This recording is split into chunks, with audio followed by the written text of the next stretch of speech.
Hello, hello, hello! We are finally kicking off the Puyo Puyo 30th anniversary celebration that I've been so excited to do. So if you don't know what we're going to be doing today, we're going to be playing the first two Puyo Puyo games. The original 1991 Puyo Puyo game we'll do a quick look at, and then we'll do the full arcade Puyo Puyo 1992 game. And I think it's going to be fun. I really love Puyo Puyo, that's why I commissioned myself in the Puyo Puyo art style. As always, you can follow Apple Jupil on Twitter and commission her if you want a avatar like it. Let's move over to the game screen, shall we? There we are! So, basically, in 1991, Puyo Puyo released for the MSX home computer system. It's a spin-off of the RPG series Monogatari, and it was a single-player focused puzzle game, much in the vein of Dr. Mario. In fact, the creator has often said that he just ripped off Dr. Mario and got away with it. This is not the Puyo Puyo people know and love today. This released 1 year before, which is why we'll just be doing a short look at it. Hello Angel Tail, and hello Queen Light. I already answered in the chat, but I want to say hi here as well. This is the original Puyo Puyo from the MSX. I don't know why the sprites are so flashy. I tried to sort that out, but there was really nothing I could do about that. They're not like that when you play, so it's okay. Let's move... Oh wait, hold on. There we go. How do I start this? It worked earlier. Oh, space. Hello Sunny Sapphic! So there is a two-player mode, but the game is not competitive in the same way that the rest of the series is. So there's the endless mode and there's the mission mode. And the mission mode is more akin to what would later be called Nazo Puyo, where you have little puzzles to solve. And the endless mode is exactly what it sounds like, it's just an endless Puyo game. You have items, Carbuncle and Big Puyo, or no items. I don't actually know what the items do, but let's bring in Carbuncle. I'm not sure, I think mainly affects speed, since there's no CPU in the original Puyo Puyo. Let's just start on 3. Yeah, BGM 1, sound effect 1. So this is it, this is the original. There we go. So you can see, like, the basics are here, obviously. It is still very much oh, actually, I think the difficulty setting added more colors. Oh, yeah, that makes sense. We have more than just the 5 base colors. As you can see, the colors are actually not the same as in Puyo Puyo as we know it. There's light green, they don't exist in the regular Puyo games. And orange doesn't either, and these brown ones don't either. Yeah. But this was the original, and it was basically just a way to promote Monogatari further through the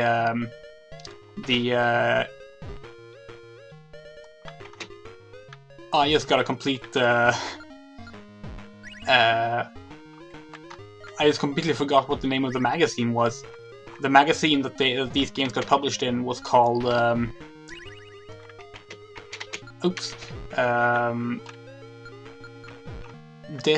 not Disc System, Disc something. Disc Station, that was it.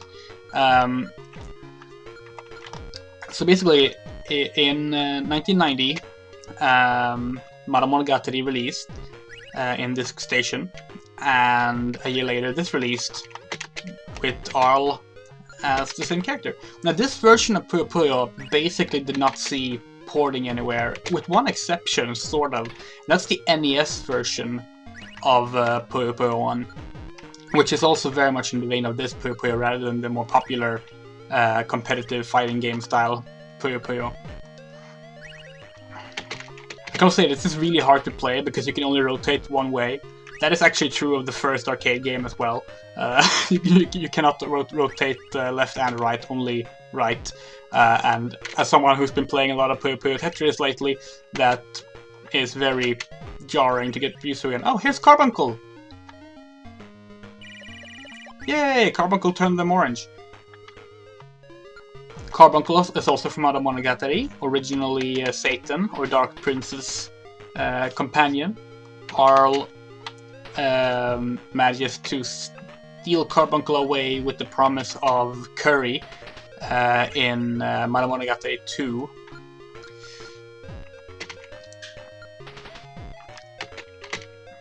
I actually played Ada Monogatari 2 on stream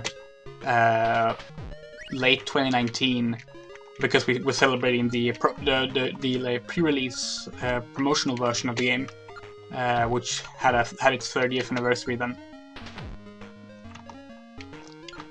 This is not going all that well. Talking and playing Puyo is like really difficult, which makes this a great idea for a stream series. But I enjoy it. It is like one of the Puyo Puyo is the kind of game, even though it's a very stressful game, you know, it's like it's this really tricky puzzle game that just gets harder the more you play it. It's also like my comfort game in a way. Like I can play it and just feel relaxed and good. I want to show off the puzzle mode as well. So I think I'm just going to... There we go. No. Okay, so here's the mission mode. No. Let's change to BGM. And the sound effects too. So yeah, if you've played Puyo Puyo Fever, this might look familiar. Because in Fever mode, in Puyo Puyo Fever, you will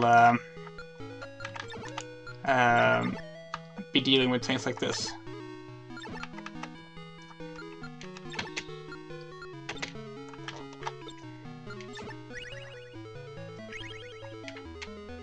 We did it! Yay! So basically it's about finding the right combination to get rid of all the original Puyo and the nuisance Puyo. Is that what they're called in the current localizations? This is garbage Puyo in the current localization. I'm not sure. But yeah, this is how the Fever mode works in Puyo Puyo 5 and onwards. And of course, this is also how Nasu Puyo, which was released on the Game Gear and Super Nintendo, I believe, function as well. This seems odd. I think they're tricking me.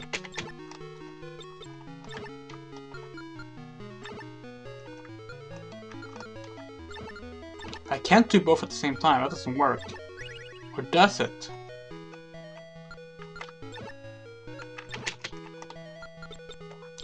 Actually, I think I'm worrying about nothing. Just do it. Oh, I should have an orange on top of it. That was... Yeah, see.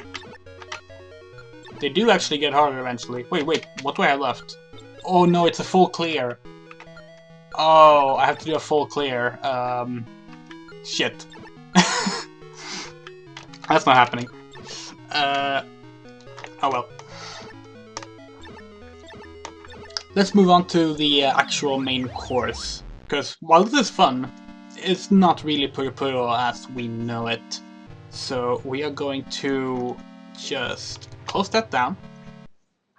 We're going to switch over to the Switch. This is Puyo Puyo, the SEGA Ages release, which is the 2019 release of the original arcade game from 1992 on Switch. And it's a perfectly faithful recreation, but it also has online. And it's fully in English. It's an official localization from 1992. For the longest time, people actually thought this localization, which used to only exist as a ROM, was a fan translation, because there was no evidence of SEGA having actually localized it. But no, it's official. It was just really, really rare. Once again, let me know if the audio is okay, because obviously Switch and audio is going to be a little different. There we go, Puyo Puyo! We're going to actually wait here on the title screen to get a little introduction sequence. Well, okay, this wasn't the introduction sequence I meant. I wanted the character introduction sequence. Can we get that? What's the start button in this case? I'm pressing all of the buttons.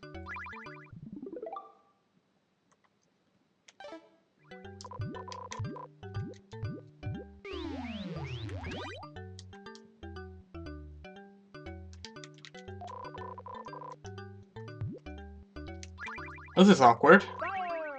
Oh, there we go. So, okay. Let's do this. So it goes from stage 1 to stage 4. We'll be doing normal because I do not feel like that. Oh, right. After oh shit, I accidentally hit the run button on my remote. Ah, shit. Hold on.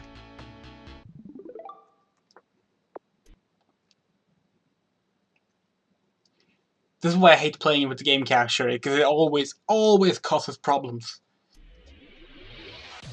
Like it's currently there's a big box on my screen complaining that I don't have any channels set on my TV. Okay, how do I? Okay, there we go. So yeah, we'll be doing normal, because I do not trust myself with the difficult setting. So we're starting here with Draco. Unlike the previous fools, I play for keeps.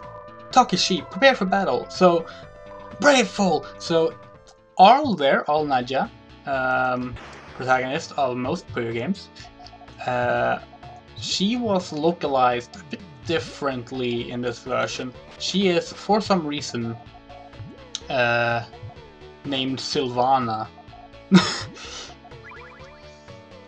And I would love to know what the thought process behind that localization was, but like nothing about this localization is basically known. And yeah, I'll be doing voice acting as best as I can for the cutscenes, but they speak very fast.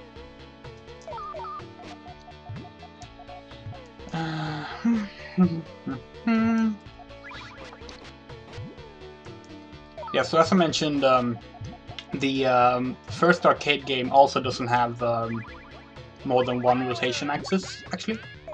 Okay, no, they added it in the Switch port. That's cool. That makes it a little easier. Yeah, originally it did not. So the inspiration for this version actually was Street Fighter 2. Because after the original Puyo Puyo game for MSX released, it was just around the time where Street Fighter 2 got really popular in arcades. And the designer who came up with Puyo Puyo, whose name I do not remember, it's not the same person as the director behind Monogatari, was basically like, hey, we can do this with our puzzle game, I'm sure. And they did, and they created a puzzle fighting game. Yeah, could have gone better, but hey, I won. Sorry, Draco. That was Draco Kentauros. I've seen some strange looking things in my life, but you take the cake. Probably not an intelligent life form. That's funny, I was thinking the same about you.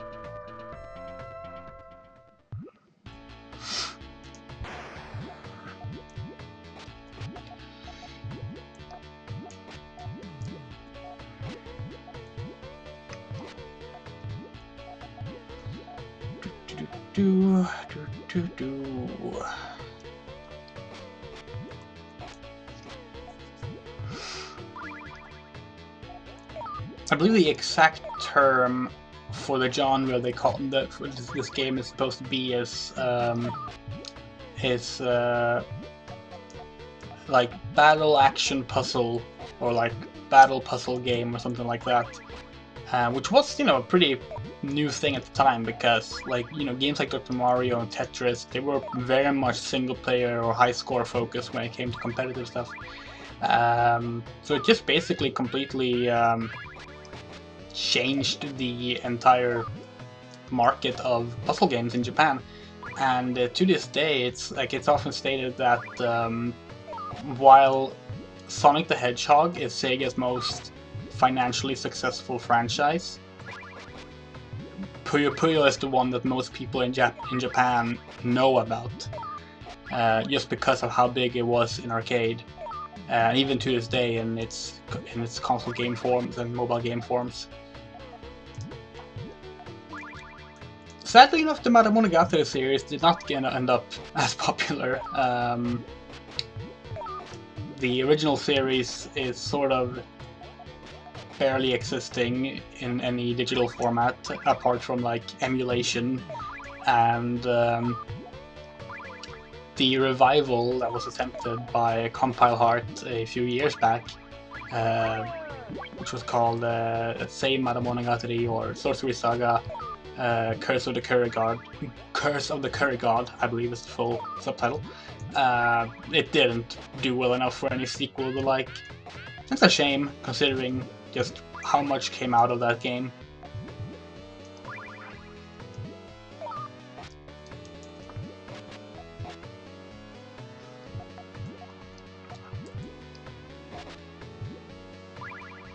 Oh, I completely misjudged the amount of green ones I had there. That's okay. We can still adjust our way through this. Oh, but we got nuisance Puyos incoming there. This could have gone better, but that's okay.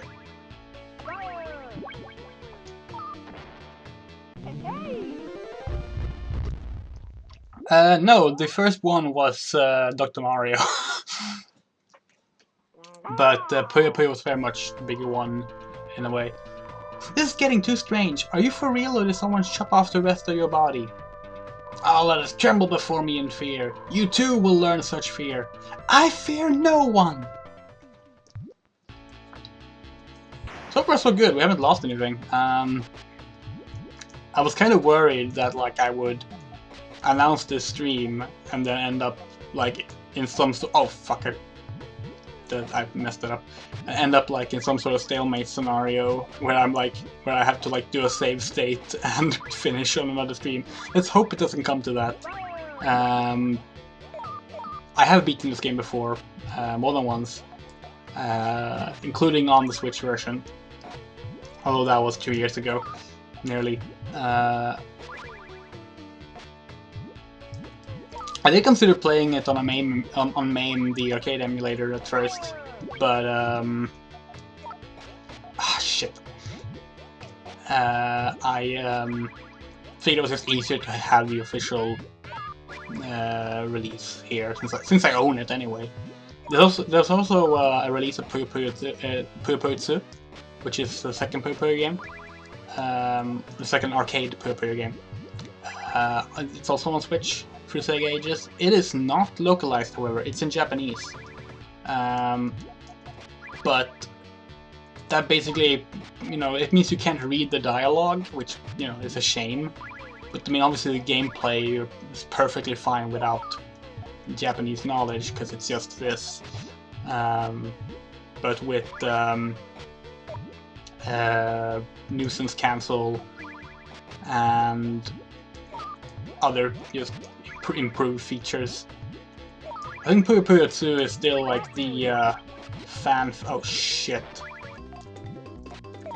It's still the yeah, okay, well, it's gonna happen at some point.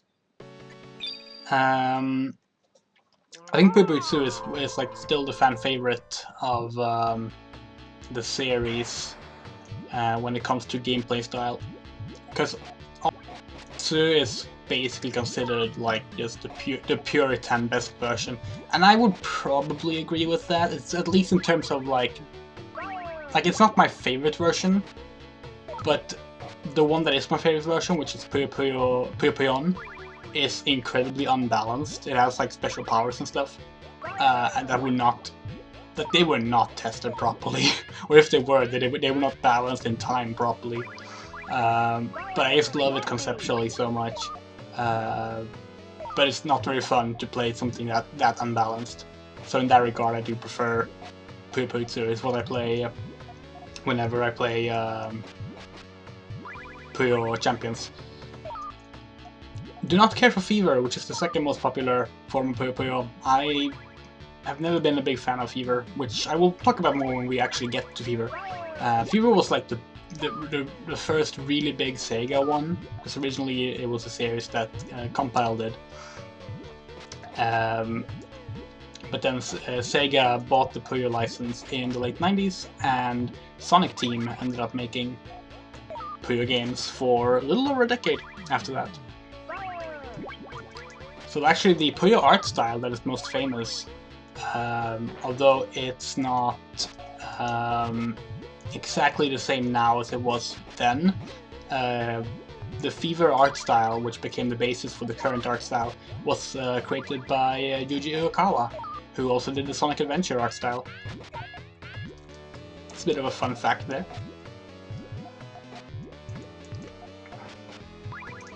Previously, before that, there wasn't really a Puyo art style. Like every Puyo game just sort of had their own look, which we'll be seeing a lot of as we go through the games.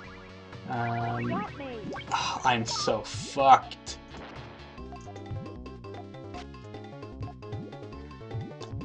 Oh no!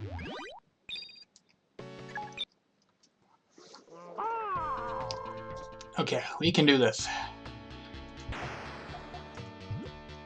I need to set up Shane's better, but I don't feel like I can get the right stuff for it.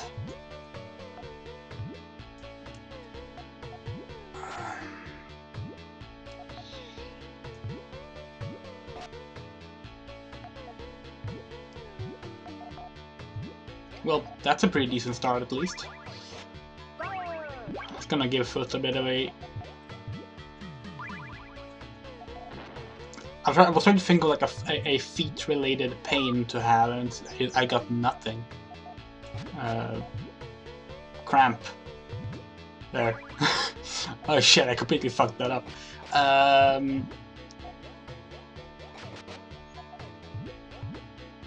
I don't think Foot is from... I don't remember Foot's full name, but I don't think Foot is actually from Monogatari. So that's a character invented for this game, and it's just a boy with a big foot. One big foot specifically.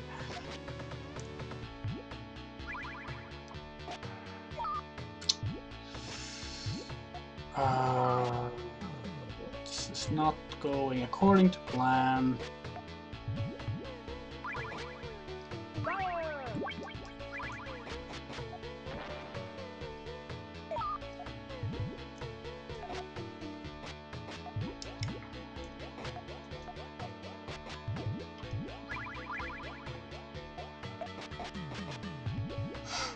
Obviously, as the Puyo games got more popular and they released more of them, the stories became more involved as well. Like, they're always, you know, comedic, silly storylines. But, like, in this game, obviously, you just sort of meet a character, exchange a few words, and then fight. And later on, they actually, like, involve the story more. I would say Puyo Puyo, the fourth game on SEGA Dreamcast, is the one that, like, really went all out on the story stuff for the first time.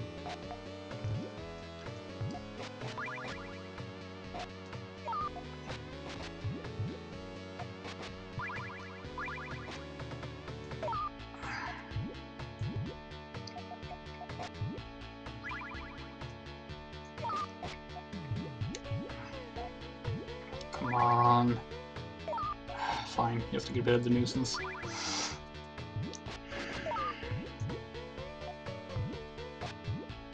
Oh shit, I won't actually... Oh! I didn't even notice that was happening. I don't know, actually. Humanoid, at least. La la la la la la la. Ha! Your victory song is a little out of place here. Let me pass or be defeated. Oh yeah, elf. It's not elf, it's siren. But it's apparently elf now. Most of the translation choices in this one would not make it into later games, with one exception, which I will let you see when we get there.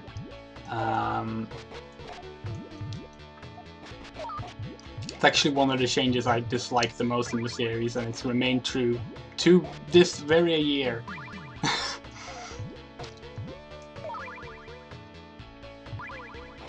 I'm getting much better. This is a much better starting set of Puyos this time.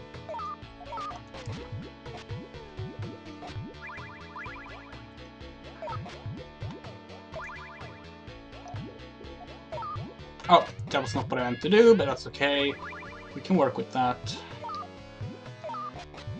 I feel like the controls are reversed. Like, what I think of as left is turning it right, and vice versa. So I keep doing it in the wrong way. That's my own fault for not checking the controls before stream. Oh shit. Oh, come on. Okay. No! Okay, wait, I can do that. Something. No!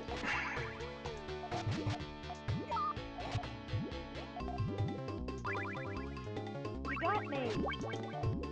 No, I was hoping to just ride it out and have the siren take the hit. La la la la la la la.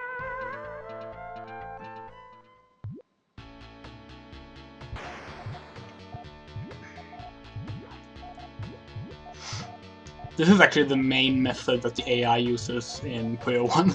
Just stacking on the side and then seeing what happens. It's not a great strategy, but it's better than not doing anything, I guess.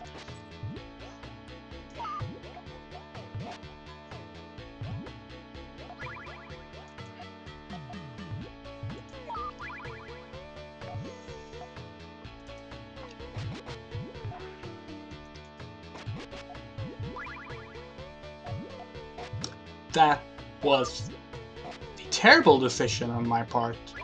Shit. Okay, we can do that though. That should even it out.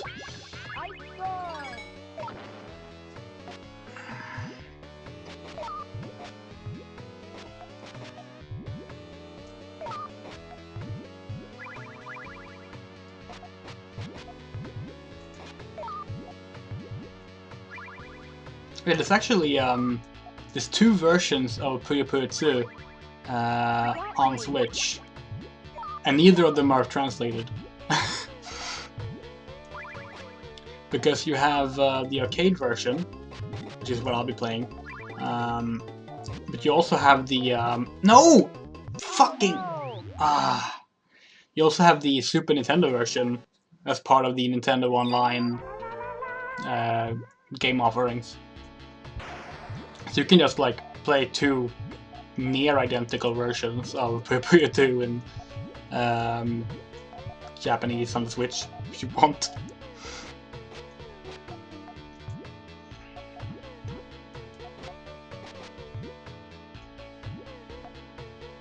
Yeah, this is the AI strat, and because things are going so badly for me, I decided to employ it. But I don't think it's helping me out. But you see the AI do this like even as late as the last stage. You'll see it do this, but much faster. Every time you level up, which you do both invisibly and when you gain score, and also when you clear a stage, the game gets faster and faster and faster. In later games, they actually like tell you when that happens more clearly, but in this one they don't. And then if you fail, then you go back down to slower speeds. Oh, okay. I did not deserve that, but I'll take it.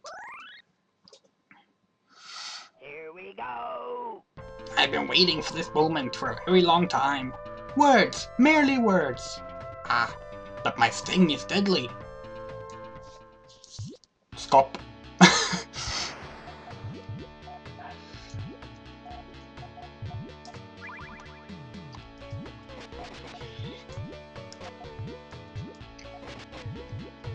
Oh, that's not what I meant to do.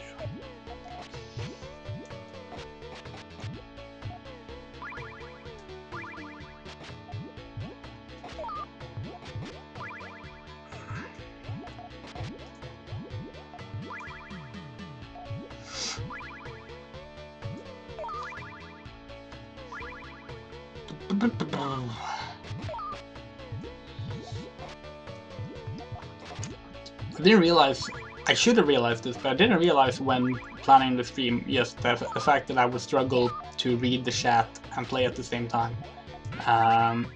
Because since this is an arcade version of Puyo, that means there's like no way of like just having a short break in the middle of the game, because you know you're paying for your time technically, so you're supposed to be playing.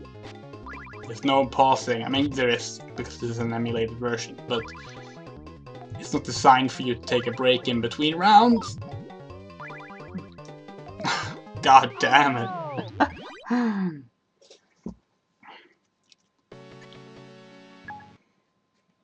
Here we go.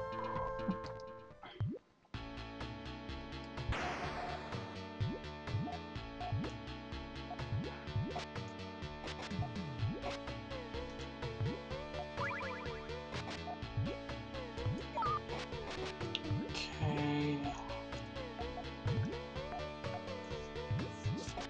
It's an okay start. See if I can do this without screwing up this time.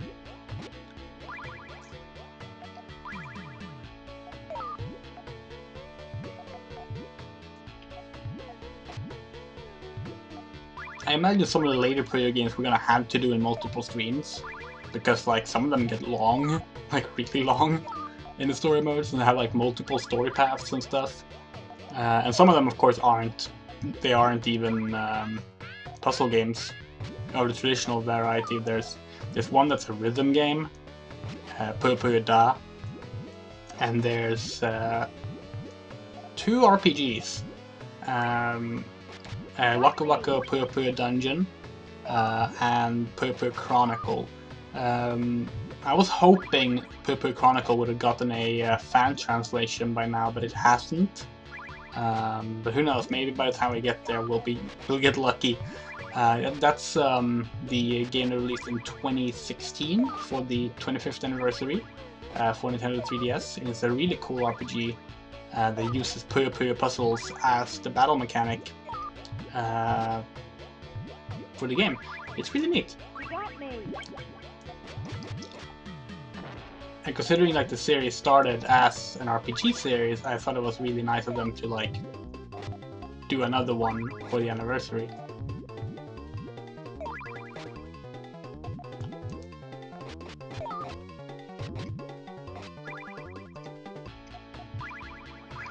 You got me. Oh, come the fuck on. Oh no.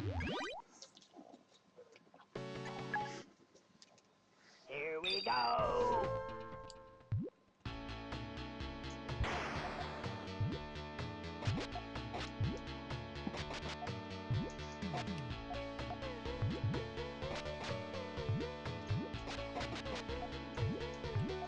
The thing with Puyo Puyo is that, like, I enjoy playing them. I'm having a lot of fun right now. Do not let my bursts of frustration when I fail a course lead you to think otherwise. No, I do enjoy the games a lot, but I am not great at them. I should probably have mentioned that before I started playing. It's like, this is not... Oh no. This is not going to be a celebration of pro-level gameplay from a Puyo master. I'm good enough to beat the Puyo games, but sometimes it takes a few losses, essentially. Should I say that there's one stage in Puyo Puyo Tetris that I actually haven't cleared, but it's because it's a Tetris stage, and I'm so bad at Tetris. And in that game you're just allowed to skip after a few failures. Only one though. I did clear all the other ones. Nope.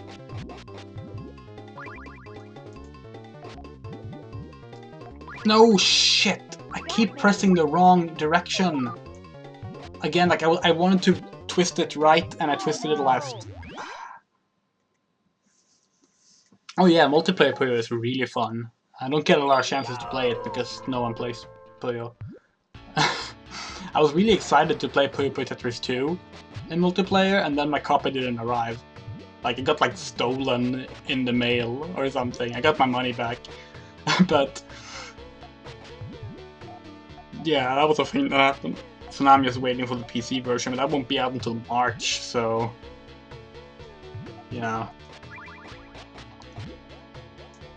It's gonna be taking its time.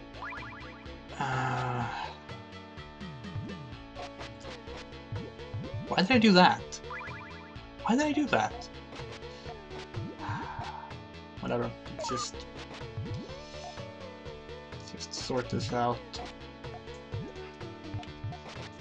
That should be decent enough.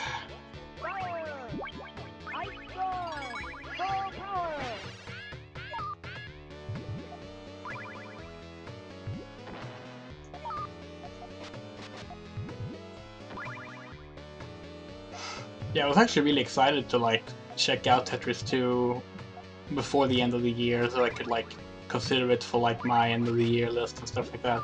And I guess I still can for the PC version since it's not out yet. But that was a big disappointment that it didn't show up. But hey, I got some other games that I had fun with instead. I played Toho Spell Bubble, which is a really good puzzle game. And I also got Tetris 1 for PC, which I didn't have yet. Both because it makes it easier to stream, but also because I just wanted to play through it. So I played through that instead. There we go.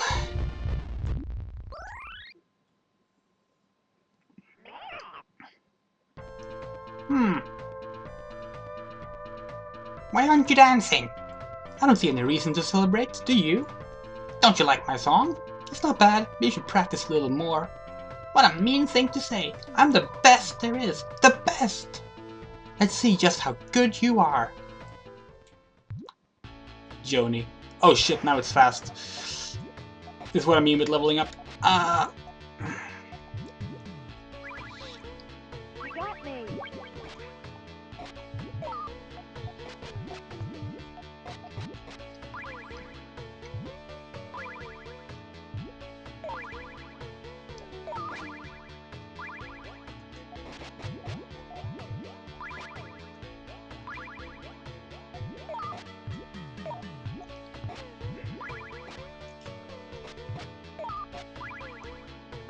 I shouldn't be doing single pops like this, it's not good. I just got paranoid about all the nuisance Puyo. I guess I should explain terminology in case anyone's new to Puyo Puyo. Nuisance Puyo is the see-through rocks you're seeing. Sometimes they're just called rocks or stones, but the official name I believe is Nuisance Puyo. Garbage Puyo has been another thing they were called in fan translations. Ah shit, I keep pressing the wrong directions. It is consistently biting my ass.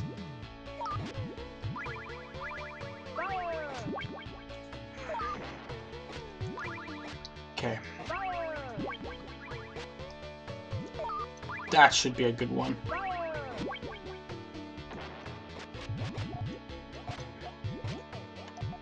Yes!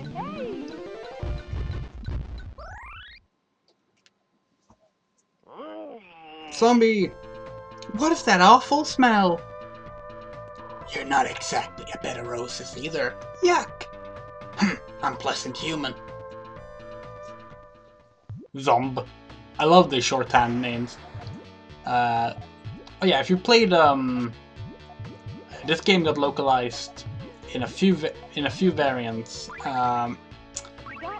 The most famous one being Dr. Robotnik's Mean Bean Machine, which used characters from the Adventures of Sonic the Hedgehog cartoon to retexture the game into a Sonic game. Otherwise, it's just a 1-1 port of the Mega Drive version of this arcade game.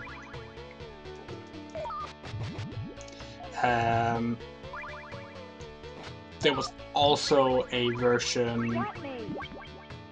Oh shit!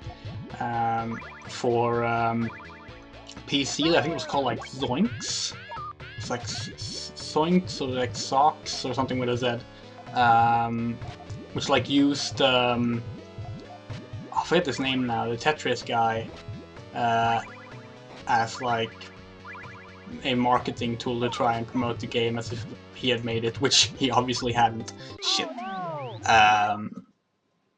There was also Kirby's Avalanche, which was a Super Nintendo version of Super Puyo Puyo turned into a Kirby game. It was called Kirby's Ghost Trap in Europe, because apparently the Puyos were ghosts now. Oh yeah, the Zoinks version, I think it was Zoinks, was for the Windows 95 OS, and it's based on Puyo Puyo for Windows, which is literally what it's called, which I got working and almost considered playing for this stream, but it's not in English, and I figured it was just better to play a version in English. I mean, it's the same game, it's just slightly worse graphics because of 256 colors.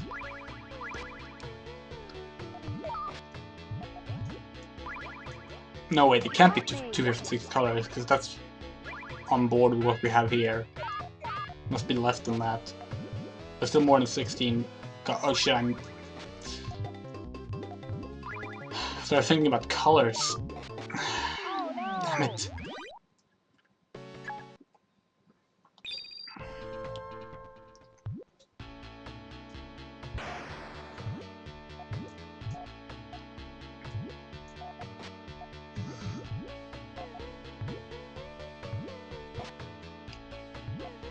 But yeah, the very first localization was just called Puyo Puyo. They kept the name and everything.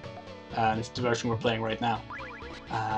And they wouldn't. That name would not show up again until Puyo Puyo Tetris localization in 2017.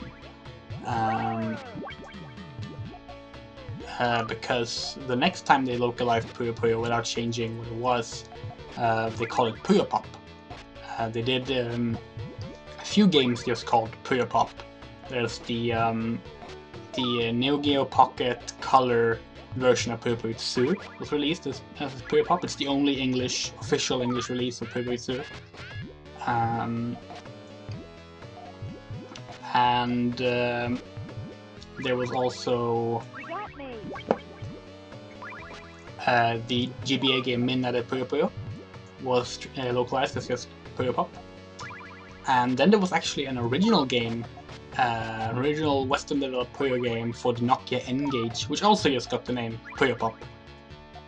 And then finally they did something different and did Puyo Pop Fever, which was the localization of Puyo Puyo Fever.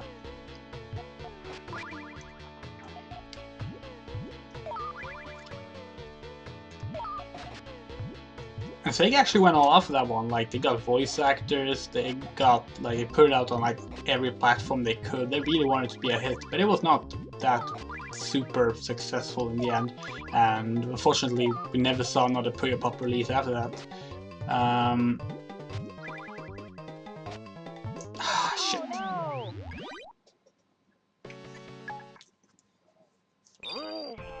Yeah, Puyo Pop. And for the longest time, it seemed like that was gonna be like what the series was called in the West. Like, people assumed that they would continue releasing the games, but they didn't. Because they didn't sell well enough.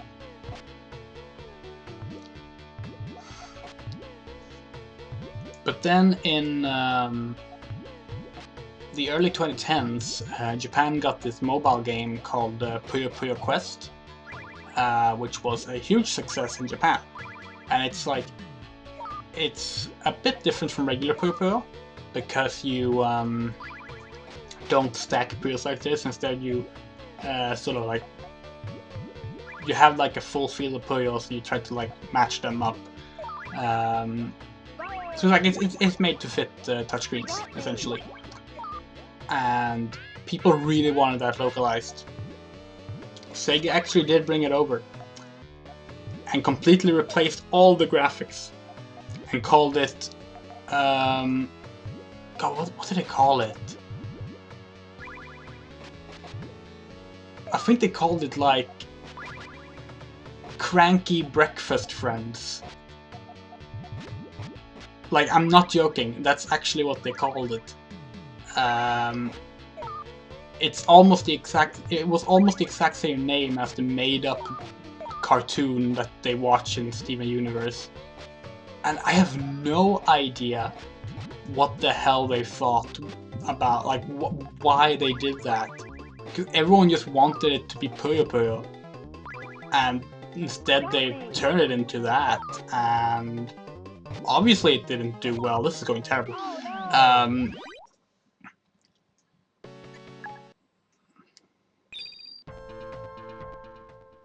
Yeah, I think Cranky Food Friends was the actual name, and Crying Breakfast Friends is the name of the cartoon in Steven Universe. It did not end up surviving long. It got a soft launch, no one liked it. People were like, wait, isn't this Puyo Puyo Quest? It is Puyo Puyo Quest. What the fuck, SEGA? And then SEGA is sort of like shuffled into a corner and didn't talk about Puyo Puyo for several years. Then when they announced the Switch, shortly, like, it was close to the release of the Switch, SEGA just suddenly announced, oh yeah, by the way, we're localizing Puyo Puyo Tetris now, like 5 years after it came out.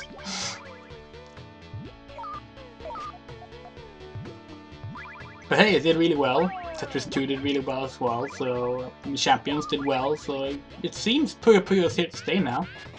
That's nice. I'm very happy about that, because it's, you know, one of my favorite video game series.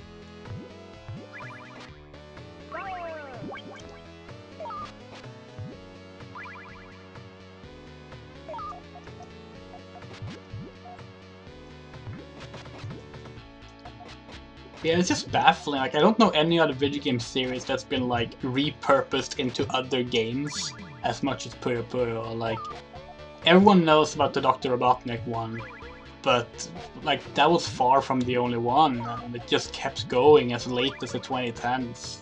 SEGA just insisting on like having this game be anything but Puyo Puyo for some reason.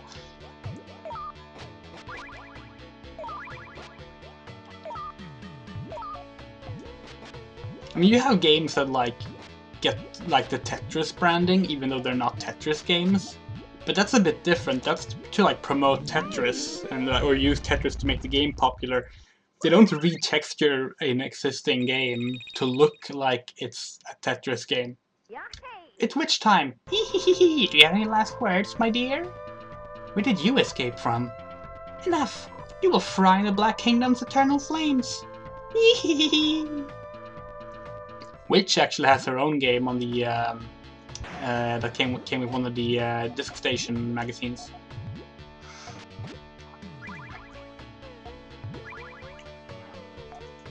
She's also one of the ones that's like implied possibly being gay,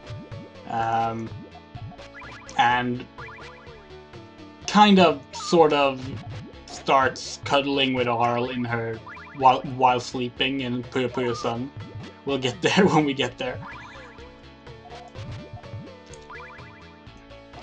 She's very similar personality-wise to Marisa from Toho, but predates Marisa by a few years. I always feel like if there was ever a Toho Puyo Puyo crossover, which would be the best game ever made, that she and Marisa would get on really well.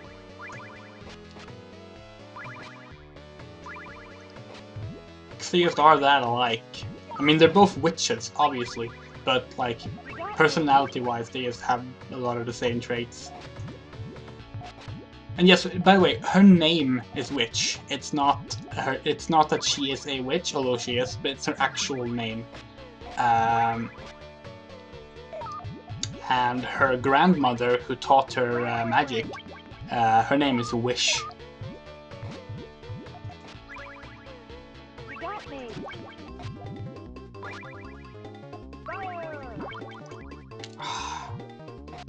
Ah, Oh no. I felt I was doing okay there too.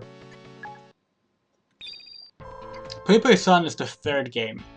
Up until like Fever 2, they always tried to have like a pun as the sequel numbers.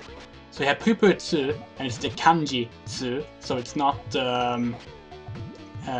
just like the kana for 2, it's like a kanji that means something.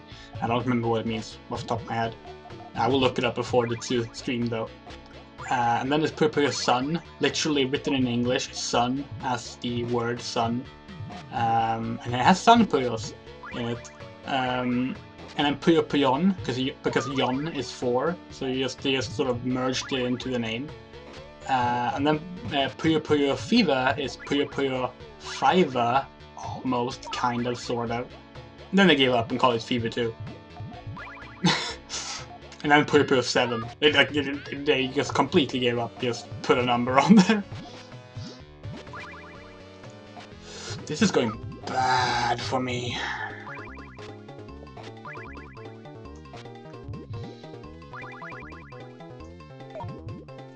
Oh no. Yeah, it would be such a good crossover. There actually is a fan-made crossover from like the early 2000s. I never played it, but I imagine it's good.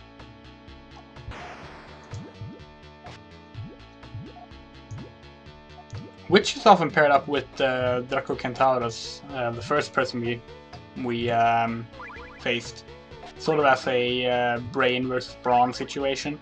But also, they're very shippable. There's official artwork from, I believe, like one of the 1995 issues or 96 issues of Disc Station.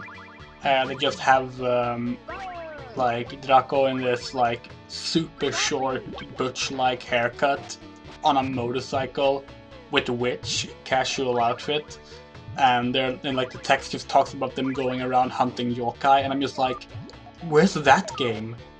I want that game. That game doesn't exist. Why is there art for it?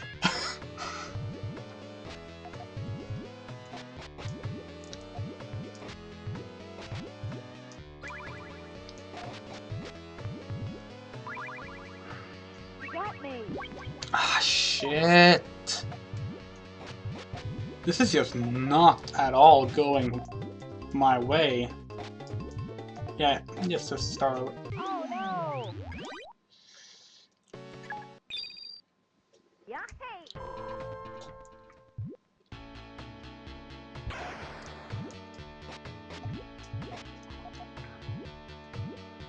We'll probably get talking about the really messed up lore, or lores of Puyo Puyo at some point as well, because as I mentioned before, it was originally an RPG series called Mada Monogatari. And what's interesting about the RPG series is that it's like the story of it is completely canon to Puyo Puyo. But when the transfer from Compile to SEGA happened, a lot of elements of the story was left unfinished, and so some of the people who worked on it just did this like little thing called Shin Mada Monogatari, which is a light novel that's just based on unused ideas for the Mada Monogatari games. And whether or not you consider parts of that canon or not is up to interpretation. A lot of it is obviously stuff that they decided against using rather than just get around to using, which obviously would arguably not be canon. But it goes some really strange places. Arl ends up killing the god of gods, it turns out that like Satan and Lilith were both angels and the parents to Arl, and it's really ridiculous. Arl ends up in this like centuries-long battle with God and destroys like the universe. It's so fucking amazing. And like, it is sort of canon. Sort of.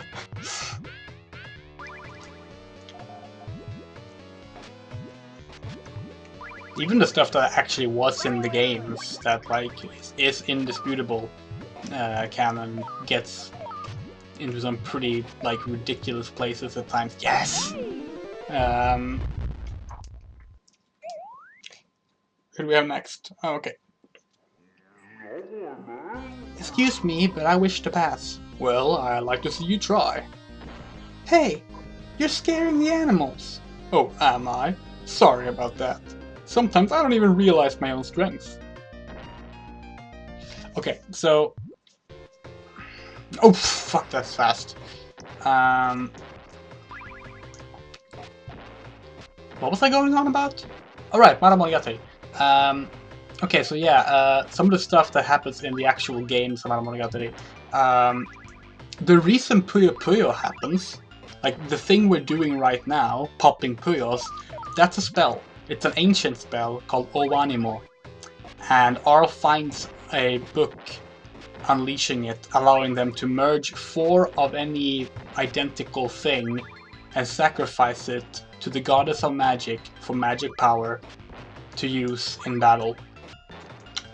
So when they're stacking Puyos like this and they're popping Puyos, they're sacrificing these little slime creatures to throw spells at each other.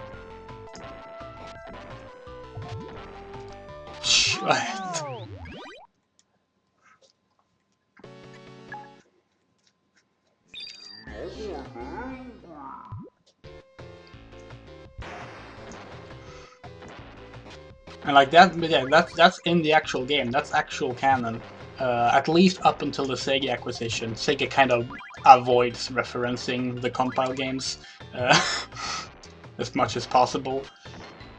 For the longest time, we didn't even have characters from them except for Arl, who was just kind of like mysterious, lost her memory, isekai style in a new world. But yeah, the original games have amazing pieces of lore. I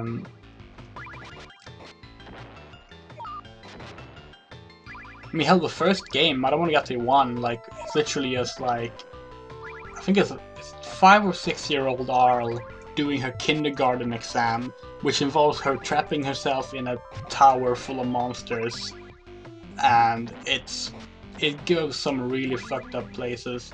It also is the only RPG or like fantasy story I know of where the main character gets frostbite from using ice spells. In Maramonogatari Chapter 3, at the start of the game, quite early on, Arl realizes that she has been using her ice magic so much over the course of the last game and the start of this game that she has literally like developed frostbite on her fingers, and it's just bleeding profusely. Ah, shit.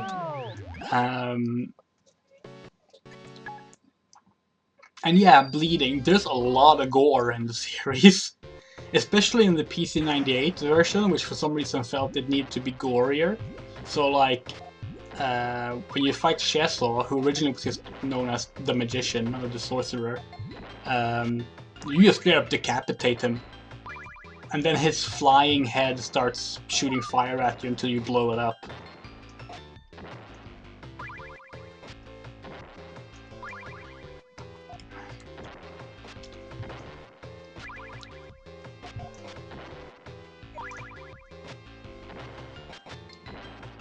I don't want purple ones now, I want red ones! Oh, for fuck's sake. There's one. One more. No. Are you for real? Just give me one red one. There we go. Oh, I might have saved myself here. Or not, because there comes the rest. I keep forgetting this game doesn't have the ability to cancel out noise the way the others do. Yeah, Lena Inverse is actually a pretty good comparison for Arl.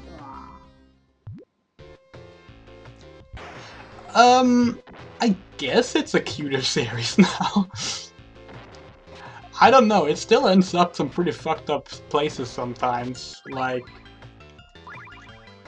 the stuff that happens to Doppelganger Arl, for example, is kinda messed up, and that's apparently still canon in the SEGA series.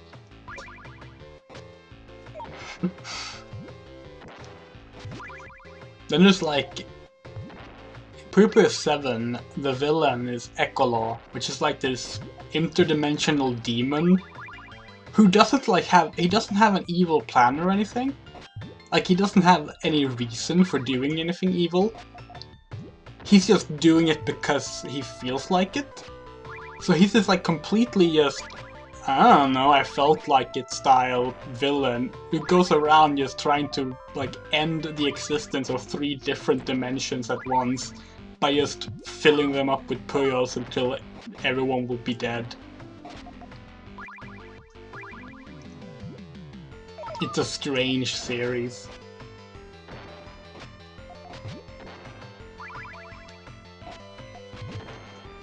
And in Puyo Puyo Tetris, it doesn't even have a villain. To be fair, neither does Fever.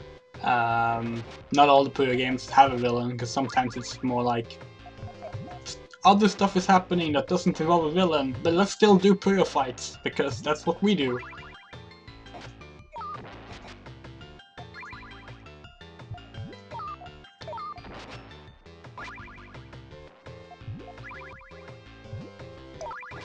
What's funny about Tetris though is that they like every character suspects like their own main villain. So Arl is like, well, clearly Satan is behind this, and Ringo is like, well, clearly Echolor is behind this, and like, no, they're not. Like, no one is behind this, really. Like, it's not like that. I thought that was cool.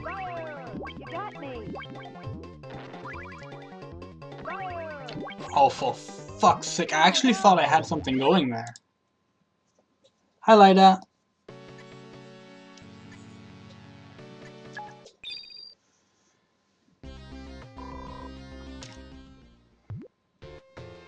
Yeah, I should mention, my game capture is always a few seconds, lagging a few seconds behind me. So that's probably why you hear me reacting to stuff that hasn't happened yet. I try to keep that in mind when I stream through game capture, but I don't always remember it. I know my Pokemon streams have been like that. I react to whether or not a Pokemon got caught or not before the animation happens, because it's just a few seconds lag behind.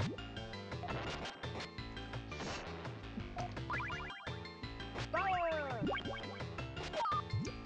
not sure why I did that. I'm really not sure why I did that. Ah, fuck. Can I have a purple one? Purple one? No, no, no, fuck, I don't have it. That nuisance ruined everything. Are you kidding me? Okay, thank you, thank you. Maybe we can still turn this around. Or not. Actually, you probably can't.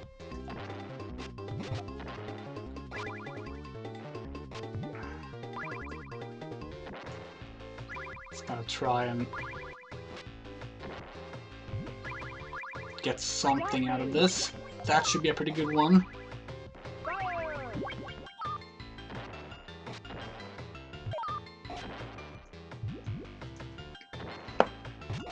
Okay. Need a purple one. Yes. No, no, no, no, no, no, no. Oh no!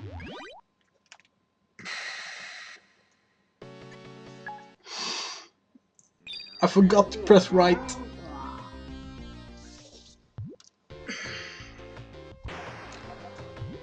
I just straight up forgot.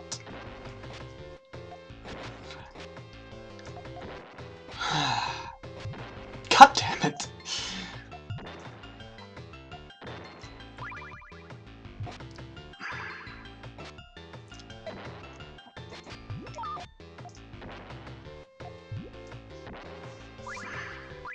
You got me. I'm just gonna try and focus on getting rid of the nuisance the moment it arrives. Like, one good thing, or well, it's actually not good, because it's kind of a flaw of the game design. But one thing about Puyo 1 is that if you're able to just hold out, the computer tend to eventually kill themselves. The problem is getting rid of all the nuisance Puyo while you do so, which can sometimes be easier said than done. You got me. Because that happens.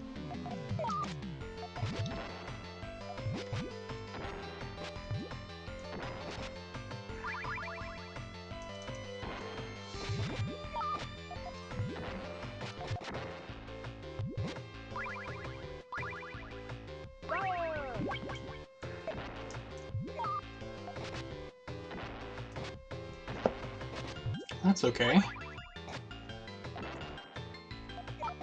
That's perfectly fine.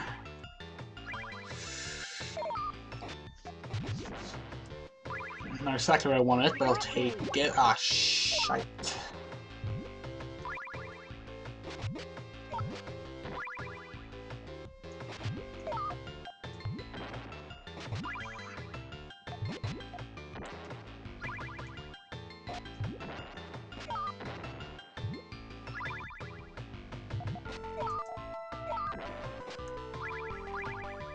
No.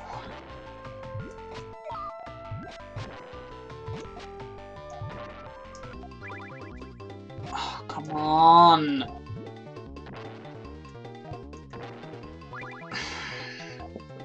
Oh no. Oh yeah, absolutely. Like, it is an incredibly patient-heavy game, which I'm surprised I enjoy, because I don't think of myself as a very patient person. But I do.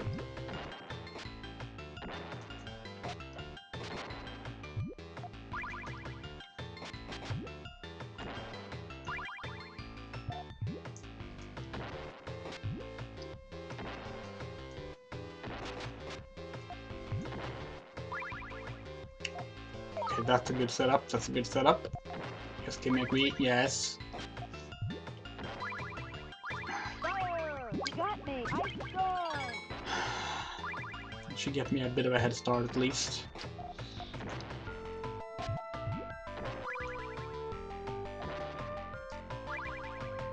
Fire. Fire.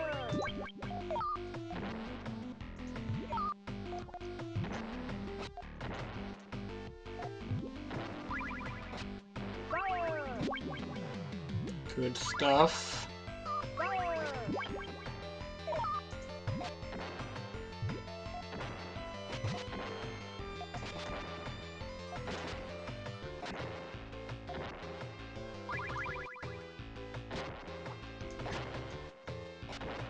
Yes, yes, finally. Sorry, I got quiet there for a second. I was focused. Adia. Shizuo, what do you want? You. What? Actually, it's your power I want. If you insist to take it from me, and you have a difficult task before you, bold, I will defeat you, and I will take my rightful place as Prince of the Black Kingdom. Oh my destiny awaits. So that's Shizuo. Shizuo's whole deal. Oh yeah, sorry, it's Devi apparently. Shizuo's whole deal is that he consistently talks in a way that makes people think he's being a sex offender when he's not actually being that. So like he will say stuff like the thing is this in Puyo Puyo's probably his most infamous line, which is when he says that he will regain his reputation by assaulting this small girl. or when he speaks to Sig, he's all about like, I just wish to come inside of you, or something like that. Or like, yeah, I just wish to have a look inside of you. Like, I'll never rub you the wrong way, and stuff like that. And that's been his like MO since Monogatari 1. That's like the one thing he does, is consistently say things in a way that make people think he's a sex offender. And that's, I just need to remind you, this is still considered a kid's series. Ah, fuck. Oh no!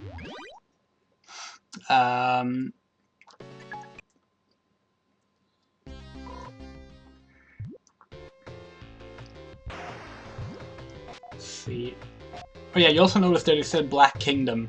Black Kingdom is hell. Apparently they felt they couldn't use hell, so it's Black Kingdom apparently.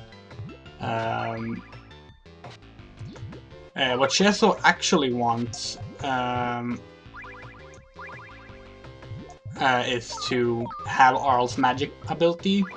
Like he would just literally steal like her magical core to obtain her magic power in order to like take over hell. Well, currently to take over hell and become like the #1 magician. And that's been that's been like his MO since the first Monogatari, where he actually like he captures Arl and locks her in a dungeon, specifically in hopes of being able to steal her magic. And then you kill him, and then they decided to like the character, so they decided he didn't die. He didn't even have a name at the time, like, he was just a sorcerer. Oh no! Ariad!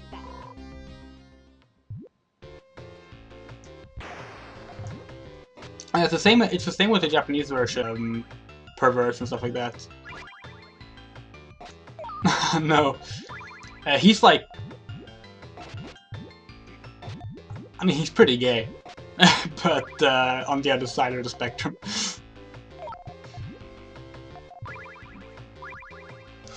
I'm not sure what his full name is meant to be here. Well, I guess we'll find out when we get to the credits. Because it's always not Cheso, since it says Devi there.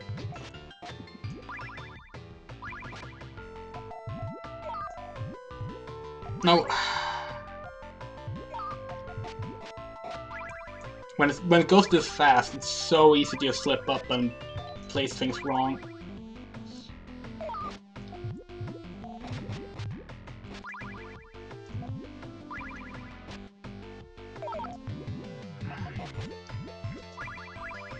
Fire! You got me!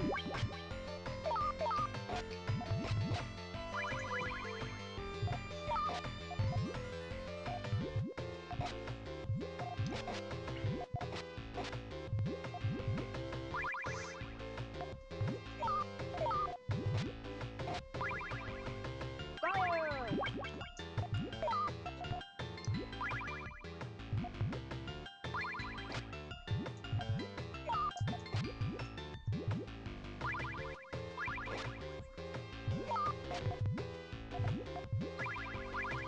You got me! You got me! Ah, no, this is over. Unless this is a very unlikely scenario to get out of.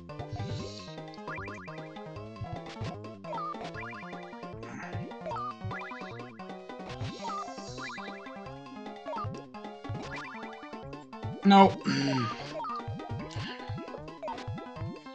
Oh no!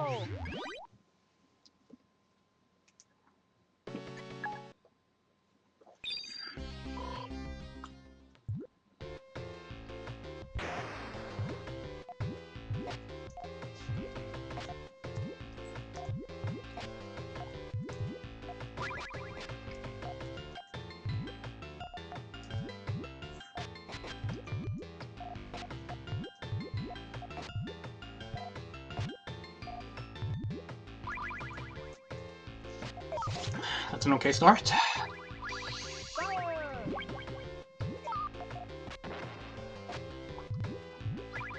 Yeah, so I mentioned this a bit earlier, that in Puyo Puyo 2 you get like nuisance cancellation. What it actually is that when you do combos, you negate the stuff about to be sent to you, and also the stuff being sent to you is always staggered. So like you can't just bombard everyone. You can't just bombard another player with an instant, like... If you get like 3-5 combos in a row, those won't just appear instantly for the player. Instead, they'll appear in instances of 3. And it makes the game much more playable, it makes the game much more fairer, and it's standardized in every Puyo game after Puyo Puyo 2.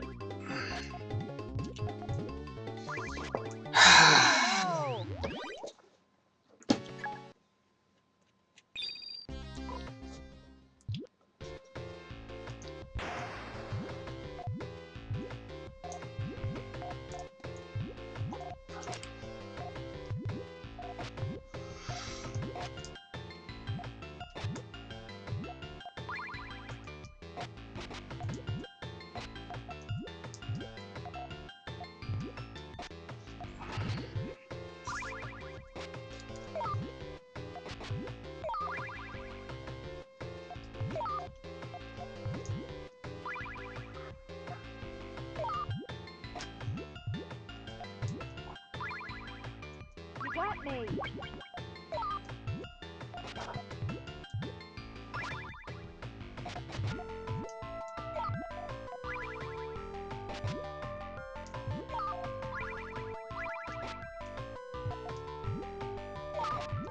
I hope I got this. I'm like trying to stay fully focused right now so we don't end up stuck on this stage.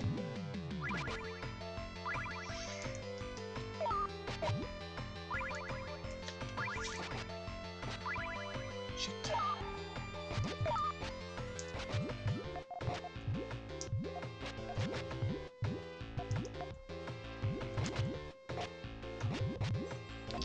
No. No. You got me. Oh no. Fire. Oh no. I don't think we have that much left of the game, but this is definitely where it gets harder.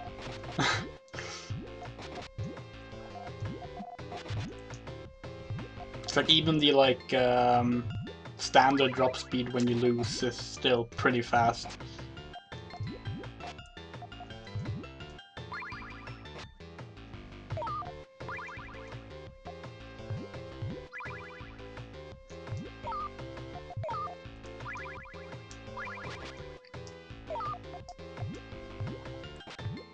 I have to look back later and see like how many quarters this would have cost me in the arcade.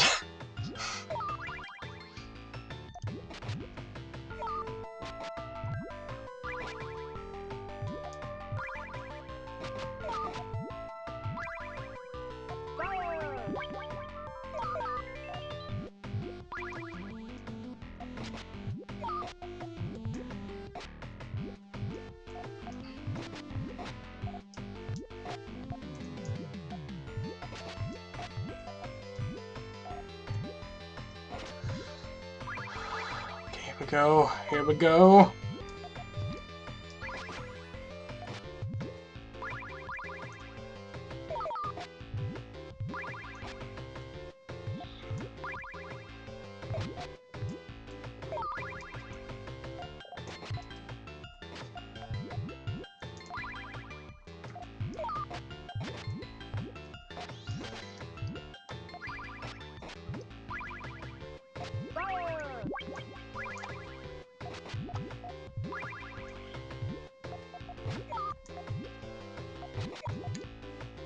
Yes! Hey. God, I didn't blink for like 30 seconds there, and my eyes are paying for it. Minotauros! Surrender or die, your choice. Oh good, I love choices. How about if I pick neither? The Dark Princess ordered me to stop you at all costs. Hey, watch where you're swinging that thing. I'll fight you if that's what you want. Alright, now you're talking. Yeah, so Dark Prince. Satan is localized as Dark Prince. Already here, in the 1992 localization. That is stuck since the very, very beginning. And it remains the localization today. I don't like it. I think he should be called Satan. I think it's silly that they don't think Satan should be a name in a kid's thing. But what can I say? I grew up on Mr. Satan being a thing in manga, so...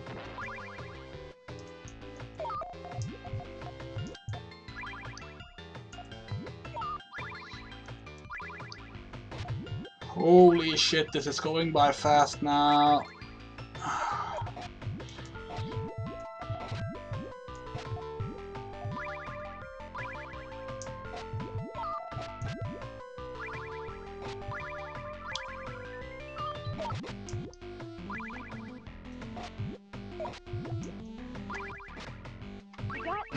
Fuck. Oh no!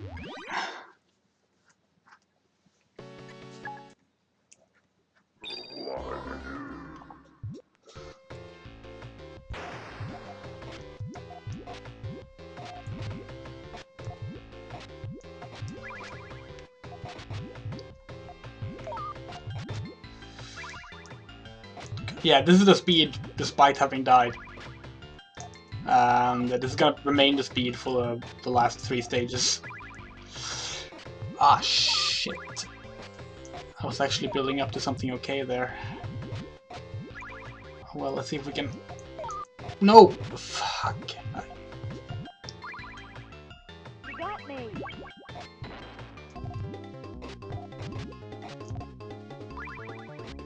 You got me! Whoa! Oh no! Yeah, that's what happens when you get comboed to death. Like in Puyo Puyo 2, that would not have been possible.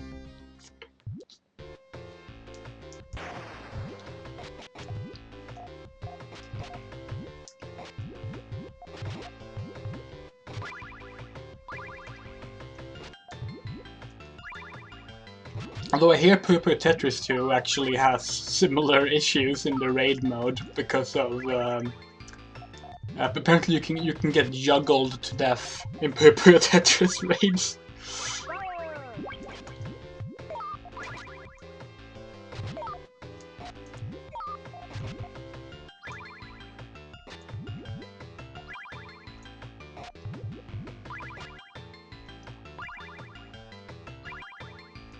No. That was me rotating too early. Since if you rotate, you actually move the location of the Puyos if you're not already like in a slimmed down field.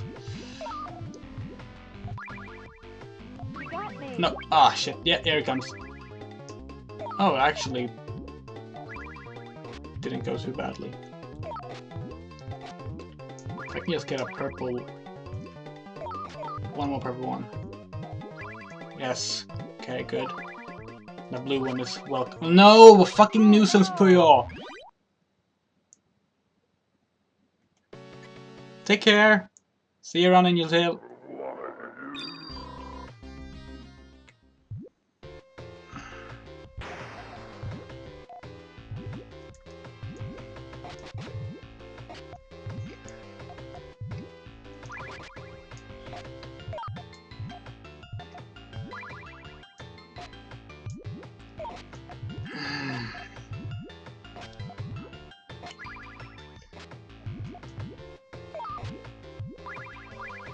Fire!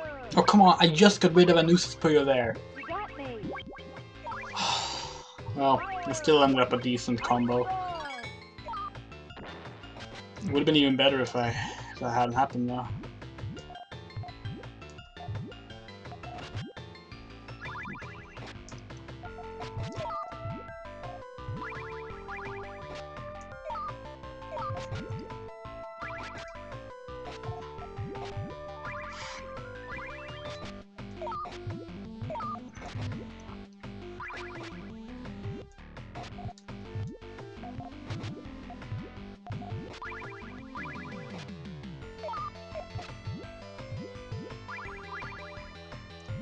Okay. Okay. Ah, shit, another nuisance here, right where I was going to put something.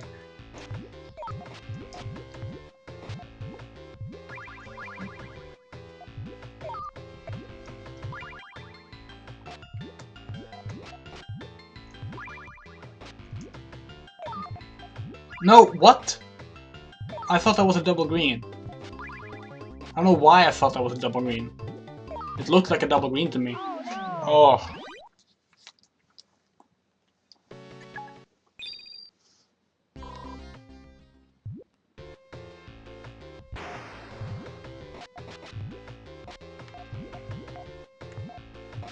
On.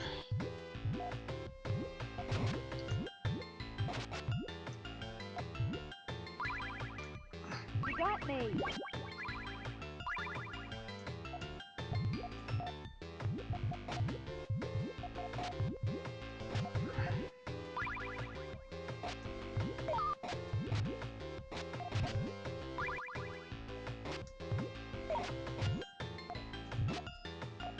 I'm just getting like the Puyos I'm getting are just completely useless. I know it's the same ones that the AI is getting, but you know the AI doesn't get the nuisance Puyos. You got me. Yeah, Oh no. it's ridiculous. Look at the. Okay, let's try again.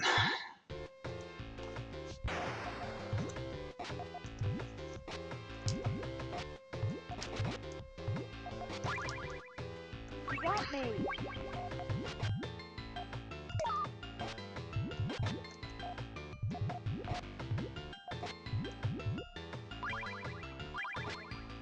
Fire. Okay.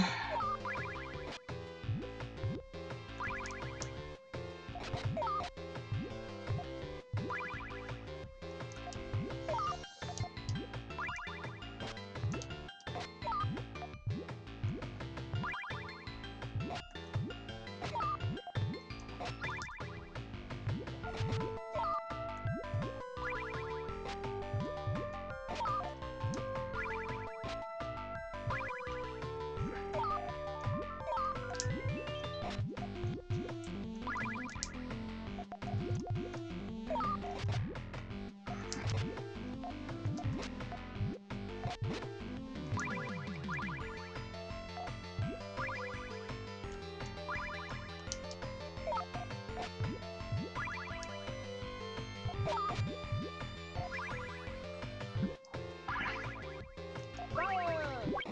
I will. I intend on beating this tonight. I don't want the first. There we go. I don't want the first Puyo game to take me more than one stream. The other ones, I'm fine with. Stop where you are, Lulu. What are you doing here? I will marry the Dark Prince, and together we will rule the Black Kingdom. No, I will not let that happen. Lulu, come to your senses. You cannot hope to win. Stay away. Lulu, Lulu, please. Your weakness betrays you, and that will be your downfall. Lulu is Rulue, or Rurue. She's a character that's still around in the series today. I kinda like Lulu, though. It's not an entirely incorrect translation, it's just shortened. God, it's fast now! You got me. So this is the second to last stage, in case you were wondering. You got me.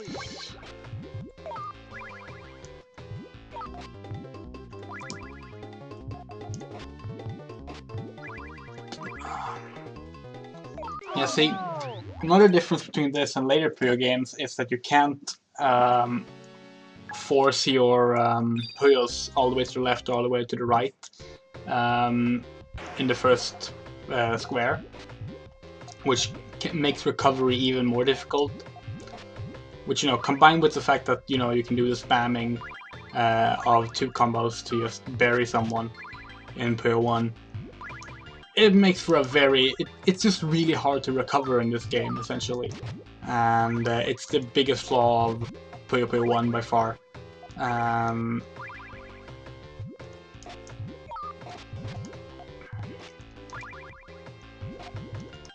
you know, I say that now to like, because it's true. I mean, it is true. But that doesn't mean I'm not gonna have trouble with puts. You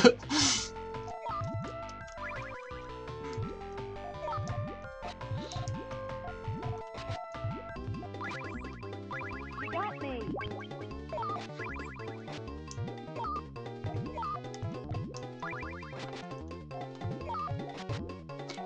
Yeah, I should have put the one step to the left, and I could have maybe gotten through that.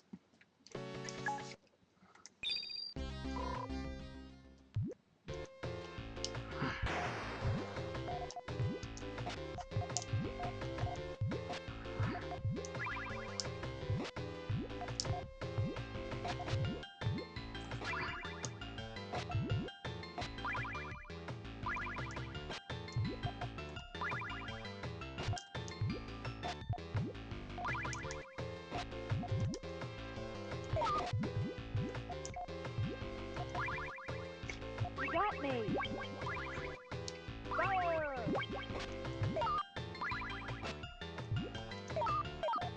I do apologize for going quiet. I know that that's bad form for a streamer to do, but it's better I stay focused when we're on repeating stages. Lower the chances of staying here too long. I say as that happens and it screws my chances of getting out of here. You got me. Yeah, that one's done with. Oh no.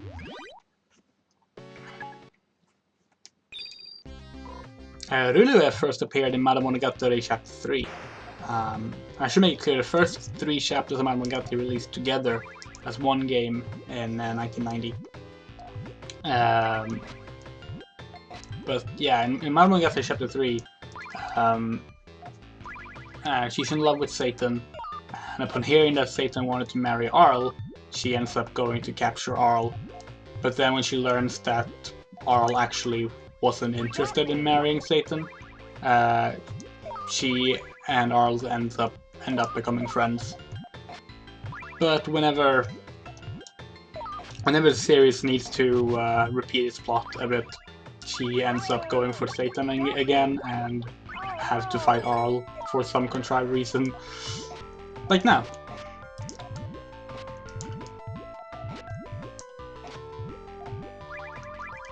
You got me. Yeah, she's actually the last villain of the original Monogatari. You got me. Oh They end up going to a magic academy together.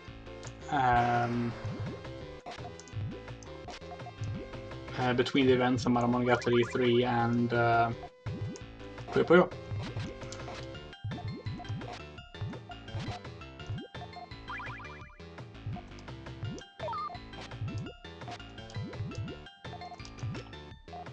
I know I did that the wrong way around. no. You got me. Annoying.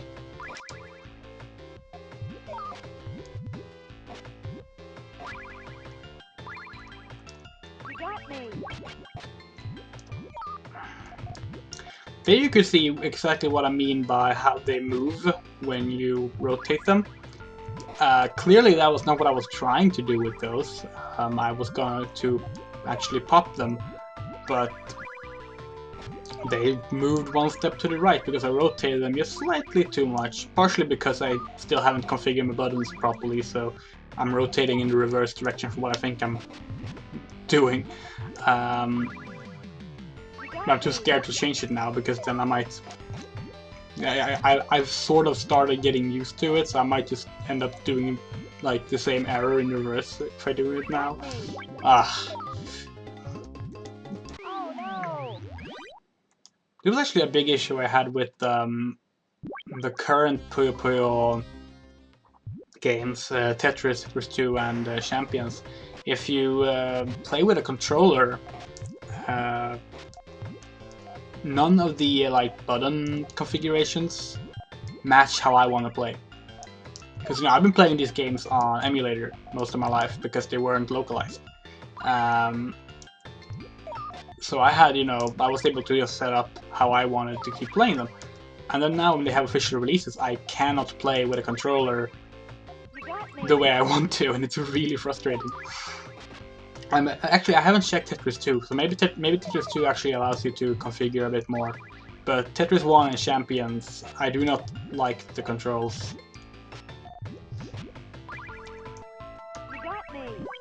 I actually tend to play those more with keyboard than with controller.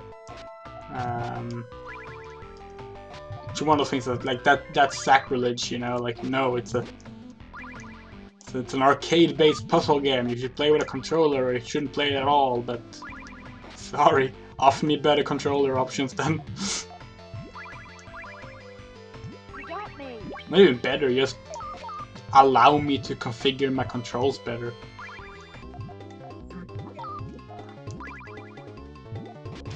I realized I said that I corrected better and then said better again, but I don't care. God, I'm not getting any combos. I can remove the nuisances as much as I like. If I don't get any combos, it doesn't do anything. Yeah, but... Oh, no. Lulu is tough.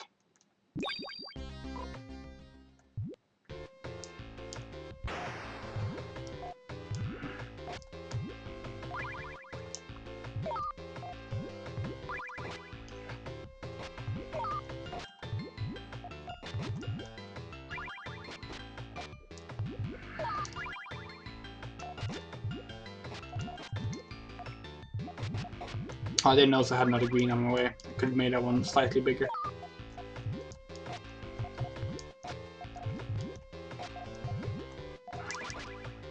You got me. Oh, no. Oh, holy fuck! See what I mean when I say that you can just combo someone to death in Puyo 1 because you can't counter, and there's no stagger on or buffer on the nuisance. That is exactly what that looks like. At least you start with a decent combo, but it's... Well, actually, it was a better combo than what she got. Okay. That's surprising, considering we get the same Puyo.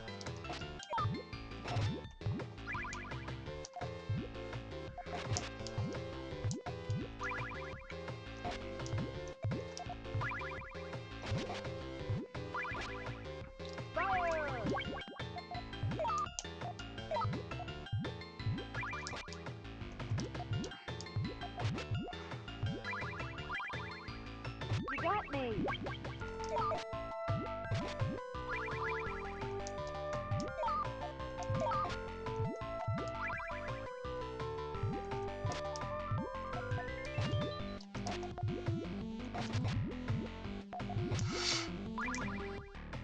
You got me. Oh, no. God, the voice acting is so good though. I don't know how much you hear it, because no one actually responded to my questions about what the audio was like. But, Oh, no. I just like that they actually did localize the audio. But, like, something about the digitized voice is just not nearly as good as how it sounds in Japanese. I think part of it is just that all sounds like so, like, seem to have such a deep voice in the localized version for some reason. You got me! Oh no! Fire! Actually, does she even say fire? You got me. Because in Japanese, the first A2 combo is a fireball, and that's just fire! You got me. Need to listen when I actually get a combo again. Just never.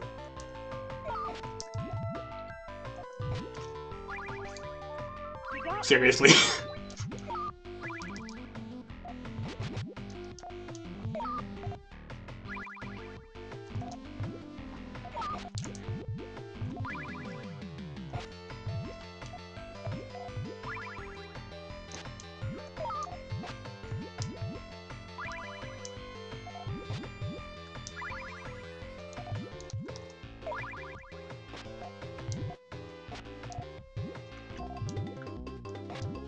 Ah! Oh no!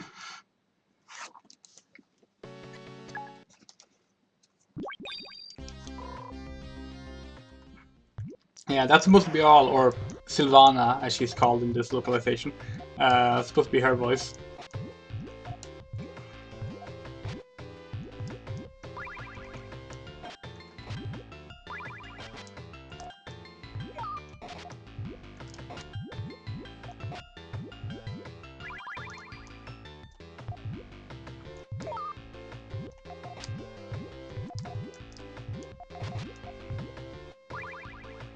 You got me! Yeah, fire! They actually did keep that. And these days they actually like change it, because I guess they thought just shouting fire was odd in English. So so if you play with English voices in the modern games, they actually like extend it to be fireball, You got me! which I find silly. No! What the fuck? Ah. Oh no! And then after fire, it's ice storm. I don't remember now actually what it is in Puyo 1.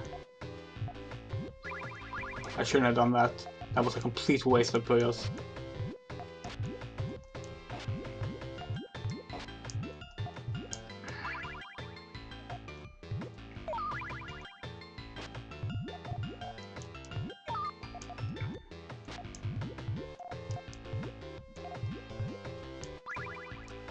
You got me!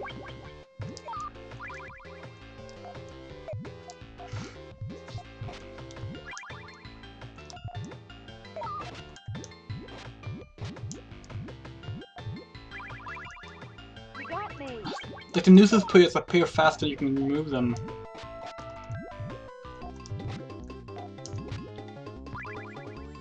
You got me! Yeah, this one is a bust. It's undoable. Oh no!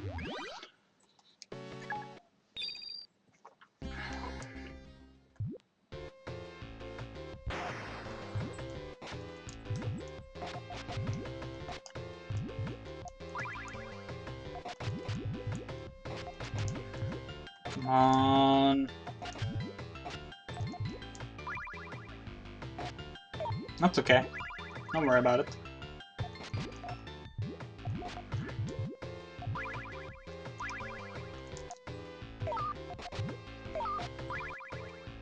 Fire!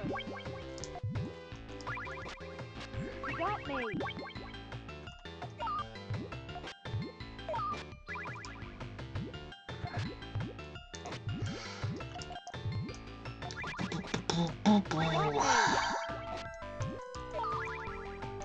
You got me! Oh, come on! I was... See, that's not Puyo legal right there. You can't do that in later games. You got me! Oh, Oh no! apparently I double tapped right there. I don't feel like I did. Actually, it's possible it's the fucking drifting of the Joy-Con.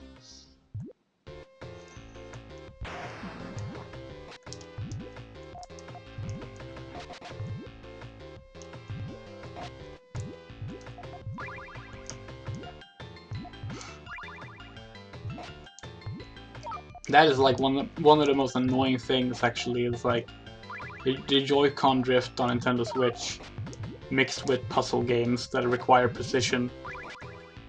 Fire! You got me! Our Joy-Cons actually like started getting drift issues just one day after I ordered Puyo Puyo Tetris 2. And the game didn't arrive, as I mentioned earlier, but that was just like, it just felt like a slap in the face, like, oh, you thought you were gonna get to enjoy a game? No, can't do that. Fire! Thankfully, you can use the like custom control input that has Switch has built in for accessibility reasons to basically just remap the left analog stick to like be the right analog stick, which tricks the game, and therefore Joy-Con drift doesn't actually affect. Because you can't just turn off the left. Yes. You can't just turn off the left joystick, apparently. Here we are, Satan himself. Oh, sorry, Dark Prince. So, young Sylvana, you defeated my loyal followers.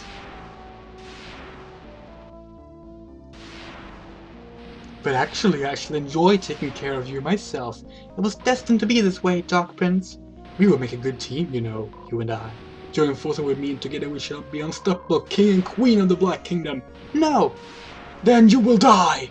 I will do what I must. Fool! Peace and harmony must be restored. Next, I will gather new forces and attack other kingdoms, other worlds, and other galaxies. This is just the beginning. New forces, other kingdoms? Now, feel the full power of the Dark Prince! Final boss. Okay. Okay. Stay focused. Gotta stay focused.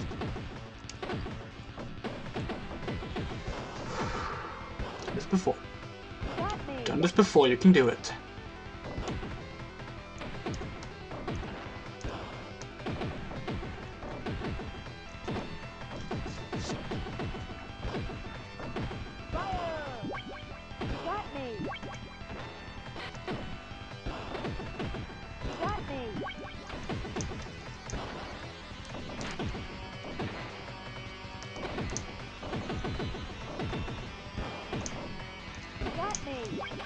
I cannot do this.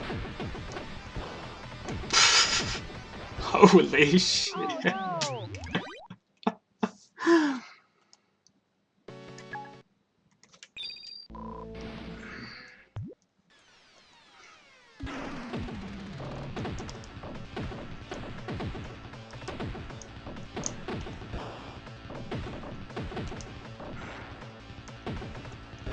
No, shit. That was not what I meant to do. Neither was that, but for some reason I couldn't control that one. Just dropped down straight. I didn't mean for it to. What if it's input lag because of the game capture or something? And that might actually be it. Oh god damn it. oh no!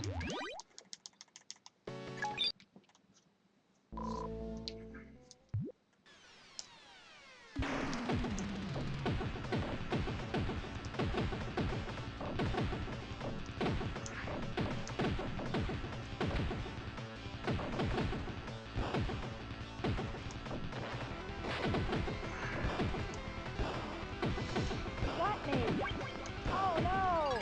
See, there again, like I couldn't move it all the way I was gonna move it. Maybe there is some input lag on the game capture. That's probably something I should look into before playing more of these.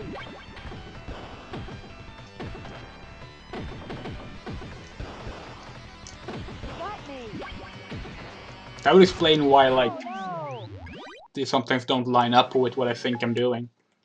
Because, like, there are very few frames in between them, like, starting to drop and landing on this speed.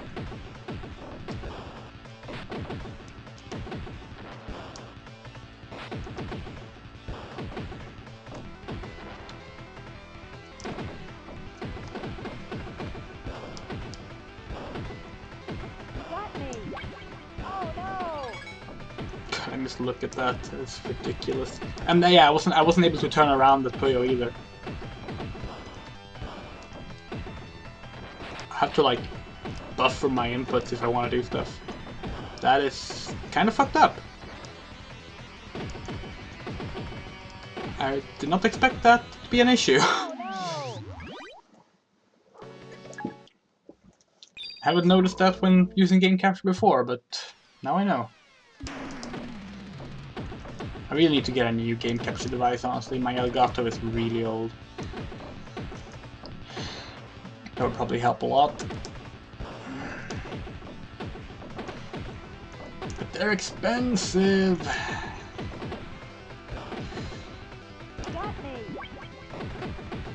Jesus. Oh, sorry, Satan. We're fighting Satan.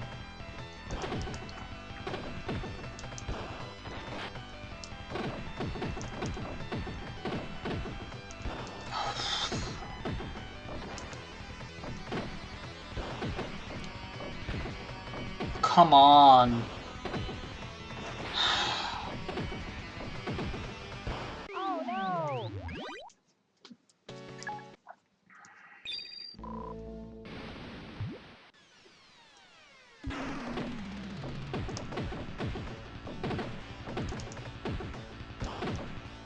That's a good start.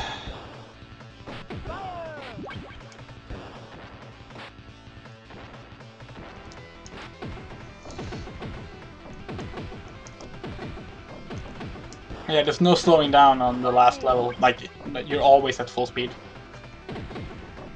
Even if you lose.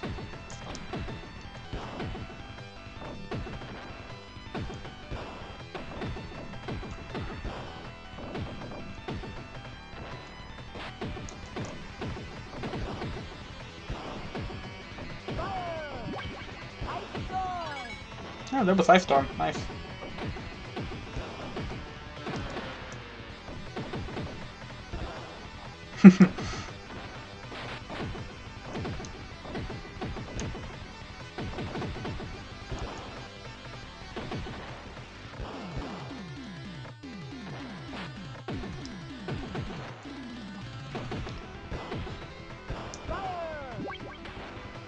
On. Just gotta keep bombarding Satan with shit. That should be fine.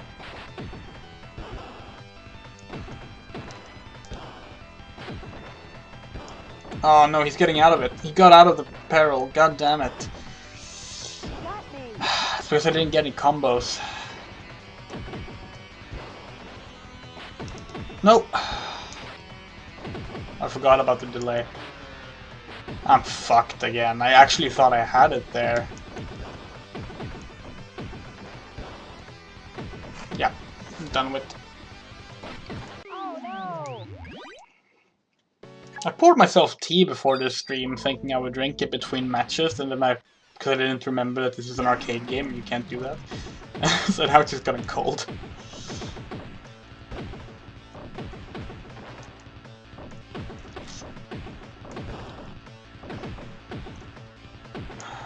Let's do that.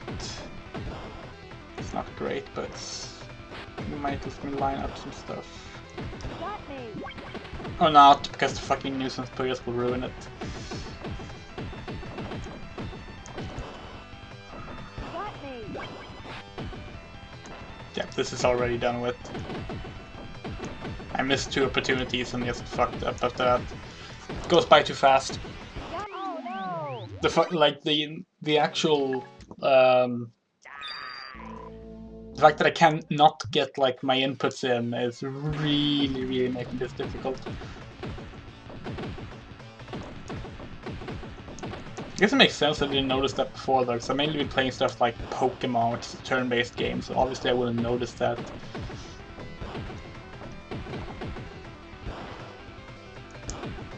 I need to stop doing single pops, that doesn't do anything. It gives me points, but it doesn't actually like help me to take out Satan. It's really hard to like build stuff when you can't really.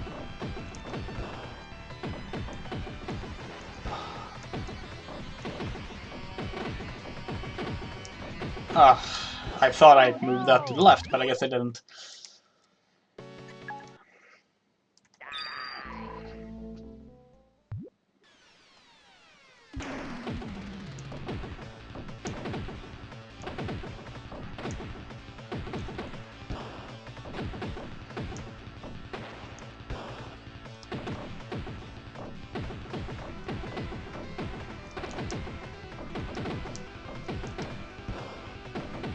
Got me!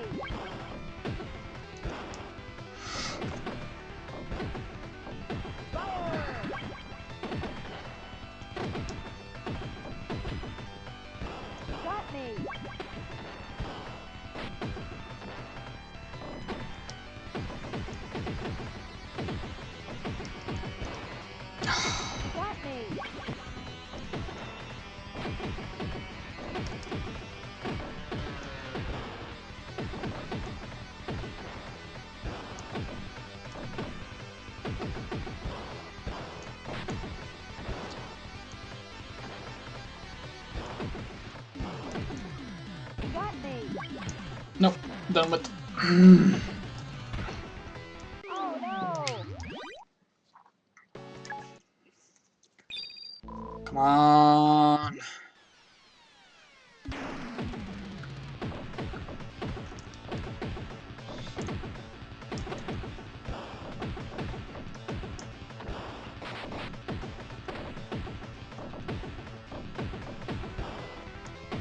Got me!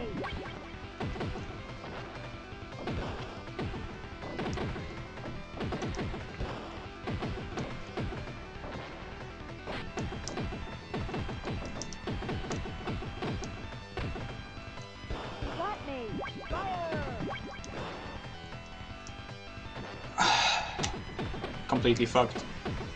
Oh no! This is hard.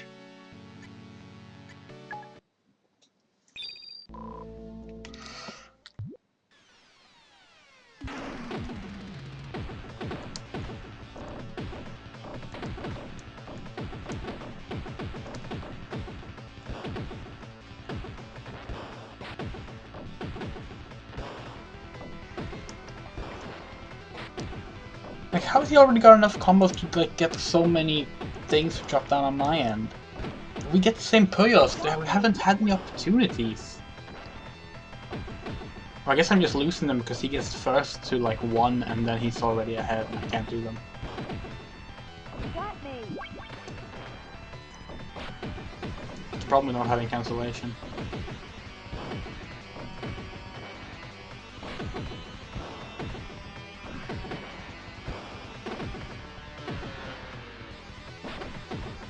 Yeah, that's... Wow. No! Wow.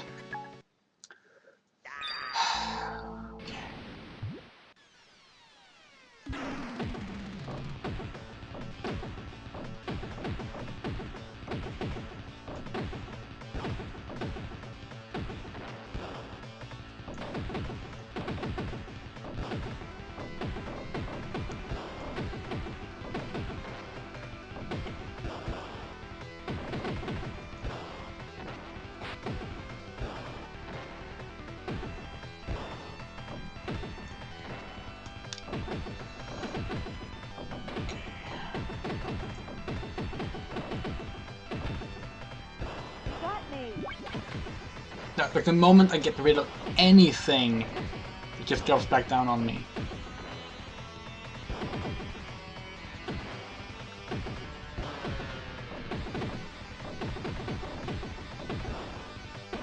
Got me!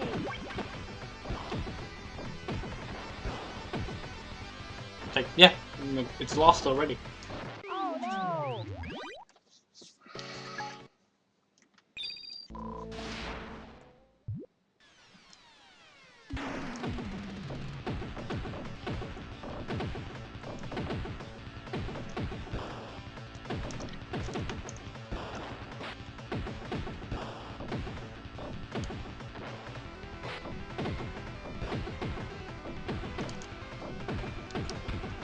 That's something at Got least. me! But it's less than what he sent me.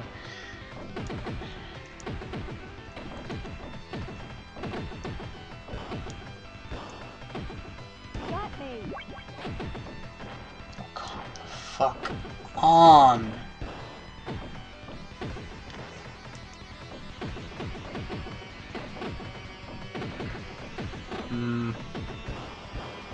Okay, good, purple. Got me! That's not gonna help though, because that happens.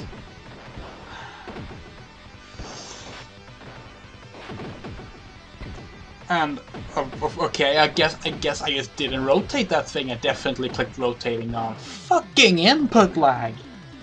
Oh no! Rather capture lag. Oops.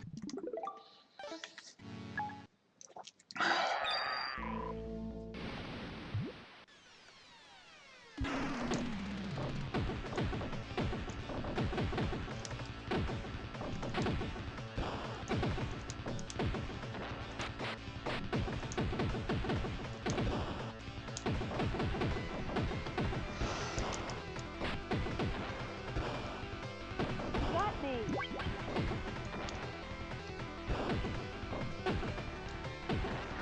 Okay.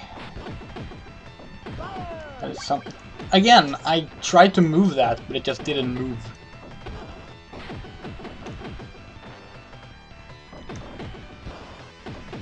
Got me.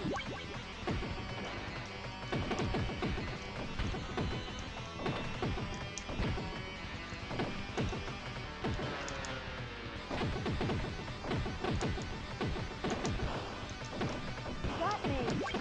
Oh no. Fire. Oh, come on.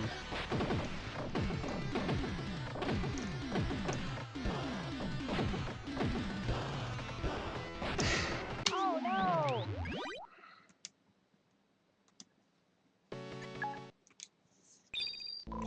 Okay, let's try again.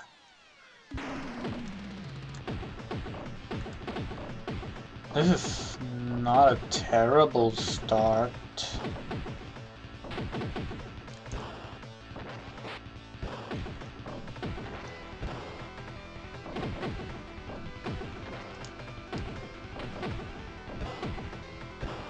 Oh well, Got me. it seemed not terrible. And I just couldn't get any of the useful things I needed. Got me. And there went my chance to use the blue. Wonderful. Fucking wonderful. Yeah, this is another bust.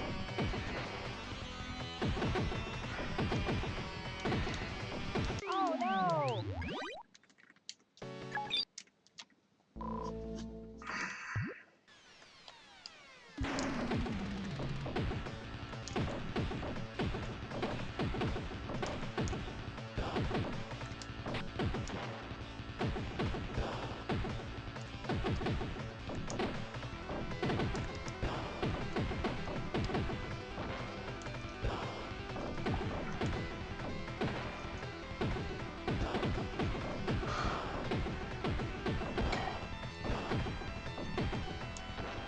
Yes, good. Fire.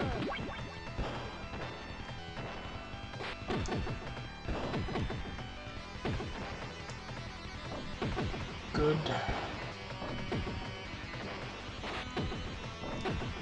Take that. No! Well, still have to do. Got me. And there came the next thing to ruin that.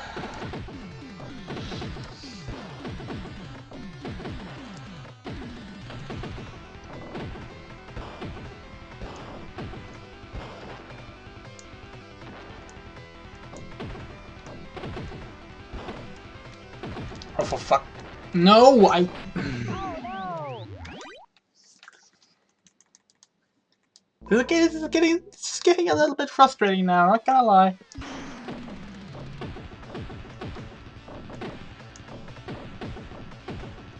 Okay, we need something green. Yeah, good. Something blue. Good. That's the start. Fire.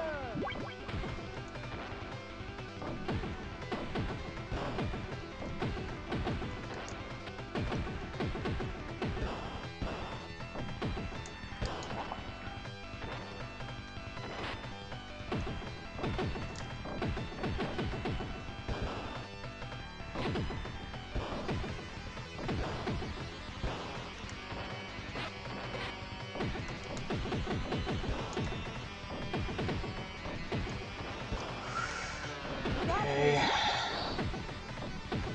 What the...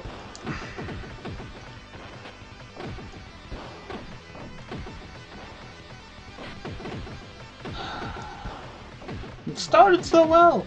That one started so well! Fire.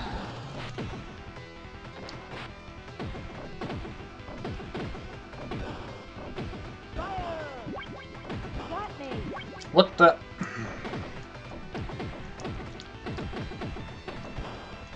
No, that's not where I want. Well, I lost my chance to get out of that Oh one. no.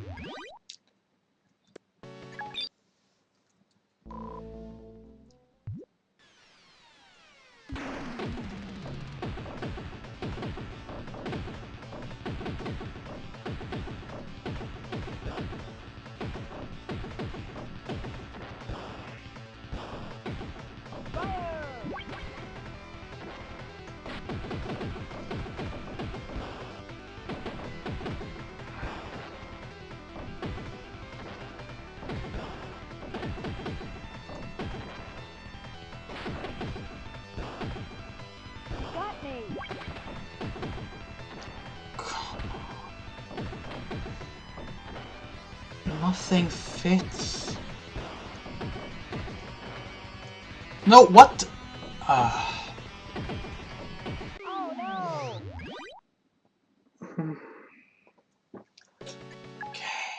Okay. Okay.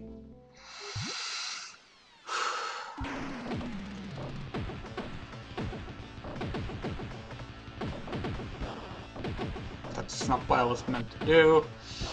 Already fucking up. Always fucking up. What? No, yeah, well, as I said, always fucking up.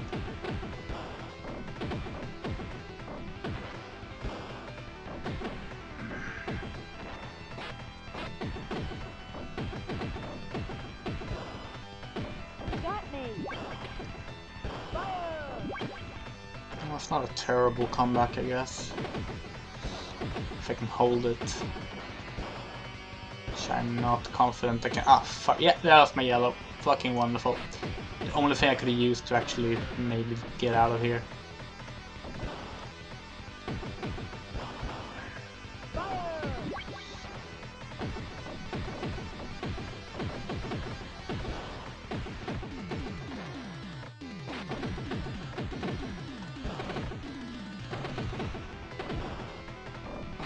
No, it's funny because like if you get a nuisance Puyo in one specific square, you're automatically dead. It's the third from the left, topmost, because you can't move your Puyo before it falls, which is in the other games you actually have 2 spaces you can move from to maneuver around that. Now, obviously, that's not going to help much with input lag, but you know, technically that would have made things easier. But that wasn't in the first game.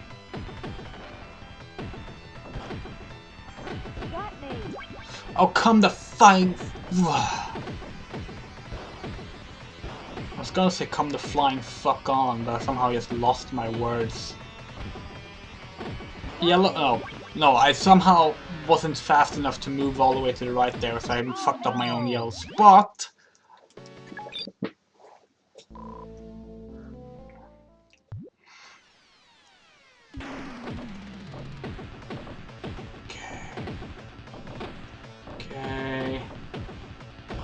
Okay.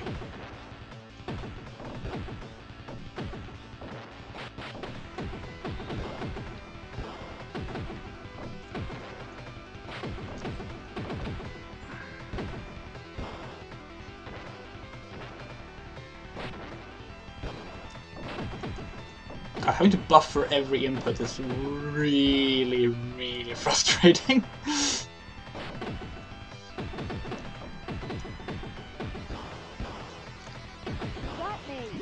I'm not sure if it makes me... Oh! What? Where the fuck did that come from? Oh, yeah, I'm dead. I was gonna say, I'm not sure if like buffering my inputs is helping me get better at the game, or if it's just gonna make me worse at like Puyo without input lag.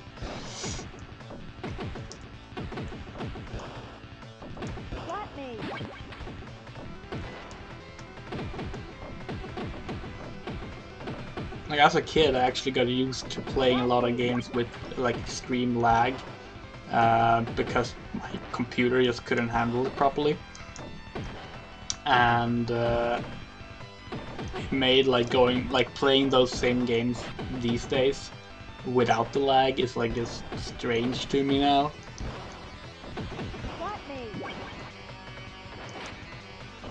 This is ridiculous.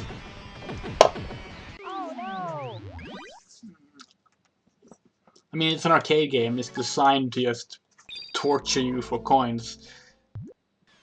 But like, wow.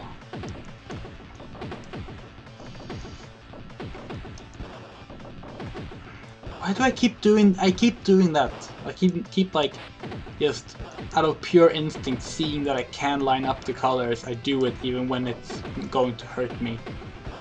Okay, there I didn't do it because I saw it. There I did it because the controls didn't let me move them where I wanted them.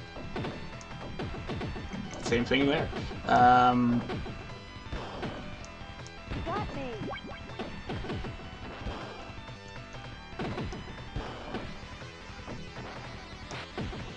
It's funny, I actually have a save file on this SEGA Ages Puyo Puyo of specifically the Satan boss fight. I did like a quick run of that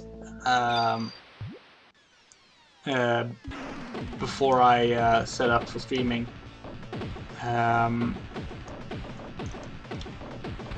I didn't beat Satan there either. But I sure as hell performed better than this. Oh shit, no, I misread that. And that's another waste of Puyos. Fucking wonderful.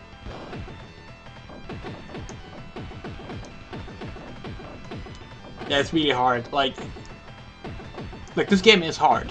Like, let's be clear. I mean, it's an arcade game. They're hard. They're unfairly hard on purpose. It's literally designed to just steal money from you. But like, they don't fuck around. I'm pretty sure the like actual console versions that they made for like the Mega Drive and Super Nintendo, etc. I'm pretty sure those were technically easier. We're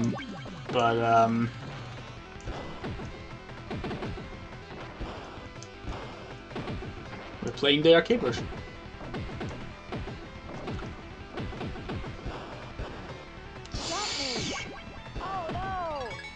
No, I actually thought I had him, and then he just fucking comboed himself out of his mess.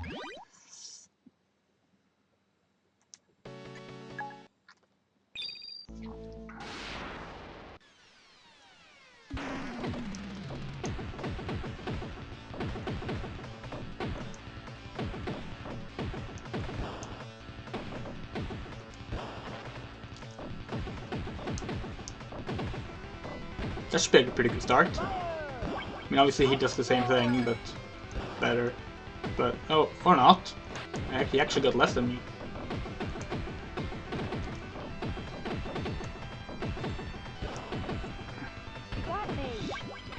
Only a matter of time before he gets a, yeah, there it is.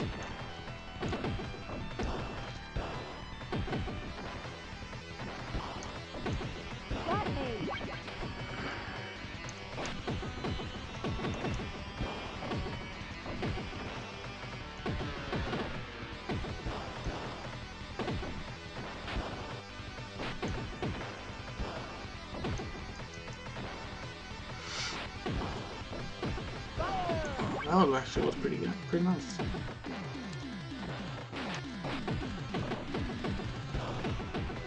Oh, nice, nice.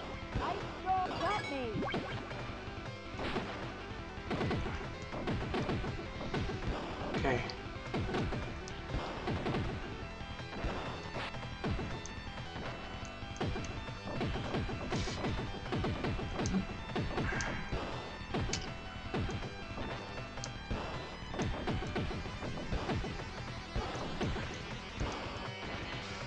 No. Come on.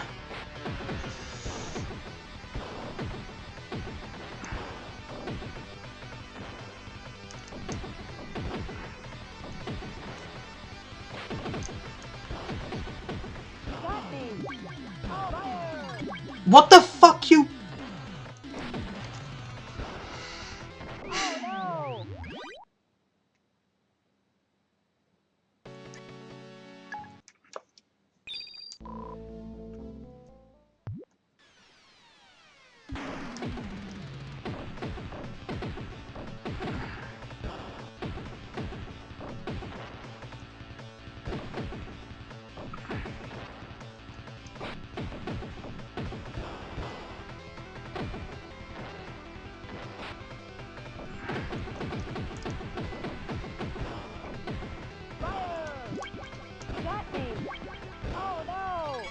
Wow, that's what he starts with, huh? Okay, yeah. Jesus fucking Christ. Ah. Okay, okay, okay. No, what? Got me. Well, and yeah, and there I have no use for it again. Fucking wonderful.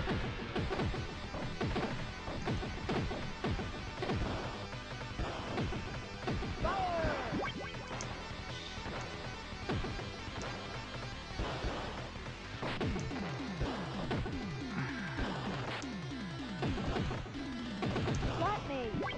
Oh no.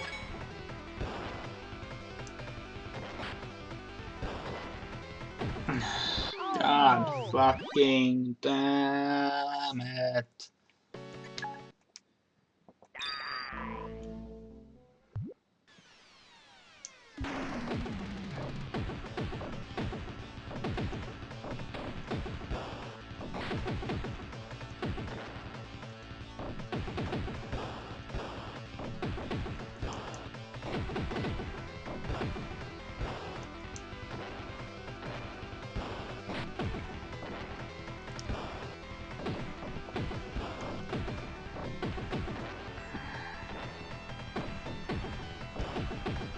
I'm just ignoring my own advice completely.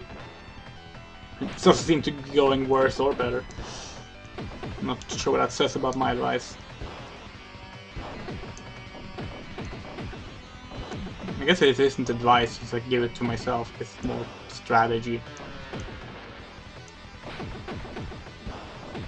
Either way, it doesn't work, so. Got me. Oh And there came the nuisance, and I'm back to square one.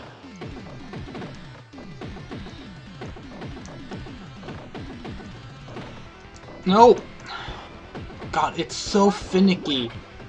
Like, no. Got me. because of the fucking delay, like, Oh no. having to buffer position and rotations on the ones that are high up, because you know there's like some frames that differ because of the game capture, is possibly the most ridiculously hard thing I've had to do on stream.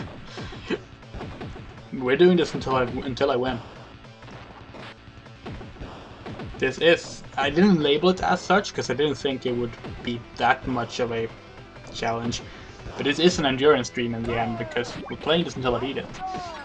Which hopefully soon, because I'm on the last boss, but Got me. who knows.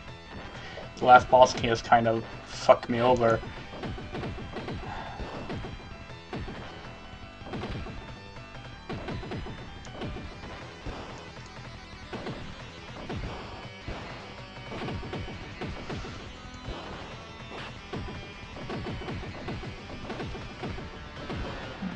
Yeah, he's gonna get out of that. Asshole.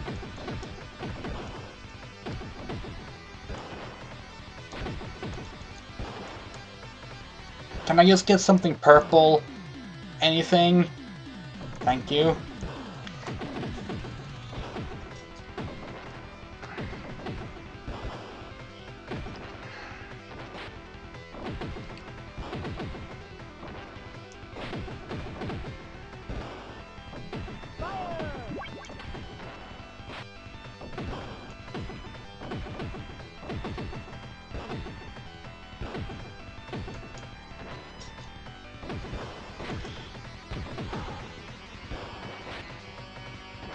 What? I fucking spammed the rotation button and it didn't rotate a single time and it fell down far. What the fuck? What the actual crying fucking... Blah. Blah.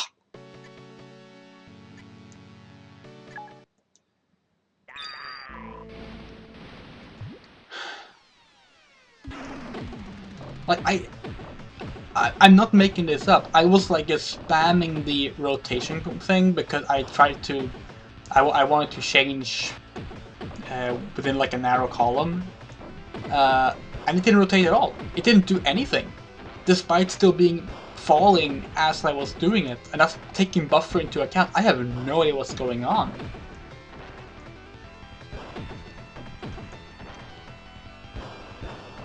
I've never seen that happen before. playing this. Got me. Like, that's not game capture delay, that's like... I guess it could be related to the Joy-Cons. I mean, I guess I don't normally play this wireless, I play it handheld, which I guess would affect the input. I don't know. It's just like, I'm sorry, like that. I was supposed to have gone through that. I may not have. I probably wouldn't have won regardless, but that just pisses me off because I had that. I absolutely had that.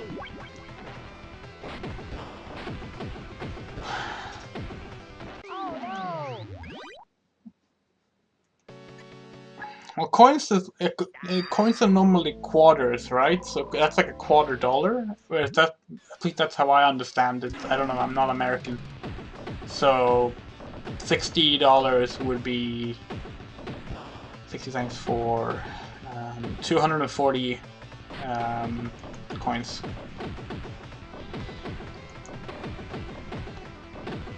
I don't even know what happened here. I was too busy doing math in my head.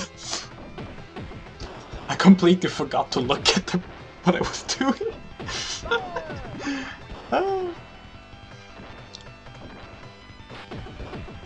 Fuck, why is this going better?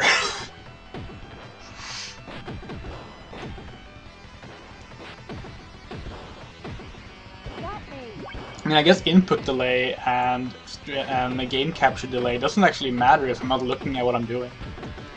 Yeah, technically. Oh Okay, now we're back to normal.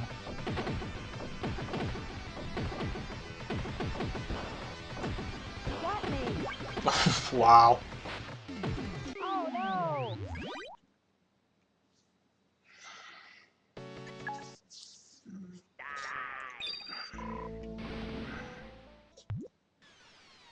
Well, 60, well, a quarter is 25%, so $1 is 4 quarters, which means that 60 times 4, which is 240, 240 quarters.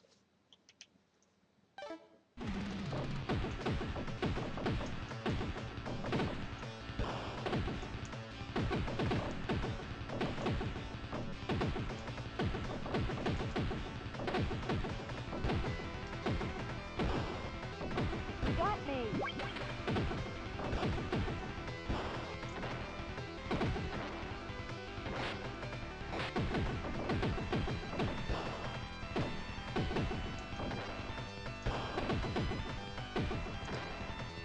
Whew.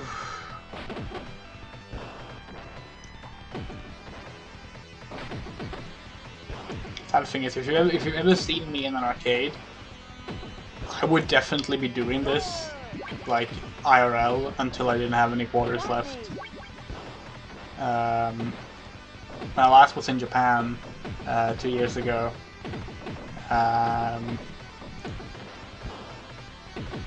We spent so much time in arcades, and yeah. Oh no! I just kind of... I blew so much on arcade stuff. Because, you know, you get the Suica card that like allows you to travel and such, and that also works as like payment in some places, including arcades. And that was dangerous because it meant that the money I put on my card to travel with could now be used in arcades. And it was used in arcades.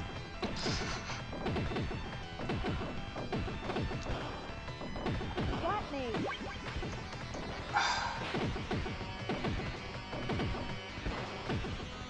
Oh no! I can do math in my head pretty well.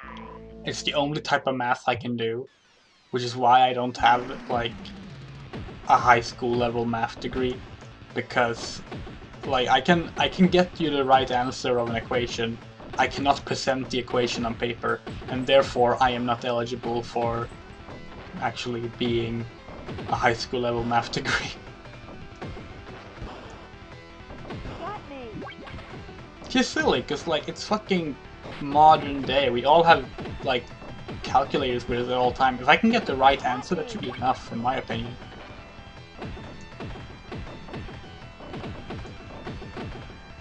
I don't know what that was.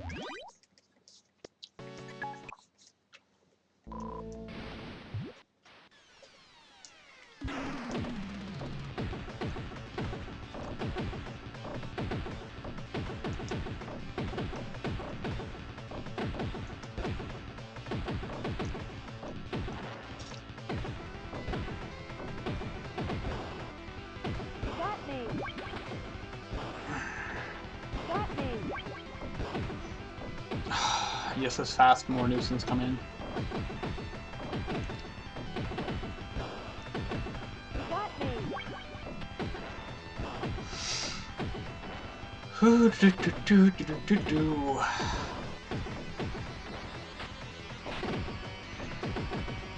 Oh no.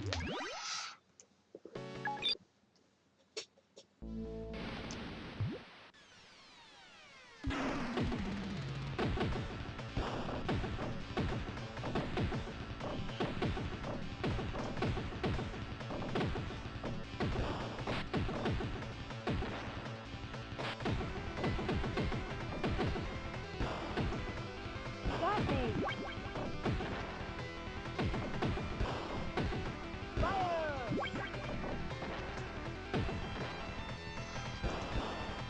Ah, shit. I really wanted to get the blue one down there. Got me. No! And I can't even get the red ones there.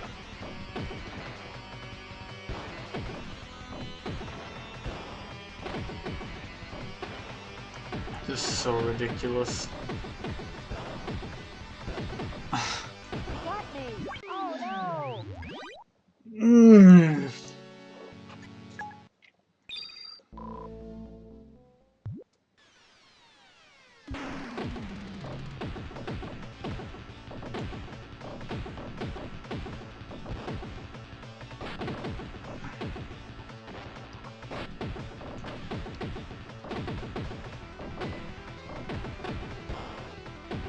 Got me.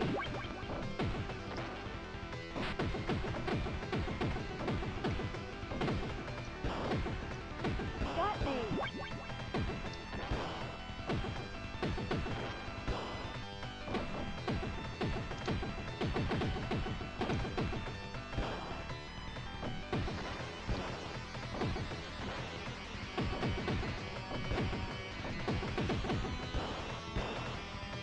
Fire.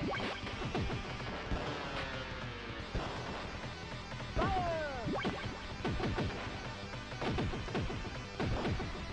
This time around I decided to try and use RNG to my favor. So I just stacked them evenly, left to right, until I got halfway up. And then I started working my way down, hoping that just the way I had stacked them would give me some combos. And it did, actually. But not enough to actually, you know, get me through. Oh no.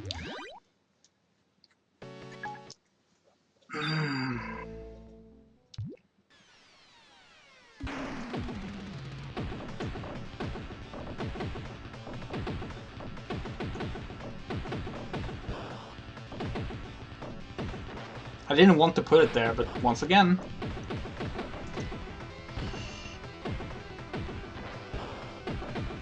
Got me.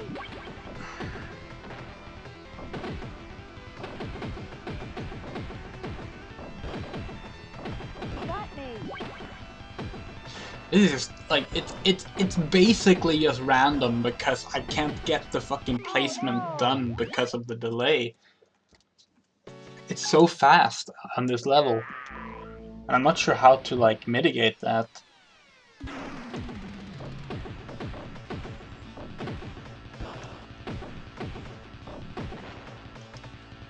Because, like, it's not like I'm good enough at the game that I can reliably do this without lag. Adding the lag makes it fucking impossible.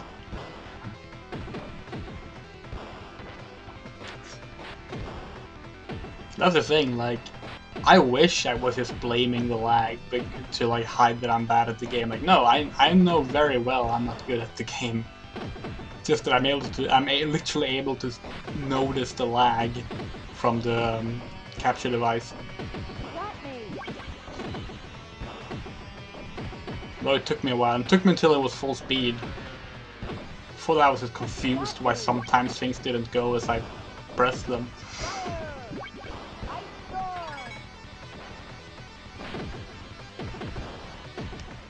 I shouldn't have done that. That was a really bad move.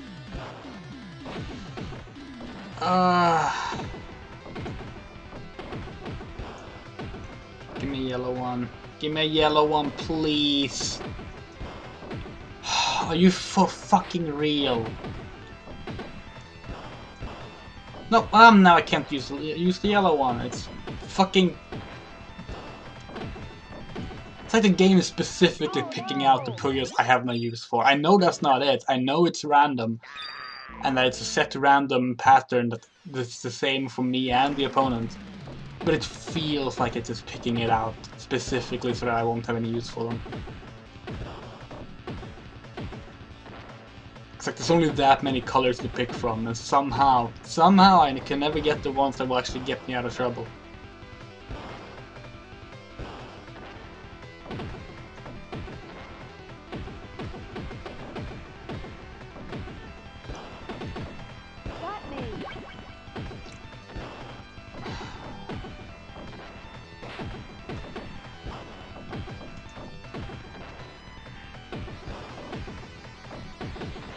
No, that's... Not a single thing is being placed where I fucking want it to be placed. Oh no! It's getting really frustrating. Okay. Okay.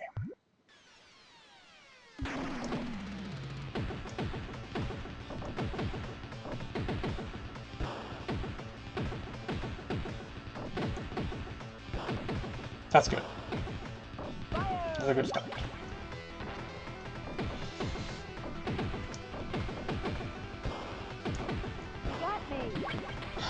Shit.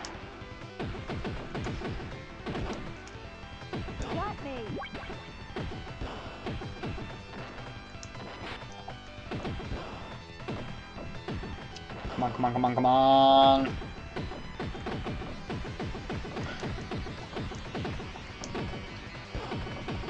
Oh.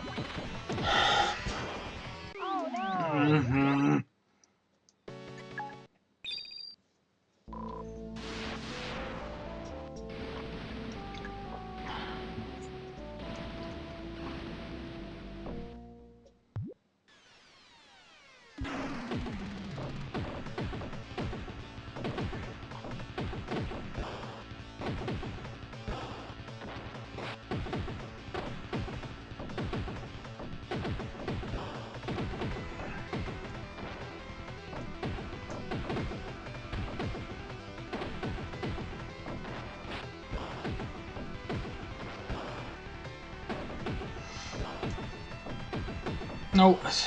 See, I wanted that one all the way to the right, but it just didn't go there. Like, what am I supposed to do? Nothing can land where it's supposed to. Like, I'm not gonna be able to, like, win if I can't place my Puyos.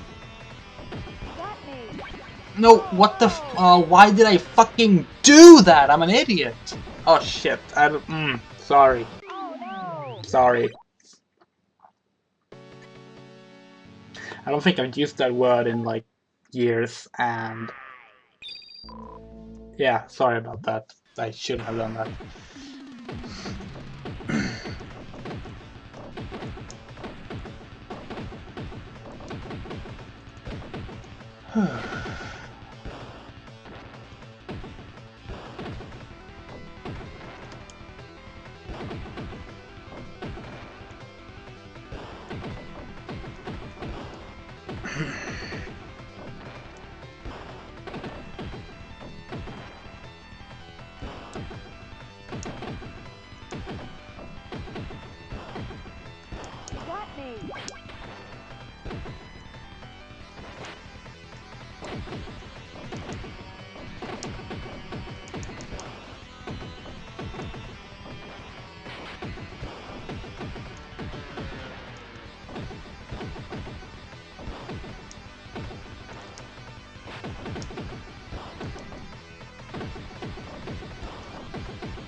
And it's done. Again.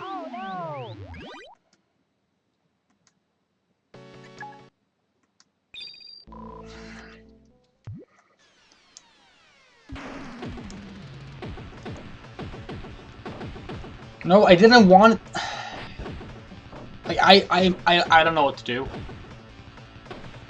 Like, I can't place anything where I want it. That's how bad the lag is. And the input on the controller, apparently, because I guess the Joy-Con just fucking suck.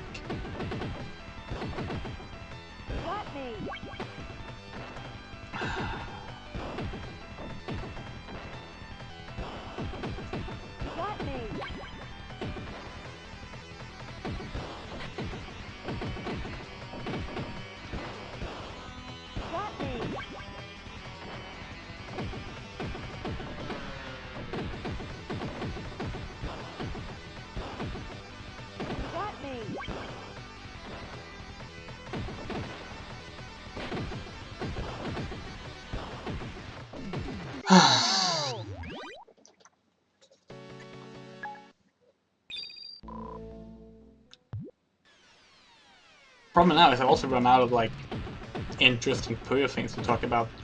Except for stuff that I want to save until, like, you know, other Puyo games.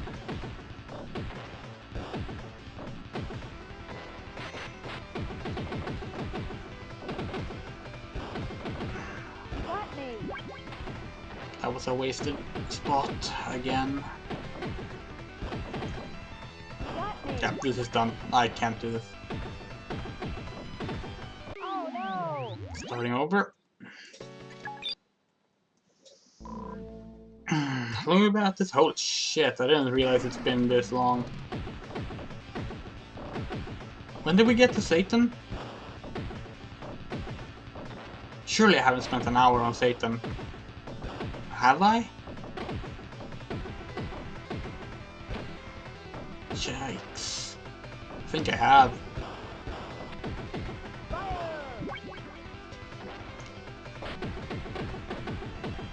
I was like positive this would not take more than 2 hours. Because it didn't last time I played it through on SEGA Ages.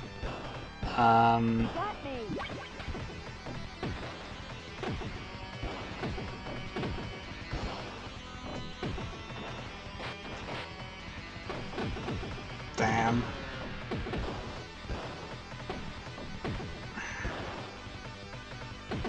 And one single fucking nuisance Puyo lands in the one place I could place the next Puyo I was gonna use.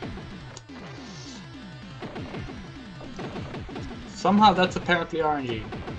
I mean, that's RNG in a nutshell, isn't it? It's something that's truly random never actually feels random, because that's part of the randomness, is that anything can happen, which means the worst thing can happen. Which means you notice it when it happens.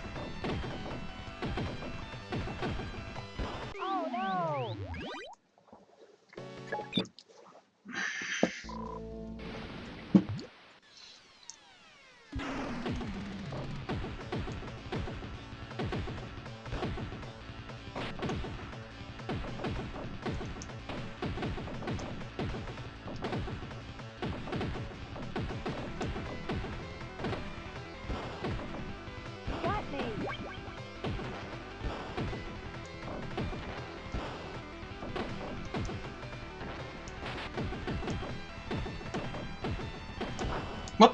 Again, it didn't rotate. I don't know if you could hear me clicking or not, but I definitely did. It's just... fucking hell.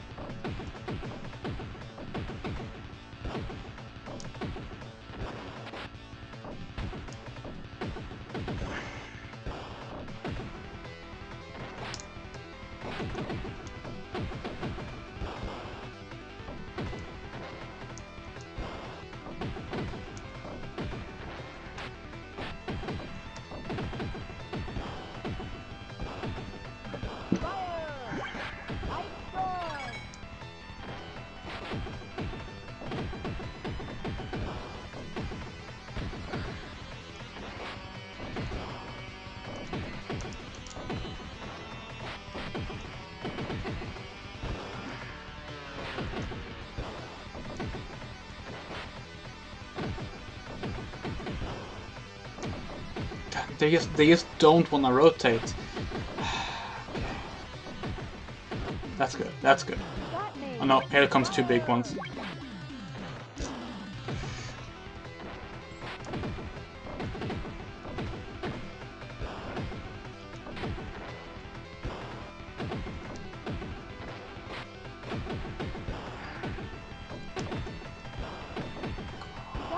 Oh shit. No. Really? Not gonna give me a blue one? Fucking hell. Oh no!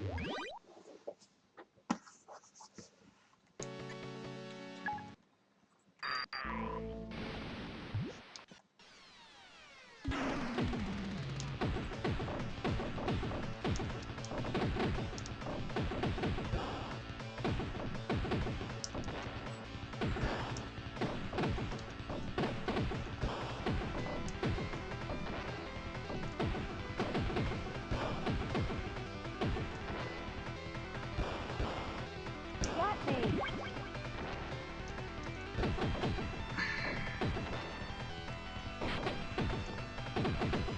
Like, good luck trying to do like a fucking staircase or something for a combo with this, considering is how fast all the nuisance stuff comes in.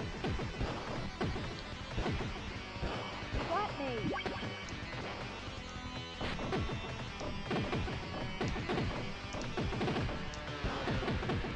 AI doesn't have to deal with fucking capture lag.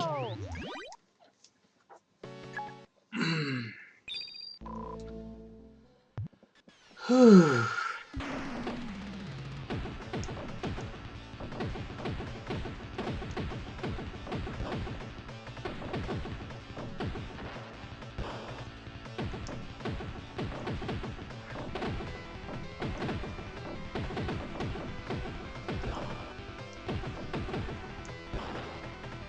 Got me!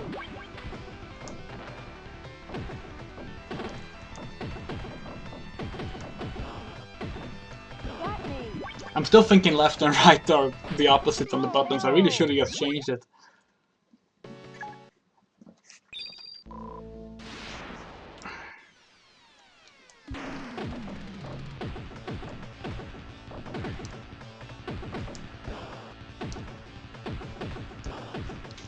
It truly, I find it almost astounding just how bad the capture lag is, because like almost every single time I try to move something left and right, just one step, it doesn't go through. Like, it's amazing.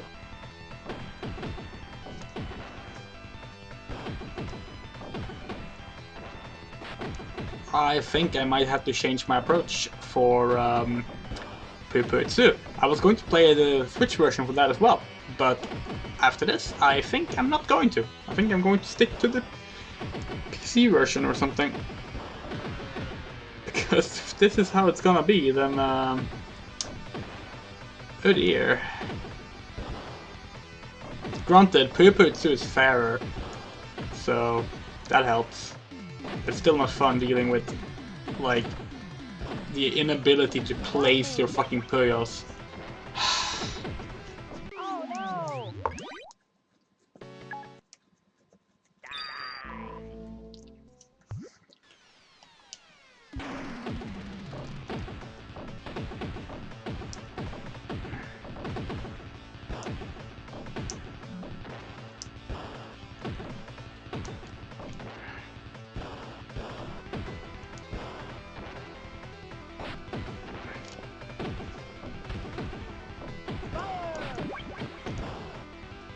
Got me!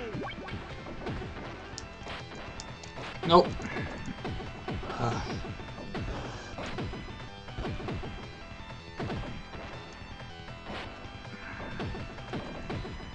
Oh, keep this going. No!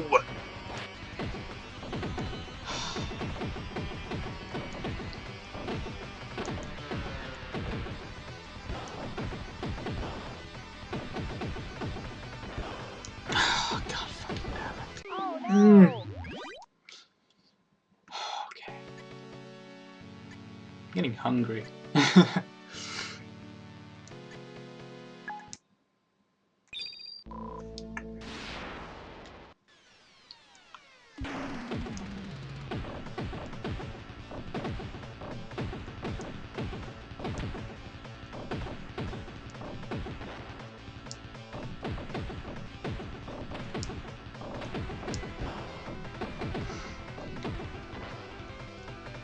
Well, again, I fucking didn't want it to land there.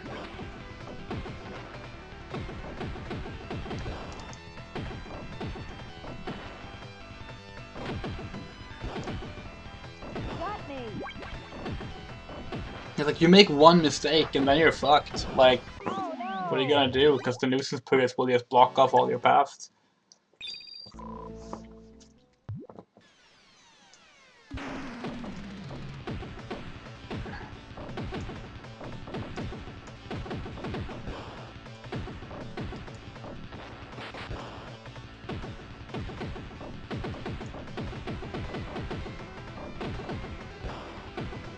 Got me.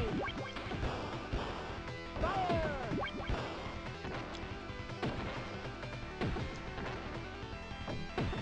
You can see how fast he just fills up my screen. It's Got me. It's ludicrous. Oh, no. Yep. I don't know. Oh no.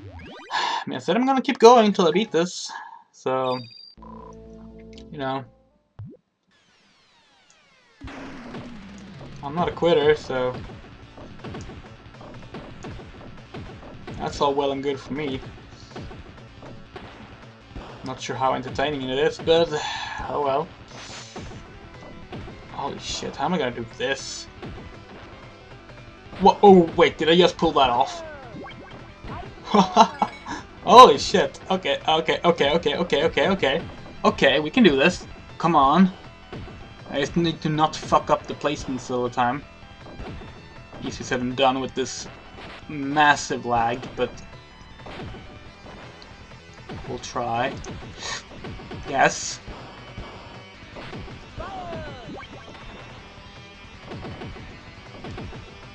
Yes. Eat shit, Satan.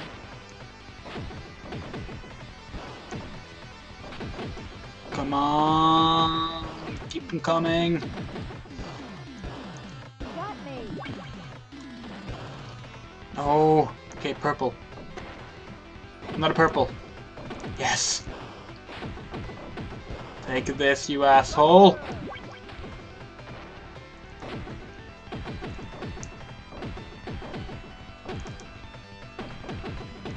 Oh shit. Shit. This is getting hard. Yes! Hey. Get that. Yes!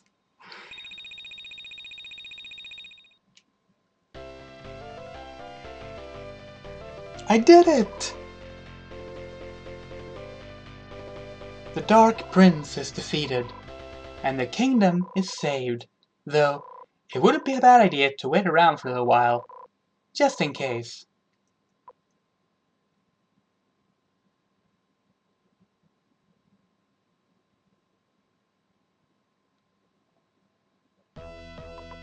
Okay, yeah, here we go. Sylvana instead of Arl.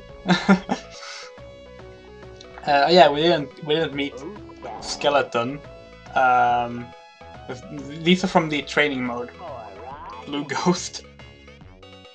Mummy. There we go. Draco Kentaurus, or Dragon Woman.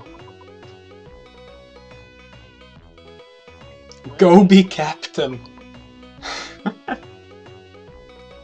Smallfoot. Of course. Dark Elf. He's a siren. Scorpion Man. Johnny. Zombie. Witch. I think she's the only one with her actual name. Elephant Lord. Devious. Max Minotaur. What's wrong with Minotaurus? Lulu.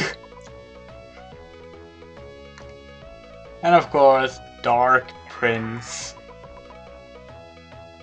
And Carbuncle! Okay, Carbuncle actually has his real name. The Carbuncle and Witch. Those were the ones that actually got to keep their names. God, I can't believe how long that took. Jesus. I did not make it onto my scoreboard. So, Puyo Puyo 2, what do I want to talk about? What do I want to say about this game before I start playing it? It released just 2 years after the arcade release of Puyo Puyo, and it brings a few new things to the table that basically became the standardized way of playing Puyo Puyo. The 2 rules include the actually, I just realized I don't know what the official name of these rules are, but essentially, they changed a lot to how the nuisance puyos work, which we'll be seeing a lot of. They also changed how the story mode works. Now, I was sort of worried about this because while I will not be able to present all the games in translated forms, because not all the games have translations to English, official or otherwise. Puyo Puyo 2, I was kind of disappointed in because this is the official English release on Nintendo Switch, and yet despite that, the game is in Japanese. But that's not too much of an issue because there's less of a story mode this time than there was in the first arcade game. Now they changed this for the Super Nintendo and Sega Saturn release of Puyo Puyo 2. They added they added cutscenes and stuff. And I did consider playing the Super Puyo Puyo release instead. Nuisance Q. No, I believe it's like it's not overflow, but it's something similar word to it. And it has to do with how you can like prevent the nuisance puyos from dropping. Anyway, we're just gonna jump right into it. So, yeah, I know. Act against age. I'm so glad they did not remove that for the Switch re-release. These graphics are actually not that different from the PC version. I could just play that if I wanted to, since it's in Japanese as well. Yay!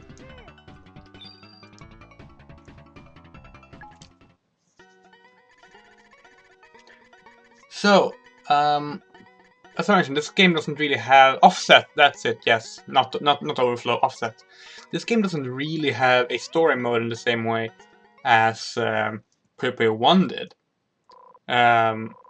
Instead, all you will get here is a description of the character, and if we pause the game, we can actually... Okay, I was hoping it would just give us the actual character we were facing off against. So we're facing off against Baronet, something like a sheep, one of the 8 champions. That was what the text before said. And basically, you go up this tree, randomizing who you face off against. And look, Satan is actually named Satan. This is the first time that he's been called Satan in English. Did not last. Puyo Puyo Tetris 2 goes back to Dark Prince, but I thought that was interesting. I guess it's because his in-game name, since it's a Japanese game, is Satan, so which is easier. Darko Kentauros, just Kentaur instead of Kentauros, but you know, that's okay. Minotauros. Yeah, see, all the names are here.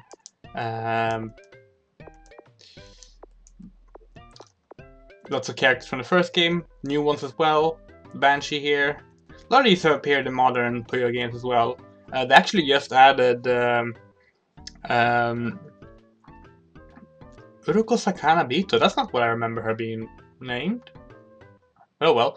Actually just added her to Tetris 2. Okay, so let's go. So, game itself is still Puyo Puyo, of course. But as Simon pointed out, the offset rule was introduced, and the offset rule is like what makes Puyo Puyo work properly. Like the first game was fun, but from like a competitive angle, it was deeply flawed. But with the offset rule, when you have incoming nuisance Puyos, they you can like offset them, and even throw them back at your opponent by that was wrong on me by just popping Puyos, which gives a reason to pop singular Puyos as well if it can, you know, minimize the damage that you'll take from any given nuisance Puyo blast you're about to get. Cerealy, yeah, that's her name. Did they change her name? Like, in the series, or are there two mermaids? Because the mermaid goes back to Monogatari. Originally, she's even in the not very good anime adaptation.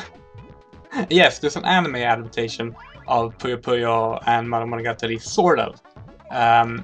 Basically, a bunch of various shorts based on the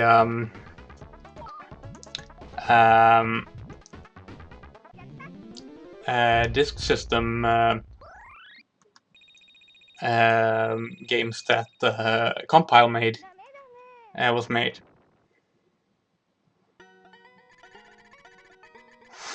And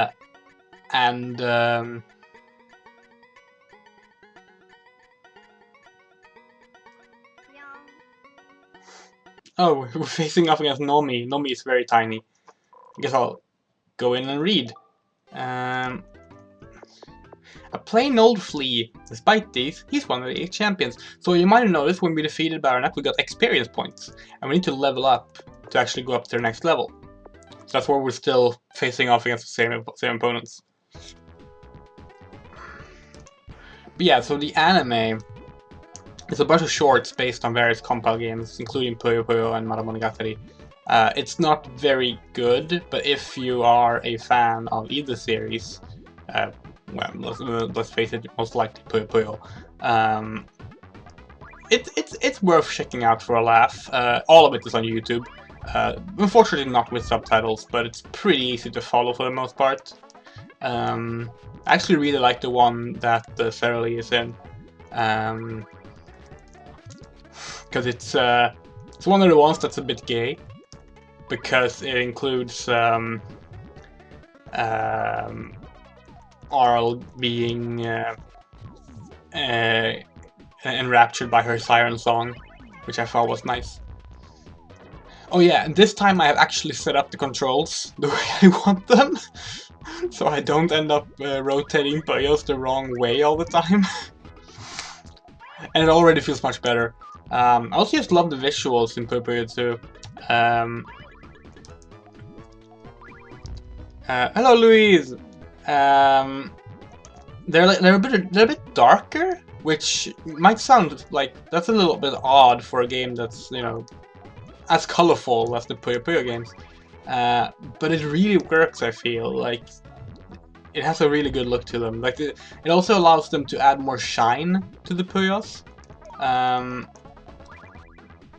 That was not really there in the first games, but oh shite! I was not paying attention there. Let's see if we can do something about that. It would be really embarrassing to die on the first tier of enemies. But oh, Jesus! It's oh my god. Okay. Hello, Sunny Suffolk. Hello, V. Yeah, there's more contrast. Oh shit! Can I go back? No. Can I put in the wrong name. I'm not AEA.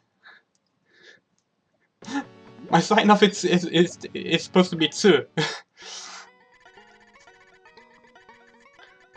But yeah, that was kind of sad. It happens. Sometimes you just get like bad stacks of players. So great, we don't really need to read his description because he was in the first game. But yeah, Sukeapods.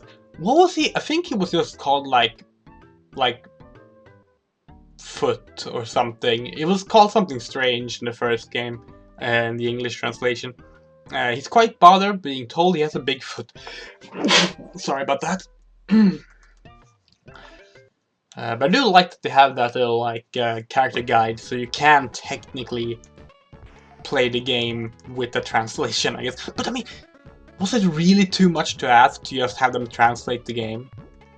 I mean, if you're already going to translate all the text in the game, why not just go the extra mile, you know? It is Smallfoot, yeah, that's it. Yeah, which is like, I guess it's a joke about his height? Like, it's like Bigfoot, except he's small. But it's such an odd naming choice. Not the one I would have gone with. Oh, I don't want to... This is not a great stack I'm doing here, but it's okay.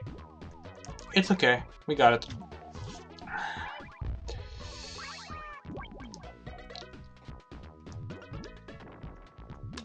With the offset rule, as I mentioned earlier, it's actually pretty useful to just have like singular Puyos you can pop at any given time. So it's not, I mean, obviously building chains is always very, very useful, but it doesn't become your only method of surviving, which I like a lot. I guess. But I feel like if you name yourself Smallfoot, you only draw more attention to your foot being big. Right?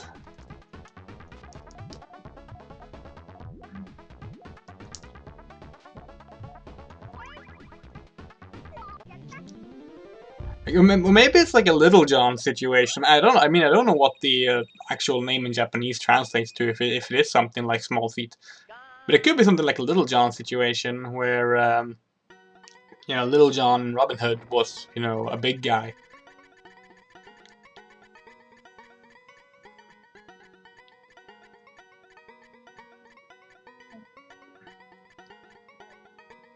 Oh, we got no ho ho. Okay. So, no ho ho. His name is an onomatopoeia for being easygoing, one of the 6 song sages.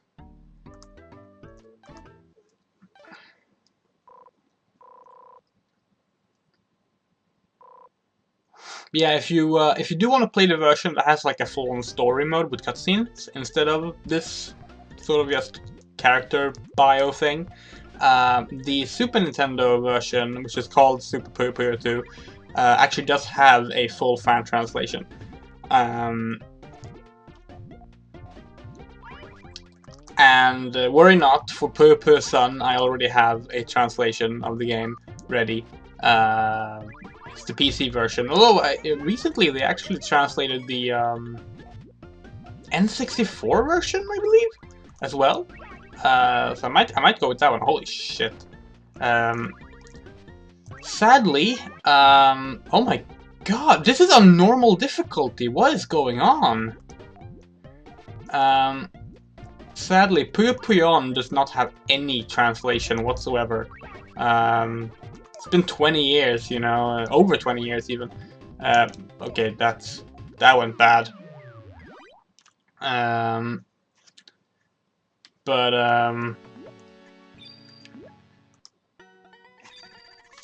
It's been over 20 years, but Puyo Puyon, the 4th game, does not have any fan translation whatsoever. Even though the game's, you know, the game released on Dreamcast, PlayStation, and Nintendo 64, so it's not like there weren't versions to pick from.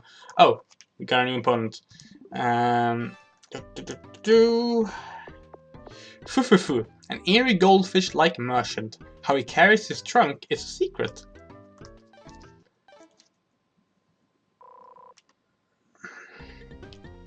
Okay, so I gotta actually like pay better attention here. We're gonna actually try and do some proper stacking.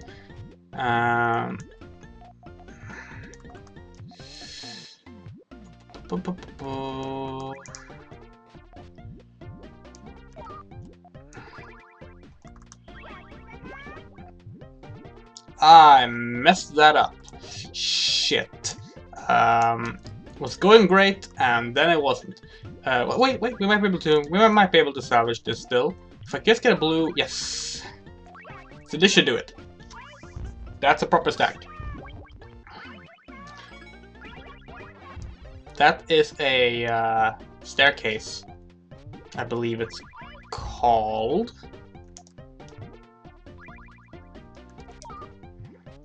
It is like the most effective way of getting quick combos is building stairs.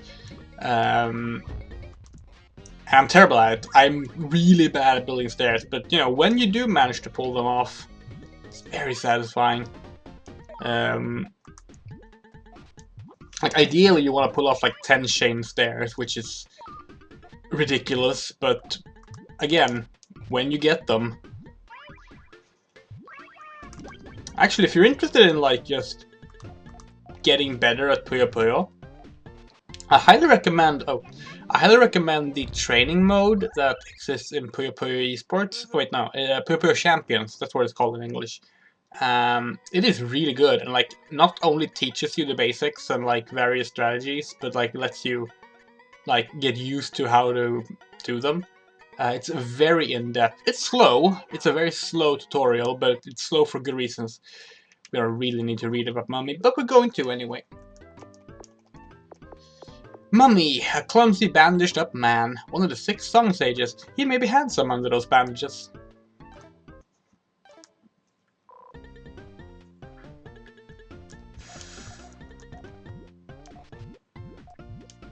I immediately stop stacking as I'm supposed to, because I cannot for the life of me actually stick to what I say I'm going to do.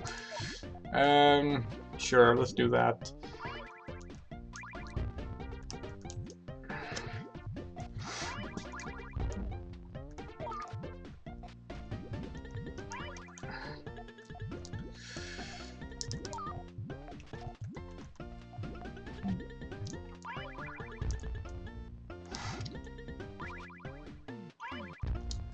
Oh yeah, the other thing about the translations of the Puyo games that is tricky is that some of the games do have fan translations, but only for like not very ideal platforms. Like Puyo Puyo 7 and Puyo Puyo 15th Anniversary both have full translations on Nintendo DS. And like, that is literally the worst way to play if you want to. Oh my god, how did I misplace that so badly? Well, yeah, I deserve this death. Oh, wait, no.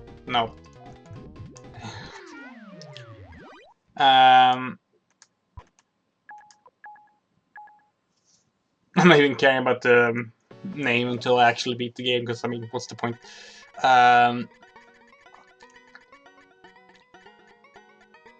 What was I talking about? Oh yeah, like the DS versions obviously have 2 screens, which, and you know, low-res visuals compared to the other versions, so they look terrible when you stream them. So I haven't decided what I'm gonna do there yet, if I'm gonna play the DS versions, or if I'm gonna like memorize the storyline from those games, and just play the Wii version, the PS2 version. Honestly, the Wii version is the ideal. I did it again! I start stacking and instantly like don't stack properly. I need to stop. Okay, we can fix this. It's not too late.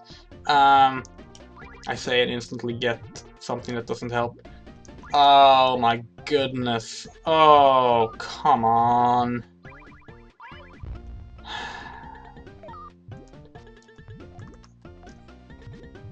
This is bad. This is bad. That's something that should at least save me from that, yes. Thank you, Offset Rule. I'm so glad to have you this time. I think I mentioned this last stream, but the arcade games are also, like, generally harder than the console versions. Actually, I don't know if that's true, now that I say it out loud. I'm not actually sure if it's true, if that's just the impression I've always gotten. Because whenever I play the console versions, I feel like I have less of an issue getting through things. But it might just be something I'm imagining because I know the arcade version was obviously made to pop quarters out of people. Which, you know, is easy to do if the game is hard. But I would imagine that it's true. Oh my fucking god! We did not have this much trouble on stage 4 last time. Our trouble came pretty late last time. But I've said it before, I'm by no means a Puyo master. Like, I am a casual Puyo player, I just really love the franchise. Oh yeah, like playing Puyo 1, like the last stream we did where we played Puyo 1, like it was a lot of fun, for certain, but it was also absolutely torturous. Like playing without the offset rule, oh my fucking god, how fast are you? Playing without the offset rule just completely changes, like, I mean, part of it is because you're used to it, I guess, but like when you don't have it, like, it's such an important safety net, being able to, you know, catch up when if you fall behind in any way. So when you don't have it, it's just like, well, I guess the first person who's about to win is going to win. Which is most often the AI, because the AI has the advantage of being an AI.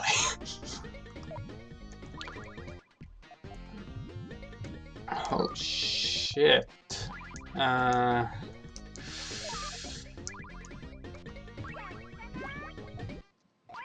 is he pulling off so many? He's doing like, he's making really good use of just small combos.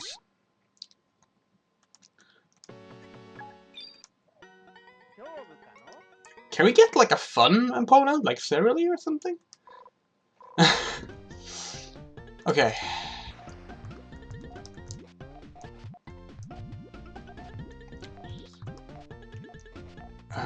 Boom. I want that one there, I want that one there, I want that one there. We don't want that one there. Oh shit, there it comes. Okay, that's fine. That is fine. We want a purple one. We want a purple one. Thank you. And now we want a red one. Perfect. Boom. Did I do that right? I did do that right. Almost got 4 there, but you know what? I'll take it. Oh, but it did pretty much nothing for him because he's been stacking on one side. Shit. I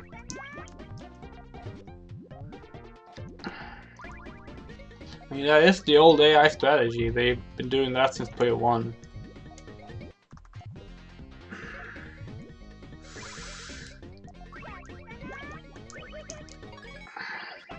Oh, fuck! I thought I had him that time. Genuinely thought I did. Oh, mummy.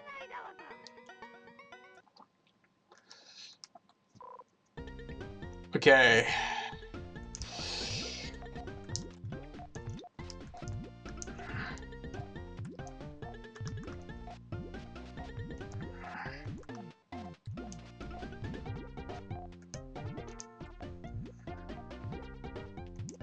Come on, give me purple ones. Oh yeah, you might have noticed. I can't believe I didn't mention this.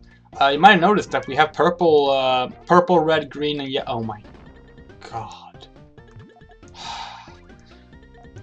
We don't have the same colors as the first game. Was what I was gonna say. There's no blue Puyos.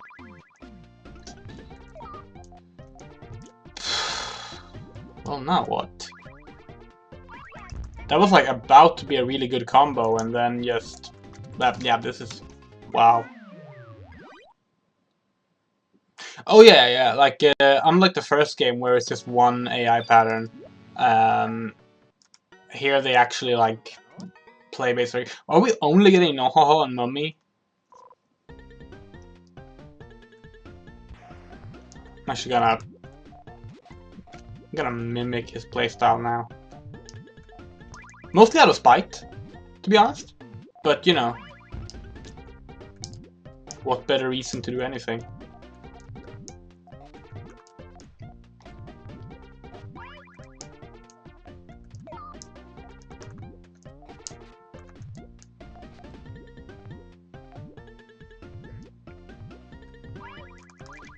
Oh shit, I misplaced that one.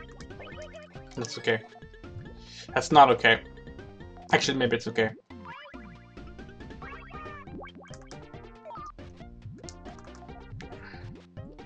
Did I say we didn't have blue Puyos?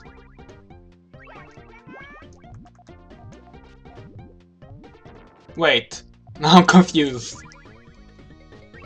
Oh no! No, we do have all the colors, it's just that it's only 4 of them at any given time. So it's based on who we're fighting against. And then like we get all 5 colors in the later stages, that's it. That's it. I'm gonna try and... There we go. Uroka Sakana Bito, or Sarah. Basically a mermaid. She's timid. She's a good character. Everyone likes her. Merm. Merm! And once again, I do not understand why I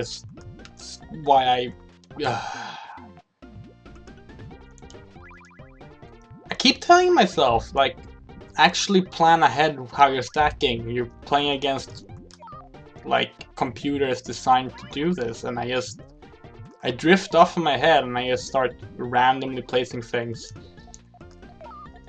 I want to blame it on me doing like commentary and playing at the same time, but I know for a fact that I do this when I play it casually as well, so like, you know, I know that's not the case. Oh, come on. Okay, good. I guess rid of some nuisance Puyos. Okay. Okay, can we get a purple one? Purple one. Thank you. Another purple one, please. There we go. Perfect. I could have set up a better chain there, but that's okay. I'll take it. I am actually perfectly happy with that.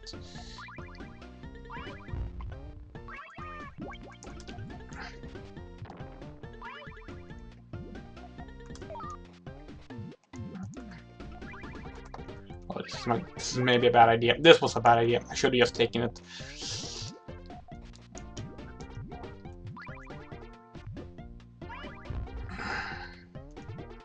Well, it's partially my short-term memory, and part of it is just that I just really enjoy slamming down Puyos at the start of a match and just placing them around the bottom. There's something strangely satisfying for some reason about doing that, which leads to really bad plays, but I can't stop doing them. That's a pretty good one. Yes, there we go! Haha!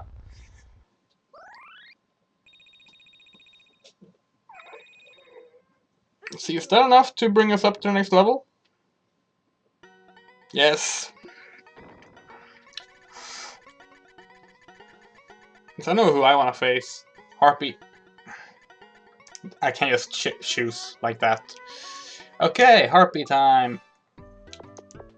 She bewilders others with her singing that isn't that great.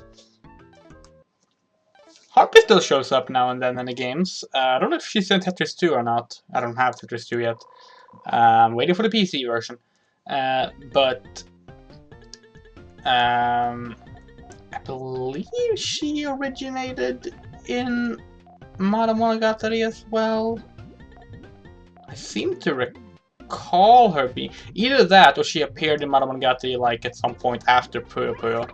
But she was of course in the first Puyo Puyo, where she for some reason was translated as Dark Elf. And I still don't know what was up about that.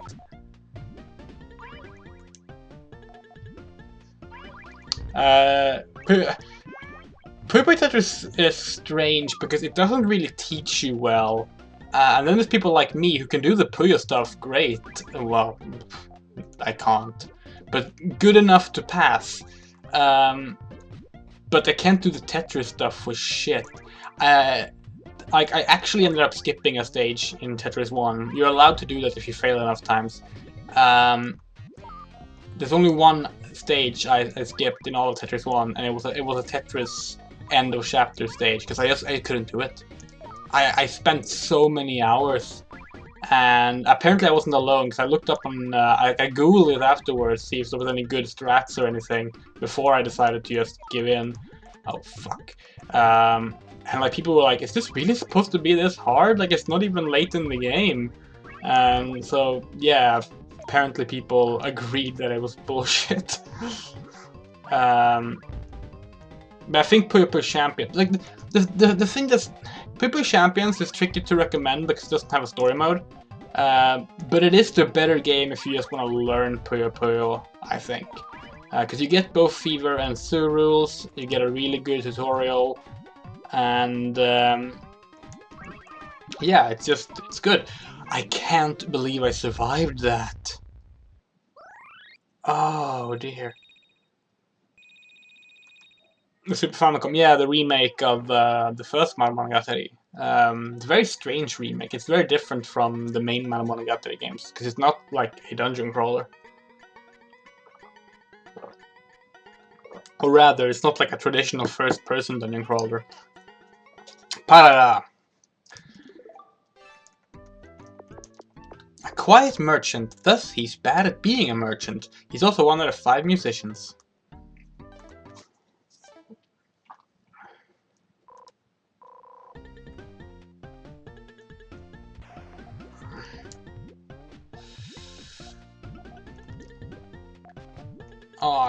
This is a tricky situation. Can I get like a red and yellow or a double red, please? Okay, well, it doesn't matter now. Oh, now I get a double red. And a red yellow. Jesus. My luck. Oh, wow. Oh, this is bad. This is bad. This is really bad. Of course, as with the first game, every time you clear a stage, the game goes faster. And when you're in later stages, it always goes that fast.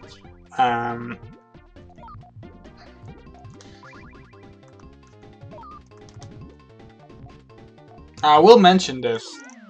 Puyo Puyo 2 has difficulty settings. We're on normal mid-range difficulty setting right now. I haven't planned on lowering it, but I'm not against lowering it should it just get infuriating if we're stuck somewhere. Because I believe you can lower it mid-game from the options menu. Oh shit, I forgot. Where are you? There. Samurai Mole. A samurai who values Bushido. His sword is exceptionally sharp. Okay. Can we... Oh, this is a good start. This is a great start. Let's not fuck it up, okay? I have a feeling we're gonna fuck it up.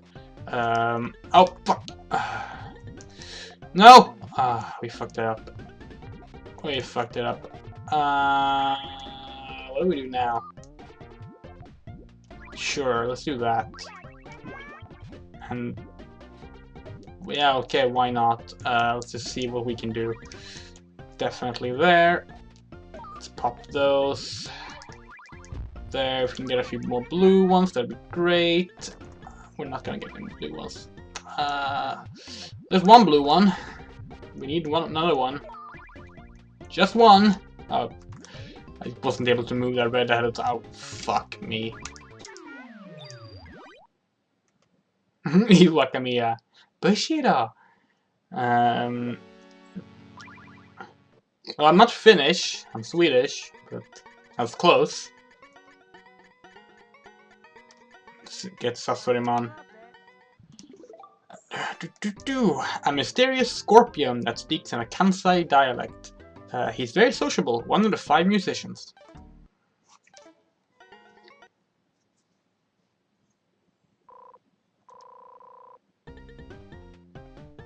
Okay, this is not as ideal of a start as the last one, but we'll see what we can do with it.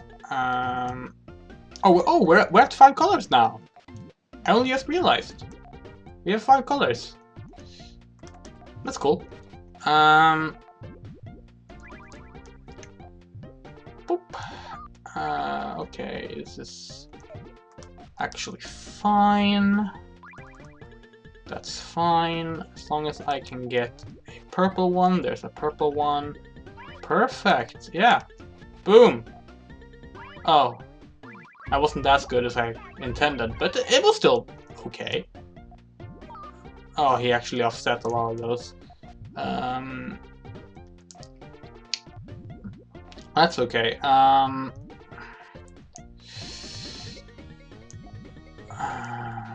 we get some... Okay, now we definitely need some blue ones before those drop. There we go.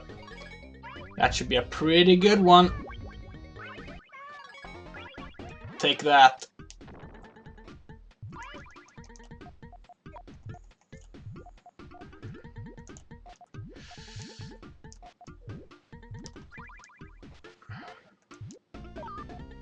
And that one. Oh, he is actually doing pretty okay about getting rid of those. That's not good. That was really not good.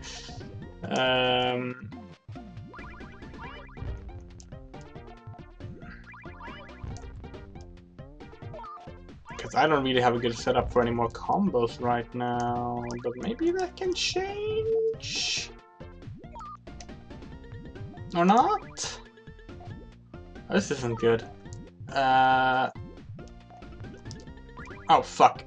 How did I manage to rotate that the wrong way? I can't even blame my controls this time, because I actually have it set up the way I want them.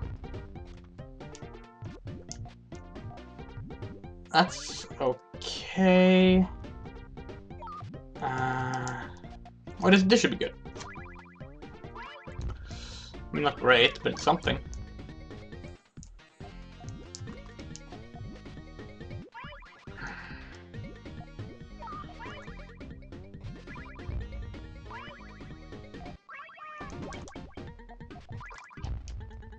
There we go. Good stuff.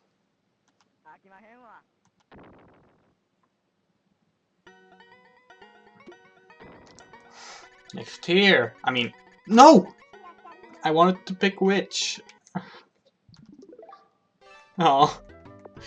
Oh well. Pakista, one of the big 4. He sells items with a strange French accent. You might have noticed, by the way, that there's like the big 4, the 5 musicians, the 6 song sages, the 8 champions, but there's like one more on each of them. I might be wrong, but I think these are like special ones that you can only get on either endurance mode or on certain difficulties. Might be wrong, but I think that's how it is.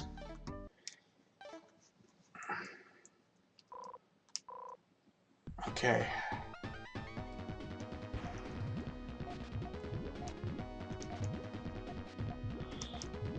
That wasn't what I meant to do, but you know what? Fuck it, I'll take it.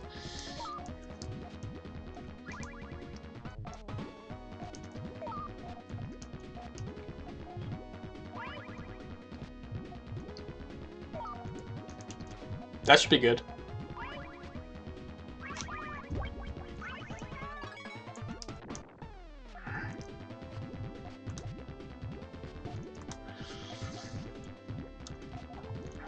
Set up something with both the yellow and red. Oh, that went fast. That went very fast. Oh, I hope it didn't go so fast that their XP actually means we don't get to fight Witch. Okay, good. There we go! Best character.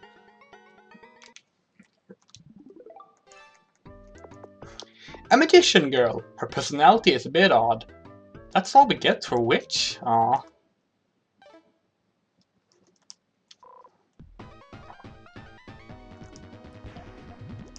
mentioned this on the last stream, but yes, Witch is her name, not her title, although it's her title as well.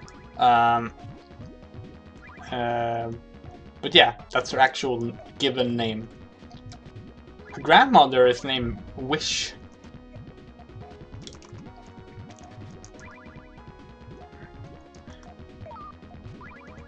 Her grandmother is actually only named in some of the spin-offs from Monogatari. Oh shit.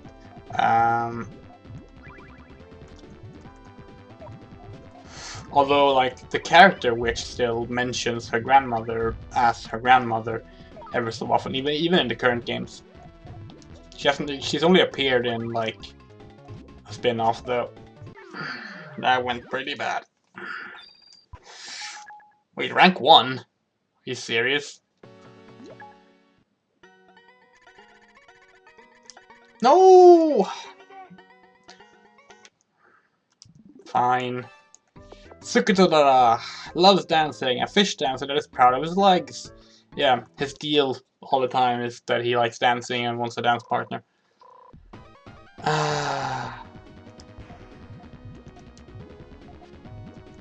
He appears in most Puyo games, I would say. At least all the ones set in with Arl in them. Wait, Arl's in all of them. With Arl as a main character was what I meant to say.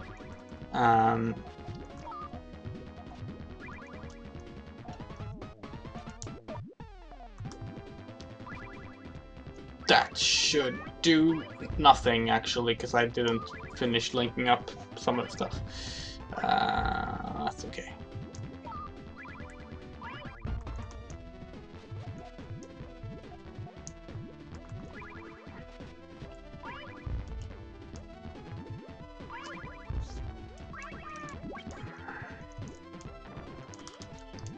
Oh, I wish that actually had one more purple one, it would have been great.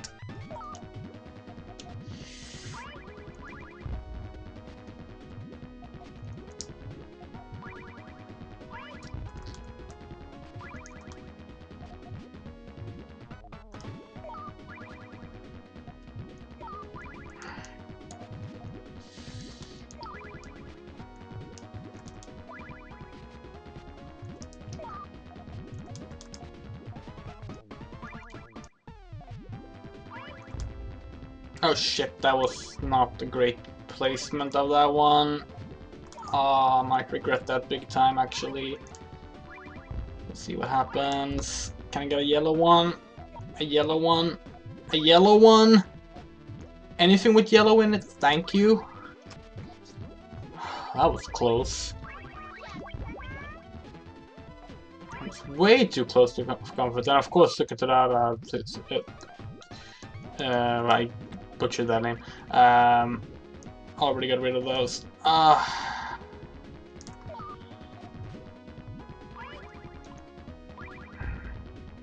Shit.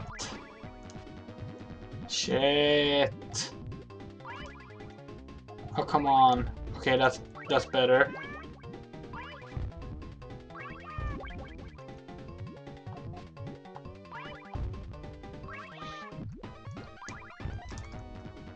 No.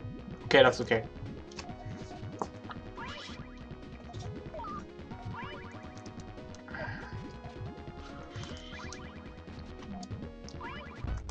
Yes! Oh my god, that's a feet picture! Gonna eat him! Poor thing. Well, a bit of a shame we didn't get to fight. Oh.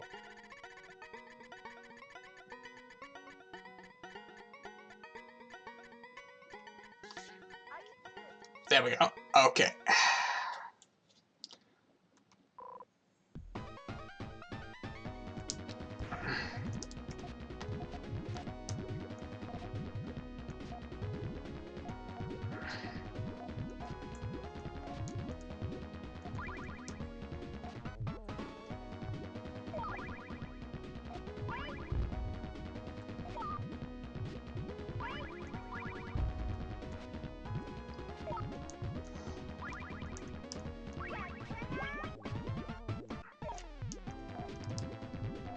I should mention that a lot of the things that are now like beloved classic characters of Puyo Puyo, when I say that they originated from Monogatari, they did not have big roles.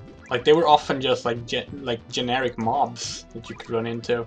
Some of them were like bosses, and some of them were like unusual enemies, but you would still like fight them multiple times. Like Witch, for example, you fought multiple times. God damn it.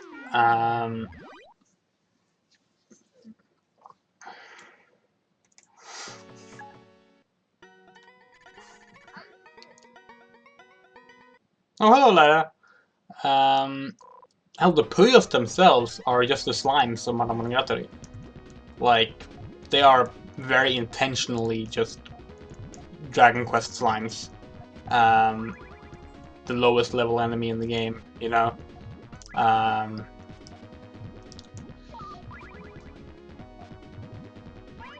And then when they wanted to do a Dr. Mario clone, we were just like, well, we have these things. Let's just use them. I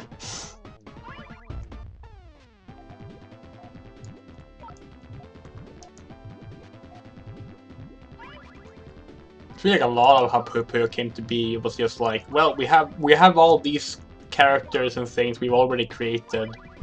Let's just stick them in here, see what people take to. Turns out the answer was most of it.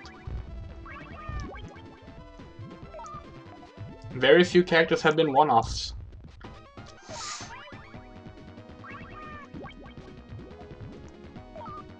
The best character has been a one-off.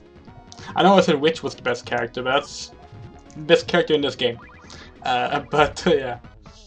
My favorite character is a one-off. Well, okay, I guess technically she appears in Puyo Puyo Quest. But everyone appears in Puyo Puyo Quest. It's a mobile gacha game.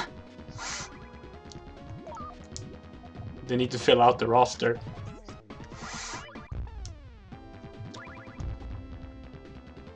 Yeah, Puyo was a spin-off.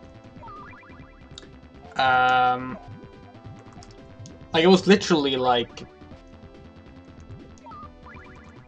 They wanted to make a Dr. Mario clone, like straight up admitted, like that's what they wanted to do. Wow, which is hard. Oh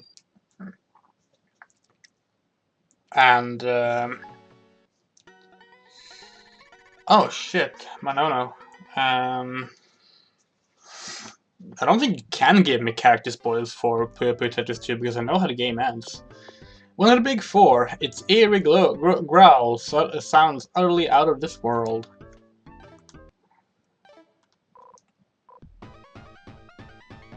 And my favorite character is not in Puyo Puyo Tetris 2, if that's what you're suggesting.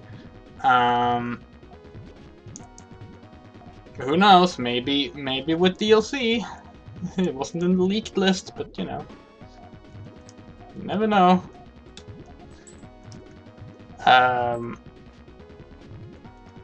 Well, yeah, Witch is in pretty much every game now. She was in every game up until Puyo Puyon, and then when SEGA started doing their new continuity and their new world and stuff, she disappeared up until Puyo Puyo 7, where she was part of the Manzaidem like bonus character stuff, I think. And since then she's just been around. That's actually how a lot of characters came back. They just sort of reappeared as like bonus characters, and then they remained. They just never went away. Sadly, that has not happened to my favorite character. We will meet in Puyo Puyon.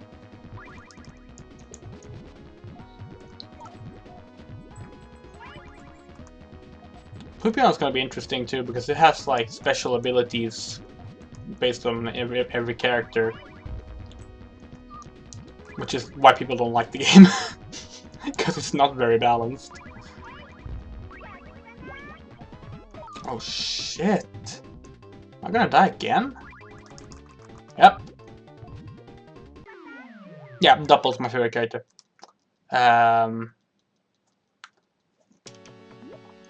Oops.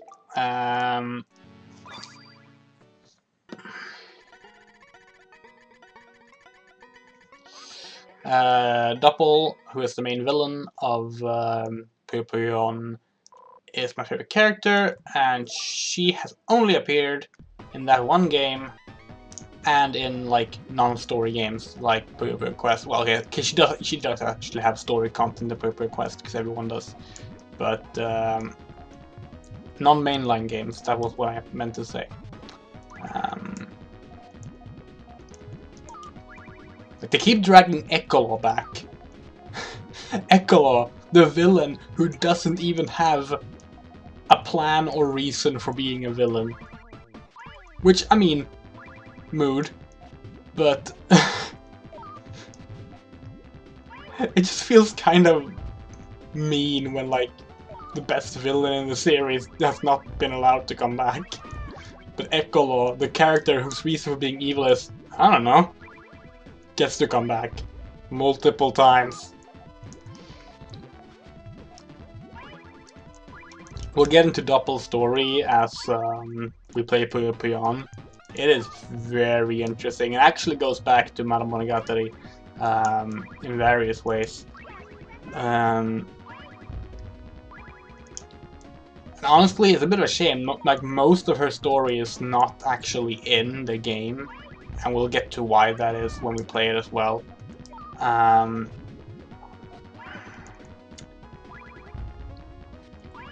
I believe the only like spin-offs she appears in is Puyo Quest and Puyo Puyo Box, which, if you don't know what Puyo Puyo Box is, it's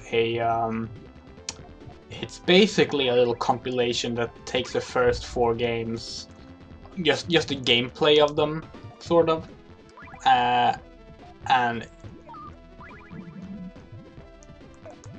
actually, how do I want to frame this? It's hard to really explain. It's like a best-of compilation of Puyo Puyo, but it's only gameplay, like there's no story. And it was released on the PS1. I think it was the last Puyo game released for the PS1. It was either that or Puyo Dungeon. Damn.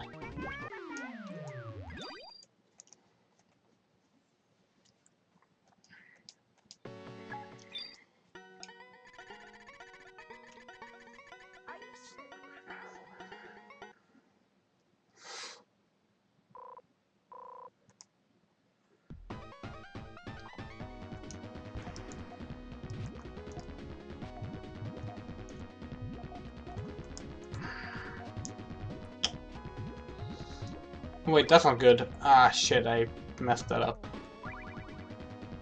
Maybe I can save it, though. Yeah, that's actually okay. Yeah, that works. Okay. Wait, no, it doesn't work now. Fuck. Shit, that nuisance Puyo really just ruined everything. But we can get rid of it, so it's okay. Boom.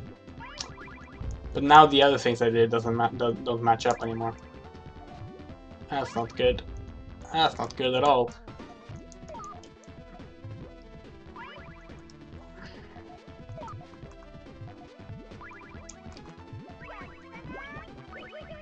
Holy shit, that's really bad. No, I didn't mean to. Yeah.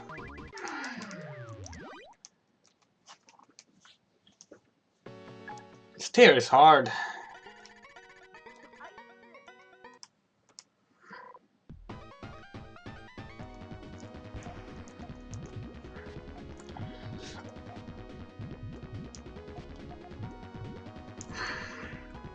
I'm not really getting ideal Puyos to place either, though.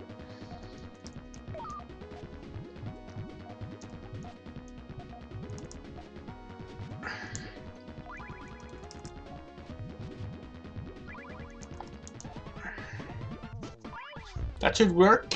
Yeah, good. No, I didn't. That was me pressing with 1 time too many on the D-pad.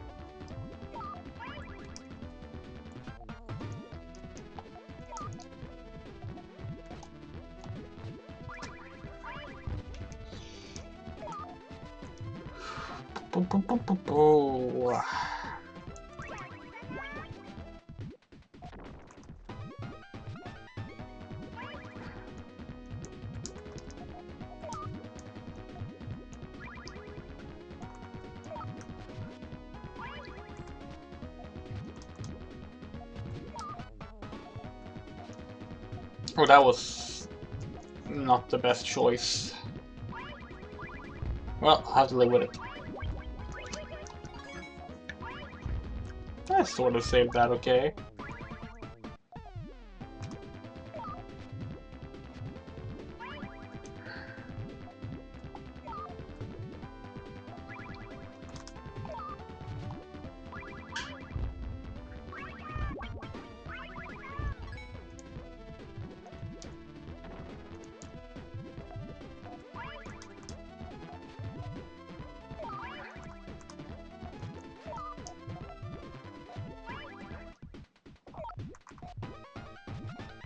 That should be a good one.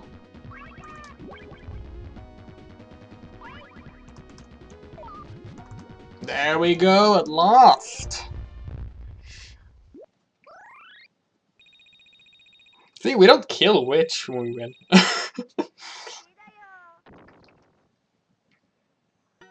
Boom!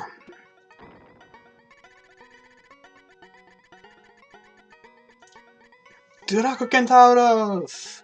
Another one of my favorite characters. A cute girl with horns, fangs, and wings. She's sometimes mistaken as a boy. I don't really get how that can be, because she has a very clear, like, cis-normative female figure, but she's a great character. She's shipped with Witch.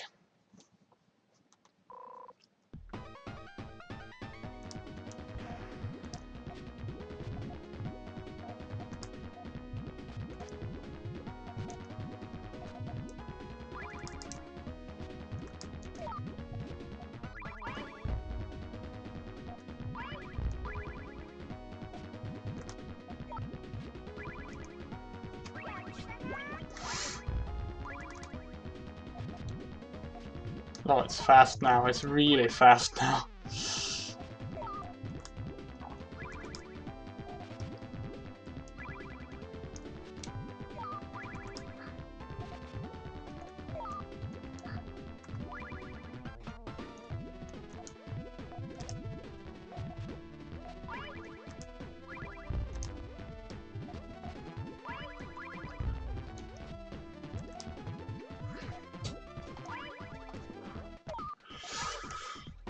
Whew. Okay. Ah, shit, I didn't want... This is tricky. No! Oh, it could have landed anywhere else and it would have been fine, but no, of course it landed there. No, shit.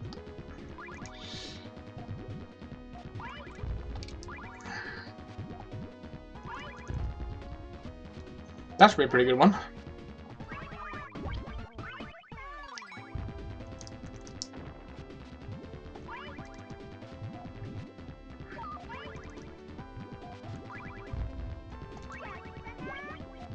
Fuck. Oh, holy shit. This is not going as planned now. Yikes. For a second there, I thought I might actually take out Draco on first try. That would have been, you know,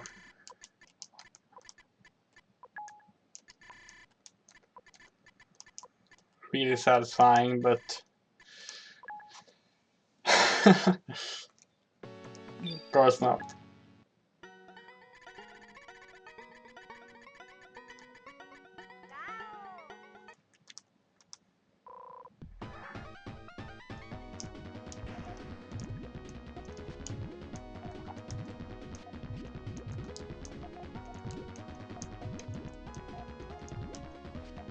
No! Don't know how I missed that. How am I gonna get out of this one? I'm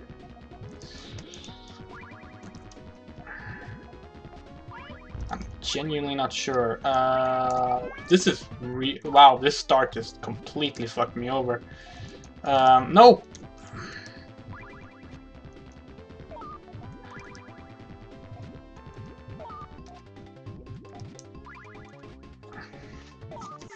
Wow, that was embarrassing. So it's funny. when we played the last one, an issue we had late in the game was that there was a delay on the game capture, which made it really hard to control the Puyos in high speeds, like, you know, in the last stages. That's obviously still an issue here, and I was prepared for it being an issue here. I just kind of figured that the offset system would balance it out for some reason, because in my head I was like, well, Puyo Puyo 2 is easier. So I was like, it's not gonna be that much of an issue.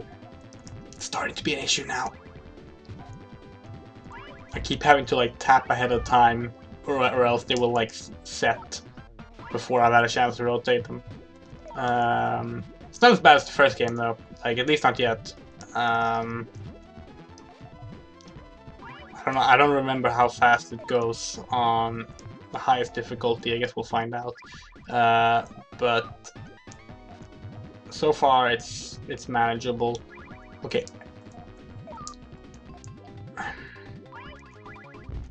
Come on. Can I please get something useful?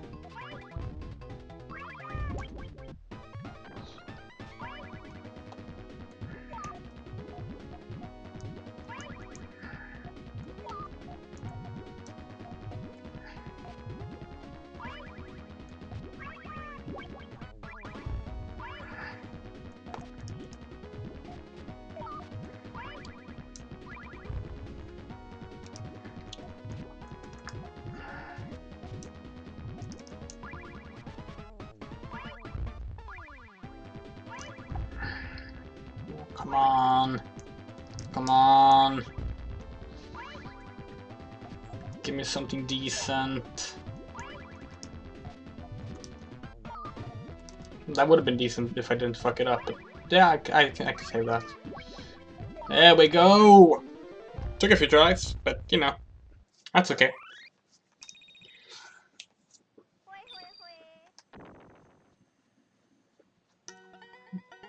Minotaur! Let's read Minotaur's bio. An expert axe wielder. He has a dangerous habit of swinging his axe around. And his name is Minotauros, not Minotaur. I think he was his Minotaur in the Puyo 1 translation. Just having some tea. Okay.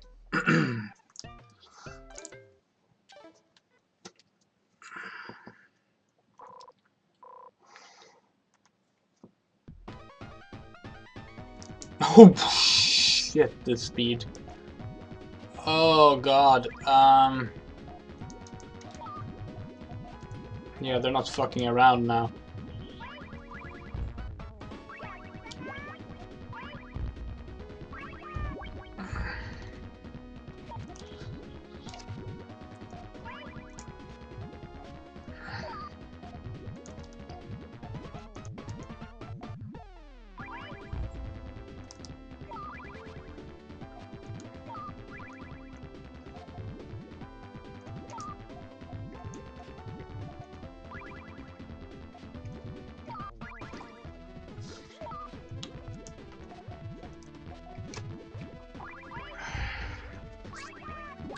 That worked out somewhat.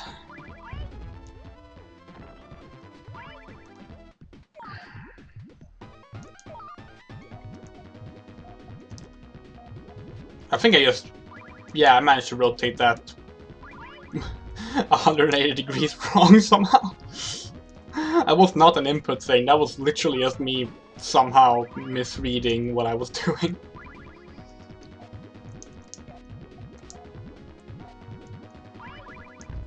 So I keep saying I'm not actually good at this game.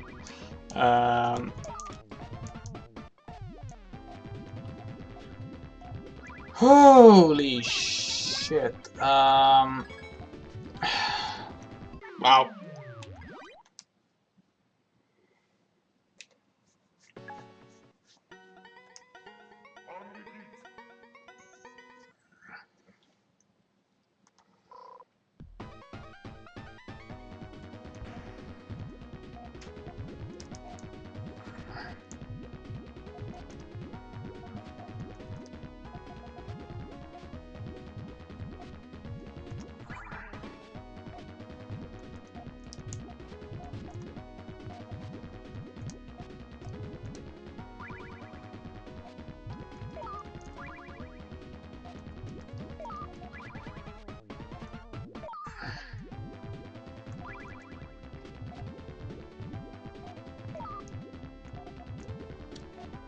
I don't think I've stacked this up properly. Unfortunately. I think I messed it up pretty badly. Yeah, I'm not gonna get a purple one to save me, it seems. Oh, wait, no. I do actually get a purple one there. I might be able to save this if I'm very... Nope. Nope. Definitely not.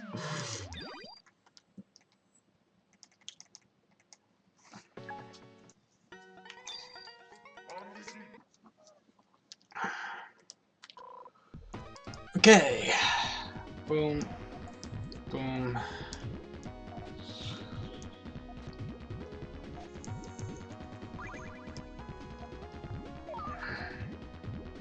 Why did I do that? Oh well. It's done now.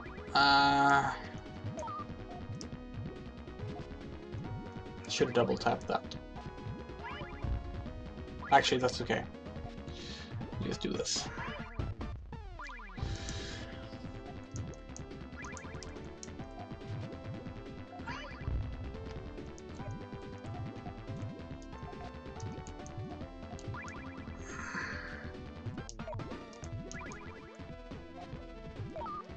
Can we get some purple ones, please? Well, it's too late now, actually.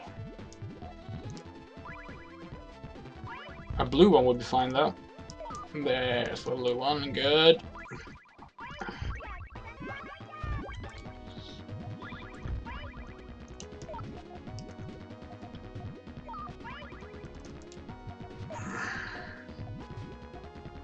Good.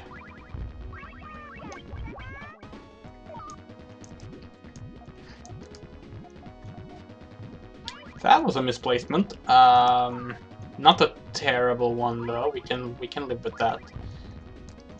It's a bit awkward, but oh well. They happen.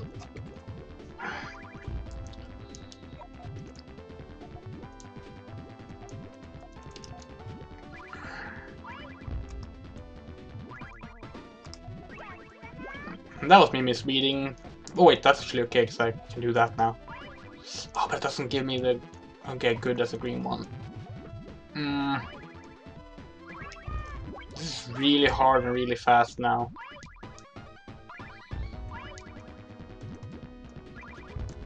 I do stand by that. I do think Puyo Puyo 1 is harder though. But that's actually like a bad thing about Puyo Puyo 1. It's the thing. Because it's just not... The difficulty is just not well managed in it. Ah, fuck. I was just hoping for luck there with the Puyos. Get me out of that.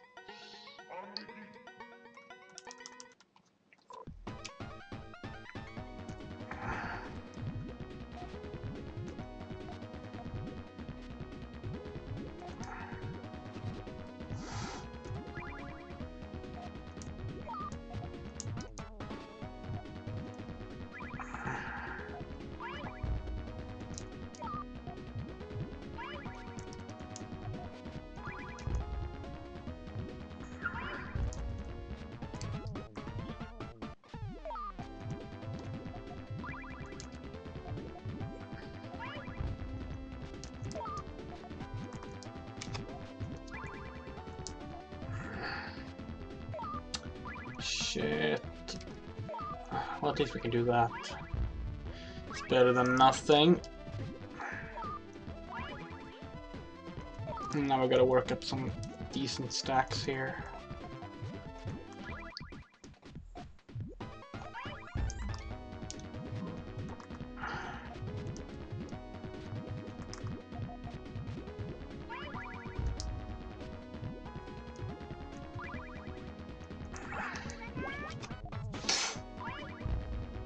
Yikes.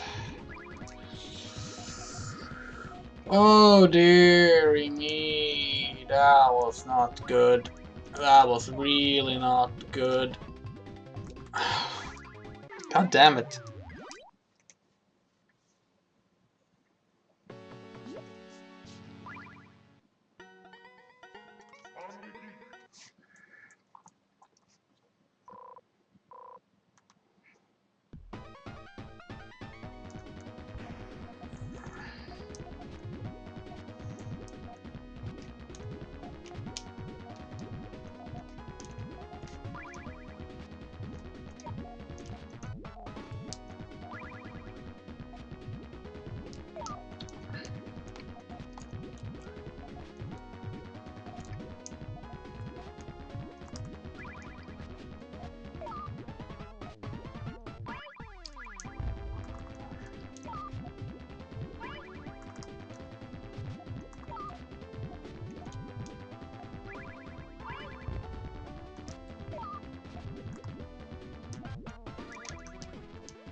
Sorry for going quiet.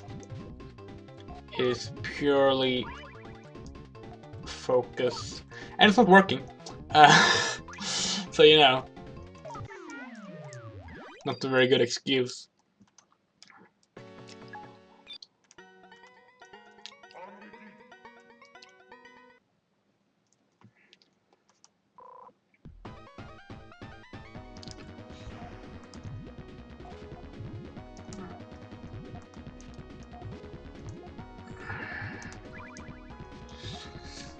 Okay, good. Okay, now we just need a yellow one, a yellow one, a yellow one, a fucking yellow one. Oh, Jesus, finally. Okay, and no! I misplaced that. I misplaced that so fucking badly. Oh no. What do I do now? That was like the worst. That was the worst kind of misplacement, because I had something there. I could have actually like... Oh, it's okay. I saved it. Somewhat. Not perfect, but it's something.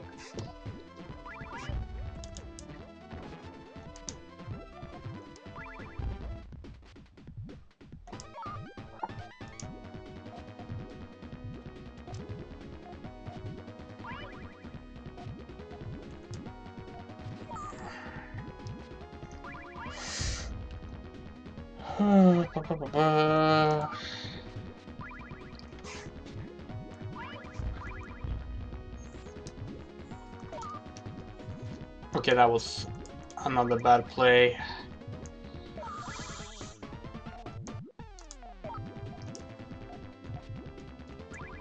Please a yellow one. Please a yellow one. No, it's almost too late now. God damn it. Did the chat just freeze, or people being quiet? Hasn't updated for me in a while. I never know which one it is.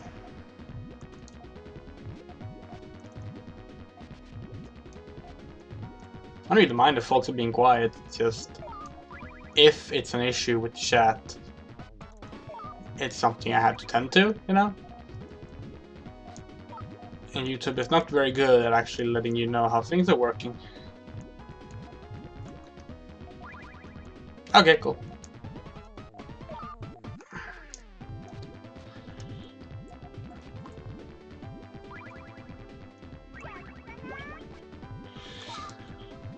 Oh, again.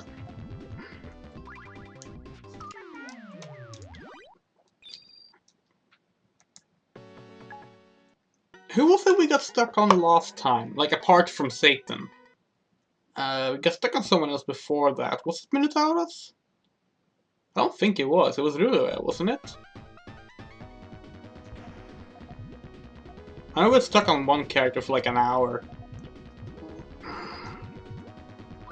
Actually, I think Satan was the one we were stuck on for a full hour. Or like 50 minutes or something.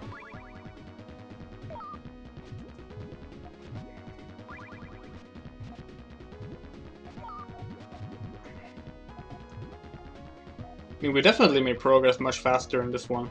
That is for sure. Not really saying much though.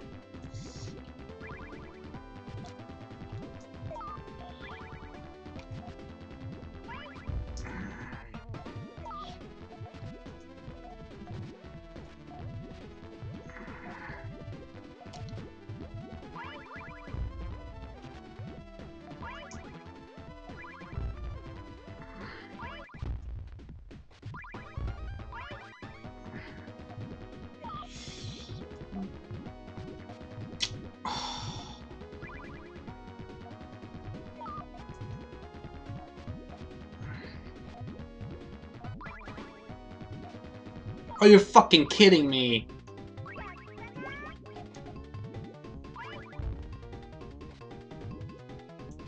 Fucking nuisance Puyos. Just in the one place where you could do something. So infuriating.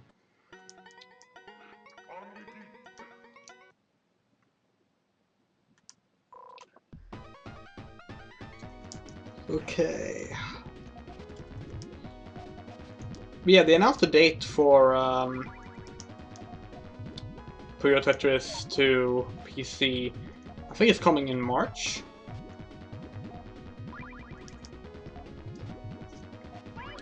Don't know why they're releasing it so much later on PC.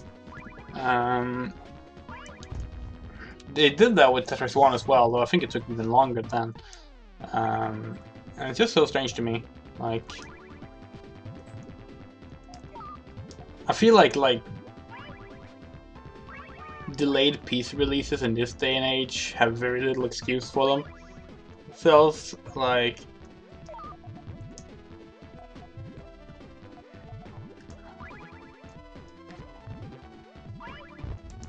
I think very few people who prefer playing on PC are going to get the console versions if they can get the PC versions later on. So like, you're not getting like a lot of extra sales, I reckon, from getting it on, like, releasing it on console first. And even if you did, like, what's wrong with getting PC sales, you know?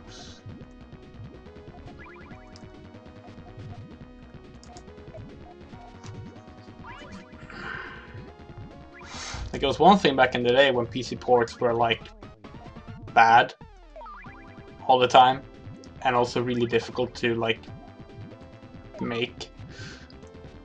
I mean, I'm not saying it's easy now, but comparatively, it's easy now. God fucking damn it!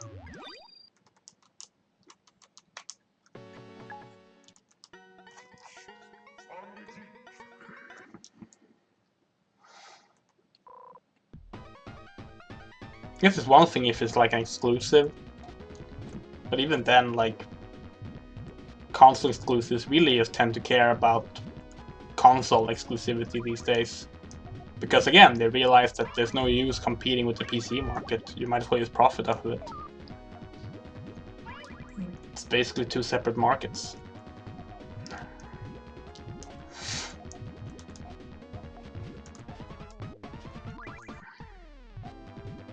Like, yeah, there's overlap, of course, but people who prefer playing on one prefer playing on one.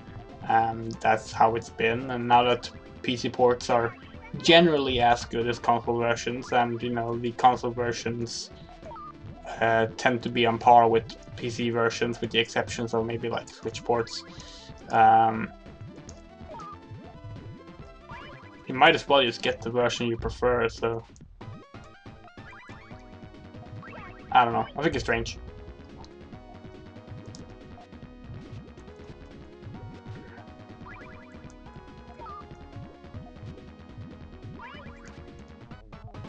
Especially in Sega is like touting, like, oh, we want to do more PC support moving forward. It's like, well, you can't even release your new games on time for PC.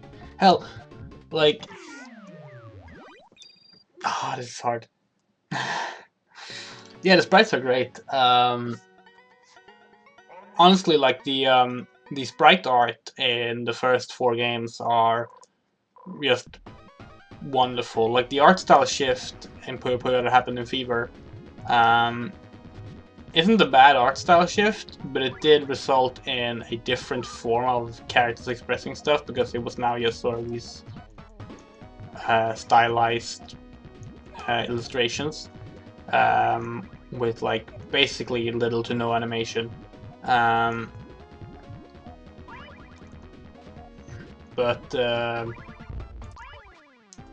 Puyo Puyo Sun, I think especially, probably has some of the best sprite animation. Puyo Puyon, because it went for a more serious tone with its visuals, which sounds odd for Puyo Puyo, but it works really well actually. It doesn't really do the same thing, although it's still a gorgeous game. I would say Puyo Puyon has, like, is the prettiest of the Puyo Puyo games.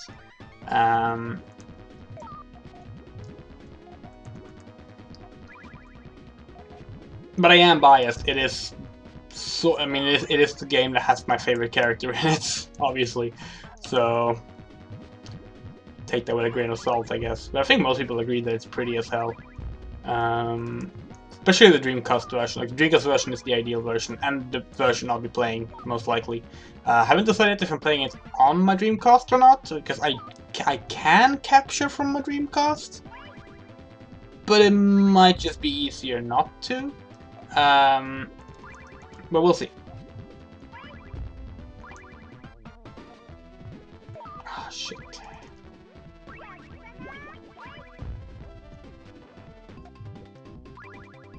No. Minotauros is kicking my ass.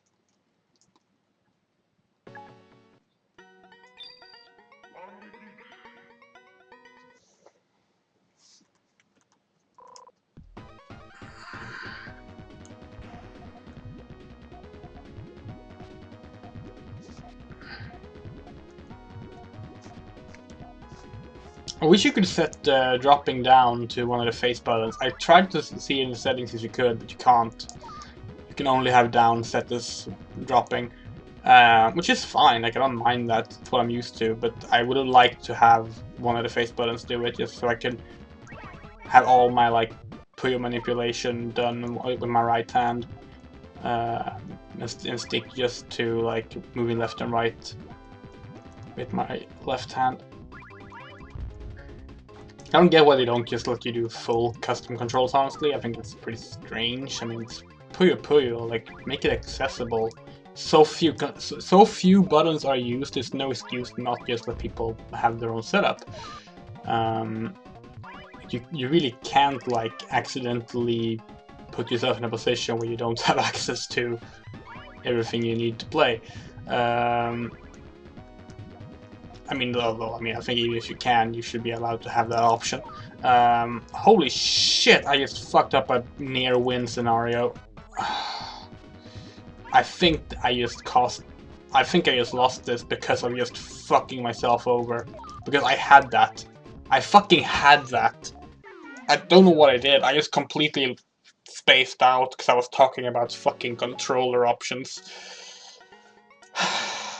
God damn it.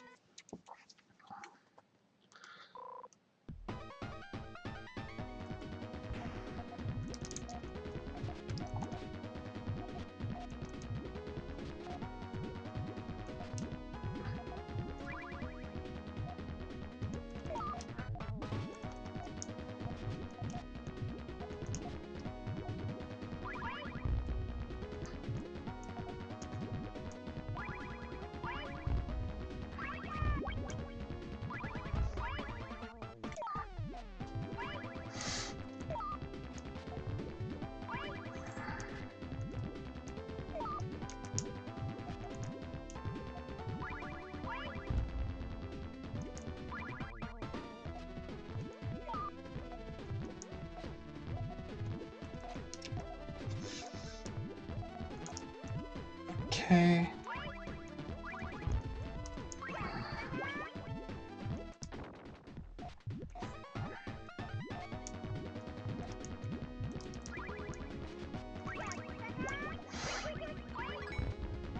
Oh, fuck me.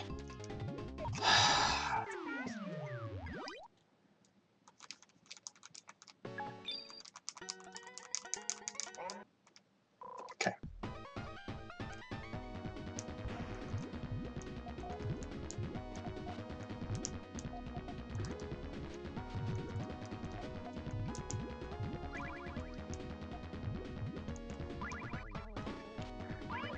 That's a pretty decent start. See if we can keep that up. If we could, that'd be great.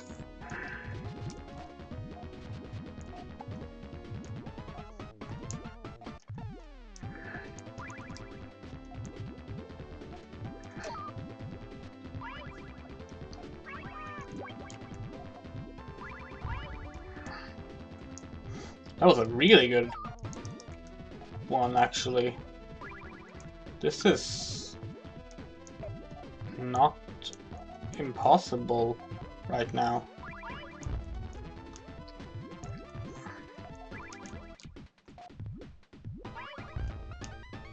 I think we got... No! Now they fucked that up. Okay. I guess that will do. It's not as good of a combo, but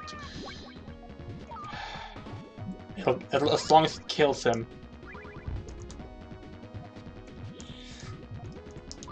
Oh, he's getting out of it. Fuck.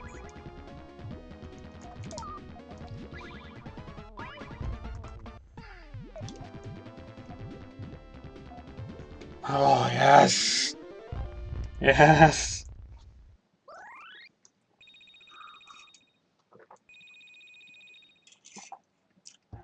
And he's dead. And we're in the final tier. We get Chieso. Okay. I'm not sure how these are selected. They might be difficulty based. We have Rue, who Minotaurus is in love with, and she's in love with Satan. Her cold gaze and voice make those who hear it tremble in fear. Her overbearing laughter echoes across the field. He's a sorceress too? I'm not sure why they didn't mention that. A dark mage with a crystal sword. His name is hard to read though. He's after Arl once again with his powered up skills, but his name is still hard to read. They don't mention how he's accidentally speaking in suggestive ways, even though he doesn't mean to.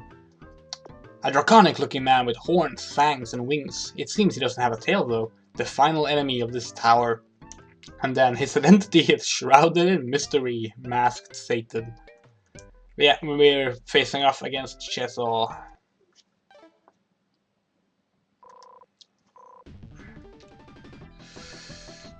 Who I should point out is actually a playable main character in Puyo Puyo Sun. He is, I believe, a hard mode in Puyo Puyo Sun. Could be wrong though. I haven't played it in forever.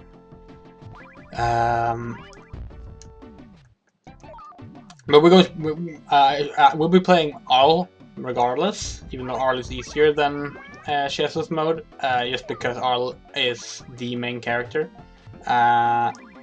So any game where it's a choice, we will be playing with Arl.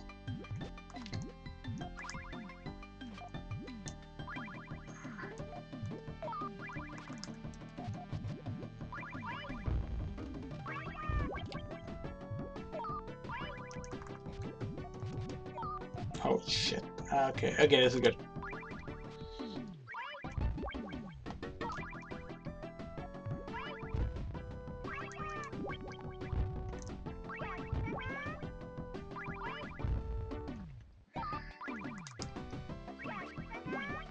Ah, fuck.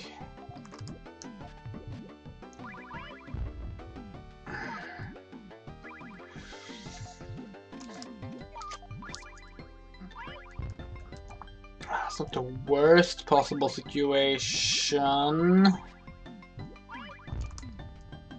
Oh, but that wasn't great. That really wasn't great. And neither was that.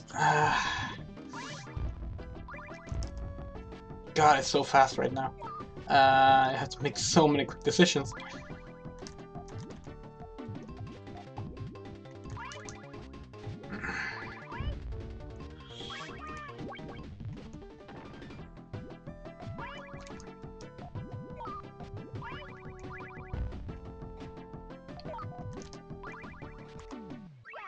I think I fucked that up. No!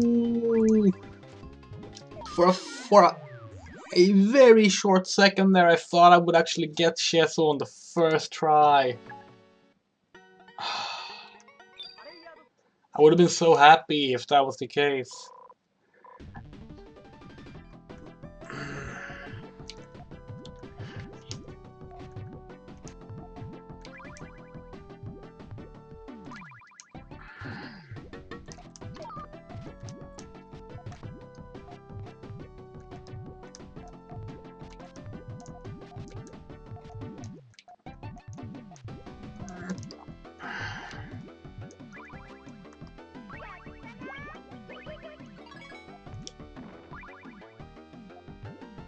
Oh shit. That was my fault. Like well, I mean they're all my fault, but like that was just I didn't think ahead there at all.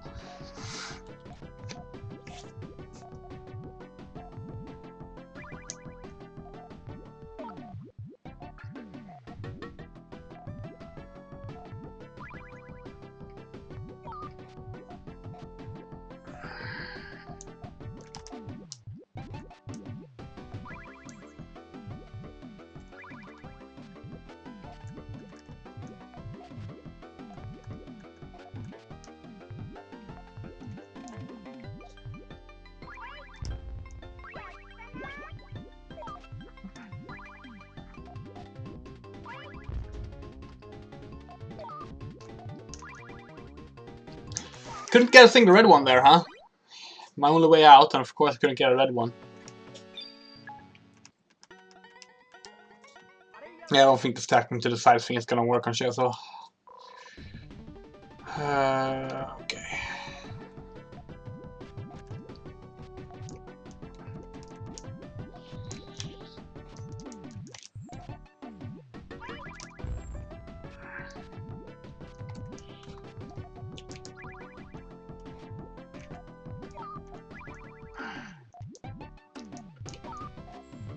That's a small combo. It's a combo.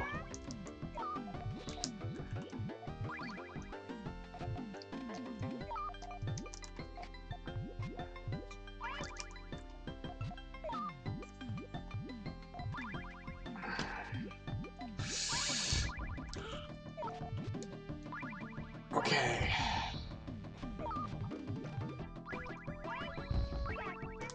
Oh shit, there comes an avalanche. Yeah. And of course.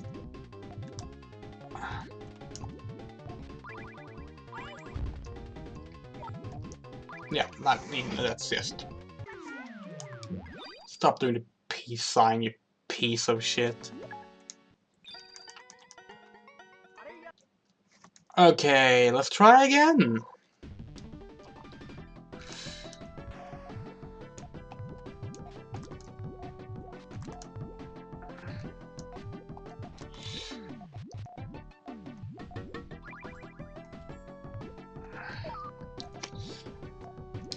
Oh.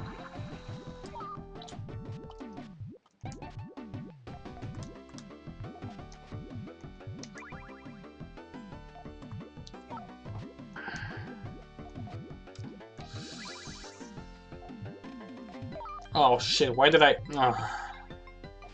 And of course. That's actually pretty good though.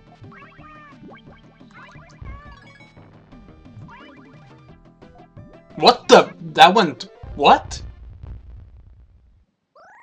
49 seconds. 49 seconds. Okay, we fight all of them. Okay, I'm sorry. Now it's Ruda's turn. That makes more sense.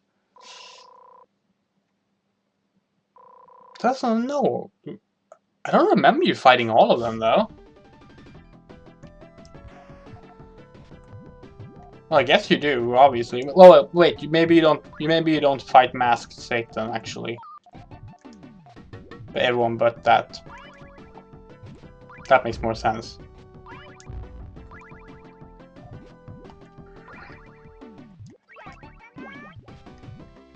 Apologies. Unlike Puyo Puyo 1, I haven't actually replayed Puyo Puyo 2 since like, jeez,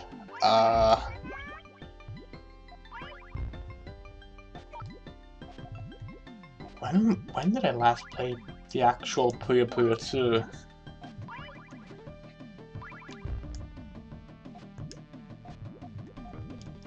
Must have been like when I was a teenager.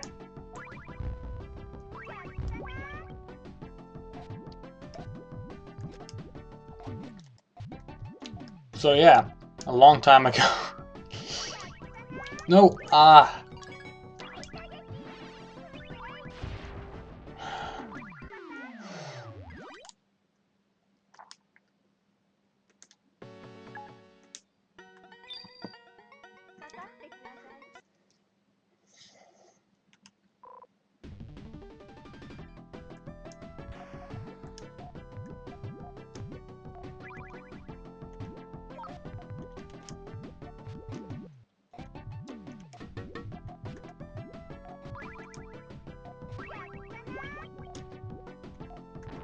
Jeez, she's fast. Okay. If I can get one more yellow. Never mind. One yellow's not gonna do it after all. Oh, no. Fuck. Well, that's a do-over. feel like they leave out a lot of like crucial character details in the character bios. Hello, Angel Tail. Thank you, thank you. Like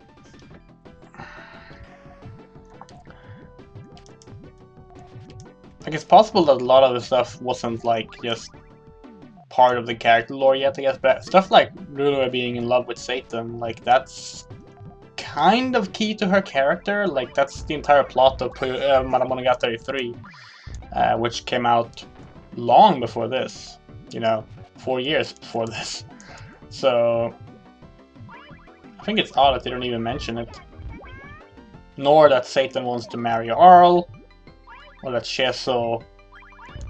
Like, they mentioned that, like, Sheso is, like, after Arl. They don't mention that he wants her magic power specifically, and that he keeps phrasing it in a way that makes him sound like a predator. But, you know, I guess that part is harder to fit into a character bio.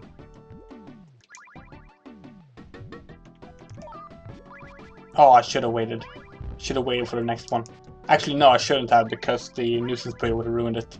So never mind. Listen to me. I don't know what I'm talking about.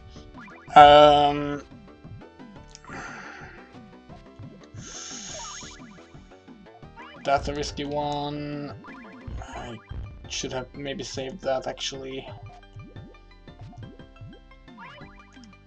I'm just terrified of having like any stacks right now because of the mountains that she can throw at me.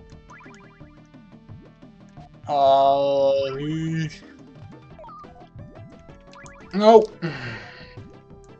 Well, it wouldn't have mattered anyway.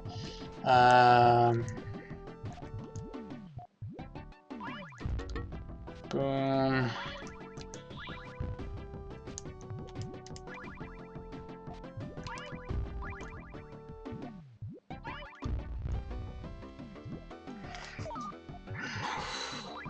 Oh shit, I missed it. I had a green one free there. Well, okay, well, it doesn't matter now. Oh, fuck. Fuck me.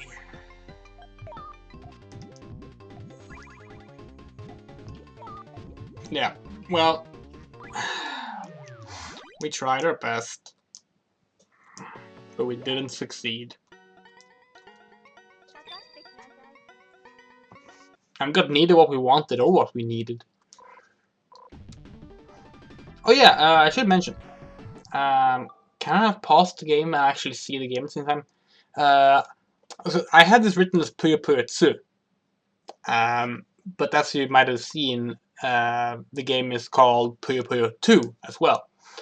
And it's really just like whichever you prefer calling it. Officially, the English release is just Puyo Puyo 2. But basically, the Puyo games used to do like these wordplays with how they write out their sequel numbers. So it's the kanji tsu. And foolishly, I forgot to look up what the kanji actually stands for before this stream. But yeah, like it's the kanji tsu. So you read it the same way as you do the katakana for 2, which is also 2.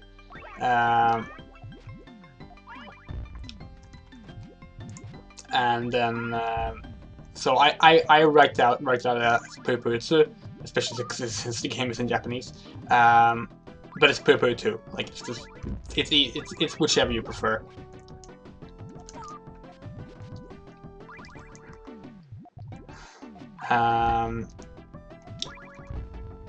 They kept that up for the first 5 mainline games, and then they stopped. I think SEGA couldn't think of anything to do with 6. And to be fair, neither can I. Well, nothing that's series friendly. Let's put it that way. So they just gave up, went with Fever 2 instead. And 7 is just 7. Like they just wrote out the number 7. So I guess we should be facing Satan now, right?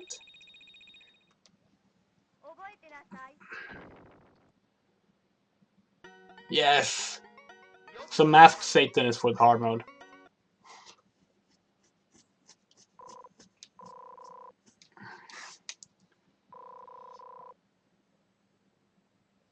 final stage. Some...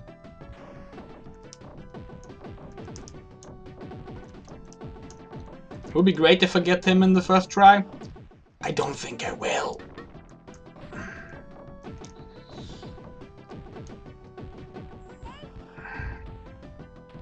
And don't get me wrong, I'm gonna try, of course. But, well, he's Satan.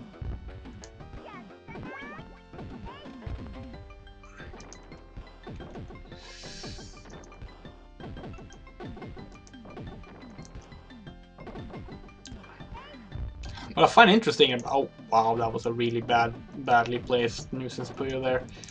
What I find interesting is that they, you know, they tend to localize him as Dark Lord, or Dark Prince, but they still say that he's the Lord of Puyo Hell,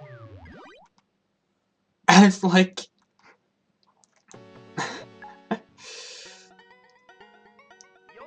like, if you're going to admit that he's the Lord of Hell, just call him Satan, like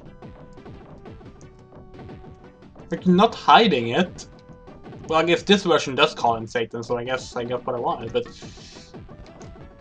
You know, on the larger scale.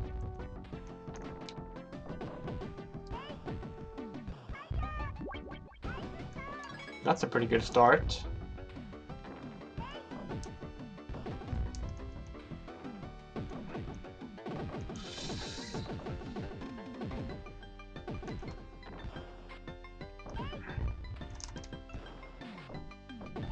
Oh, I completely misread the situation there. Ah, shit. And now I've lost rhythm.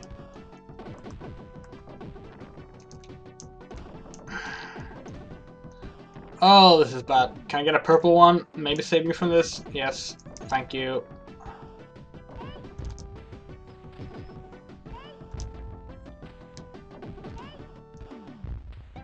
Wow, I did not deserve getting out of that, I feel, but I'll take it. Oh, but what do I do now? No, I pressed... Well, it's okay, it's okay, it's okay, it's okay. That's good, that's good, that's good.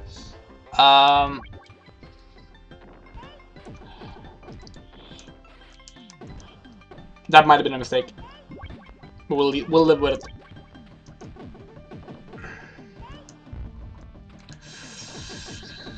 Okay,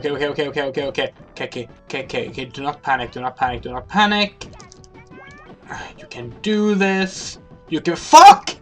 Fuck! Fuck!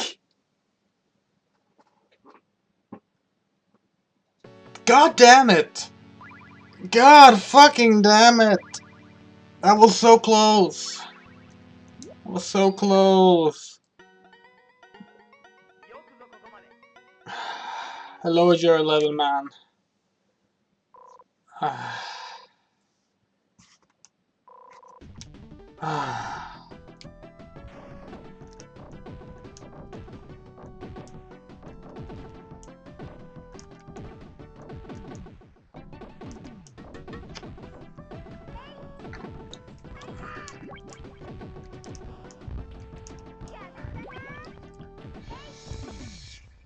That was so close! God damn it! We got out of so many bad situations there, and then Satan just decided to, you know, just shit all over our side. Oh, god damn it, that's frustrating. That is really frustrating.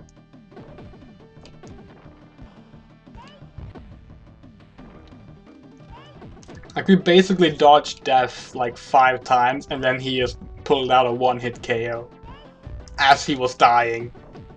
Fucking asshole. Ah. Okay. Okay. God, it's so fast. It is so fast. I will say, I am looking forward to the Puyo Puyo Sun because... Oh. Shit.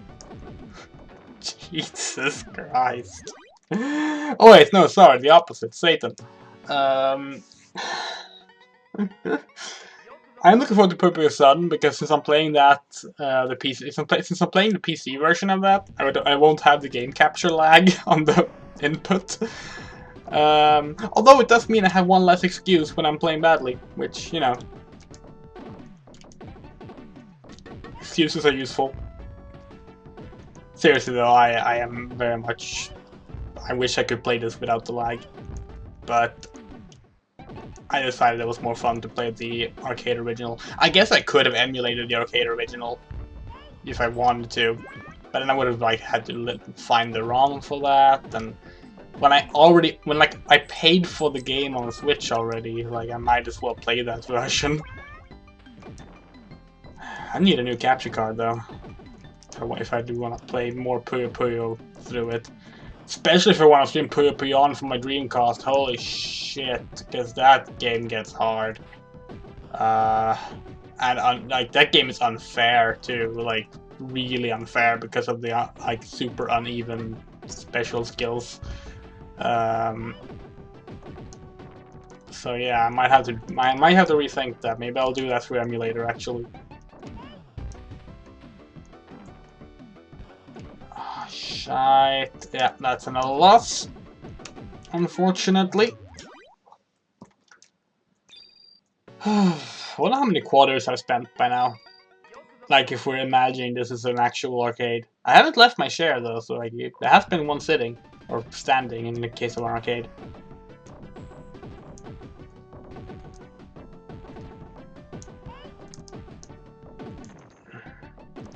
No, that's not what I wanted to. Ah, whatever. I'll take it. There can be worse placements.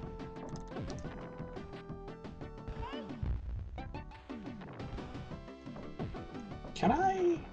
Yeah, I can.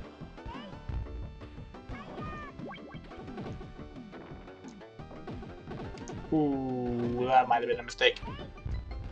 We'll see. Yeah, that was a big mistake because I pressed a bit. Yeah, I accidentally double pressed rotating there. I should have just pressed once, but that's okay. We actually got out of it, so whatever.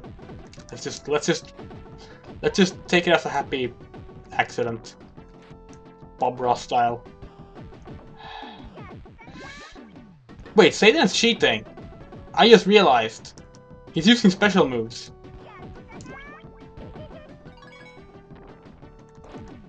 What the fuck? What the actual fuck? This isn't Puyo Puyo. You can't do that. You're not even the villain of Puyo Puyo. I don't remember that. You saw that, right? He used the carbuncle skill, which makes no sense because he hasn't had carbuncle since Maramonogatari 32. I didn't notice it until just now. Like he like teleported away Puyos without popping them properly. Or maybe it's just an effect when he's popping them. It doesn't seem like it. Oh wait, no. I guess it's just an effect when he pops Puyos. Never mind. I'm falsely accusing Satan. The opposite of playing devil's advocate.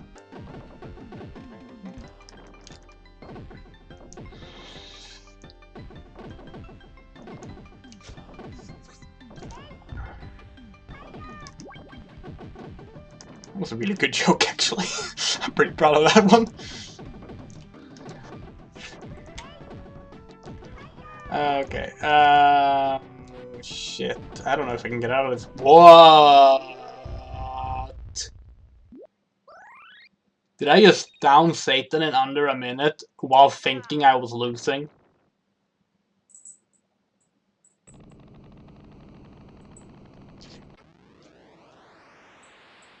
We haven't even been streaming for 2 hours. I mean, I'll take it. I'll take it. Fuck yeah. We beat Puyo Puyo 2. Yeah, so we launched Satan's Castle into the sky and parachuted down. You know, as you do.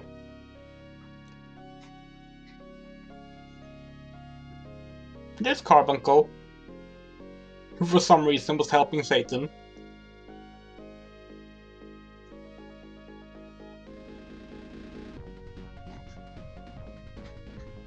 Your playing record! 99 seconds again. 87 seconds. 133 seconds, yeah. 111 seconds.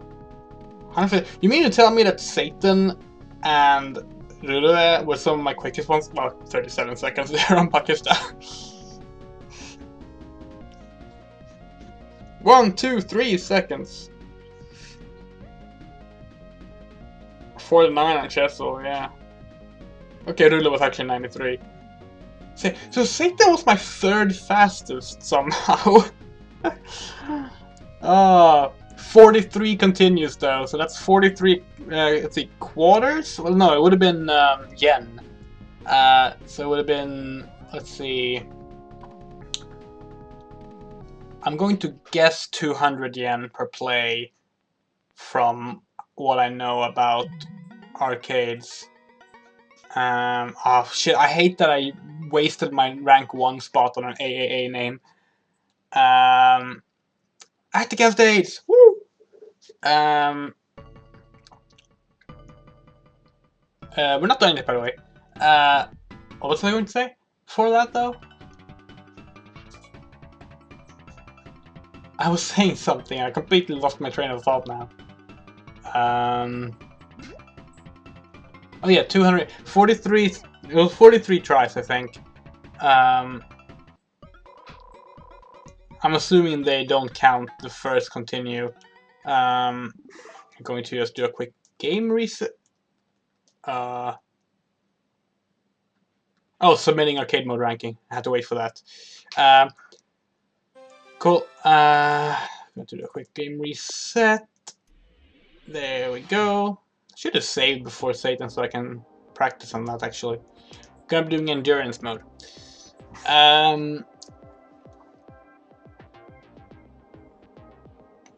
43 times 200, so that is 8,600. No.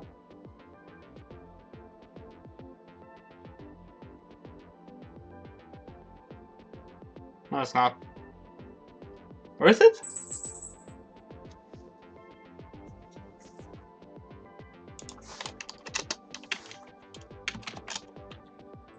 It was, yeah, it was 8,600. So 8,600 yen I would have spent on that. Which is actually less than I spent buying Puyo Puyo for SEGA ages. So, you know, in that regard, I would have been better off playing in an arcade. Okay, let's do an endurance mode. Endurance mode is actually my favorite game type on Puyo Puyo Champions. And it's exactly what it sounds like. It's just Puyo Puyo, except it doesn't stop. So you just play until you stop playing. And I figured we would take this opportunity to also read the characters we didn't get to read last time. We have Skeleton T. Skeleton Man loves T, one of the 8 champions. He's unable to make Puyos rotate. He is the tutorial character. He is bad. Will-O-Wisp, an energetic ball of fire, one of the 8 champions. Seems there's much thinking going on in his mind. We already met Feet. Banshee Trio, 3 years ago said the same. Because of them, the 8 champions has 11 members now. Nomi, we met Nomi. Momo, a hard worker who acts as one of the 8 champions, and a merchant. Baromet we saw. Mini Zombie, not sure how we get Mini Zombie. Oh wait, actually these are all just 8, so I guess difficulty doesn't matter there. Troublemaking boy who loves his panpipe, but he's harmless. Oh yeah, Catchy. And that's, yes, that's how you pronounce it, it's Catchy. Catchy. Catchy, if you're going to be accurate. It's not Kate Swift, it's Catchy. Besides being twins, they're ordinary cats. Owlbear, half bear and half owl. His voice and face are scary. A poor fellow who keeps being made a villain for some reason. Not so grave, just like he looks, he's an eggplant. Kids who hate eggplants get eaten up by him, possibly. Zombie, a rotting man. He's so stinky that not many take a liking for him. Do we fight everyone here? Oh, dragon has the largest body of those inside the tower. How did he get inside there though? And Zedai, a big shot elephant that has an exotic air. His powerful playstyle slam Puyos to the ground is going strong. So now we read all the characters.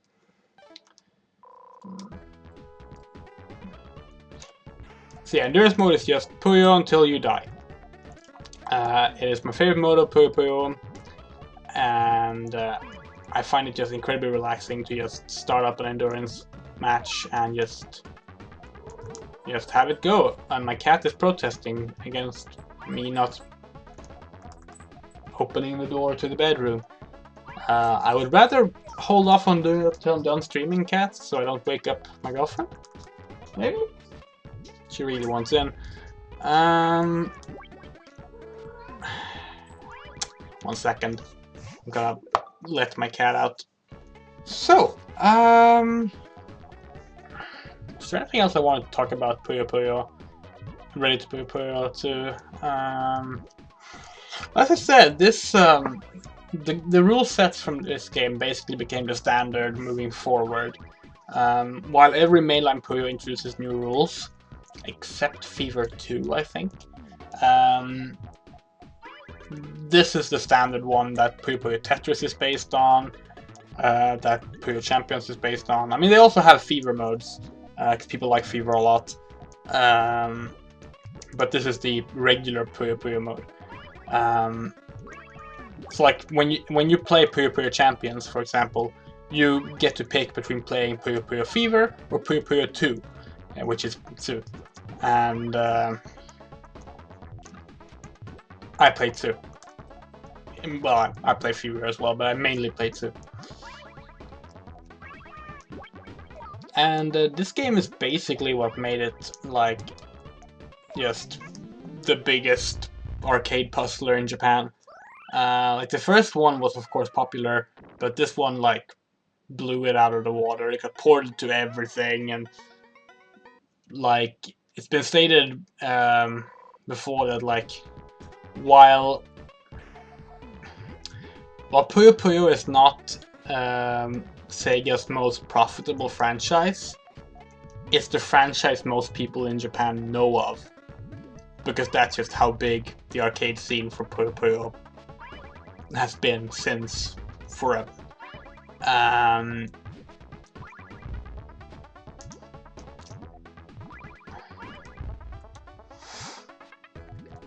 And yeah, it's still really fun today. It has 5 different difficulty levels, and I wonder now actually if because I said I think that the additional characters are that you get them on a high difficulty level. I wonder if I'm wrong about that. It could be that you get them on a 1cc run, as in 1 continue. That is an arcade game staple after all. So even non-arcade games like the Toho games love to have stuff that you can only access by doing everything in 1 continue. Still need to do a 1 continue run of or 1cc run of Toho 17, because I really like Toho 17. Not good at it, but I like it. Much like Puyo Puyo, actually. Now, I've said it before that if I was in charge of making the crossover games, I would have made Puyo Puyo Toho instead of Puyo Puyo Tetris. It would have been a very different game. I think the characters we just get on really well, though.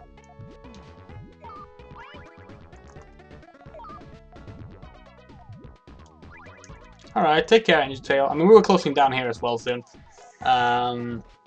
Just that this stream actually went by faster than I thought. I think I got scared it would take really long because of how long the first game took. But we got pretty lucky there at the end.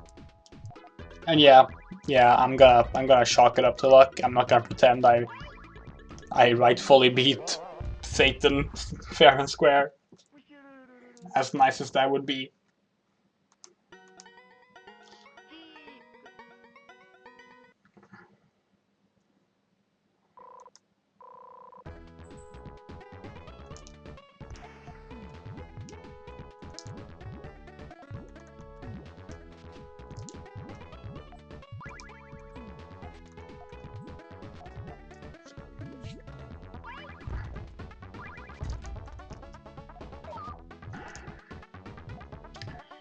I need to actually check the exact order of games we're playing, because we're not just playing the mainline Puyo games for a little anniversary celebration.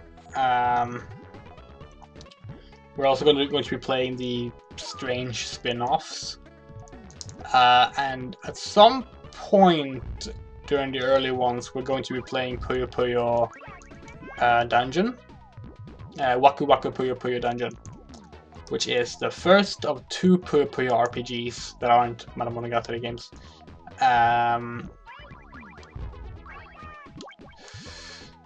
But I'm not exactly sure where that is. I think it's between Sun and Puyo Puyon.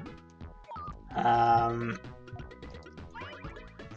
also need to decide, like I said I was going to play the games that have Puyo Puyo in the title, which is why I'm not playing like the Naso Puyo games, for example.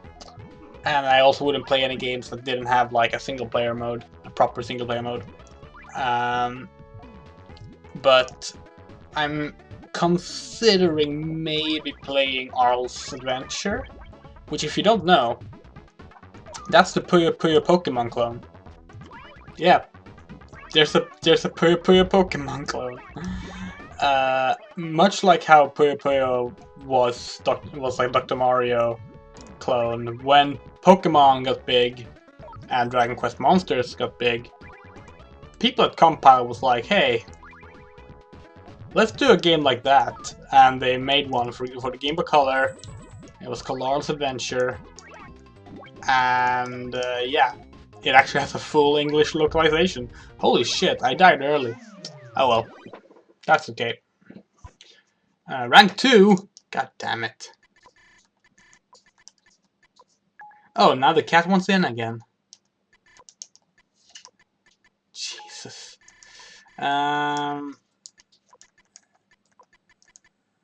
Boom. That's annoying. That is really annoying. Nope. No continue in endurance mode.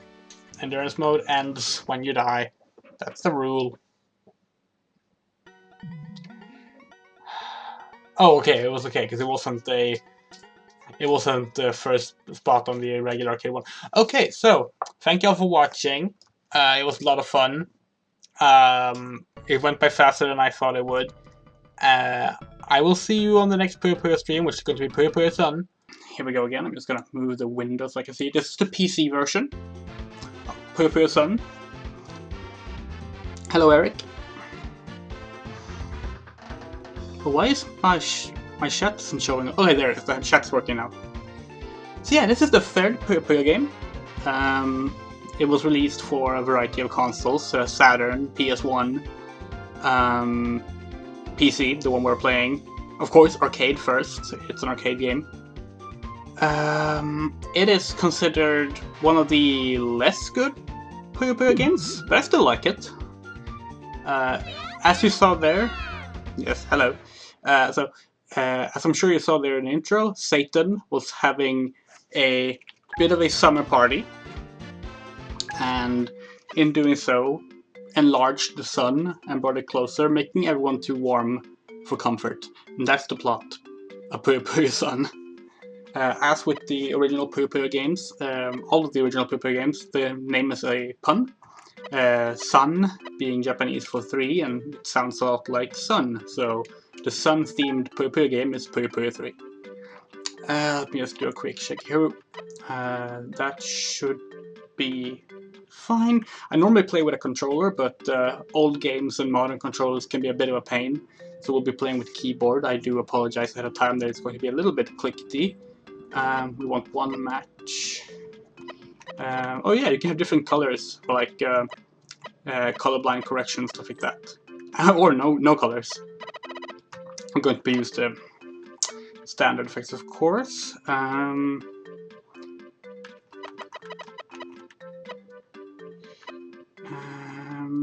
Need to look at there. Oh yeah, so this is the game was actually never released in English, just like Puyo Puyo 2. Actually, there was one version of Puyo Puyo 2 released in English for the Neo Geo Pocket, but this is the fan-translated PC version. There's also a fan translation of the N64 version, I think, but I decided with this version because it's the one that I know best. So, let's get started. We're gonna hop right in, and this is the first Puyo Puyo game where you have different characters to pick from. You can play as Draco, but it's practice mode. Dracosaurus is easy, Arl standard mid difficulty, and for some reason Sheso is hard mode, I guess because no one is kind to Sheso. We'll be playing as Arl, of course, because Arl is the best, and we're always playing as Arl. So, while we won't get the hard mode experience, we'll get the proper Arl experience, which is more important in my opinion. And yes, this game brings back the storyline, by the way. There's a story this time, unlike Puyo Puyo 2, which was just fights without any narrative, unless you played the Super Puyo Puyo 2 version. Ikimasu! So here are the various stages, nice little map.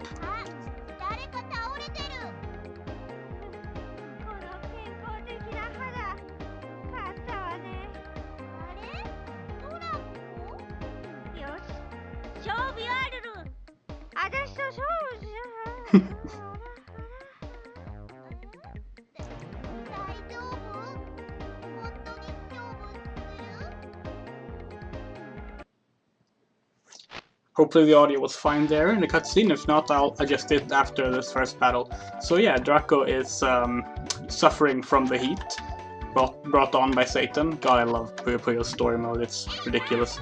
Oh, hello Rebel. Yeah, there's actually not that many Puyo Puyo games that have gotten localizations. It's quite uncommon. But this is one of the ones that actually do have fan translation, which is good because it means that I get to play it. And here you saw I got a Sun Puyo that affects the special thing for this version of the game. There's a sun in the middle that affects how the game plays. Don't remember exactly how it works, but I'm sure we'll figure it out. I've played through this game in a decade or so. Boost game volume up a bit? Alright, I'll do that after I've beaten up Draco here. I actually wanted to play this last month, but had to move it forward because I got very busy with other things. Okay, I'm going to just up the volume a little bit there. Okay. Hi, honey. こんな暑い日にどこへ行くんだい？よかったら僕と冷たいドリンクでも飲まないかい？なんだよ君は。僕は急いでるの。ああ、ハニー。この美男子インキュバス様の誘いを断るなんて、君も男を見る目がないようだね。どうでもいいけど、メイクが汗で流れ落ちちゃってるよ。ああ、せーって僕の素顔を見てしまったのだね。Oh shit! ハニーにはここで死んでもらうよ。This is Incubus. I don't think we met Incubus in the previous games. VTubers that play the current Puyo. Yeah, I know a few that play the current Puyo as well. I don't own Puyo Puyo Tetris 2 yet. But I play through Puyo Puyo Tetris 1 and I play Puyo Puyo, oh I did that in the wrong way. Puyo Puyo Champions whenever I can, essentially, because I mean I love Puyo Puyo, it's my favorite puzzle game, so you know. That's why I'm doing this little anniversary playthrough of all the main games.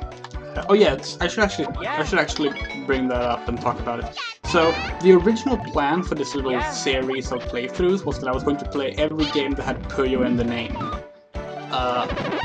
I'm still going to try doing that, but because so many of them don't have any kind of fan translation, and some of them are text-heavy RPGs, I'm still going to try, but there's a chance I will just play the mainline Puyo Puyo puzzle games instead. Just because otherwise I will just get stuck and never get through the series, which would be a shame because, you know, I want to actually finish this little project. Oh damn! Yeah, I'm gonna get my hands on Puyo Puyo 2 at some point. I was waiting for the PC release and then just kind of I had other things to do when it finally released on PC. I actually ordered it for Switch first, but my copy got stolen in the mail, so, you know, that fucking sucked.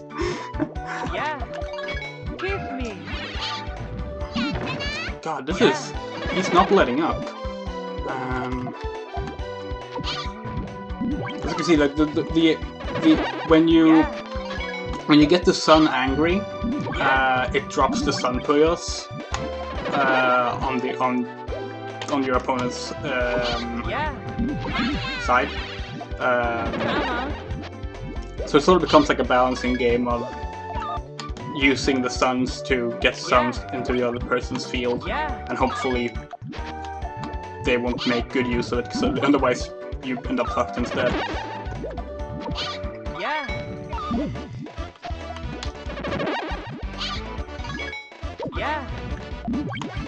Yeah, and now you can see that the characters are behind the Puyo Puyo. The Puyo.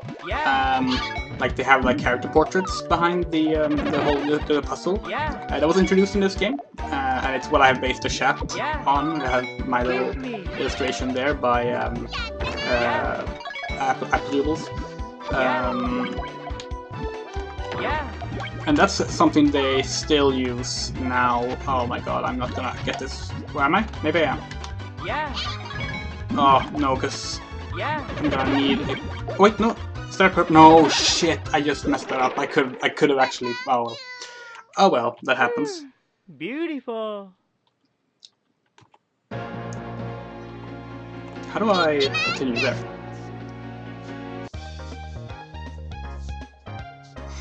Hi, honey.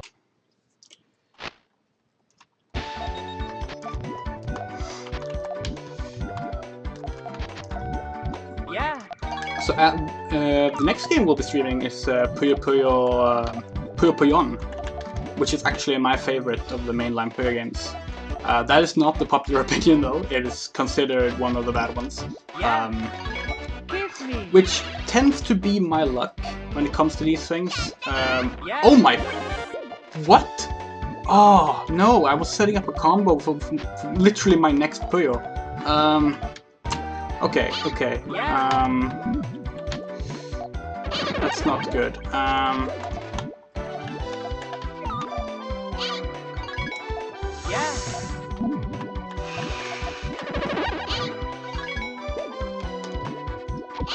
Okay, that's fine. We sort of worked that out.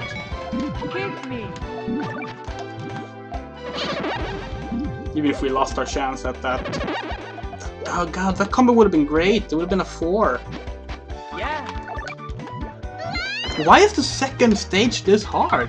I mean, I know I'm rusty, but like, wow, this is really tough. Hi, honey. Let's try to do a staircase instead. Not the biggest fan of the staircase method because it's very easy to just get trapped with it. But I mean, right now my method is losing, so I'm certainly better than that. That's not a accurate. No, it is. That is a staircase. Good. Hello, Louis. Hello, Simon. It's the middle of the night over here. It's 1 AM.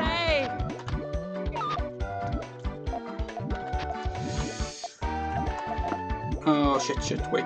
How do I want to do this? I want to do it like that, yes. Okay, good. Oh wow, God. Complete turnaround there. Just beat the shit out of him that time.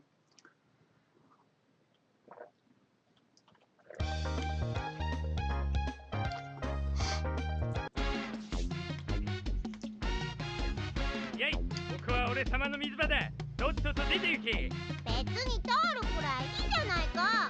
ダメだね。そんなこと言って本当はこの水場を独り占めする気だろ。独り占めしてるのは君の方でしょ。なんだとこの猫だ。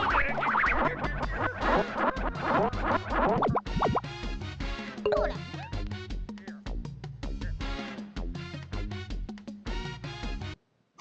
Interesting intro. I'm looking forward to the witch intro. The witch intro is really good in this game. Okay, let's see. If you haven't seen my previous streams, witch is my favorite character, apart from Arl in the original games.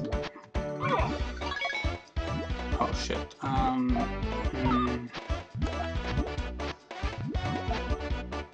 Wait, no, how am I gonna get that to work?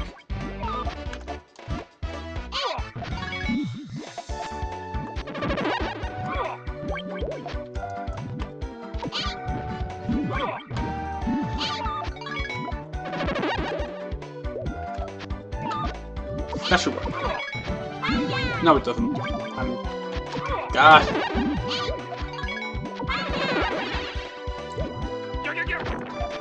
don't even know what it did there, but I guess it kind of worked. Yeah.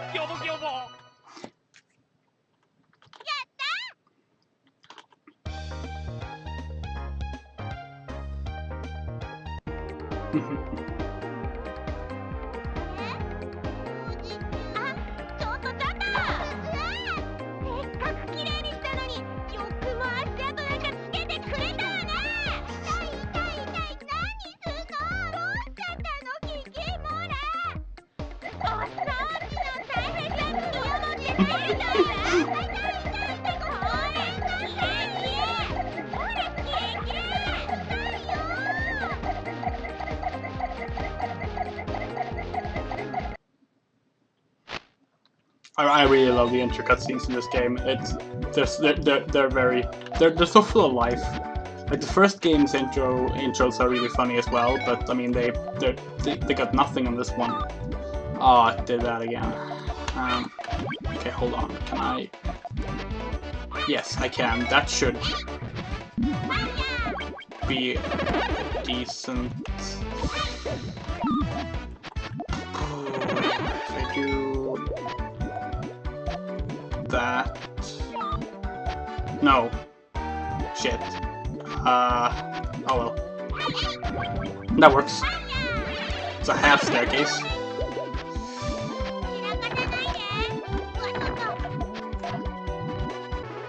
Oh wow. Maybe we should have just done staircases from the start.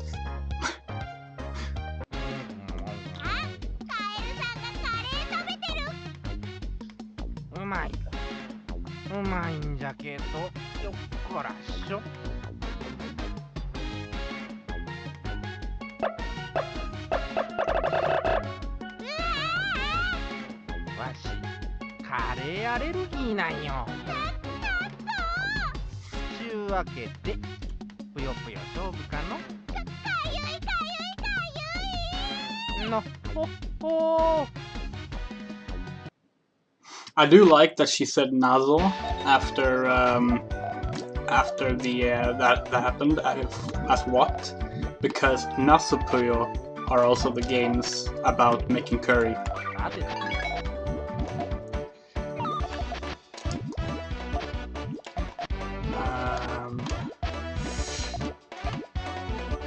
Hold on, wait, no, can't put that one there. I need to put that one there. Wait. What direction did I do that staircase in? Well, it doesn't matter now because I've been flooded, but... Oh no, I put that wrong.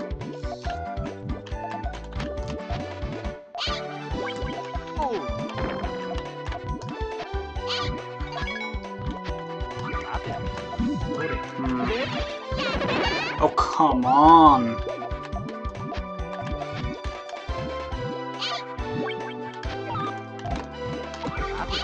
Okay, this is good. No!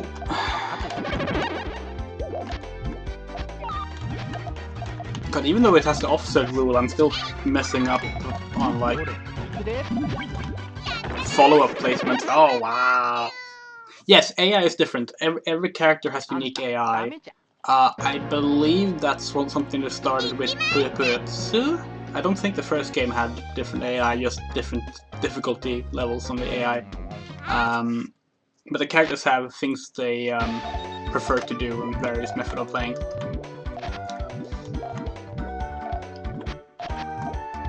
Okay. Need a green-blue one. Can I get a green-blue one? Please? Okay, no, I guess I can't.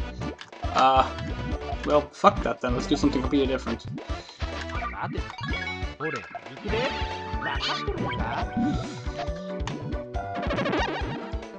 Yeah, I like this as well. Now it actually says offset when you get the offset. That was not in Puyo Puyo. Oddly enough, I think that's been removed in the current games. I don't know why. It's a good thing to have, or maybe I just don't notice it when I play most of the time. Shit.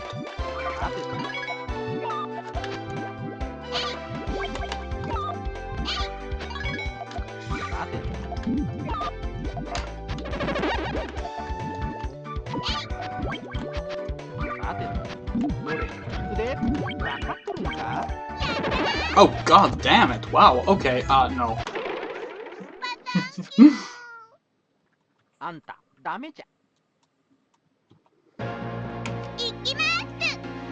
So for those who came in late, we're playing the PC version. It's not the DOS version, it's actually the actual Windows 95 version. And yes, it works on modern computers. It works really well on modern computers, actually. Which is nice, because a lot of older games don't. But this one does. And it's the fan translation, it's not an official translation. There is no official translation of Puyo Puyo Sun. The only games that have official translations in the Puyo series are the first Puyo Puyo, Puyo Puyo Fever, Puyo Puyo 2 for the Neo Geo Pocket, and then the two Tetris games. Oh, damn. Oh, and Champions, but Champions doesn't have a story, so...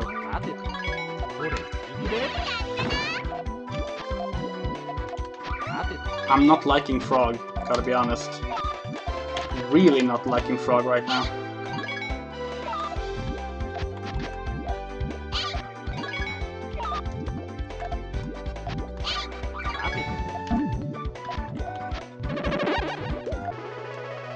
Oh, well. Yeah, it plays great. Like, the PC version is really nice. It's probably my favorite version of Sun, just because it's very good replication of the arcade game.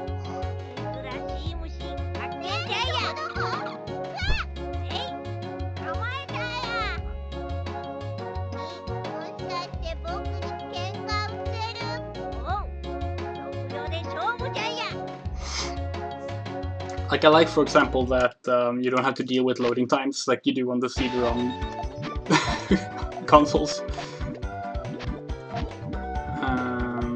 Ooh, yeah, that should be a pretty decent placement. Yeah, that should work.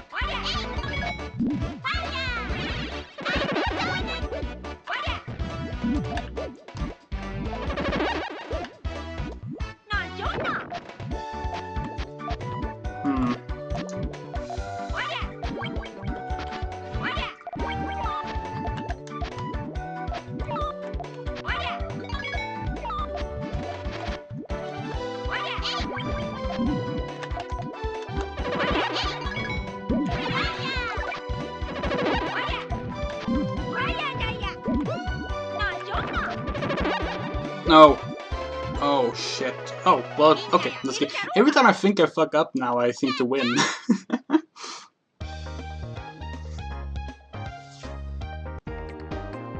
Oh wait, oh, this is the best one.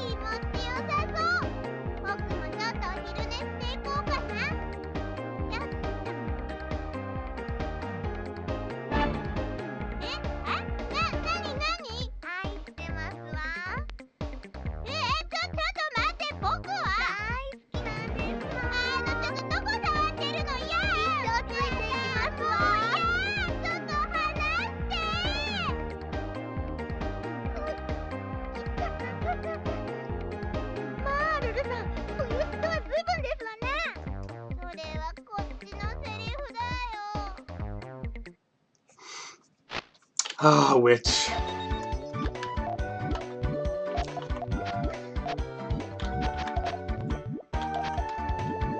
That is probably Witch's most famous intro in the series, to be honest.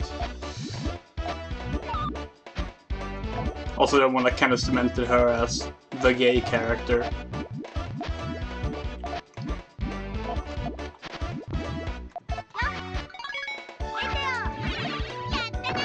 Although, fun fact actually, there is, in the original Monogatari PC 98 release, I think, there is actually a gay character named Gay. It's like, and of course, his name is not just gay because he's gay, it's also a pun because of, well, what species he is. I think he's a fish.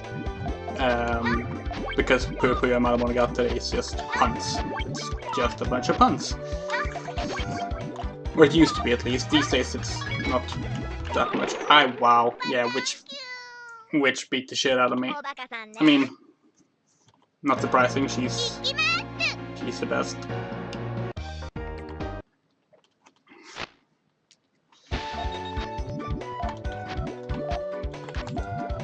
That's a very strong start.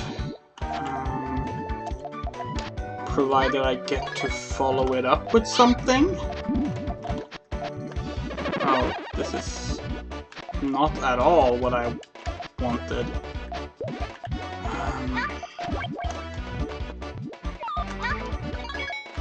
Okay, that works. Oh, but no, that's gonna be a big one. Oh, fuck me. Yeah, okay. Oh dear, oh dear, oh dear.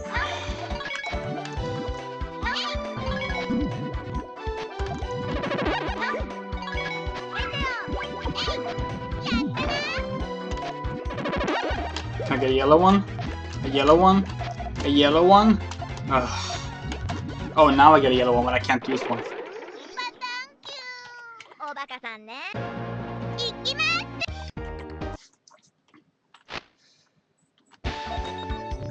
See, this is actually why I hate building staircases. Because, like, if you can't get the Puyo to execute the staircase combo, you just end up with a completely useless setup that basically can't make any use of at all.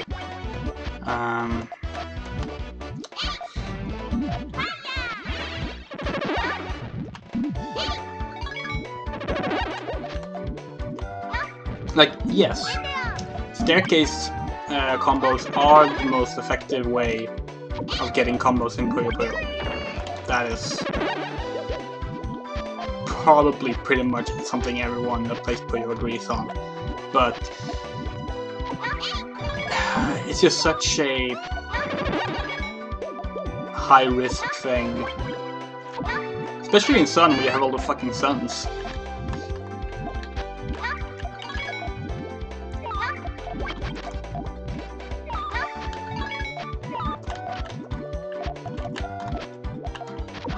If you don't know what a staircase combo is, by the way, oh, fuck. It is when you stack 3 Puyos of the same color on top of each other, line by line, and then offset the 4th Puyo, one to the left or one to the right, so that when you eventually break one Puyo into popping, the other ones fall down and initiate a combo. It is actually something that Puyo Puyo Champions teaches you quite early, and it's very well done tutorial mode.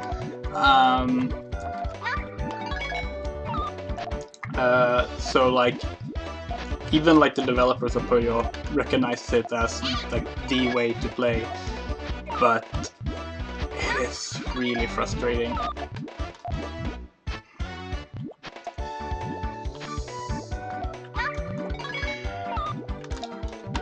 I don't get any decent sets of Puyo, I feel. Like, I know it's RNG, and like, I know that Witch has the same ones that I do, so like, it's hardly unfair, but...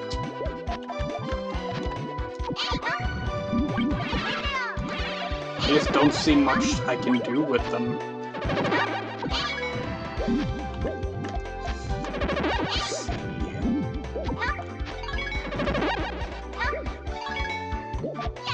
Oh! Yeah, there it went. And I'm being juggled. Yeah. That right there is the Puyo equivalent to being juggled.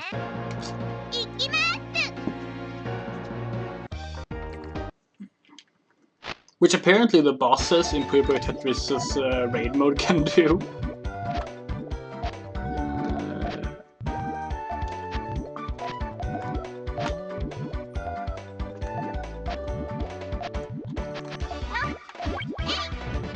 Yeah, definitely. Like, I mean, I feel like any game that's a puzzle game ultimately has you yourself as the ultimate, you know, opponent, because you can always complicate things for yourself and put yourself in a bad position. And you know, sure, in a game like Puyo Puyo, the opponent can do that as well, but if you do it, it's much harder to get out of, because you know, you can't just brute force attacks over to yourself. That's not gonna do anything.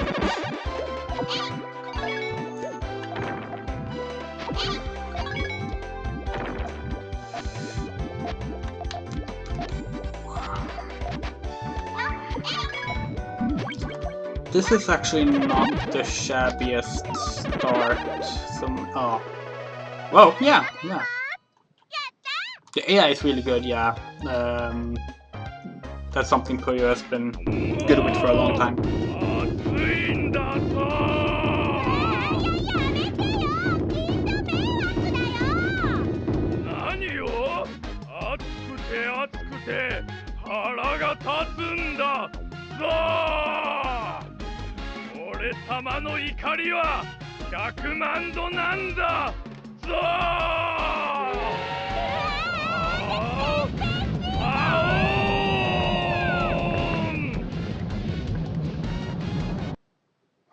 SEGA still haven't announced anything for like the Puyo anniversary. I'm really hoping that, like, I don't know, they announce a collection of the original games or something. Cause I think it's really odd that like we just don't have that. Like, we have Puyo Puyo 1 and Puyo Puyo 2, the arcade version, on Switch, which, you know, that's great. It's the versions that I played on stream. But, you know, like, there's 7 main games, there's a bunch of spin-offs, and like, almost none of them are available on current platforms, and even fewer are localized into English.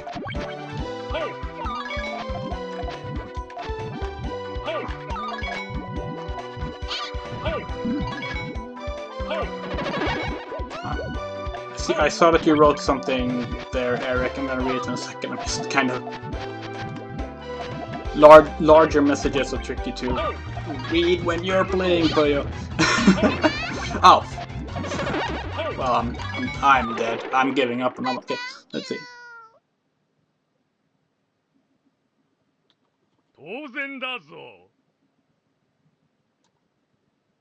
Oh wow. That's an interesting way of like viewing your own project. Too expensive to hire a good programmer. Yeah.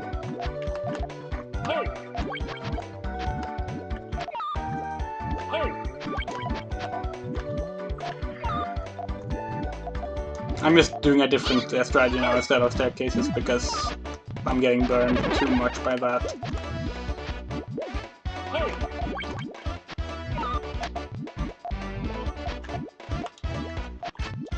I wonder how long we'll spend on the final boss once we get there this time. We've had some really ridiculous clutch moments on the last 2 streams after all. Oh, this is is bad. This is very bad. This is terrible. Oh no, here comes the... Oh. Oh. Oh.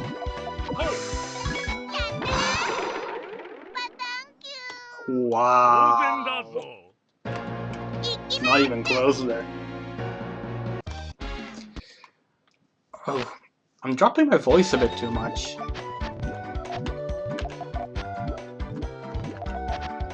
Should probably like try and start going to a voice therapist again. If you are not aware, I moved 3 years ago almost, and when doing so, well, couldn't go to my voice therapist anymore. And yeah, so I've sort of noticed that I've been dropping down my voice again, which is annoying. Not that I mind having a deep voice, honestly, I just, you know, it gets you misgendered, which isn't fun.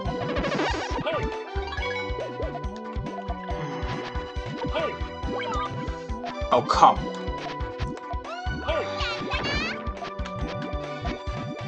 Okay, as long as it doesn't land in that exact one spot. Oh, and it did it! No, I'm giving up. That one, starting that one over.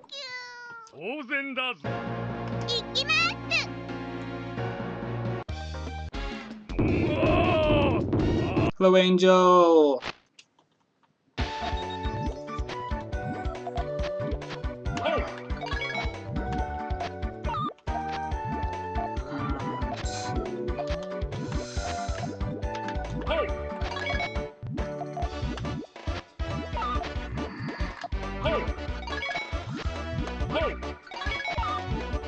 I'm not sure what I built here.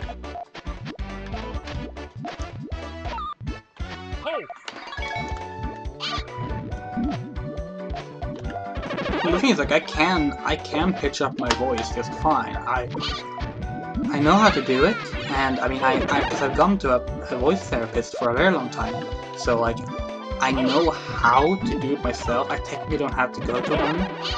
It's just that it's very hard to get it to be like natural, to just have it be how you speak when you're not consistently practicing. And I'm the kind of person who just don't get to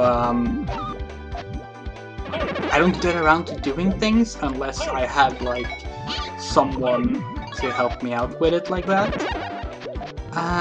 So yeah, it's a bit frustrating because, like, you know, I spent a lot of time at the voice therapist and then kind of just undid all my progress as a result. But hey, I had to move. It happens.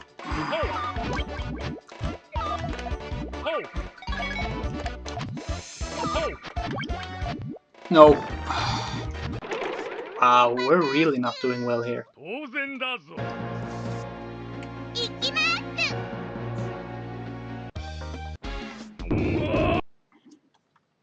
Yeah, someone commented on the voice acting. I forgot to mention that.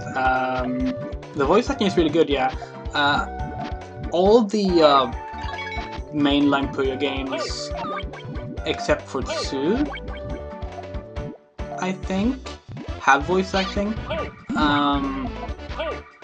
But not necessarily in the English versions. Actually, maybe 2 does in the in like the upgraded versions with story and stuff. I think the PS2 version, for example, might have it. This is just... I'm getting pummeled here. I find Dr. Mario near impossible, even though it's like very close to Puyo Puyo. I mean, Puyo Puyo literally like was designed as a Dr. Mario ripoff. Like, the original creator has literally said as much. And yes, with the same kind of disparaging like word for it. Like, yeah, he wanted to rip off Dr. Mario and figured, hey, we have these things from Madame Monogatari, let's just do it.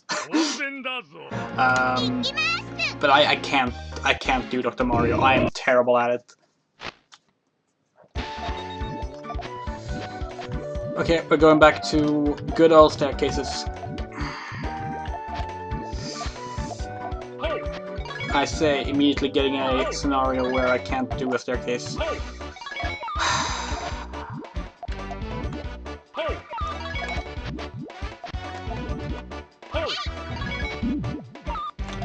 Well, I can do a tiny staircase.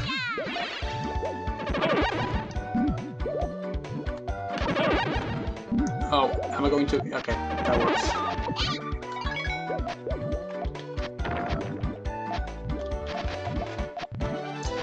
I'm okay at Tetris, but honestly, like, when I played Puyo Puyo Tetris 1, for example, it basically became this thing where when there was a stage that was Tetris-based, I kept losing, and when there was a stage that was Puyo-based, I kept winning. And it got me really annoyed. In fact, I had to actually skip one Tetris stage, and apparently it's one that most people seem to skip because it's really hard. I forget which one it was, though.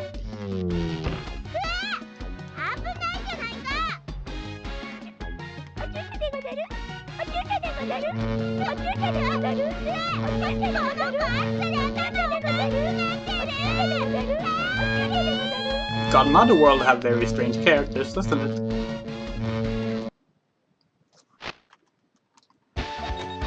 We're going for a staircase again. Oh, and okay, let's keep trying for a staircase and see if we can get something decent out of this. Hold on, what have I done? This is the wrong way around. Oh well, whatever. Okay. Okay, Can I get around this somehow? No, I can't. I can do that. I can do that. And that should give me 2 at least?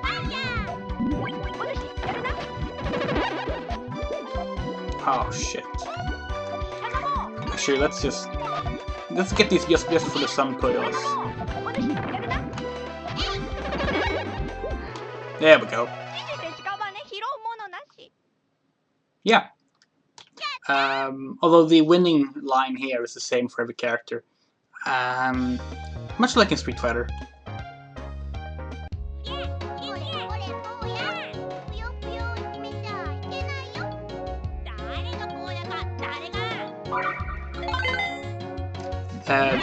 This dude is actually from one of Compile's RPGs.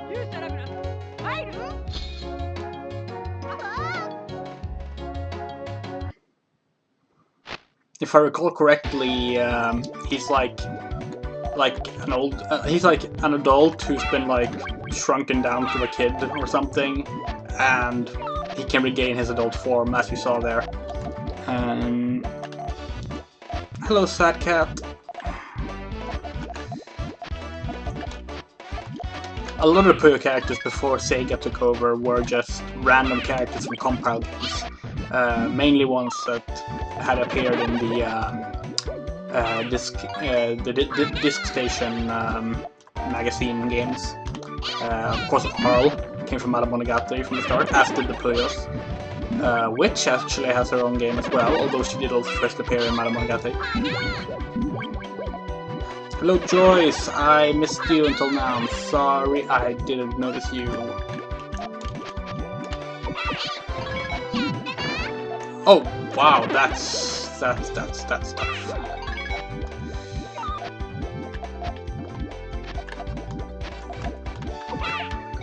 Okay. This should work. And then I can do that, yeah? I mean, it's not great, it doesn't give me much to work with, but it gives me something. Oh, no, there. Oh well. Well.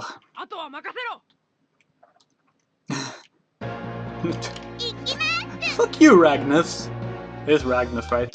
I already forgot his name.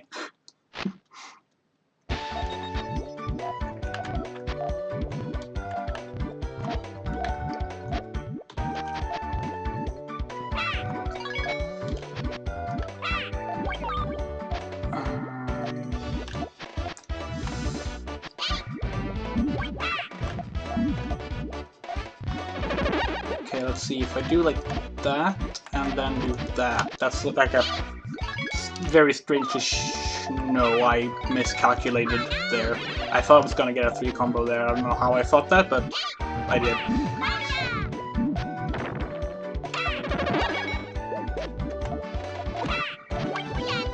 Oh damn, he's just bombarding me now.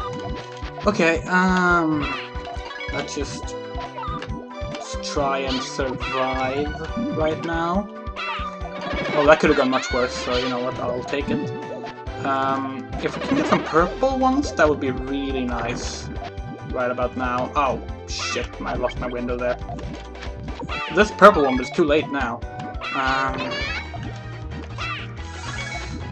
Oh, come on. Yeah.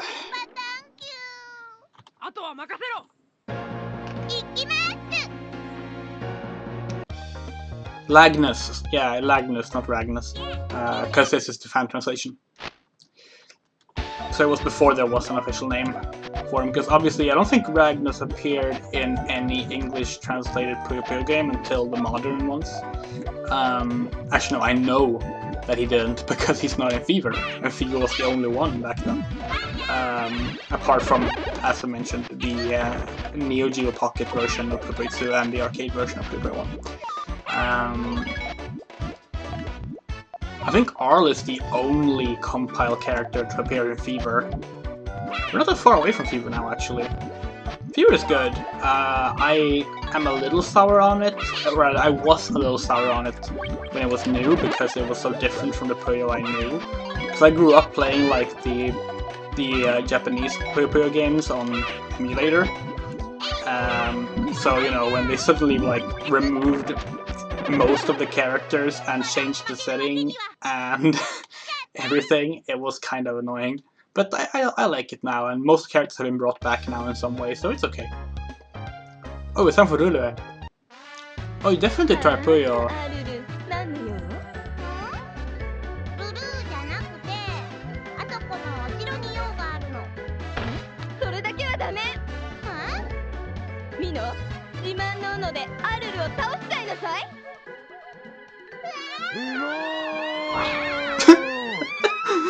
I've forgotten that. I had forgotten about that cutscene.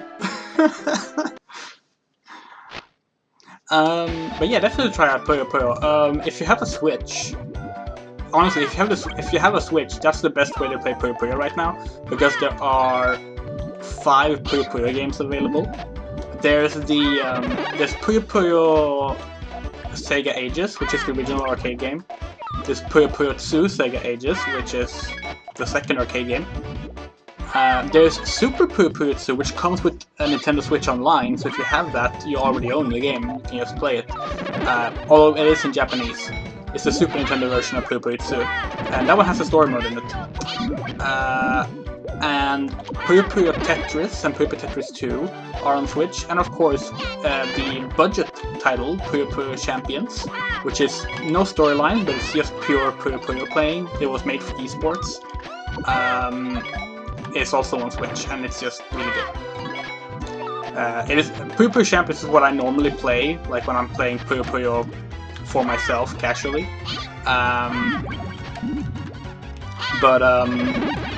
So like it is, I would say, my favorite current Puyo game, but again, it doesn't have a story, and the story is really fun, so I would probably suggest going with the Tetris games or the arcade or the Super Nintendo game.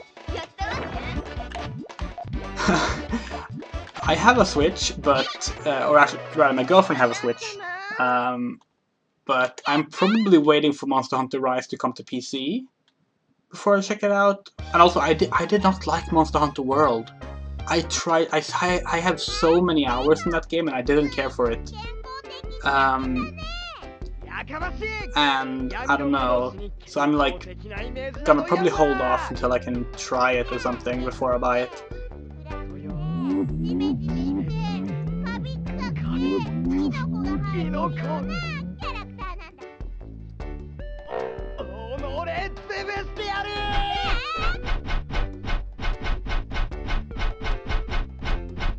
Okay, I was actually kind of worried about how the fan translation was going to translate Cheso's stuff there, because you never know with fan translations how shall we say tasteful they might be, because one of Cheso's whole things is that he accidentally says things that makes it sound like he's being a pervert or a predator or a stalker and stuff like that. He doesn't mean to say those things, he's actually not perverted or anything like that, he just has really bad vocabulary, that's the joke. But when fan translations deal with that, you know, it can lead to unfortunate translation choices sometimes, but that seems fine. And yeah, everyone is rude as fuck to Cheso, that's so, like, no one likes Cheso. It's the best. Which is my, at least, headcanon for why he's hard mode. Playing as him is hard mode, because everyone's just mean to him, so it's the game gets harder. Oh wow, I got my ass kicked there.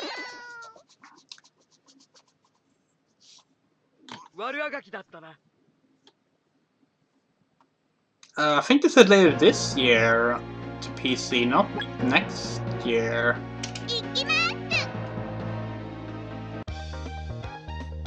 I think it said 2021 on Steam. I could be wrong though, but like, I don't know.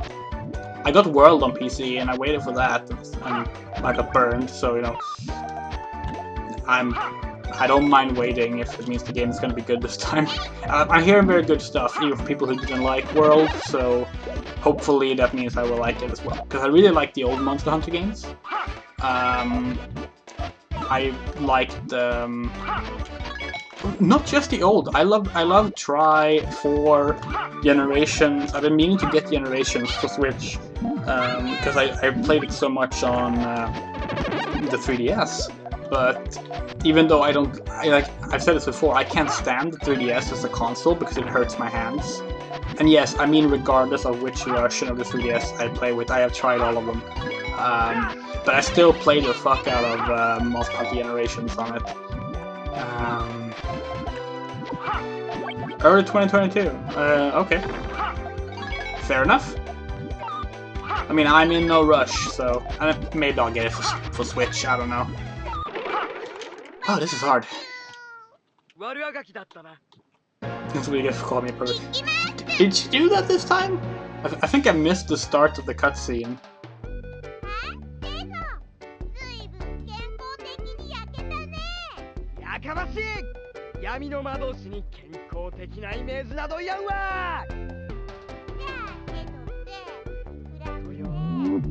Yeah, she didn't call him a pervert this time. You're projecting, Cheso. Stop victimizing yourself.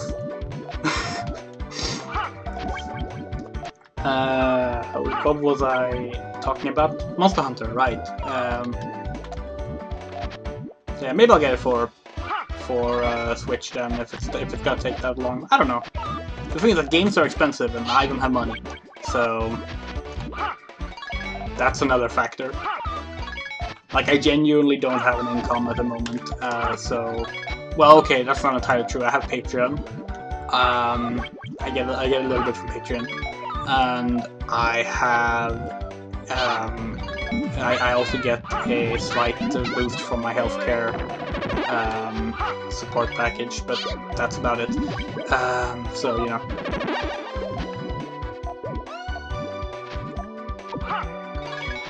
I mean, that's the least of that movie's problems. Oh my god, if you missed my live tweeting of the Monster Hunter movie, oh goodness, that was torture. Like, I consider myself pretty high tolerance when it comes to bad movies.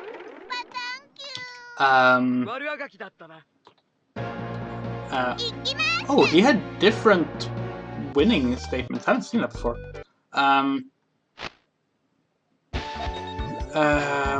What did I say? What was I talking about? Oh yeah. So I consider myself pretty, like, tolerant of bad movies. And Monster Hunter, that movie fucking broke me. Like, I was so angry at that film when it ended. I hadn't been that angry at a film for a long time, and that was the same... It was like the same week when I watched like most of the DCEU films. Actually, no, that's not true. I was much angrier at Wonder Woman 1984, but let's not talk about that. But like, oh my god, Monster Hunter was terrible. Like, and the thing was, like, I went in expecting nothing, and I came out disappointed, which is one of those, like, that's the worst kind of thing, when you're like, this is probably not going to be good, so I'm not going to have much expectations, and I'll try to just get the best out of it as I can, and jeez. Well, no, the military don't all die. The main character is literally a US Marine, and she survives. She's like the captain of the Marines. And the movie takes an hour to like get the setup done with, and then like after that it just kind of doesn't know what to do. Like, most of the movie is Mila Jovovich and Tony Jaa not understanding each other because they speak different languages, and just being angry against each other, and not fighting monsters. Then when they finally meet new characters, including one that speaks English, so that Mila Jovovich can talk to people again, they're like, we gotta kill a Rathalos, because, the portal is guarded by a Rathalos or something. Then you can go back to your world, the American military world. And so they go to fight the Rathalos. It's like half a fight, and then she jumps through the portal. But oh no, she brought the Rathalos with her. Also, the military comes to pick her up, because somehow they knew she would appear in the middle of a desert, I guess. And then like, they're like, we can't let monsters from our world invade your world. And like, they show like, some more monsters getting ready to fight and come through the portal, and you're like, okay, so this is the big final climactic battle. They're going to fight like the big bad monsters and shut the portal. Nope, the movie just ends. The movie ends before the big climactic battle. It ends with them just going into battle stands, getting ready to fight. That's the end of the movie. And it's like, what? How the fuck did... Like, why would you... Why would you do that? Oh, yeah, the cat appears to fight after the credits. Satan!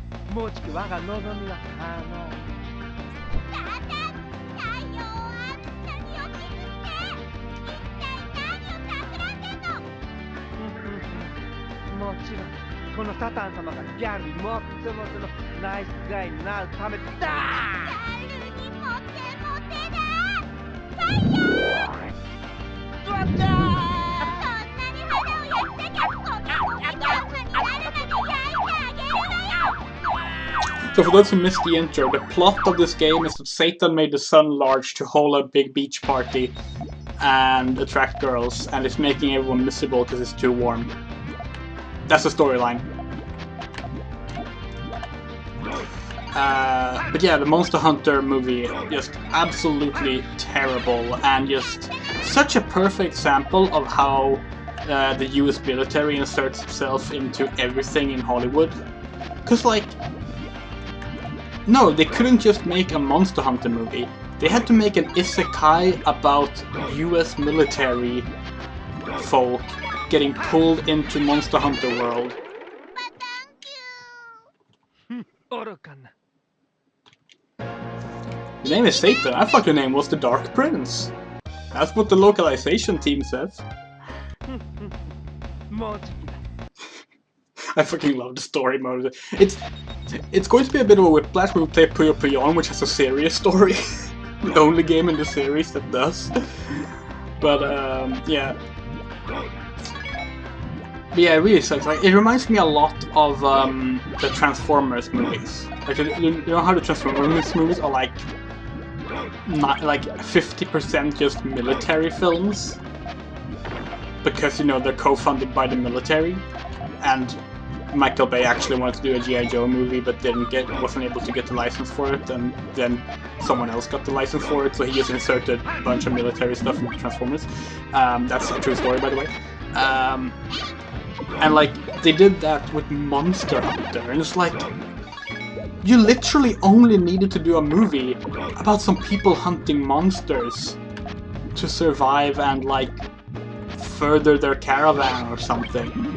It was such a simple concept, and you spend more than half the movie setting up an isekai plot, and then the next half of the film is just how they're going to get back home, and then you stop before the climactic fight. And it's like, everything in that movie is wasting time. Like, oh, what? Did I just beat Satan while not even looking at the screen? Did we finish Puyo Puyo's son and Carbuncle?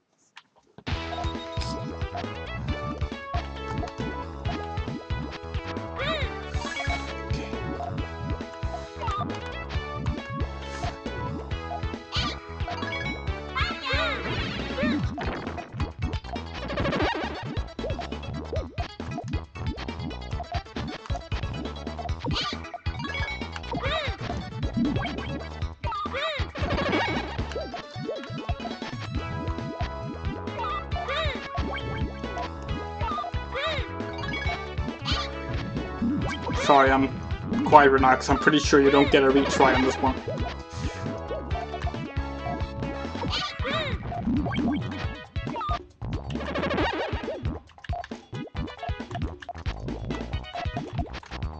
Shit. Shit. This isn't good. No! Okay, that's okay. As long as I don't...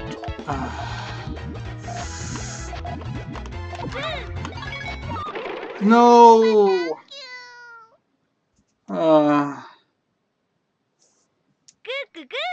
The Super Mario Bros. Movie is at least like...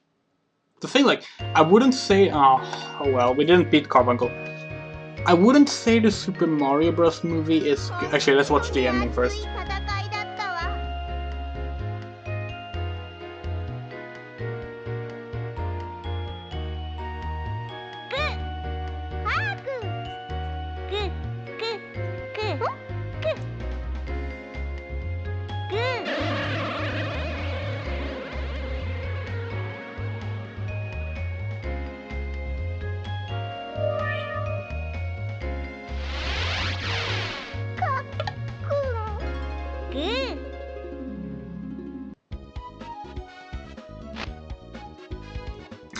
So I wouldn't say the Super Mario Bros. Movie is good, but it's like silly and bad in a way that's entertaining, you know? Like, I enjoy my time with it. It's like a Street Fighter film. Or hell, the first Mortal Kombat film. Like, I enjoy those movies. Monster Hunter is just miserable. It's wasting time, it's dry, it's just... Ugh. It's terrible. I mean, it's not the worst video game film I've ever seen, but I've also seen like 45 or something like that. I have a list on my letterbox. I've seen many, is the thing.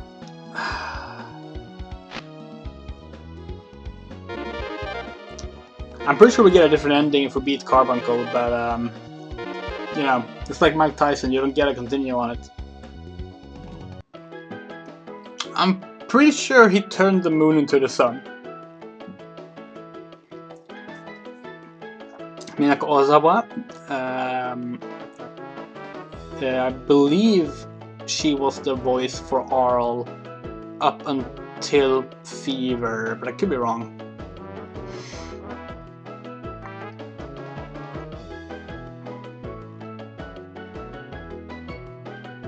Yeah, Munitani. That's the creator of Maramonogatari and Puyo Puyo. He plays Satan. He also cosplays Satan. Like, the actual developer, he does that. Or he used to do that. He used to show up at Puyo Puyo tournaments dressed as Satan. That was like his thing for a while. Um,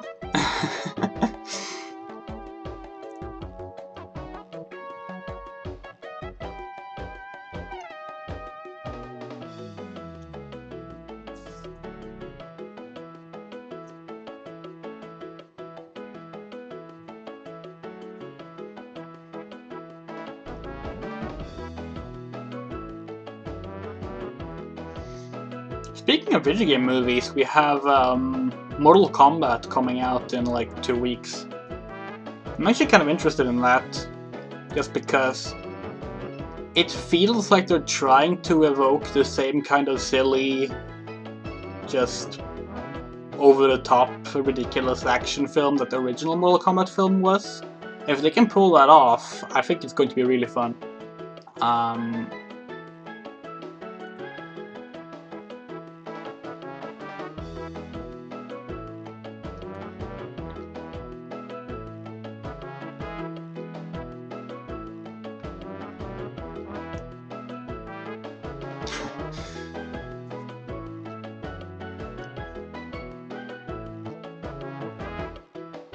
I don't know what Munitani does these days. He started like a new company a few years ago and made another puzzle game for I think 3DS. I don't remember what it was called. And also, I think I said that he was the creator of Puyo Puyo. He's not. He's the creator of Monogatari, but not Puyo Puyo. But he still works on Puyo Puyo. He created the characters used in Puyo Puyo. I forget the name of who actually created Puyo Puyo, but I'm sure he was in the credits here.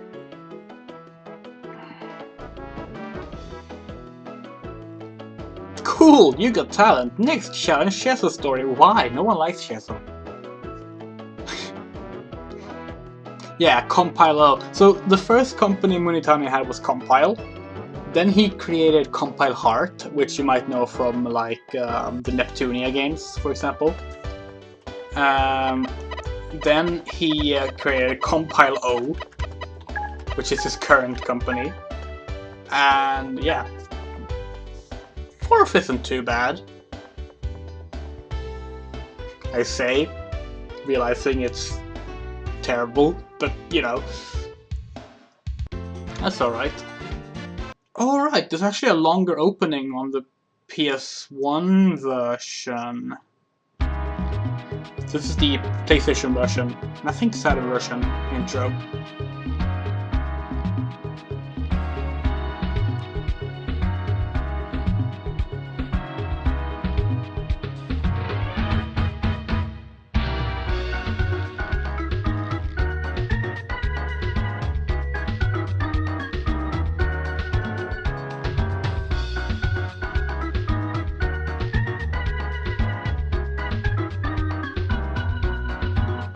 Yeah, Gnocchi Gnocchi, that was the one I was thinking of, yeah.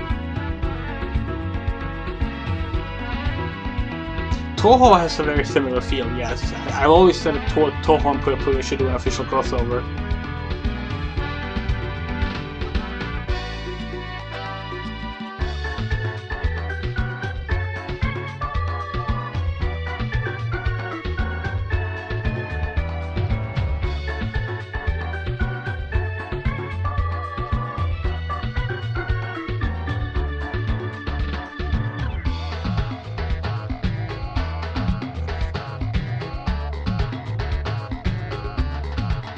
This animation, this intro animation, I believe was done by the same studio that Comp had put together for the disc system, the disc station anime as well.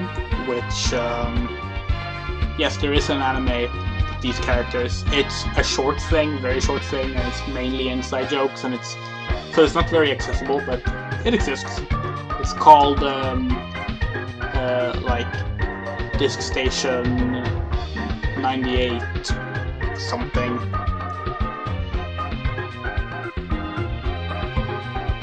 They also made the animations for the really cool Monogatari final exam trailer, which I should absolutely show at some point. Why can't I find the trailer? Oh, no, there it is. That looks 14 years ago. It's gonna be terrible quality. Has no one like uploaded a new version of it? I mean, I have the actual video file myself.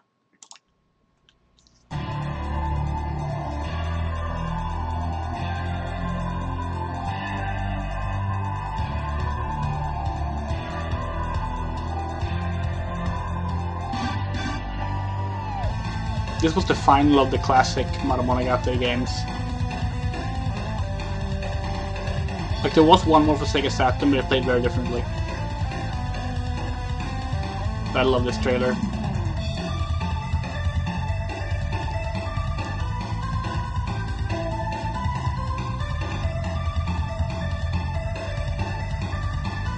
Someday I will stream these games. I streamed the first Monogatari a few years ago, but the Japanese was too hard for me to deal with live on stream. So I'm gonna have to like play the English translated versions of the games. And I actually do have the PC Engine version translated into English, and I will be playing that at some point. Just haven't gotten around to it yet. But look at this, it's gorgeous. This was, remember, Compile was an indie studio. Like, I mean, okay, the artwork is more noticeable than that. They commissioned various artists for Final Exam, and it's a mixed bag.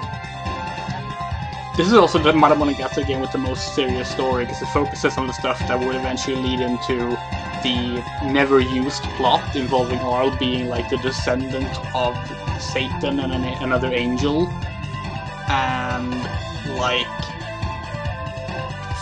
fighting and killing God in like a several hundred-year-long battle and stuff, and destroying the world, which also Puyo Puyo deals with to some degree. Like, it's gorgeous, it's beautiful. I would love an anime that looked like this, but there isn't one. There is an anime, it doesn't look like this.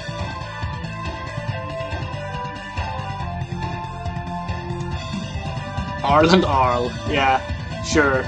It's not Arl. It's not even like Double. It's like, it's Lilith. Yeah, Shieso's art is really bad in Final Exam for some reason. I will show you one of the episodes of the anime. I just want to make sure I get one that actually has like Puyo characters in it, so I'm just going to do a quick skip forward. Okay, this one has Satan in it. But, oh no, that's a really odd one actually. I want to find one with the mermaid. Yes, yes, this is a good one. So this is the second Monogatari / Puyo Puyo anime short that they made. It came with the Disc Station Anime Soshuhen 98, which is what that says, or DS Anime Soshuhen 98. As you can tell, it is reminiscent of another famous intro logo.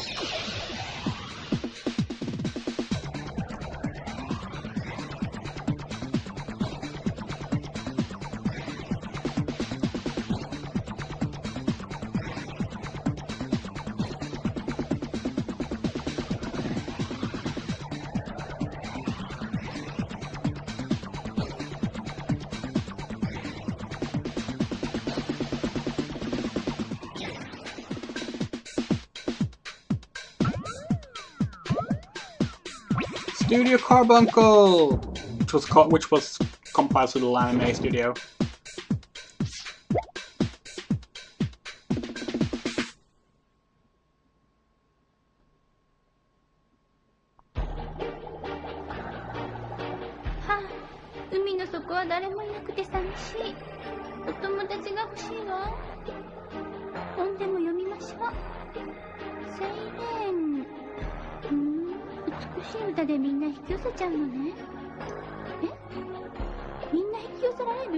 Yeah, sorry for no subtitles.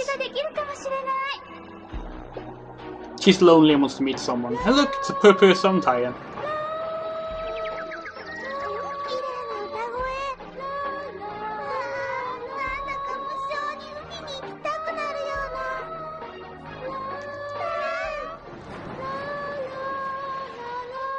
Note that the siren song works on both Arl and Draco. I mean, we sort of knew Draco liked girls if you've been someone who knows the greater Puyo canon, but あら何かしら。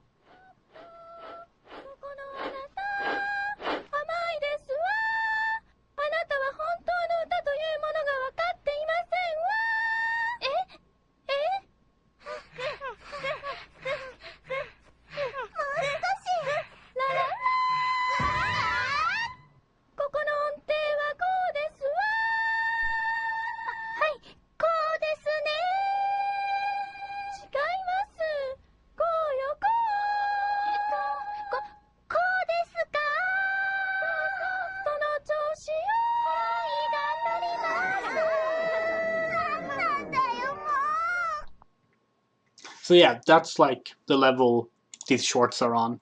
I picked that one because that one is sort of self-explanatory without knowing Japanese. So, this is Puyo Puyon, the 4th Puyo game for Sega Dreamcast. And we will start, as usual, by just watching the opening cinematic. There's no dialogue in the cinematic, it's just pure, good old 90s FMV. So here we see Satan in his castle. He finds a mysterious black box.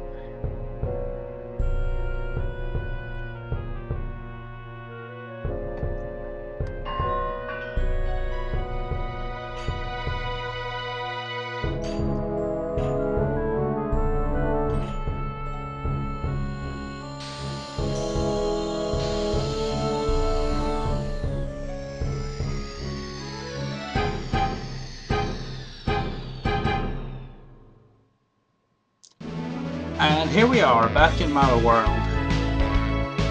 Good old Model World, where the first 4 Puyo Puyo games take place. This will be the last classic Puyo Puyo game that we play. There's Arl and Carbuncle. As you can see, the art style has changed a lot. It's now more reminiscent of the Monogatari games. The art style is very much more, I wouldn't say more mature, but it's less, you know, chibi. It's not super deformed in the way it used to be. There's more detail on the character designs as well. Like, you can see the stitches on Arl's tunic, for example. And it just really highlights how Puyo Puyon is a very different Puyo Puyo game. Here we see the various contestants. Hello, Angel Tail!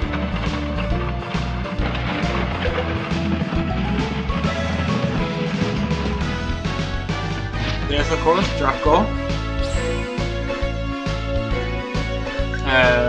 There's Witch. Witch is wearing green in this game. It's the only game she does it. Well, except when they reference this game. And here is a new character. Who could this be?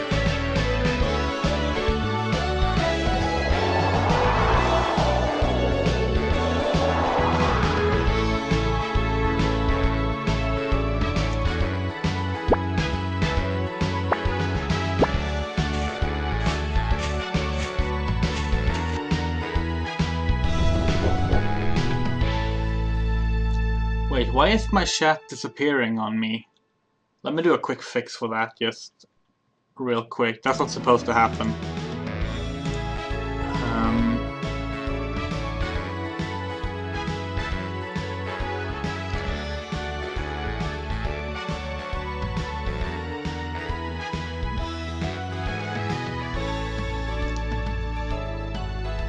I'm so sorry about that. I must have accidentally put the wrong version on my chat.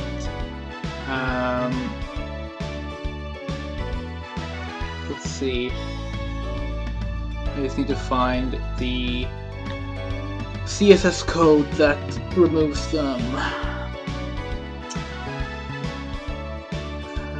It should be somewhere here.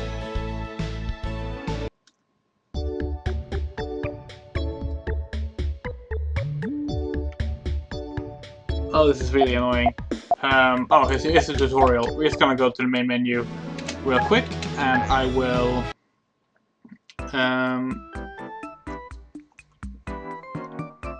guess I can just ignore that this is happening, but it's kind of annoying seeing the messages not pop up accurately. So I will talk a bit about the game while I fix this. So, Puyo Puyo is very different from the other Puyo Puyo games. Primarily because it has a more serious tone. Now it's still comedic. Don't think it's not a funny. It's not like it's not a funny game or anything like that. Like no, it still is very much a comedy. But it is also a bit more serious in its approach. And that is. That should work. Boom. There we go. Now the shadow is visible again. I'm so sorry about that. Alright. Now we got that working. I'm bringing back the game. Okay, so. It also doesn't have an English release. But don't worry, because I have the translation of the story on my phone. So I'll be doing live translation and filling you in on things through that. This is the Dreamcast version, but the game was also released on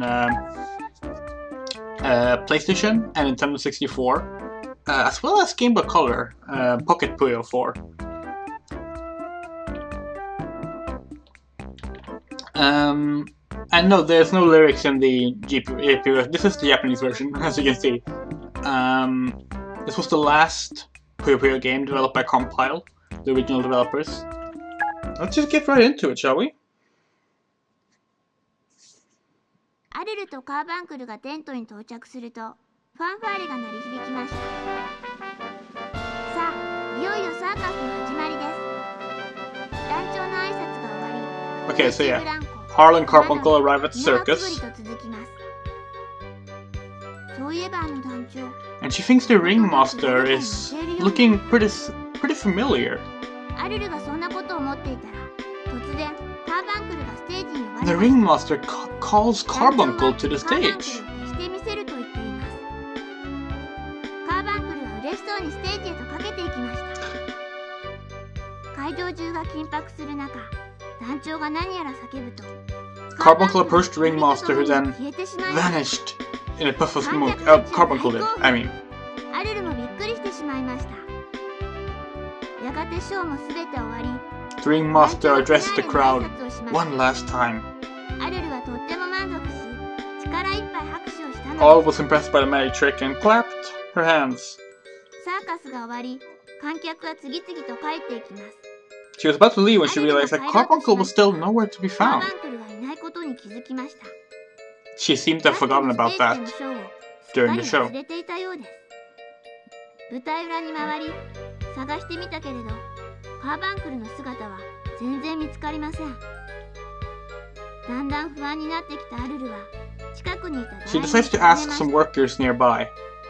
それが、思わぬ長旅の一歩になるとも知らないで。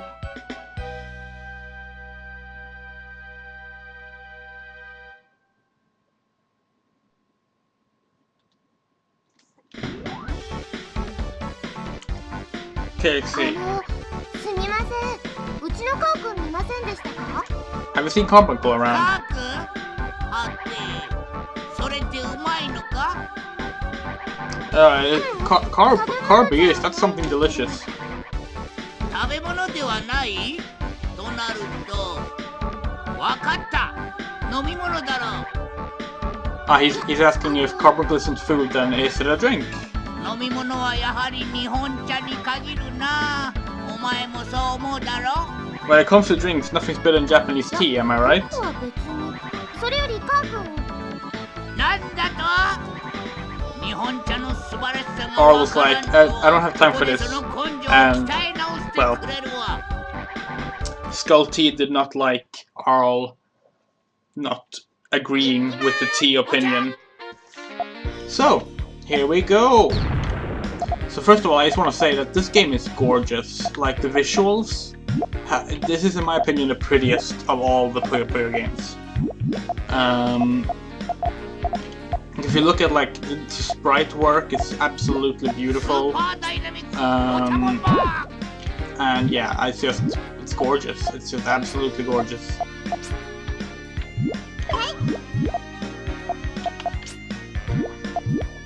And it's also the lowest speed is much slower in Puyo Puyo, so it's very slow right now. So one of the differences, rather the main difference between Puyo Puyo and other Puyo Puyo games is that you actually have special abilities that are character specific. I'm not sure if we will see them this early or not though. They tend to be rather unbalanced and I do not know them by heart. So this is the first time I played this game in probably 12, 13 years maybe? Like, I used to play it a lot on my actual Dreamcast. I'm emulating it now, to be clear. I could have actually played it off the Dreamcast, but my Dreamcast is not very reliable right now, and I didn't want it crashing on me in the middle of playing, because that would just be so sad.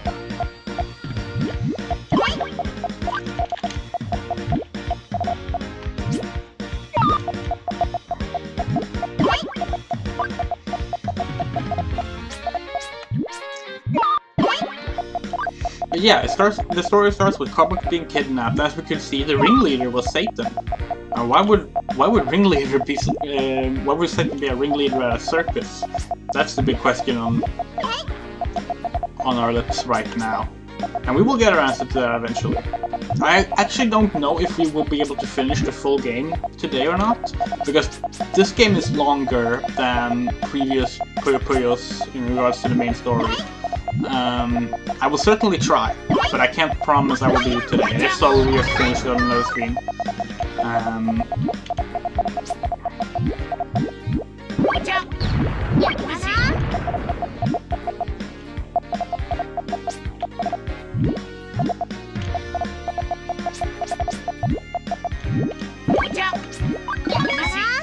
Oh, this is not gonna work out, is it? Oh, actually, that's gonna work out just fine.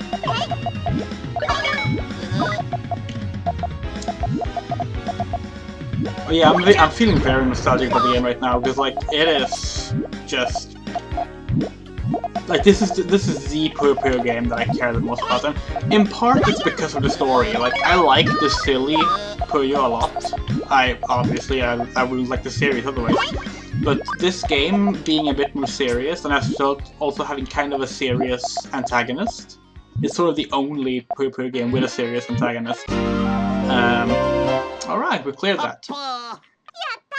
And I really, really like the antagonists, and we'll be seeing them soon.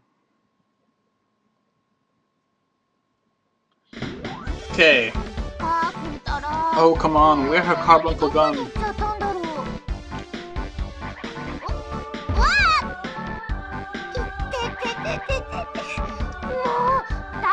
Oh, we made a pitfall in this place.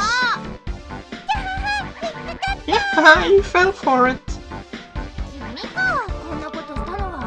You did this? Watch out, there's many, many more around.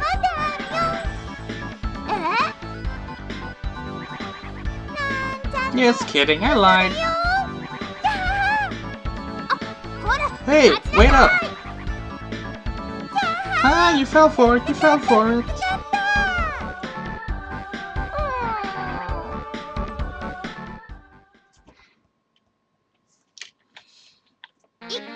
Okay, here we go.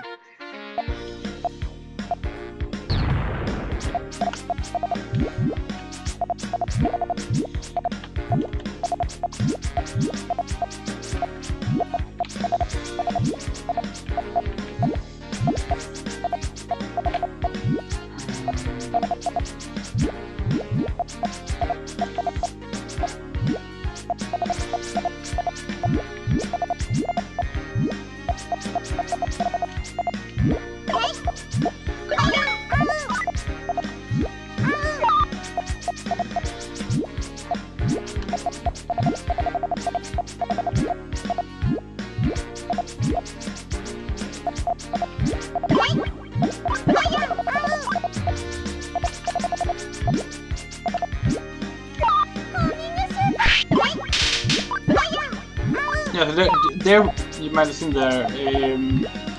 They used a super attack. I didn't actually see what it was, but it did something.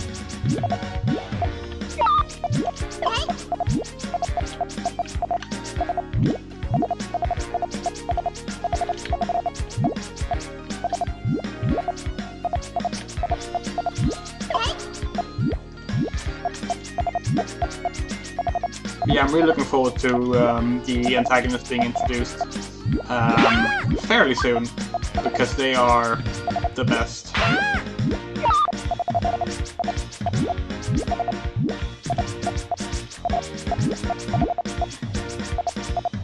Okay, here we go. This is gonna be great. Oh, okay. That wasn't as great as I wanted it to be, but it was okay.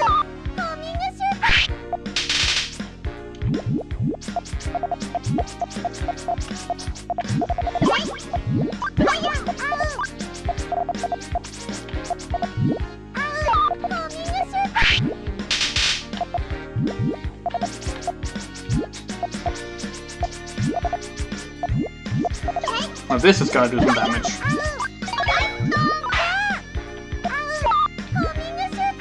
Oh, the offset rule helped. Okay, yeah, so the special there removes some of the nuisance players.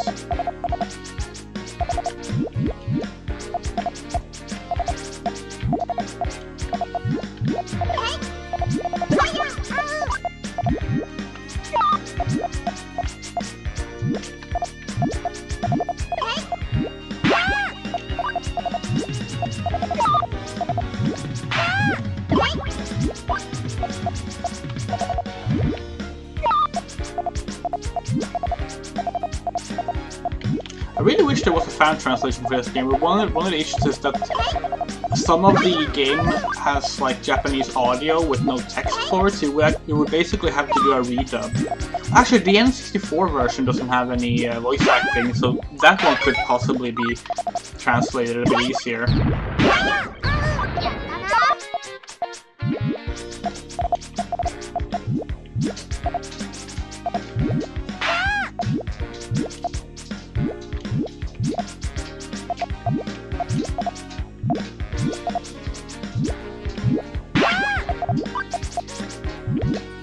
Thankfully, there is a group that like dedicates itself to translating all the untranslated Puyo Puyo games, like just the scripts from them, and providing them.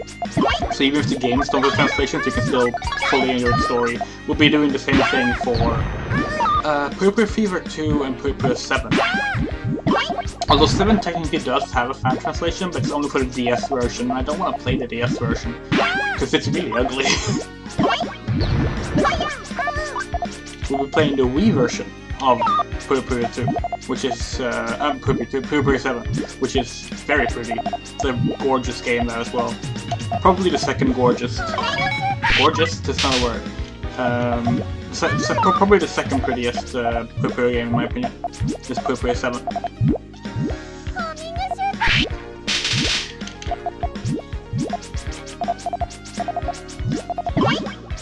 Hello, Juan.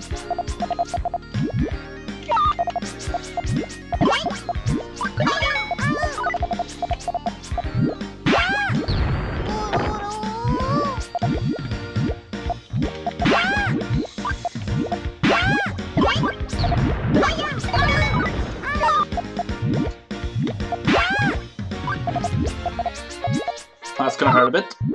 Not too bad. It sure is the end of an era, huh? The last compiled Puyo game. And, as I mentioned at the start of the film, it's also my favorite. Like, it has its flaws for certain... Oh my god, this is going bad. But I love it. Oh god. Oh, that... I didn't expect that considering how many more points I had.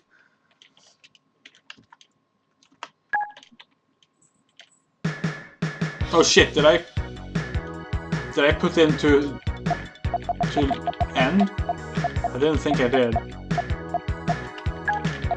That's my bad.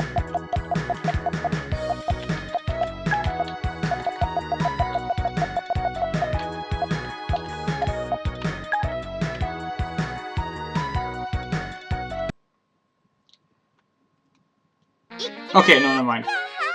Oh no, of course not, and I really do like Sega's version of Puyo Puyo as well. I will still miss these. I wish they would re-release them on modern platforms and give them translations, because they deserve it. Like they put out the re-release of Puyo Puyo 2, but they didn't translate it, which I think is really sad.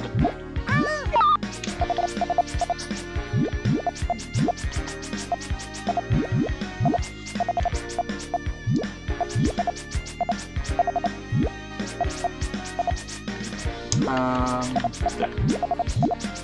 Then I'm gonna do that.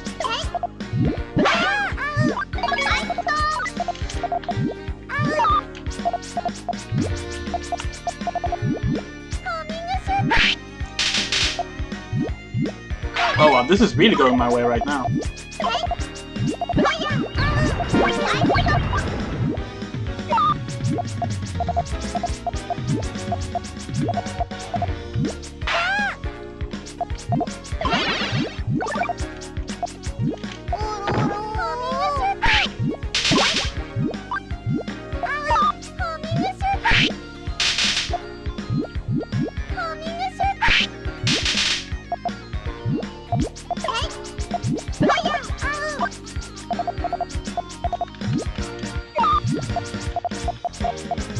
Yeah, but we got compile hard out of it, I guess.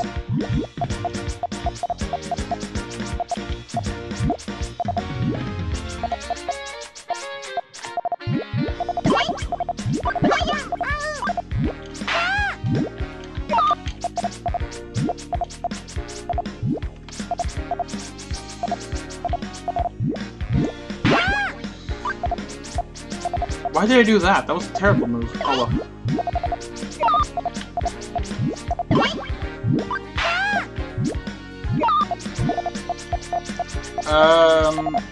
They publish the Neptunia games. Yeah, I don't think they're not the developers on it. That's Idea Factory. But yeah.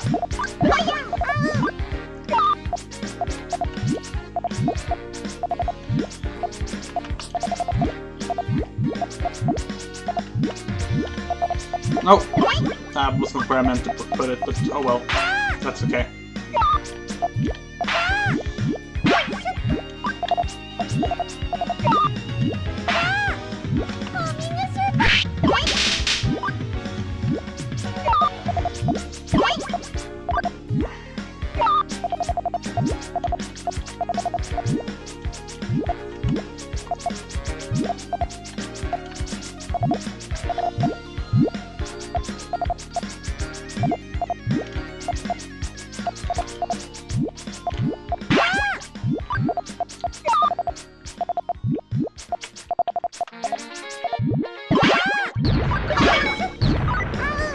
I do. I actually have the Arl costume for one of my characters, and I also have a Puyo Puyo as my mag device on PSO2.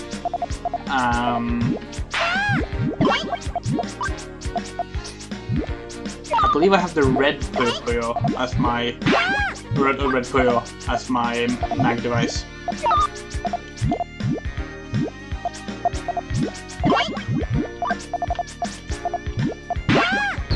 That was like one of the first things they added in the English version too. Although I do have it on my Japanese account as well. Although I don't actually wear the Arl outfit much on the Japanese account. There I tend to wear the Hatsune Miku outfit because I got that through the Scratch Gacha when I was new. Which is a really long time ago now. PSO2 is a really old game, you know? I remember when I was like doing like installation guides and stuff for that game to like help people who didn't know Japanese get started with it during its open beta.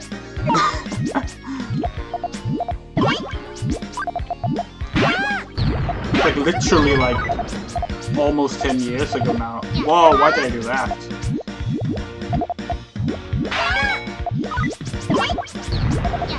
No, come on.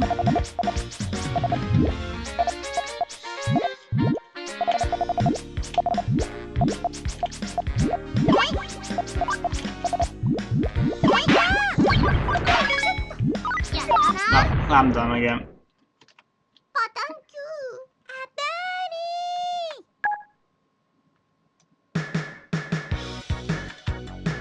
Oh, I don't need that. High score. I knew I would be struggling, but I didn't think I would struggle on stage 2. This is kind of pathetic, actually.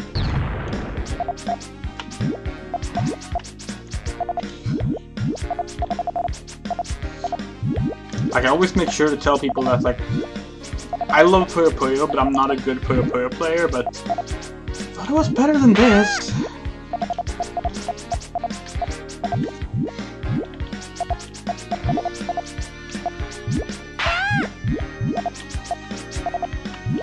No, that was the wrong placement. There we go. And that should be a staircase.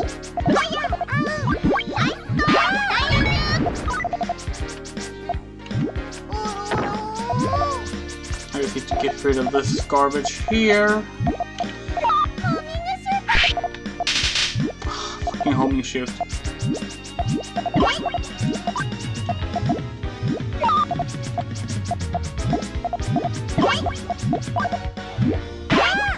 Oh, I should have put that in the other order. Oh, it's okay though. I can start building a staircase now. Oh fuck. No, I can't. I messed it up.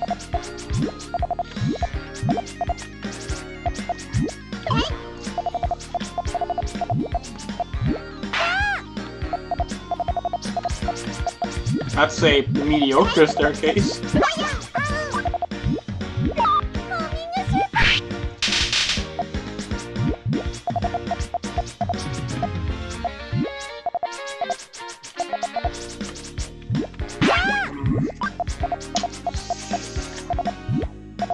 Ah, fuck it, we'll do this just to offset those.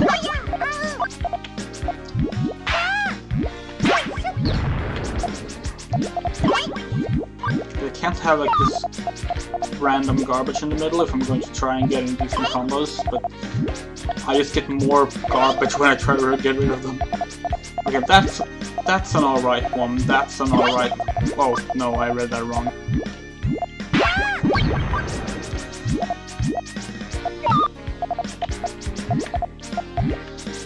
Okay, but this should work. This should work. Start with that. Then that. Oh shit, that one doesn't help. Okay, that works. That works. That works. Oh.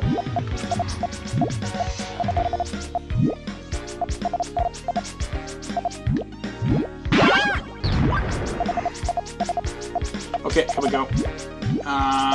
There.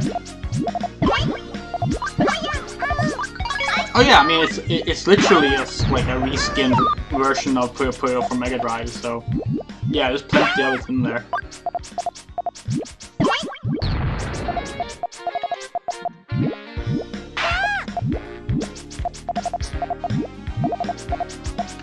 Same thing with Kirby's Avalanche, which is a retooled version of Super Puyo Puyo.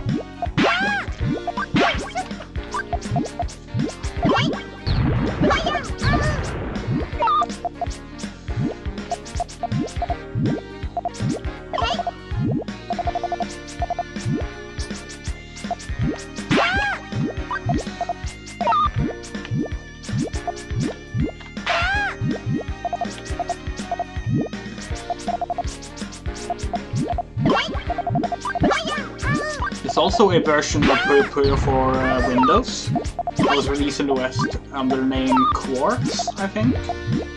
Where they said the Puyos were quarks. It was the whole thing.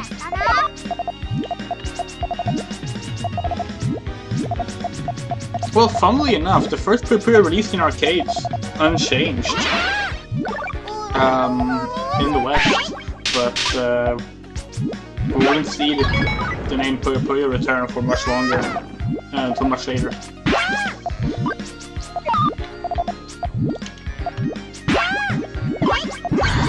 die again. Like, I can't deal with her fucking special ability, because it just instantly cancels out all the progress I'm making. Like, she just does that, and I'm like, oh wow, wait, what? I'll take it.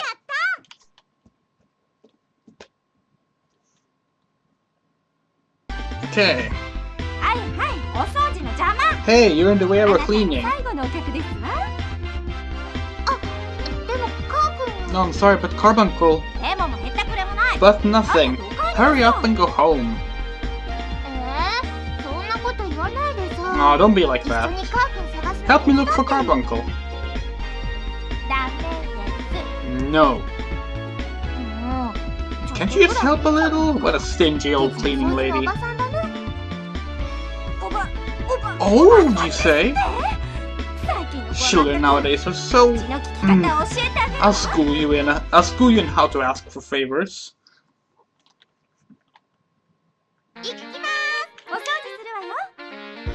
It's perfect. It's the it looks like the Monogatari games. I love it. It's so gorgeous. I wouldn't want every Puyo Puyo to look like this, but I'm really glad this one does.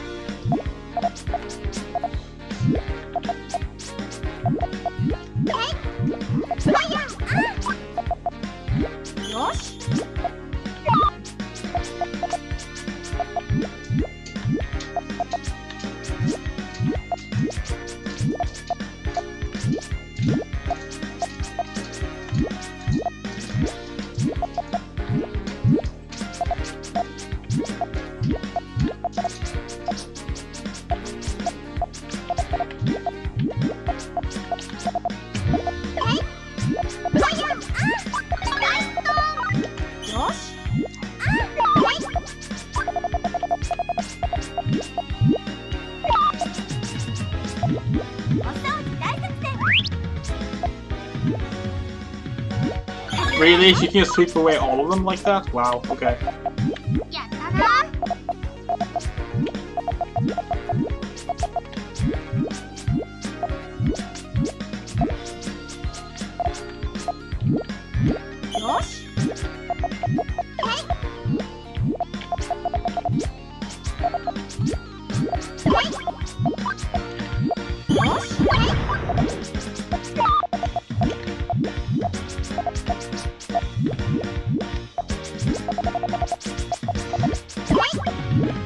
Yeah, so the main criticism of Puyo Puyo is that the special abilities are like unbalanced.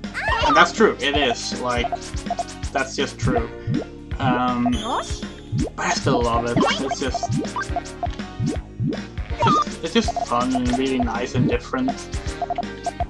I always liked when like a game series tries to do something different with itself without losing, you know, the charm and the fun of itself. I think if you stick with the same thing too much, then it eventually just gets stale. And that could easily have happened with Puyo Puyo, but since they did like little experimental things like Puyo Puyo and even Sun to some degree,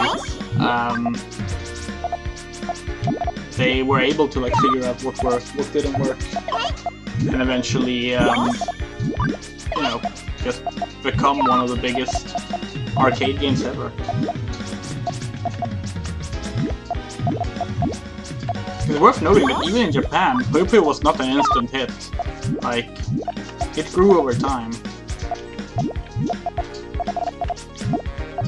Okay, what is my cat doing? Hold on. Hold on. I'll be back in a sec. Oh, shit. That was a bad placement.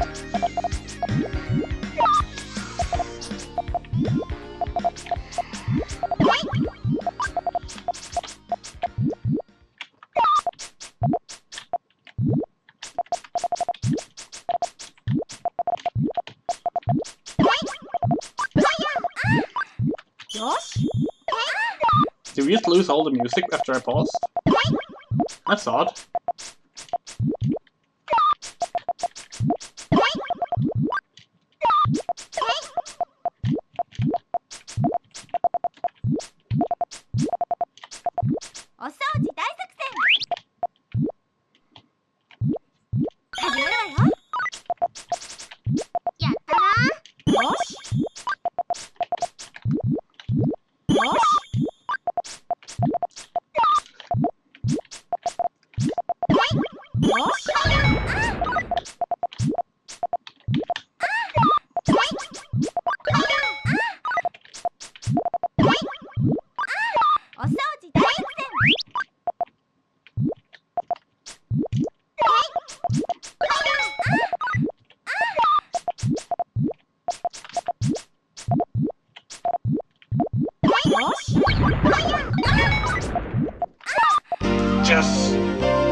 First try. やった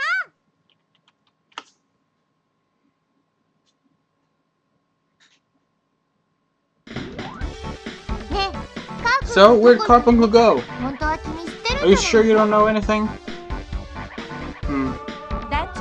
Let's visit the ringmaster, shall we?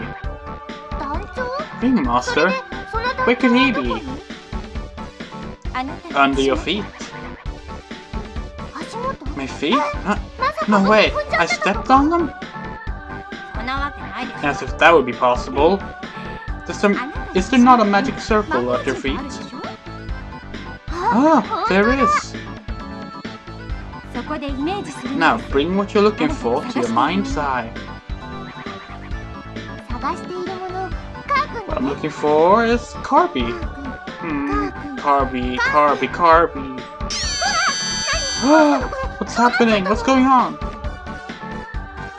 The magic circle should guide you to what you're searching for. Oh, thanks.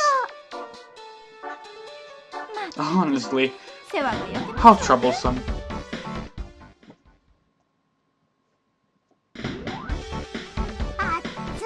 Oh, it's hot. Why is it so hot? Hello, welcome to our concert. Huh? Concert? It's a little more time until it starts. Just wait here a bit. Wait, no, I'm not here to listen to a concert. It's fine, don't worry, I won't take your money.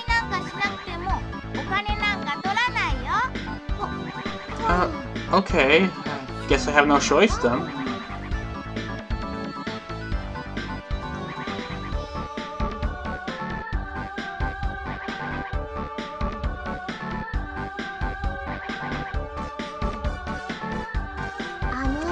I have something I need to do, so... What? You don't want to hear my concert?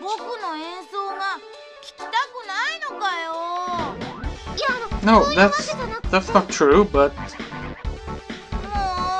Oh, yes, I thought I got on my first audience.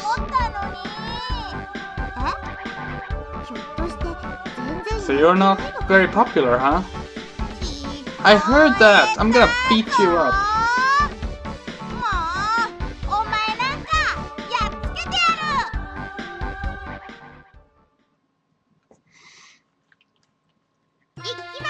Okay.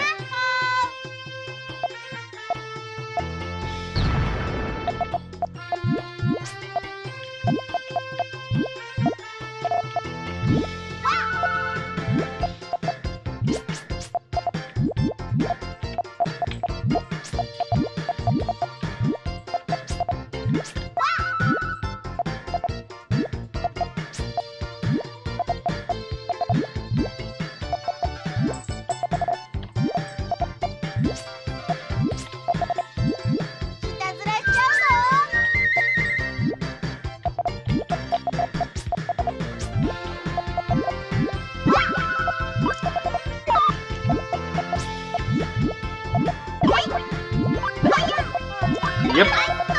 So there's lots of really good BGMs in this one.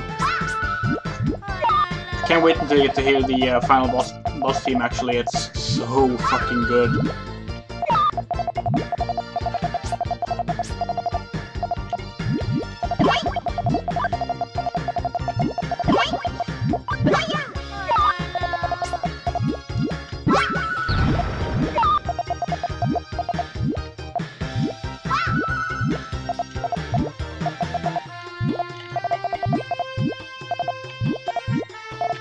Oh, that was a mistake placement, but that's okay.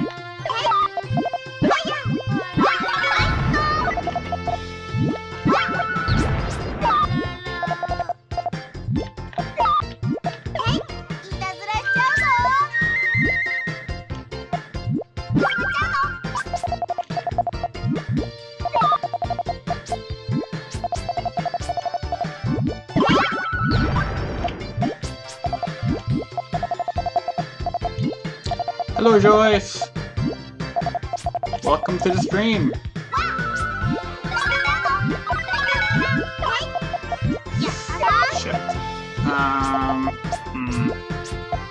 Let's just do this. Get it over with. It's not the best combo, but it's something.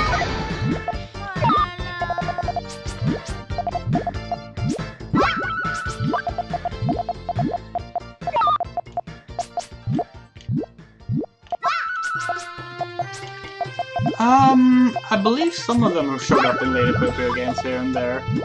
But most of the time Puyo Puyo is kind of just left to the side.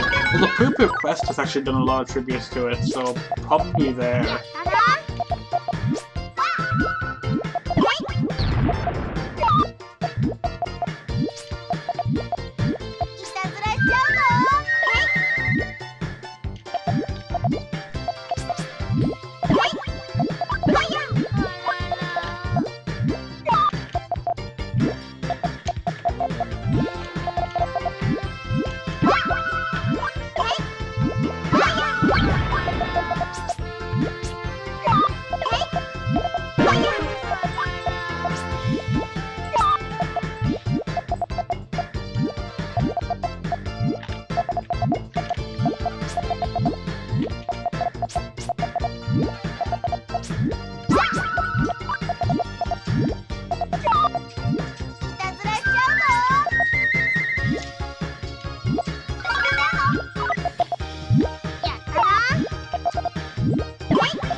That should be enough, right?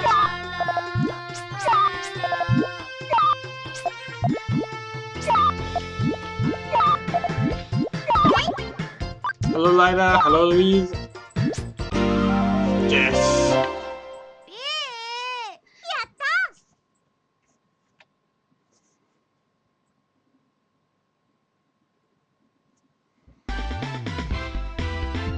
Oh, hey, Arl. Where are you going? Oh, Draco. Hey, Draco, have you seen Carby by any chance? Carby? Oh, the little one that tends to hang out with you. You're not together today? We were separated and I'm searching for them now. That reminds me. I think I saw with a masked guy who seemed really suspicious. He seemed sus, I would translate it as. I wonder what way they went. Ah, I get it. Hmm? It's a beauty contest. Huh? The person's the judge, right? You can try to fool me, but it won't work.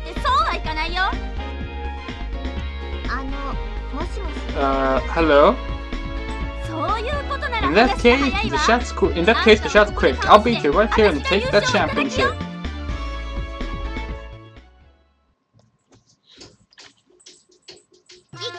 Oh my god, the cat now wants to go back inside the bedroom after I just let her in here.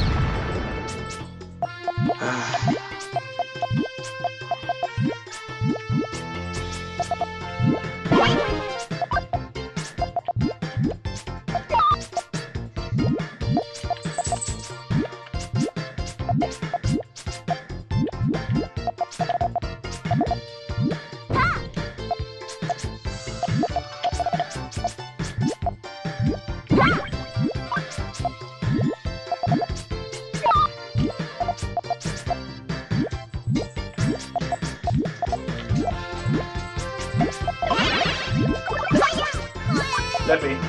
Okay, no, I need to go. Sorry, I need to go let the cat in. Hello, Jeb.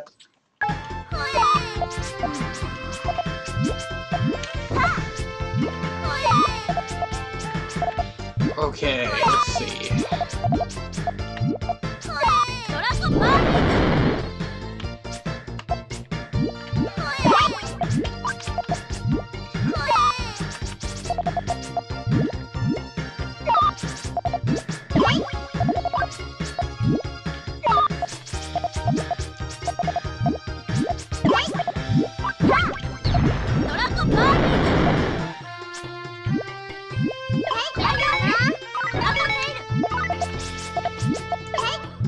sort of lost my flow in this one, I feel. I don't really have a good way out of this.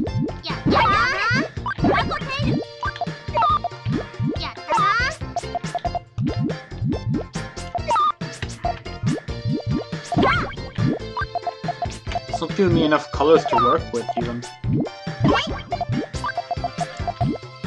Okay, at least I can do some stuff with these red ones.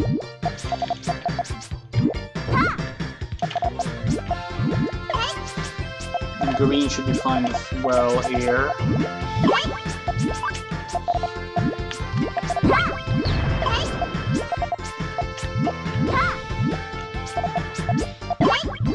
Ah, I should have held off on that one.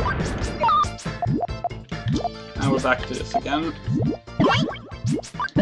That's not too bad.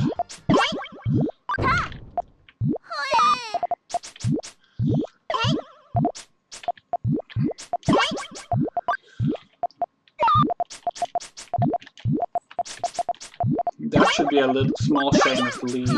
Or, well, 2 combo. Music ended again. Maybe it's an emulator thing where the music isn't looping properly. Could be.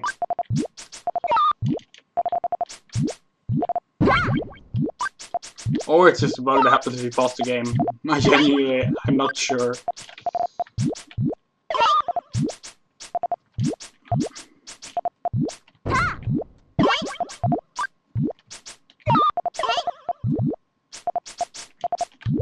It's very intense when the music disappears. Feels like way more serious all of a sudden.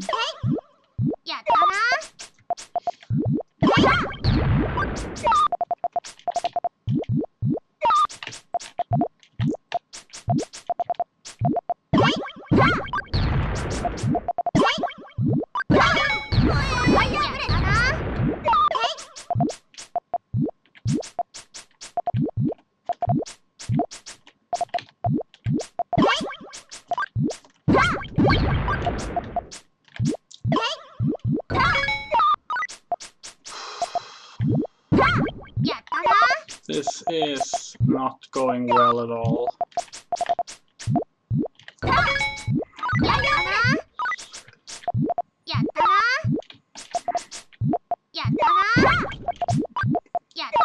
Oh my god.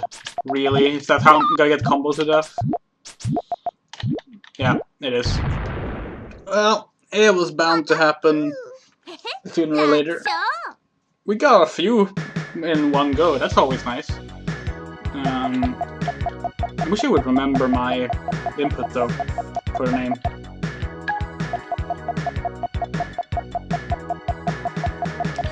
Did I miss saying hello to anyone while I was helping my cat out, did I? Doesn't look like it. Everyone seems to be accounted for. Okay.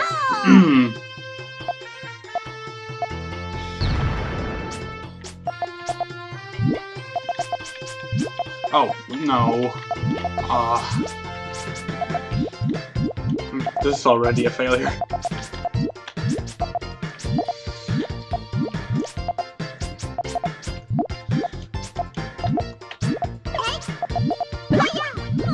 That was actually a perfectly acceptable chain.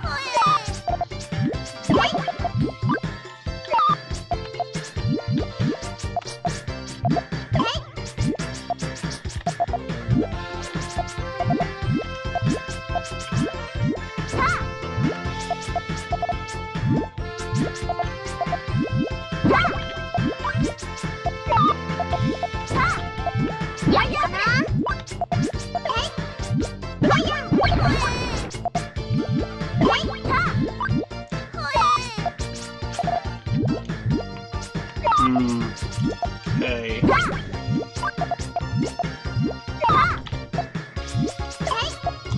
I need to clean up here. I need to get myself as clean a slate as possible. This is a pretty good start.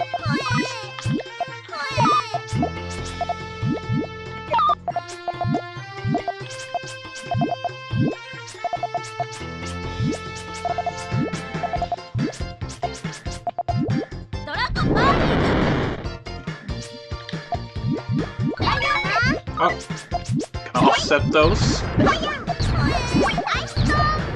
Oh wow, it wasn't enough for all of them? Okay. Maybe I should have just taken... No, it was better to offset there.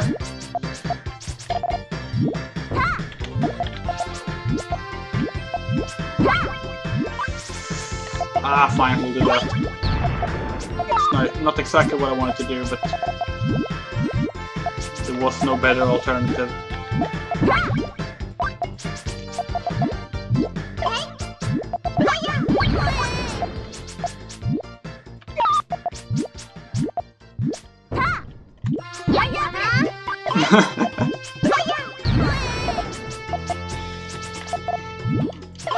But we know Satan, or sorry, the ringleader, took him away. Which, you know, it's not really out of character for Satan. He tends to want Carbuncle back since we stole Carbuncle from him in the first place. That happened in Madame Monogatari, for those who don't know.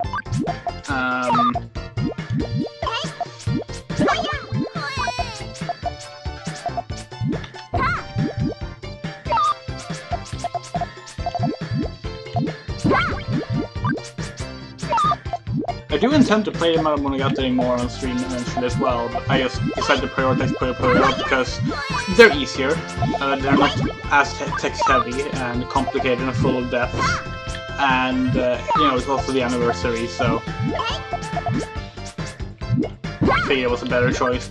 But I will probably play the Madame Monogatari 1 PC Engine remake because it's the best version, and then we'll probably go with the Game Gear versions for the other ones, because those are all translated. Somehow Madame Monogatari games have translations, but not this.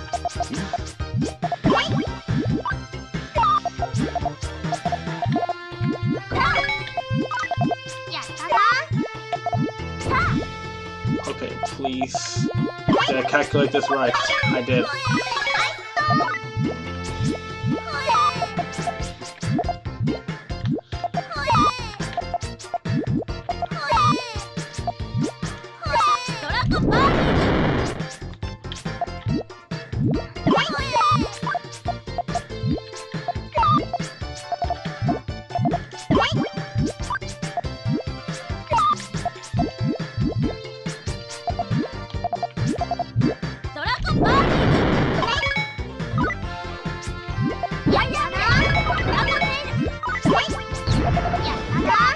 Oh, this is bullshit.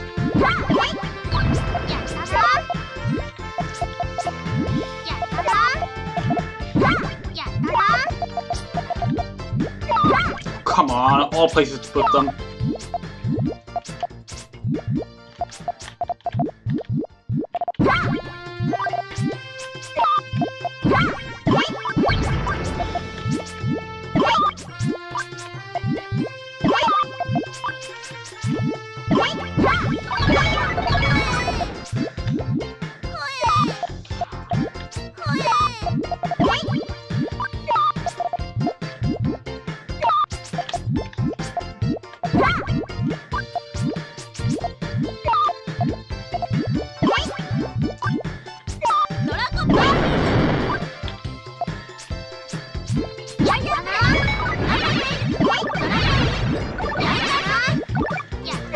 Oh, fuck. No, this is not gonna go well. So I'm not getting any blue ones. There's literally nothing I can do. I'm dead. Like, that was an impossible scenario. There is, it's called Puyo Puyo Da. And it's really, really cool. And yeah, the second game is like what really blew up and got big, and that's where the standard rules come from, including the offset rules. I might stream Puyo Puyo Da. It was part of my anniversary plans to play all the games with Puyo Puyo in the name. But if I do, that will be after I played all 7 mainline games. It's not a very good game. But it was the first time the Puyo Puyo characters were modeled in 3D, and that's pretty cool.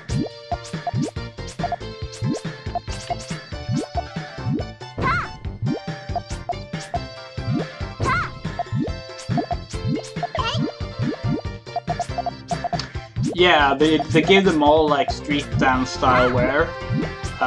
So Satan has like a mesh tank top. It's fantastic. I love it.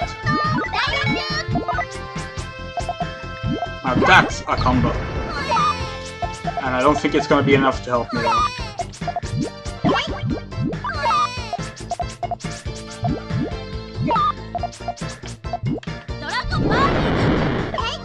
No, she is super attacks it out of the way.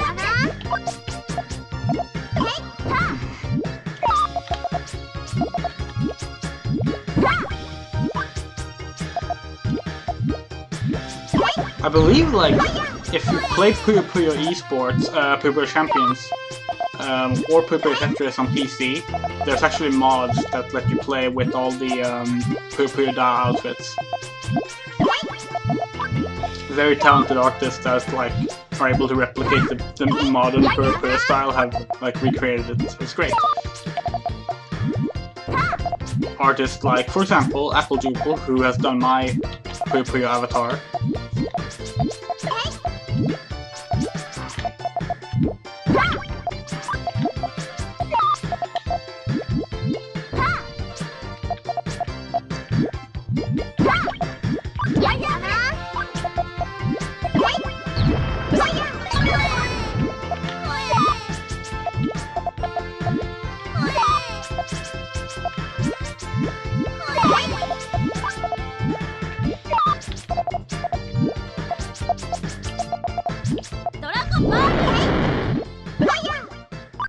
The Puyo Puyo fanbase is very dedicated.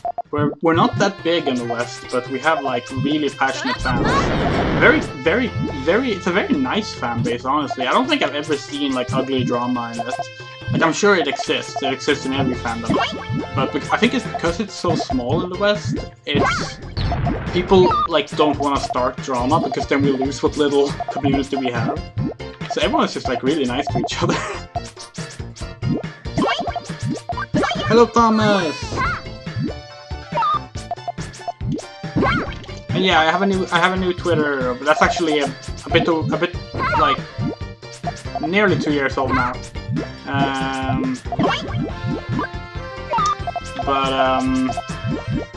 But yeah, my old Twitter account got suspended, unfortunately.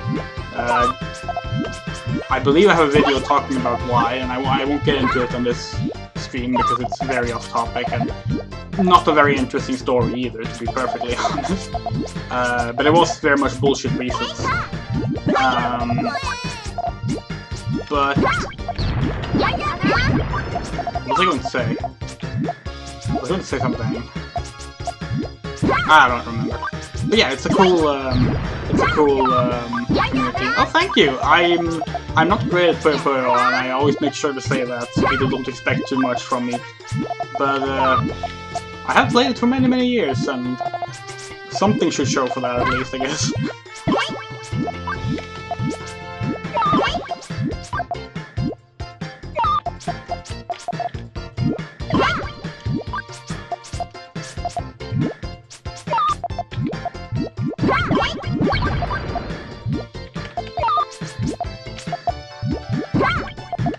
Oh yeah, I can't believe I forgot to mention this, but this game's name is Puyo Puyon, which of course is a pun, as most of the mainline Puyo Puyo games are.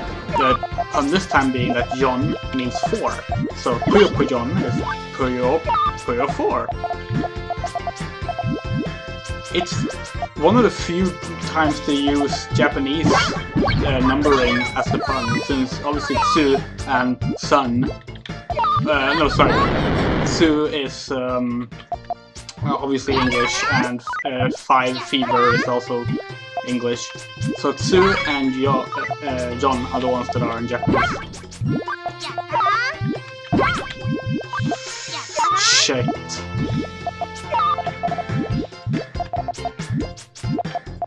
Oh, I really thought I had it this time. Like, I can't do shit when I don't get anything that will work in a combo.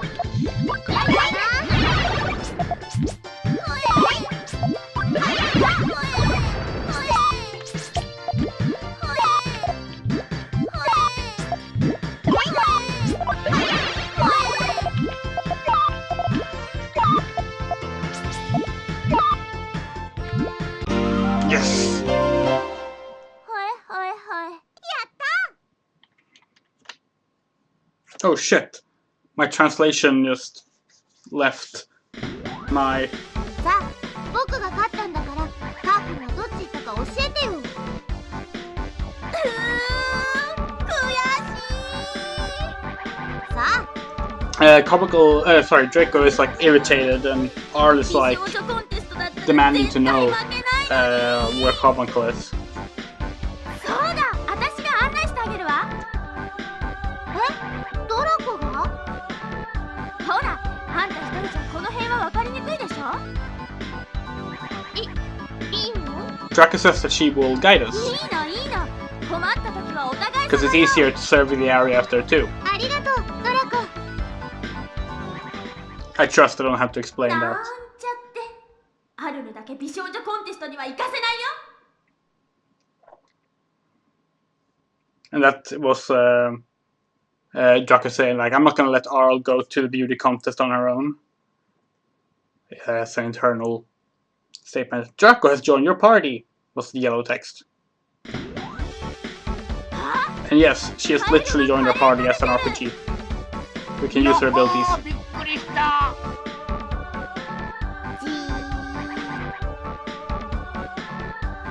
なんじゃその目は。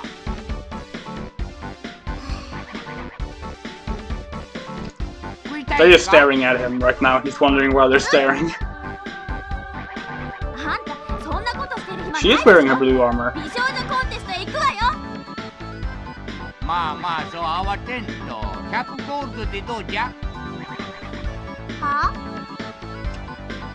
ちなみにラッキョは50ゴールドじゃ。お金取るの？しかも食いかけじゃ。 The frog is trying to like get money from them. 行きまーす。勝負かの。 Okay, so now we have Draco's special ability because she has joined us in the game.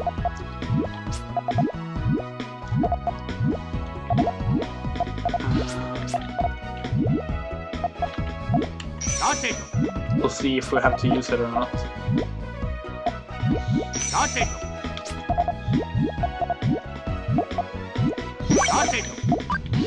There's some slowdowns all of a sudden. That's pretty annoying. Oh, that was a mistake. I think it's the water effects that's making the emulator slow down. So he's dropping money on my side.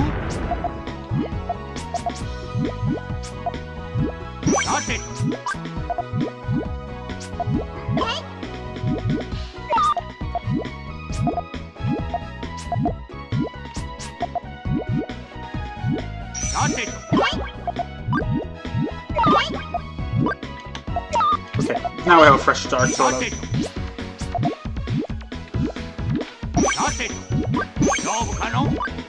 No. There's been several several voice actors that have switched back and forth. I think they try to be consistent these days as much as they can, but the original voice of Arl is no longer the voice of Arl, for example. And that goes for both the Japanese and English dub. Have to keep in mind that like originally this series was of course an indie game, and now it's owned by SEGA, so the expectations on casting is kind of different.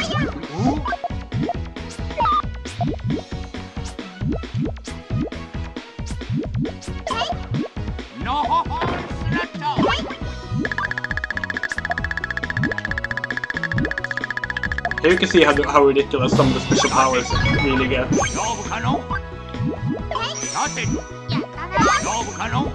Okay, so I'm gonna see which button is it? That's how you need to do that. Good.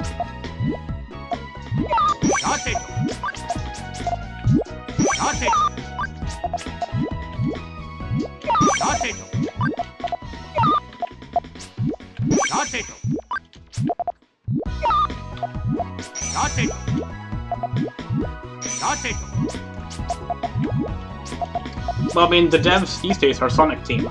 Oh well, Sonic Team doesn't really exist anymore, but like, it's the internal SEGA development team. Compile closed the doors in 2000, I think, and this is the last of the Compile games as a result. And then Sonic Team took over.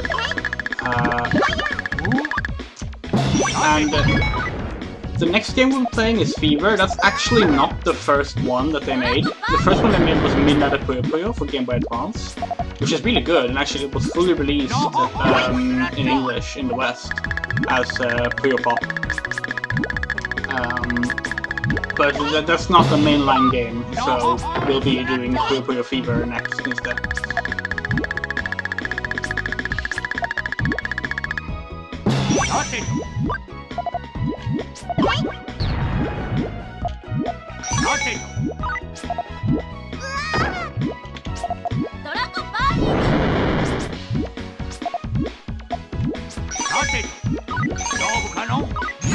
Oh shit. Oh god. Okay.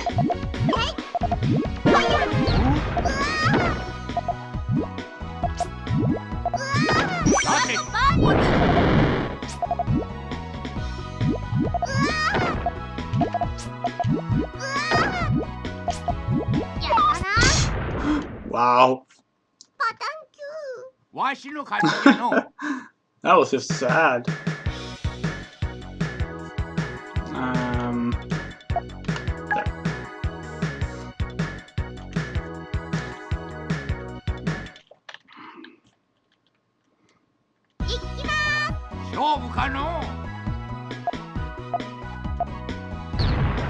Yeah, sometimes this game can be pretty cruel.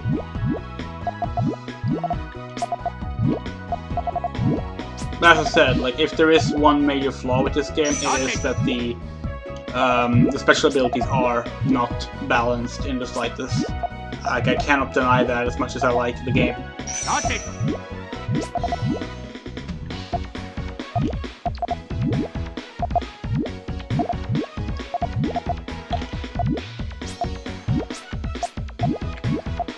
Shit, that was not the right thing to do.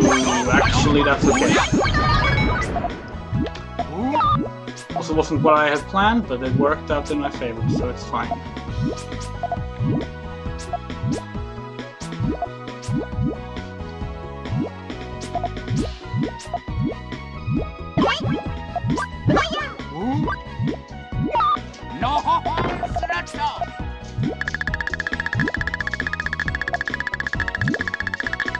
I hear a cat again.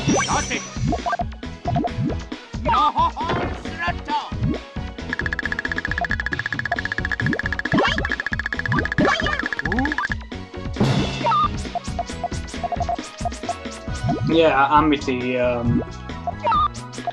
It's actually it's the same artist that did the Puyo Puyo Fever redesigns, or the Puyo Puyo Fever designs that did Sonic Adventure's artwork.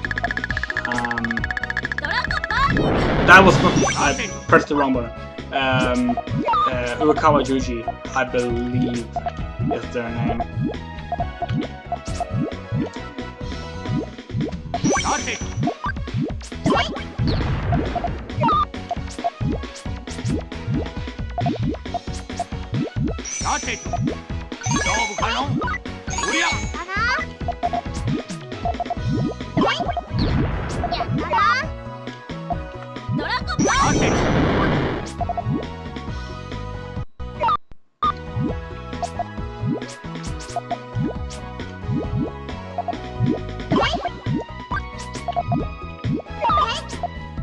So far we're 1 hour into this and we're on stage 6. I don't remember how many stages there are actually. We're not even close to the end though, because we haven't even like started the plot properly. As I mentioned earlier, this game is longer than the other ones. By a notable margin. Shit, I put that wrong. That's okay, we'll just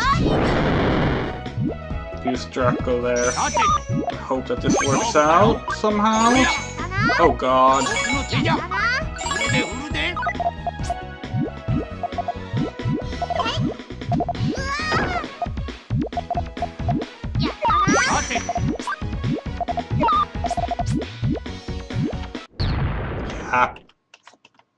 I thought as much.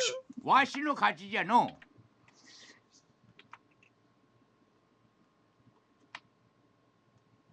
Oh, I'm pushing the wrong button.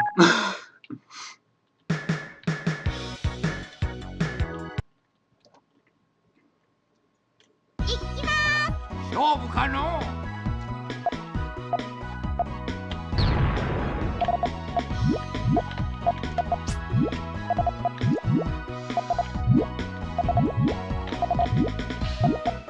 Yeah, this toad is kind of annoying. さてと。 We'll figure it out. さてと。 It's not our first struggle in Puyo Puyo. さてと。勝負かの。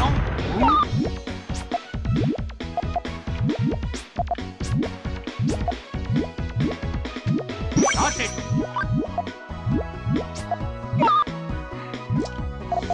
Right where I didn't want, of course. Okay, that works. I get rid of them that way. のほほんスラット。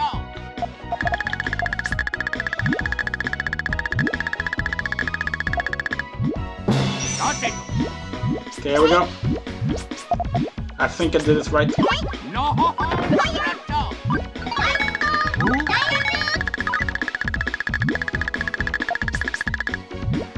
さてと。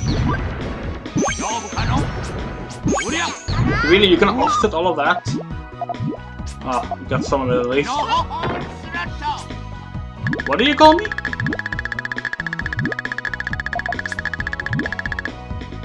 さてと。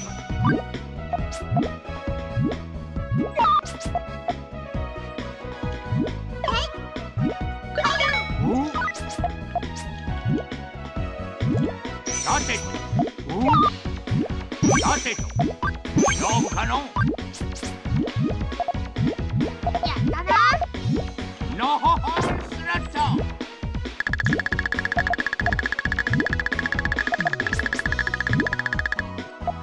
さてと。勝負かの。おりゃ。やっ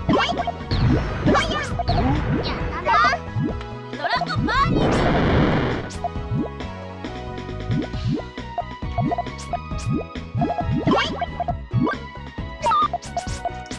Sorry, I'm going quiet again. It happens when I concentrate.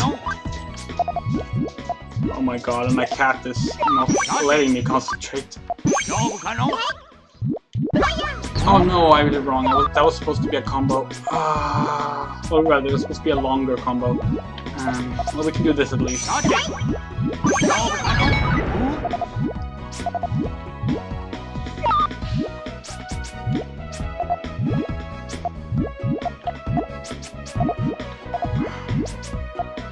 さてと。勝負かの。おりゃ。僕の手じゃ。ドラゴンバーニング。さてと。 Yeah, I guess I didn't explain how the specials work. You see the little SP bar beneath Arl now? That charges up the special meter. 勝負かの。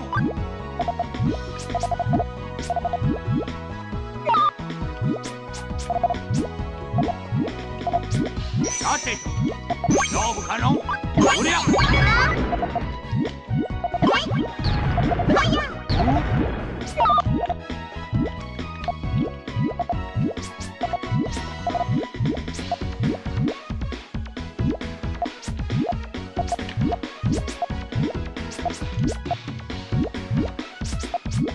のほほんスラット。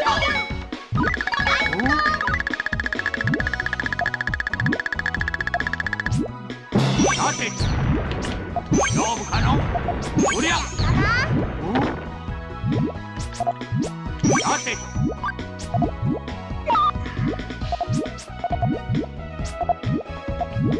さてと。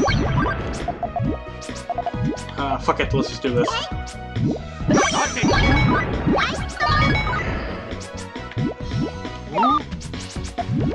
さてと。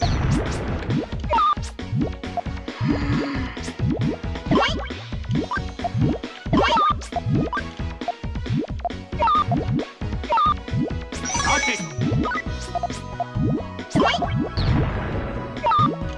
Okay,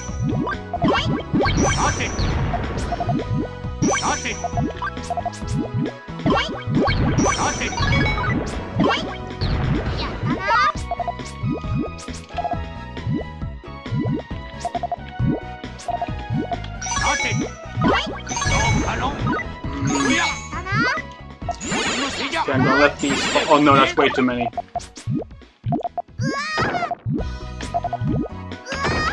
I wasn't even able to activate the special in time. Oh wow, this is hard. This is really hard.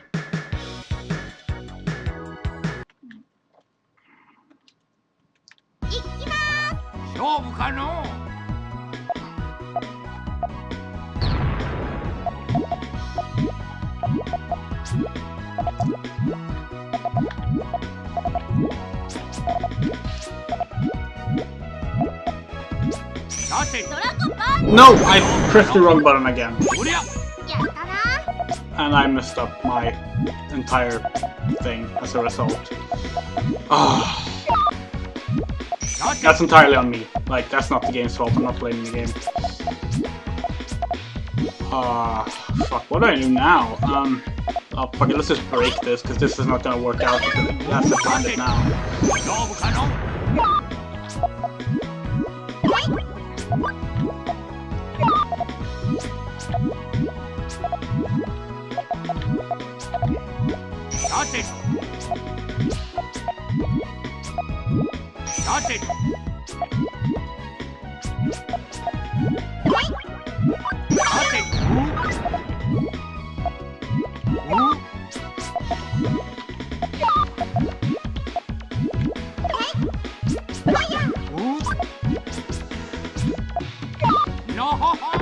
Okay, let's try building up something again.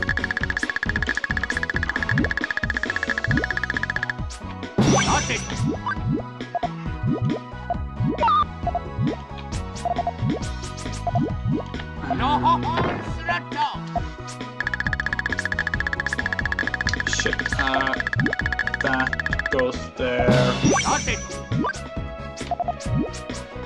That goes there. I have to be very careful now. That goes there.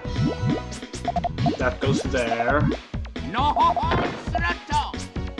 That goes there. That goes there.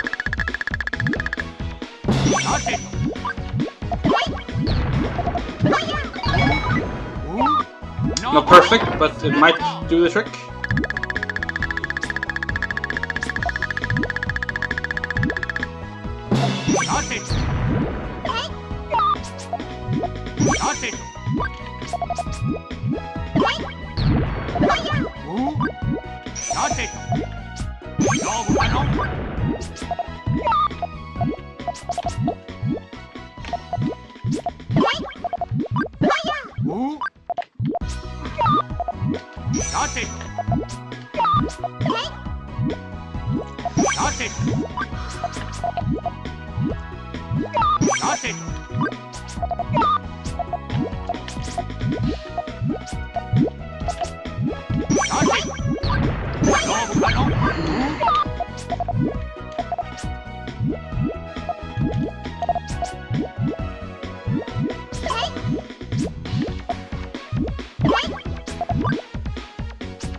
No! Fucking hell! I was just about to activate my... So hard to know when you're like when you should activate your specials. いきま勝負かの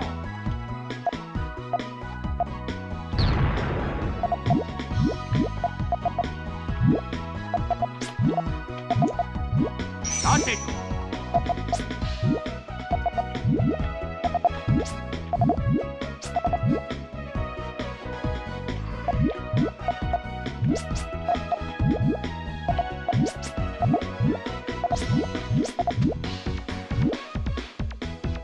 さてとさてと勝負かの There we go. さ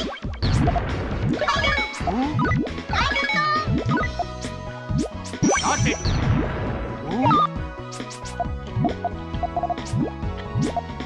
さてと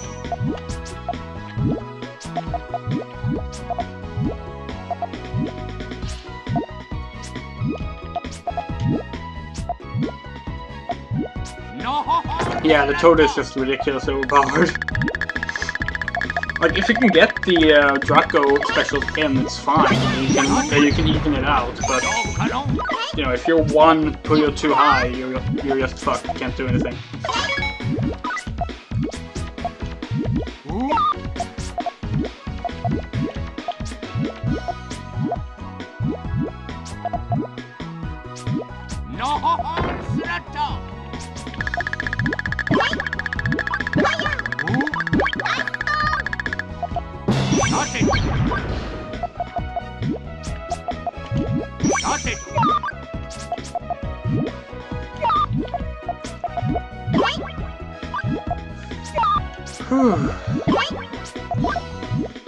Nope. Ah.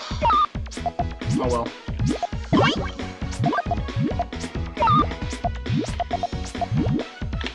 Nope. God, I accidentally double tapped.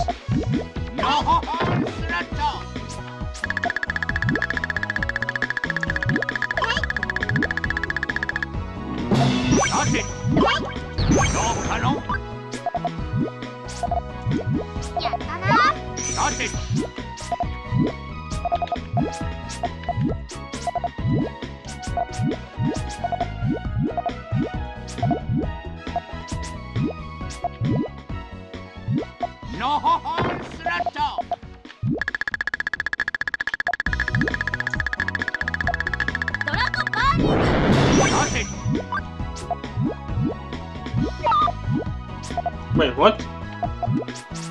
Why didn't it get rid of the nuisance? That did nothing for me, basically.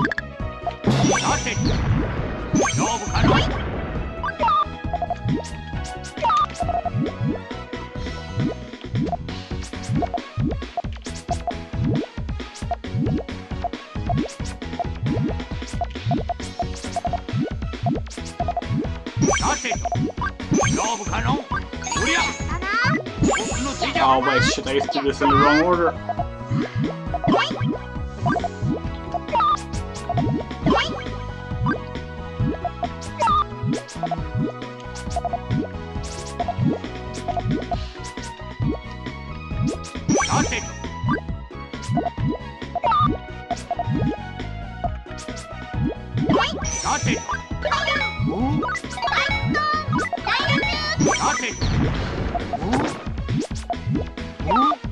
Yes! No. Did it! Okay.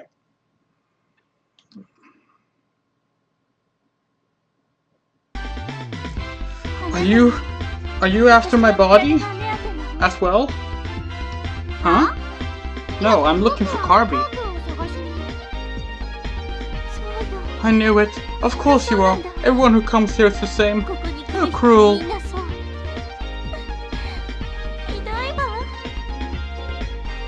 Hey, don't cry. What do you mean by after your body? Truth is, even though I look like this, I'm a mermaid. Yeah, you look like one. If you eat a mermaid's flesh, you will be immortal. You haven't heard of this? Ah, really? Oh, you didn't know? I've gone and said too much. Oh, I'm so unfortunate. 余計なことを言ってしまったわ。なんて不幸な私。思えば Come to think of it, I've always lived in fear. 暮らしてたわ。そんな私でも Beautiful like this. いつか王子様が Someday a prince will come to pick me up, or so I had thought. But oh, I will be eaten now. 食べられてしまうんだわ。もしも Hello? Even if I die, I lack virtually any kind friends who will cry for me. I'm so か pitiful. わいそうな私。 This girl, she's got an incredible persecution complex. No, stay away from me. い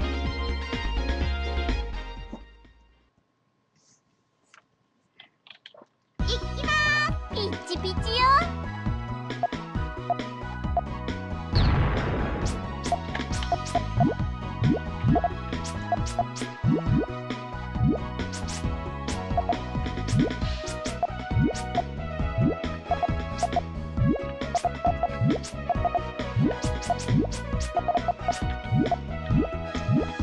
This is not a good situation. I don't know why I did what I did. や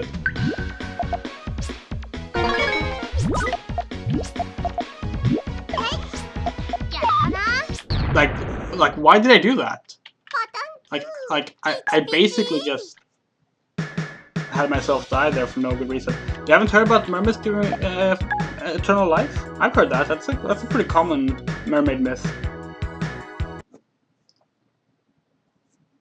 いきまーす。ピッチピチよ。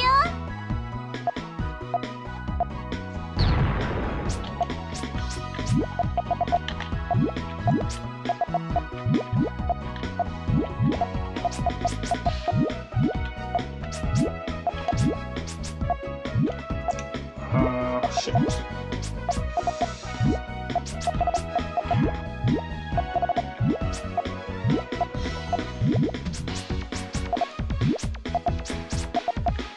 みんな仲良くしてね。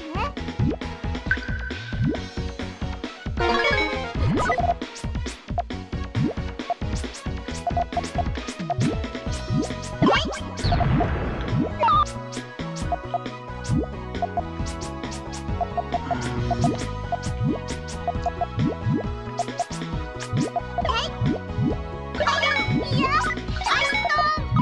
いじめないで。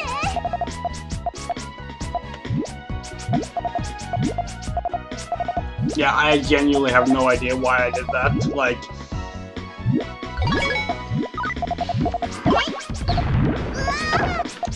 ドラゴンバーニング。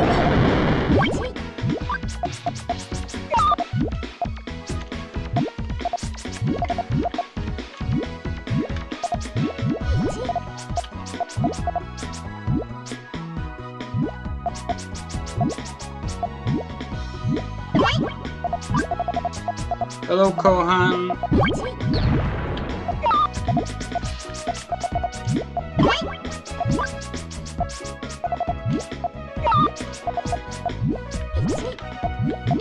Okay, let's see. みんな仲良くしてね。いや。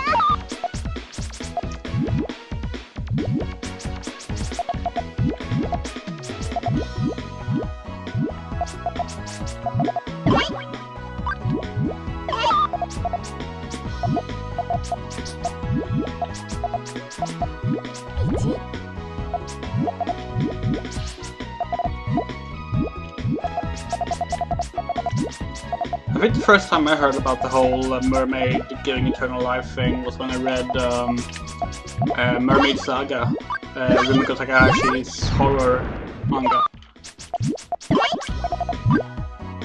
Which is really good, by the way. As is the OVA adaptation of one of the chapters called Mermaid Forest. If you like old 90s, 80s anime horror. Rumiko, of course, being the mangaka behind Ranma, Inuyasha, Urusei Yatsura, Mason Ikoku, several other popular things.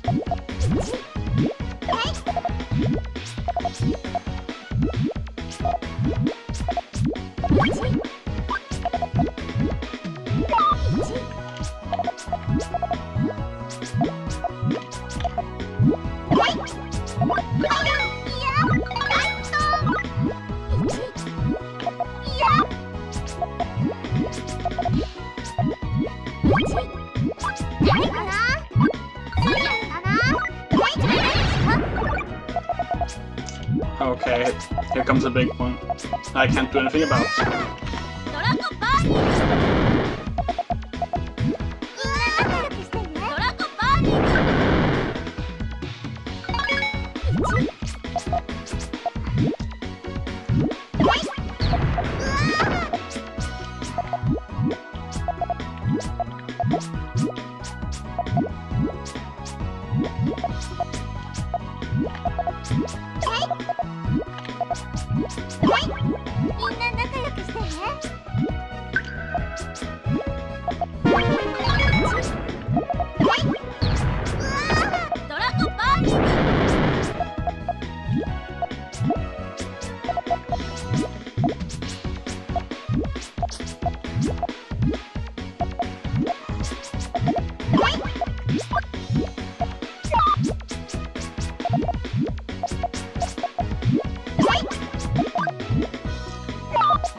Speaking of Toho, well, I should probably like try and stream Toho 18 when it comes out. I'm dead.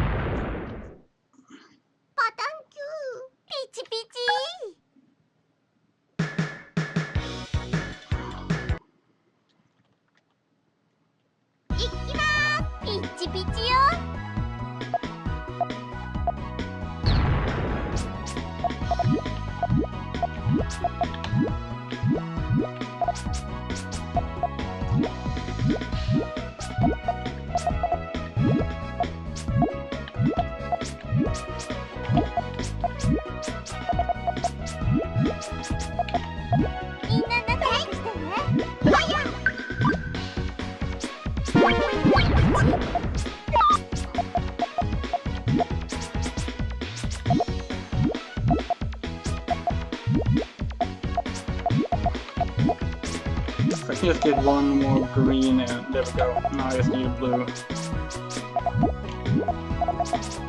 No shit, I picked... Oh, that's okay.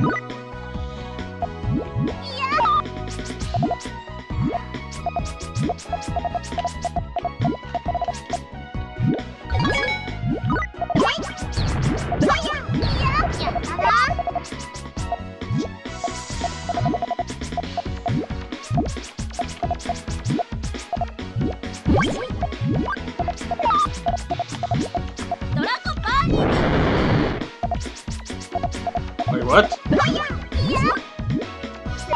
Why did it only do those?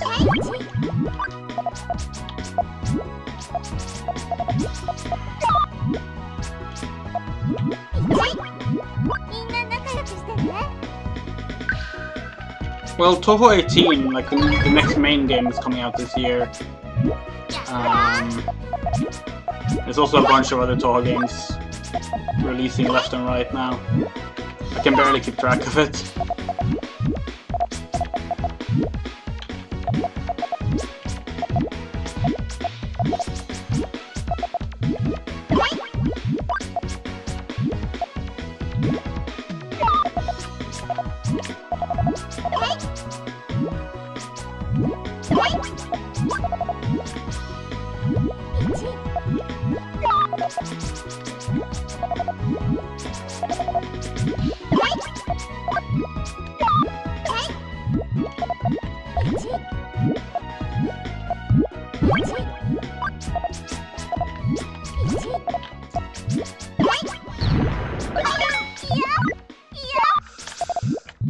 Almost.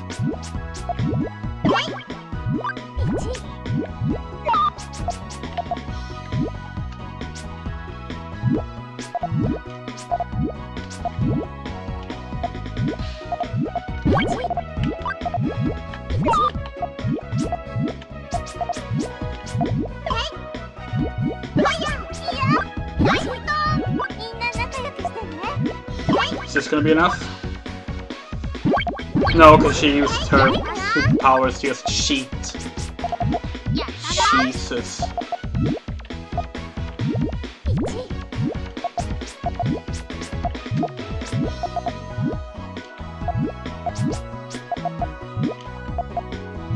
Aldeas have small animations now and then.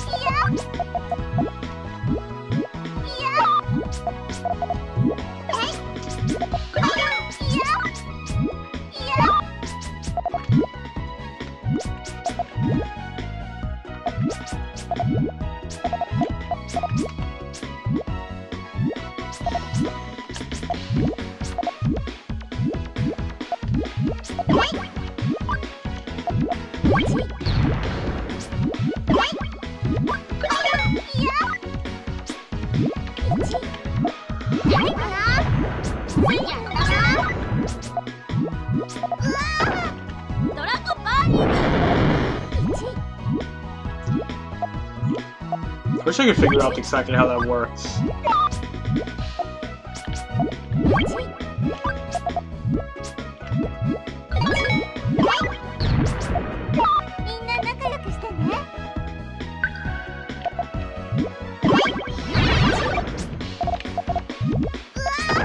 Oh, Jesus.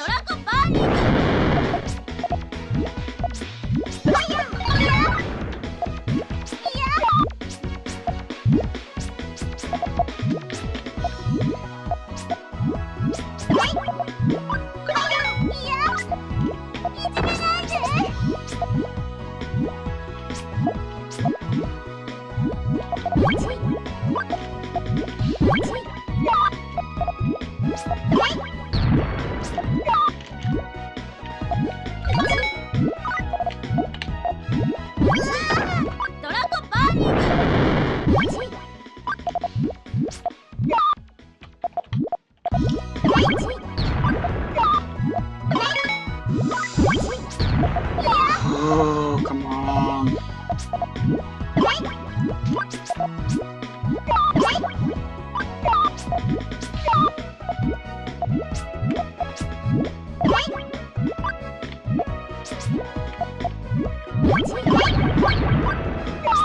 Yes! Took some time, but we got there.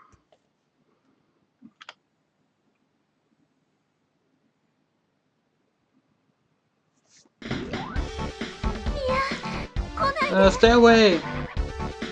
Hold on, I'm not going to do anything. I'm looking for my friend Carby, you know?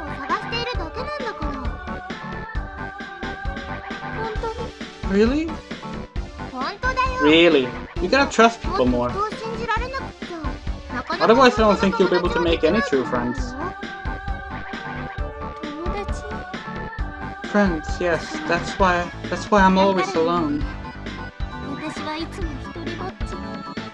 Don't be so upset. Aren't we already friends? Huh?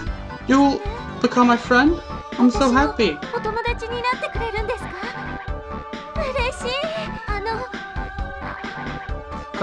Your name? Me? I'm Arl.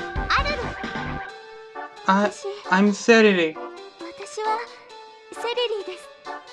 Miss Arl, I will help to search with you.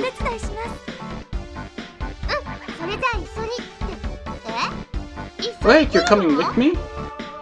Yes, because you're my dear friend. Seriri, join the party.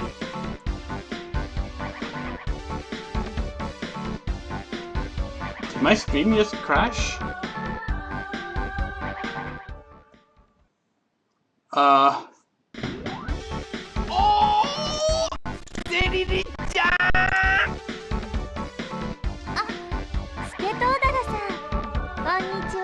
Is everything alright? Stream's still working?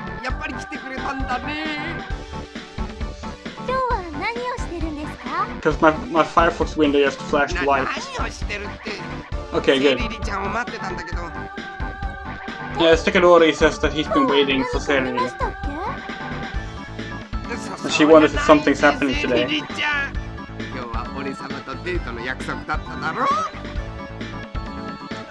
He says that she promised to go on a date with him. デートするようなボーイフレンドがちゃんといるんじゃないか。やだルルさん、からかわないでくださいよ。スケトウダラさんはただのお友達ですよ。ね、スケトウダラさん。Serenity tells Arl that Sekidora is not her boyfriend, just a friend. なんか悪いこと言っちゃった。 He got friend-zoned and turned to stone. Friend-stoned. 君もそんなに落ち込まないで。ね。 Shut up. That's pretty self-explanatory.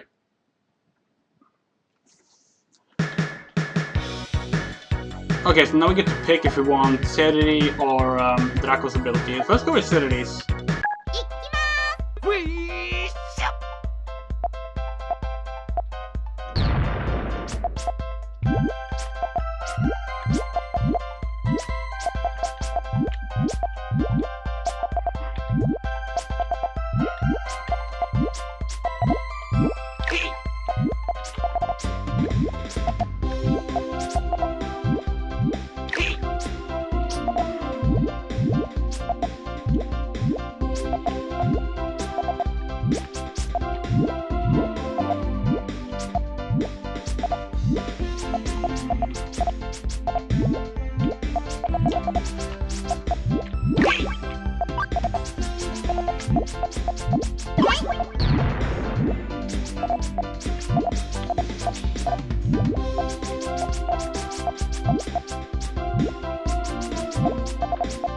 Okay, here we go. Combo time.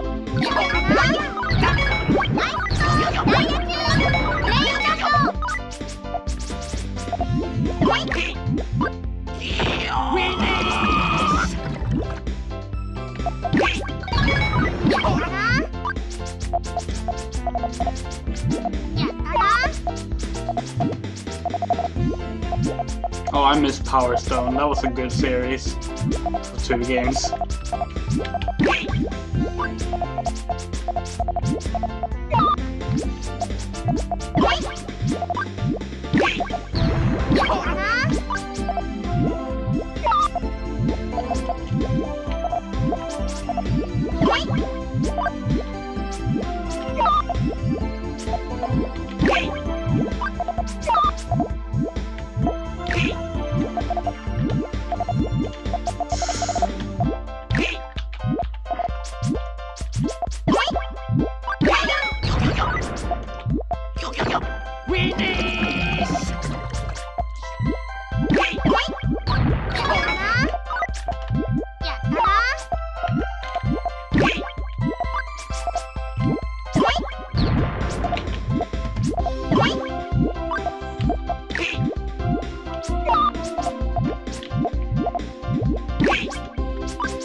Come on.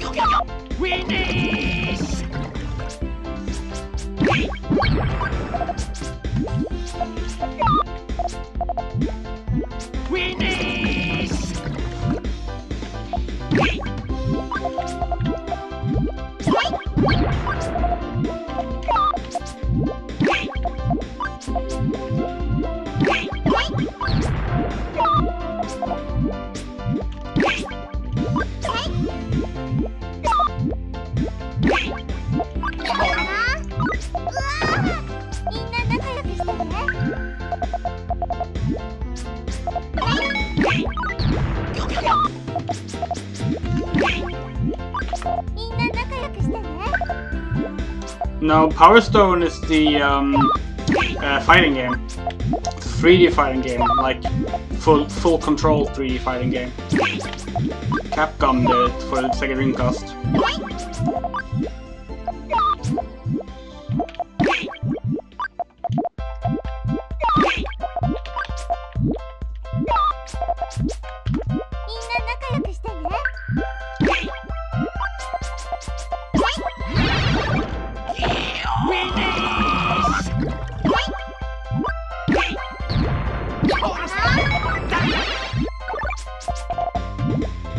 Oh my fucking god, you're kidding me. やったな。パタンク。当然の結果だな。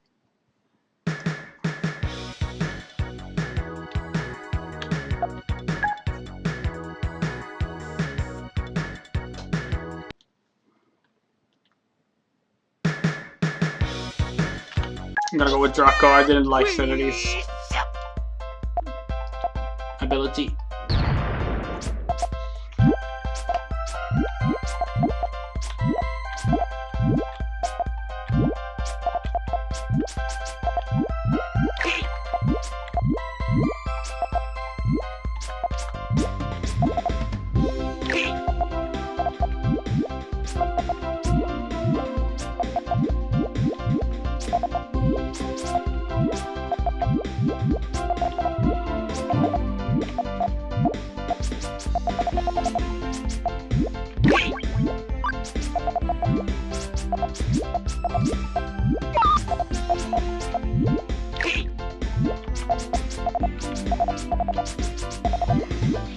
I need a blue yellow.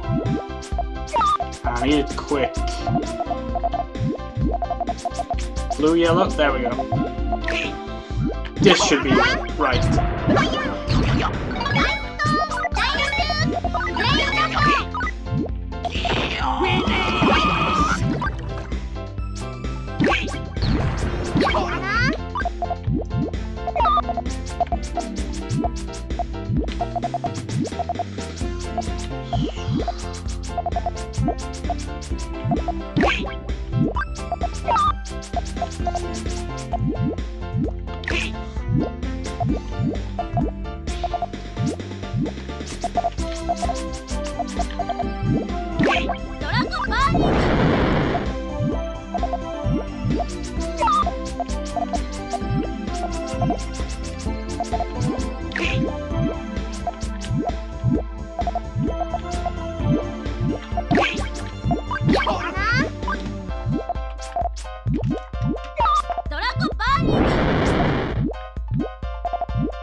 Making some progress, but again, Sekiro has like 3 specials to use, so like, does it even matter if I get off any combos?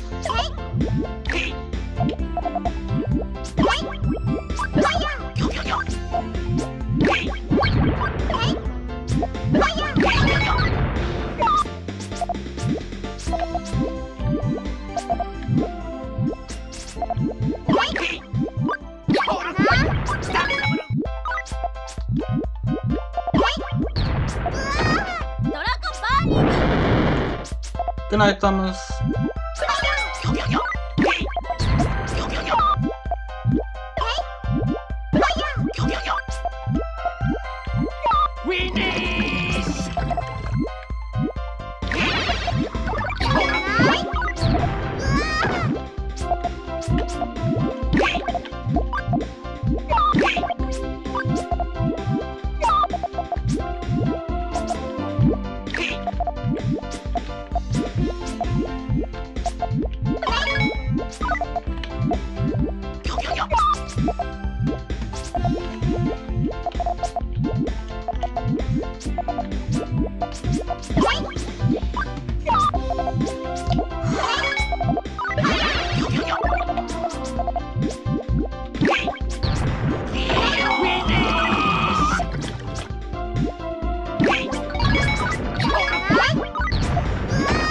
Ah, god fucking damn it.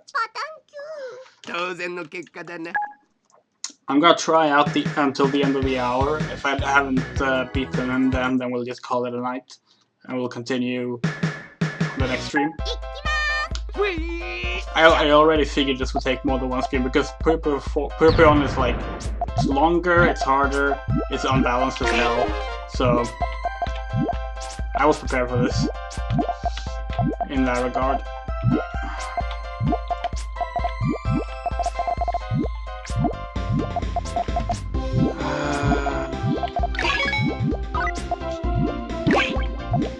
This is not at all going the way I wanted it to.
I'm getting nowhere.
Oh, Ken Lynch too? Play through that. Play through both Ken Lynch games.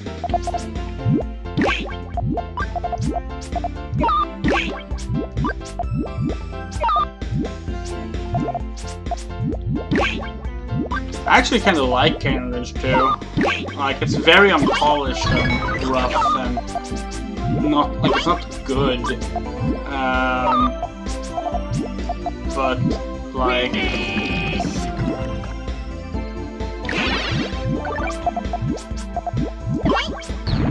It has so much, it has just such a very unique identity to itself.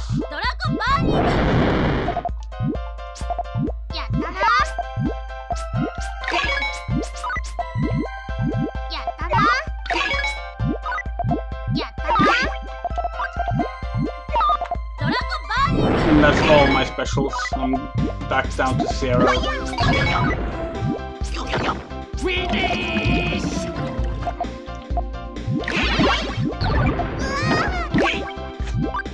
I'm done.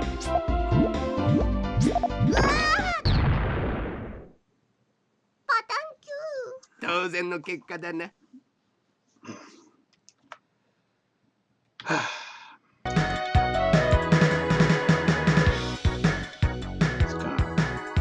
Lower the volume a little bit, there we go. Let me know if it's too low. Hopefully it's not. Welcome back to Puyo Puyo, the 4th Puyo Puyo game. We played this last week. And we're about to continue now. We're almost halfway through the story. So we're about to fight Suketerera. And we did not do well last time, we died a lot. Because this Puyo Puyo game is much, much harder than the previous ones. We have 2 party members. We have Draco and we have Serena. And we're going to use Draco. So here we go. Now I'm going to be rusty again, so this is going to be interesting. I'm playing with a controller today though, rather than with my keyboard. Normally I play Puyo Puyo with keyboard. I tend to actually prefer it. Just because then I know that all my clicks are genuine, but because I'm emulating this, that doesn't really work, since, you know, on the emulator I'm going to be well, basically I was controlling the analog stick using the D-pad, and that is, you know, never ideal. Oh shit, that actually is not what I want right now. I want a yellow-red. We got a yellow-red here, good. Okay, so we're about to... No! I did that wrong. Ah, shit. Okay, how can we fix this? How can we fix this? Okay, I see a way out. It's okay. No, it's not lost yet. Can't believe I misplaced that so badly. Alright, well, this is actually a better staircase than the one I meant to do. Wait, I did that completely wrong, because now I didn't have the yellow one that I needed to. Wow, okay, yeah. Ignore everything I said. Okay, how do we do this? I have completely messed this up. There, now we have one coming in. Oh shit, but that's not gonna be enough.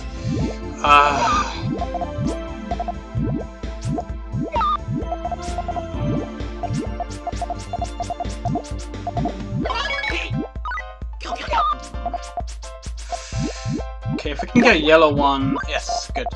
Now we finally get the staircase I've been setting up since the start. I will say it's very, very long wait for something not very impressive. But, yeah, special move, so it's not gonna help me anyway. Oh, and there's a bunch of them.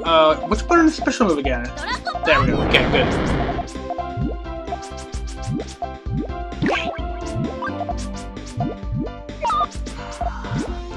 Need to... Oh, I keep See, I specifically switched the controller so I wouldn't accidentally double tap, and it seems I'm still double tapping even I'm using D-pad. What? I'm just pressing once. What the hell? Maybe I should have stuck with keyboard if I'm going to have more of an issue with double tapping than normally. Oh wait, that was a bad placement.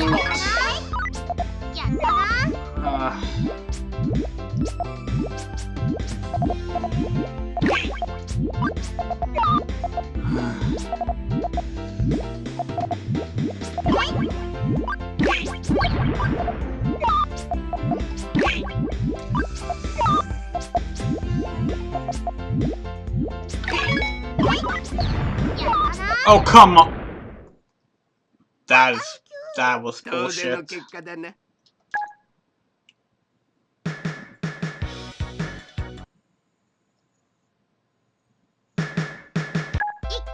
Okay, here we go again!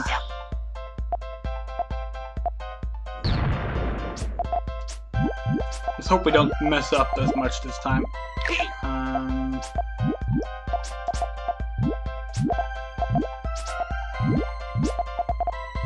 Just need to be very careful about how I place my...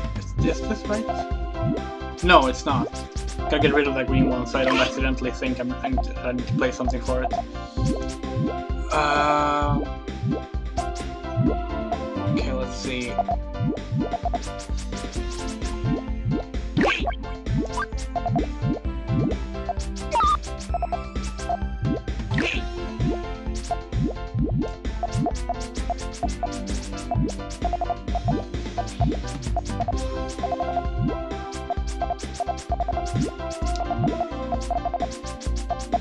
Oh shit, how do I... Alright, yeah, that works.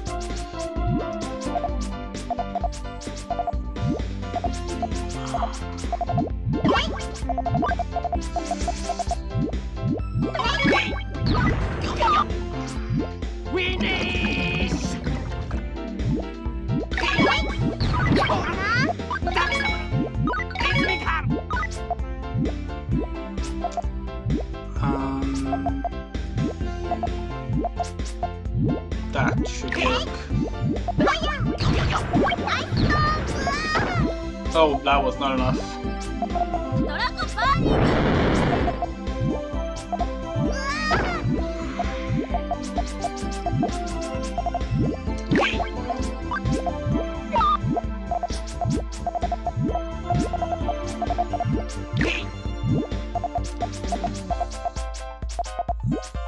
I think I might have fucked up too much already. It is honestly kind of ridiculous as how much harder Puyo Puyo is than Puyo Puyo 1, 2, 3. Like, I was prepared for it, like I've played it before, but in a way you're never truly prepared for how much harder it is.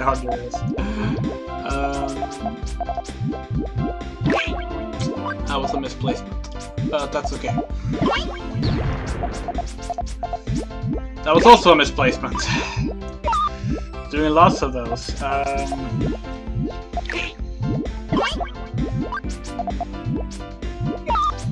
That should solve the misplacement issue, though.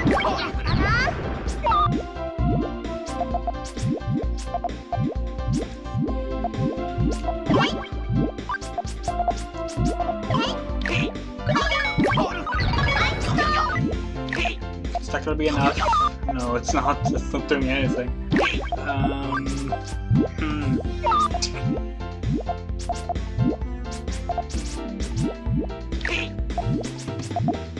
You kind of need to have like a perfect opener. Because Suketadori's special move is just so ridiculous. Like, you're not gonna be able to build up anything over time because he will just obliterate it.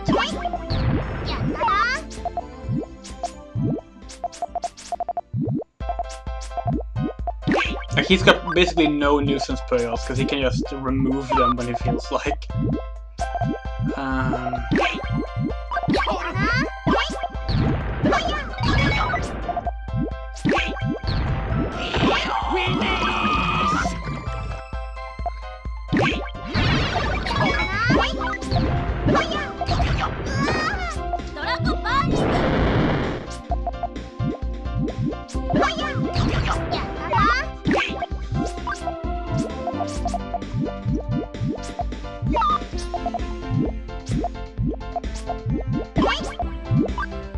2 specials each.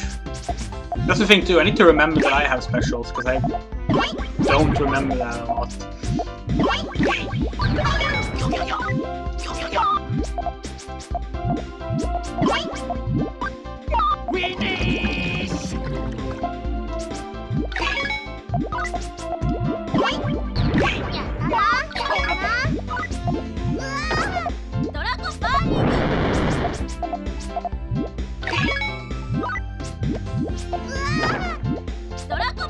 Now I don't have any specials left, so that's not good.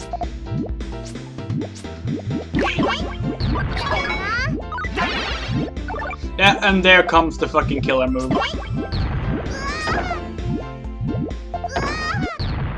Wow. Well, at least no one's watching the stream, so it's... At least no one sees me doing badly. Also means no one, that if someone joins the stream, they haven't missed anything. Okay, let's go again. Let's see. The yellow tower there.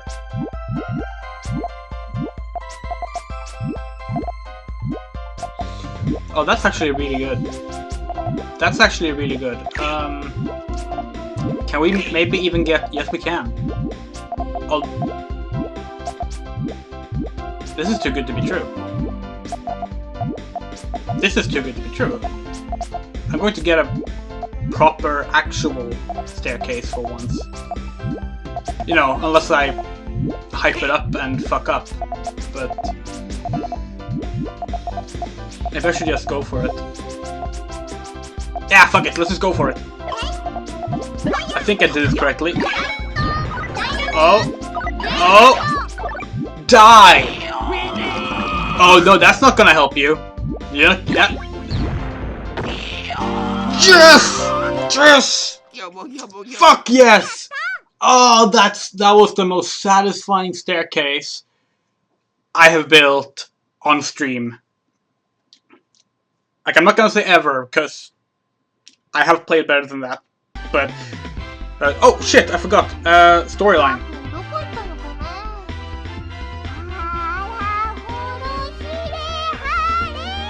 Oh.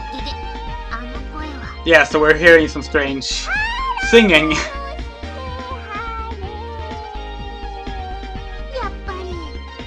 Oh, I knew it.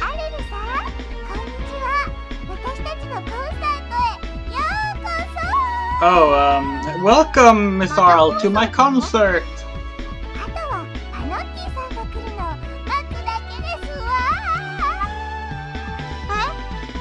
Okay, we're waiting for Panity to arrive. No, Panity was waiting for you too.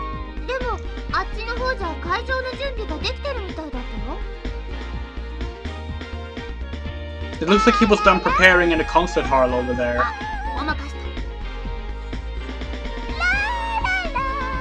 don't have to translate the la-la-las, I hope.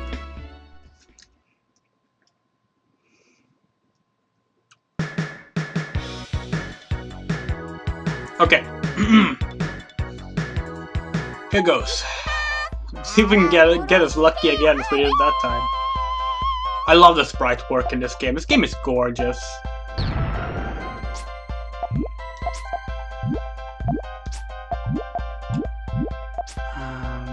Oh, that was a mistake. That's okay. In terms of mistake, it was a pretty small one, so that's okay.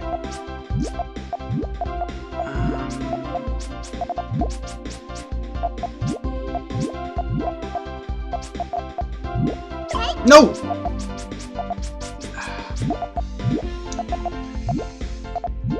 Wait. I need to calculate. Okay, yeah. That's correct. Then we need another blue there. No, I just fucked up my green one. Wow, somehow my massive fuck-ups are not ruining me. Okay, let's go. I don't want to stall.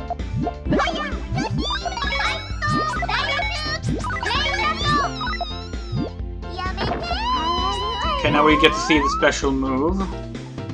It looks to just be... Oh no, it's throwing them back at me! What the fuck? Okay. That's not cool.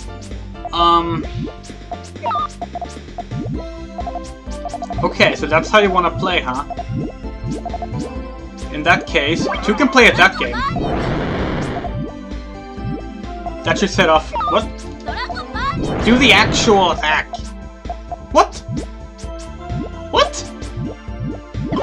Why didn't...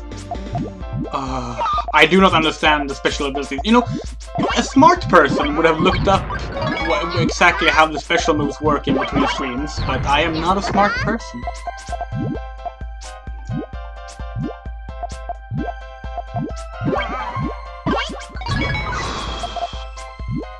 I genuinely thought I had something there with that combo. I was not prepared for sending me back the combo. That seems like that's beyond the unfairness of the first one. There's gotta be some limitation on that. Like, I don't know what, because I don't know the special moves, but it's gotta be something. I can't imagine it's just freely sending back anything. Oh wow, I can't believe I was able to save myself from that. Well, it wasn't perfect, but we're still in the game.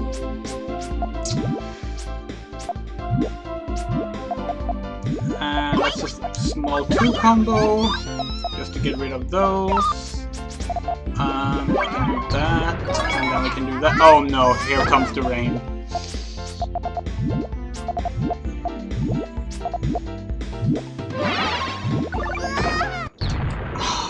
Bullshit. Absolute bullshit.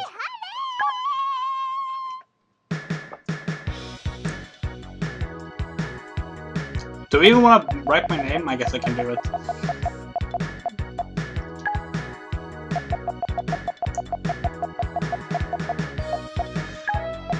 It's really annoying that like my signature in games, in arcade games, is TSU and for Tsu, and those letters are next to each other in the alphabet, and yet I have to scroll through it to get to all of them every time. Like, one of the reasons I like that signature in arcade games is because most arcade games will keep the cursor on, you know, what you last put in, so I can just quickly put in my full thing. It's really nice.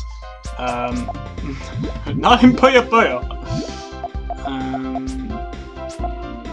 Yeah, that's correct. Okay. I always start second guessing myself on stair building, because I'm generally not very good at it. Like, it is definitely one of my weaknesses when it comes to Puyo Puyo. Oh, no! I'm not gonna let you do any combo bullshit. Oh shit, that was not what I meant to do. Okay. I have to change my approach now.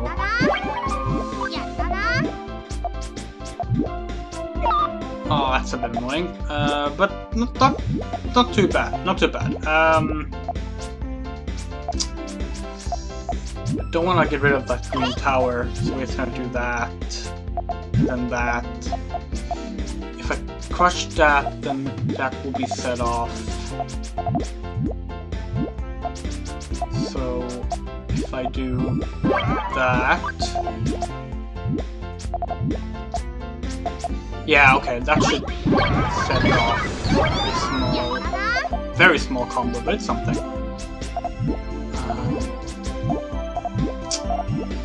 By the way, this music is so lovely.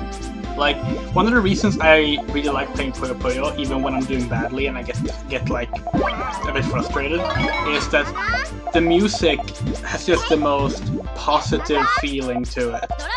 Like, it always makes you feel like either calm or just happy. And in this case, it actually works to calm me a lot. So I don't feel as bad about the mistakes I'm doing.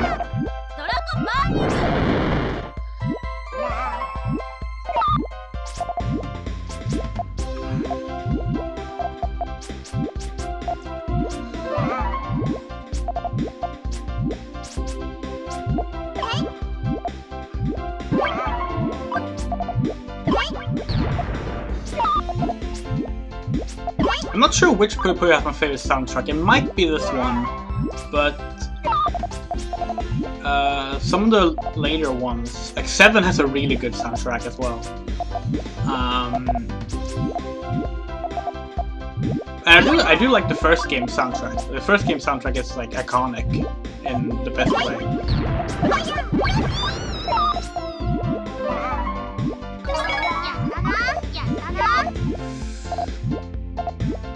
Getting really annoyed with this. Okay, that should be an okay placement. Actually, let's get rid of those. I don't want to deal with that.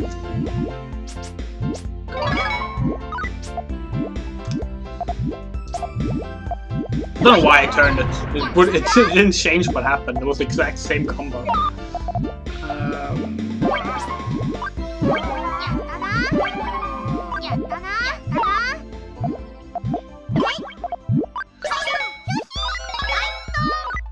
I don't think that's gonna be enough to do any proper harm, but maybe she'll be forced to use a special move, and that means she has one less special move for a while. Oh, I can follow it up with that. Oh, fuck.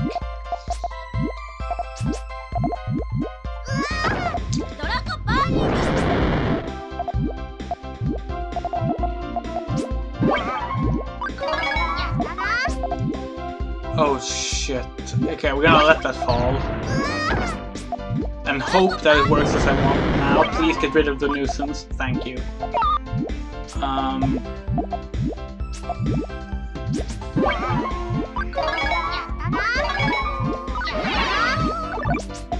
Oh my god! Wow. Wow.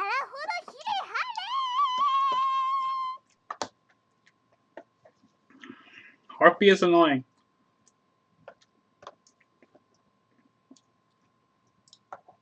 Sorry, I was just drinking.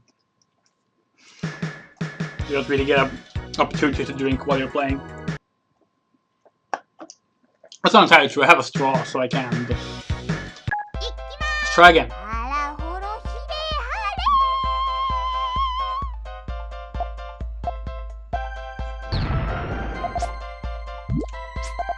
Oh, that's an interesting start. Okay. Oh, come on, you want to throw some more blue at me?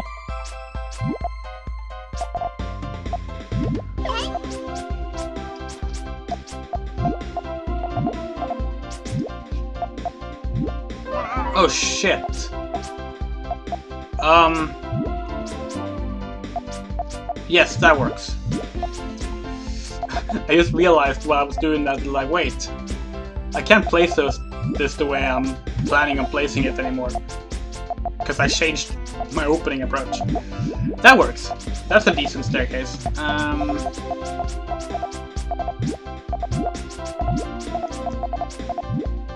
Should we just set it off? Let's just set it off. I don't trust anything anymore. It's better to go for an early kill than to let anything bad happen.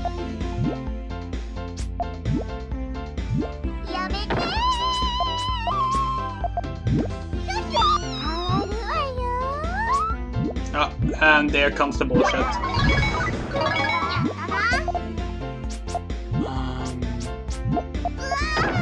At least I have my own bullshit to help with it.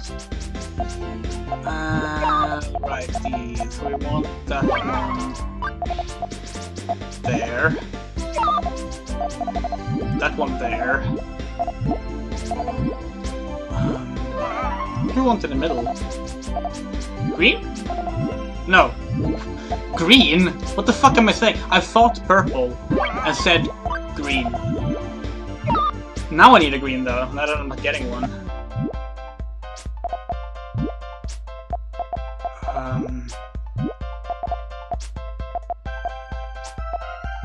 Wait. That's not gonna work.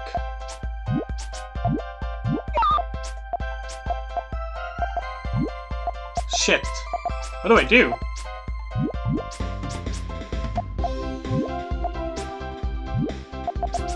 Do I just... That works.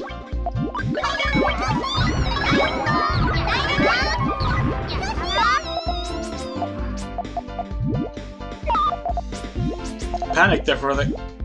Didn't do anything! Did I offset mine or something? Like, I didn't see anything happen because of that. I didn't see any special move being used either. What the fuck? Okay.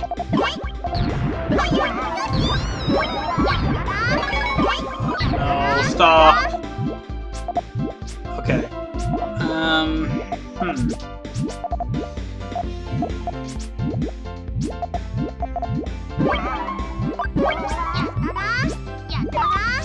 Oh, you're...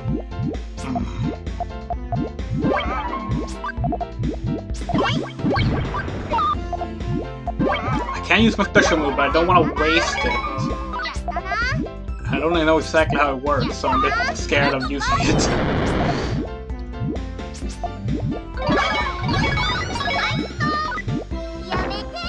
Just! That was pure luck. That was pure luck. Alright, let's continue the storyline. Oh, it's Witch! Oh, hello, Witch! What are you up to? Can't you tell? I'm reading. I'm researching the ingredients for a ritual. Ritual? Yeah. After I've gathered all my ingredients. That expression. You're obviously up for something bad. A dragon's tail and a mermaid's scales. What are you planning on doing?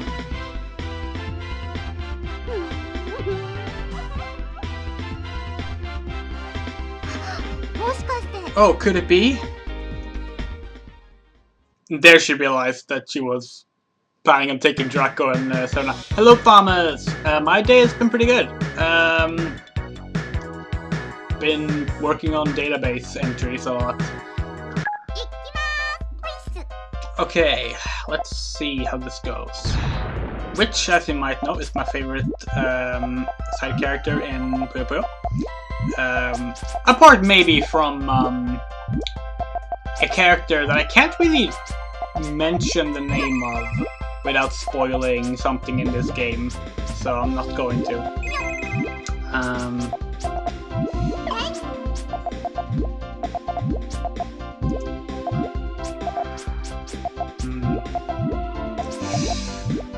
This is bad. Okay, that works. That works.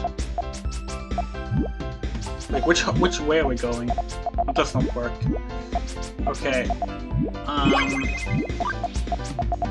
That works? Yes, it does. It does.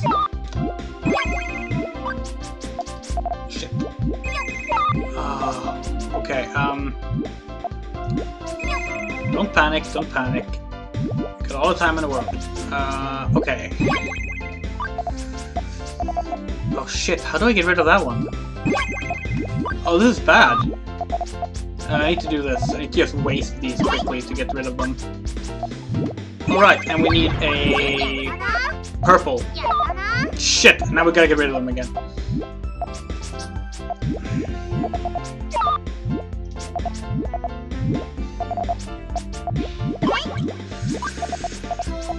This is bad. Oh wait, no, I can do this. I can do this. I can do this. I think this will work. Or not. Okay, I mean it.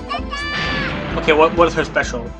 She takes away one row. See, that's balanced. That is much better than the other things. That's a perfectly reasonable special move. Okay, let's see.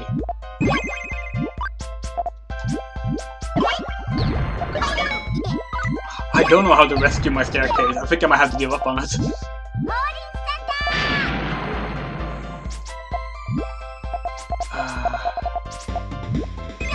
Yeah, I don't know. I think the staircase is a goner.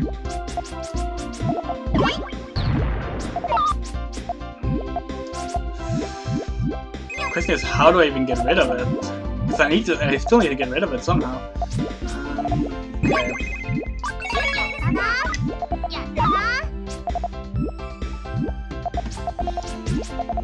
Let's see what this special move does. I quite enjoy it actually. What I've been doing is I've been helping out with IGDB, which is the Internet Game Database, and it's quite fun because I get to do a lot of just research that I like, and I get to do a lot of like artwork design because every game needs to have, you know. Oh fuck. Every game needs to have you know, a matching artwork based on just what the standards of the site is. So it's a lot of fun actually. Also a lot of tedious work, but a lot of fun. Nice. I have not played it yet. I've only bought one game this year so far, and it's the new Story of Seasons, and I haven't even played that yet. I'm very behind on games. I'm looking forward to checking it out. I heard that like it starts with like Sun taking the piss out of NFTs, and that's wonderful. I do love Toho. I really like Toho 17. Like that was a wonderful game.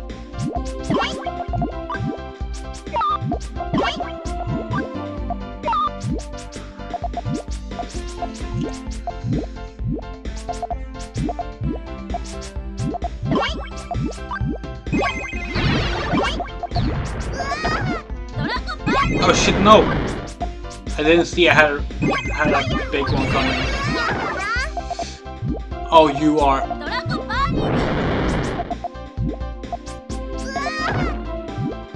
I mean, that's a... I'm just gonna take that loss.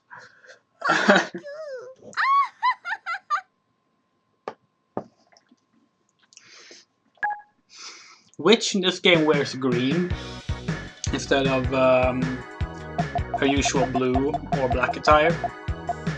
It's the only game she wears green in, except for Puyo Puyo Quest, where they have an outfit based on this green outfit as an homage. They did a bunch of Puyo Puyo outfits, actually.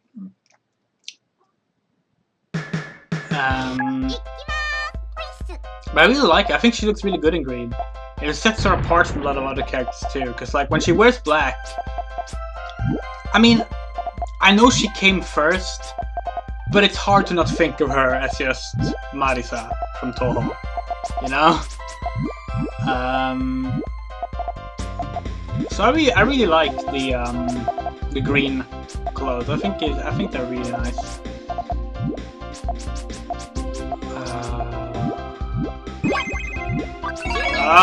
There. Oh, fuck. I have no idea what I've done here. Okay, let's get rid of that. Let's take that one.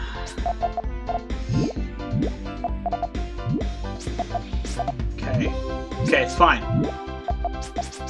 It's fine. I think we actually got this. I'm going to do that, and I hope that the nuisance disappeared. No, the yellow disappeared. Okay.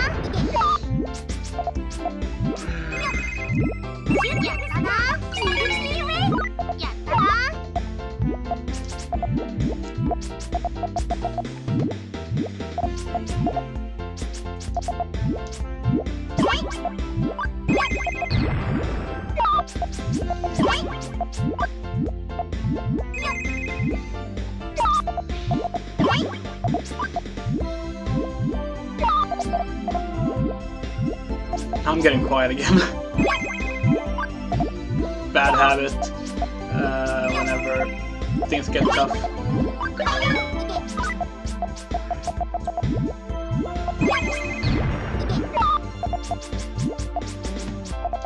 Okay, let's see. Put that there. Put it there. That's okay. That should do it.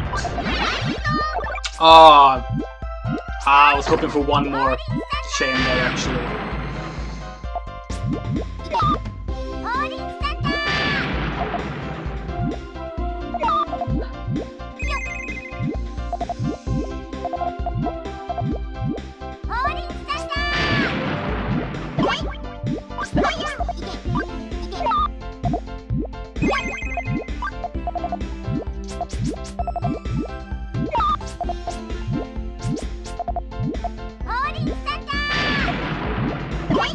Now she's used all her special moves.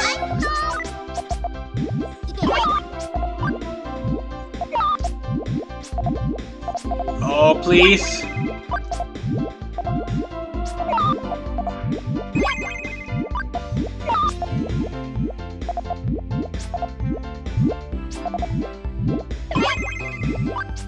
Shit, why did I do that? That's what I meant to do. You're dead, witch. Oh. There we go! Fuck yeah!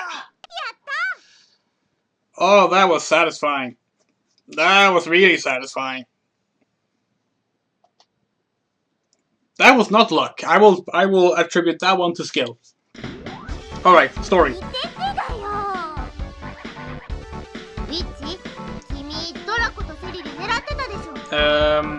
Witch, you're aiming to take Draco and Cerery, aren't you? Hello, Kwan.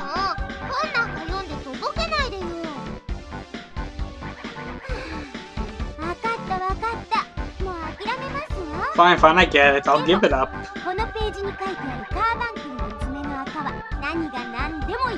So instead I'll be making the carbuncle fingernail grime.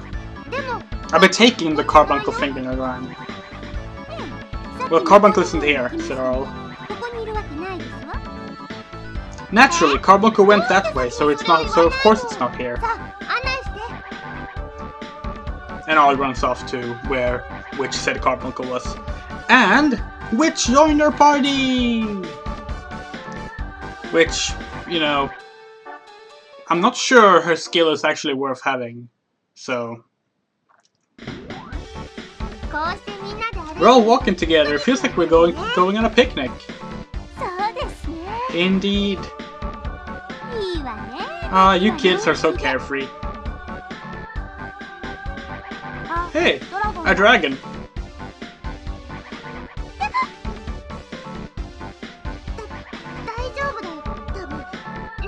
It's fine, probably. It's asleep.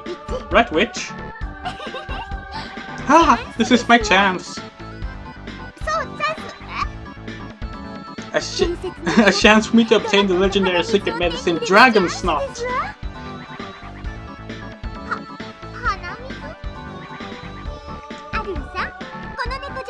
Miss Arl, take this cat tail and tickle the dragon's nose like so. No, I don't want to. Just do it. Stop it, Witch. No, don't do that. If you do, then Mr. Dragon will... Oh, it's awake.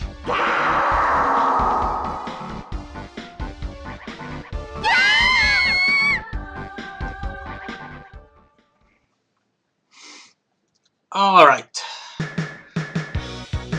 Let's play... Oh. Are you seeing what I'm seeing? Ice blocks. And yen blocks. Okay.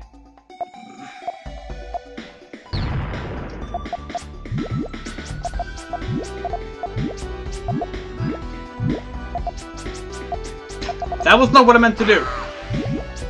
I save that a lot in this game, don't I? Okay, let's just get rid of that one because that's a very bad placement. Wait.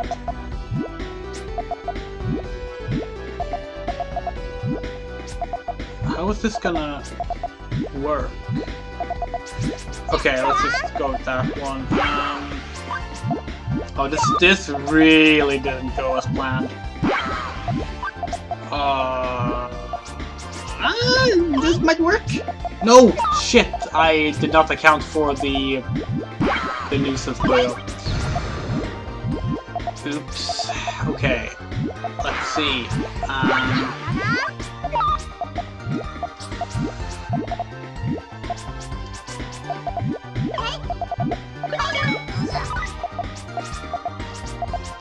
Yeah, the dragon sprite is adorable. I really like the design of it. Like the art direction in this game is just gorgeous.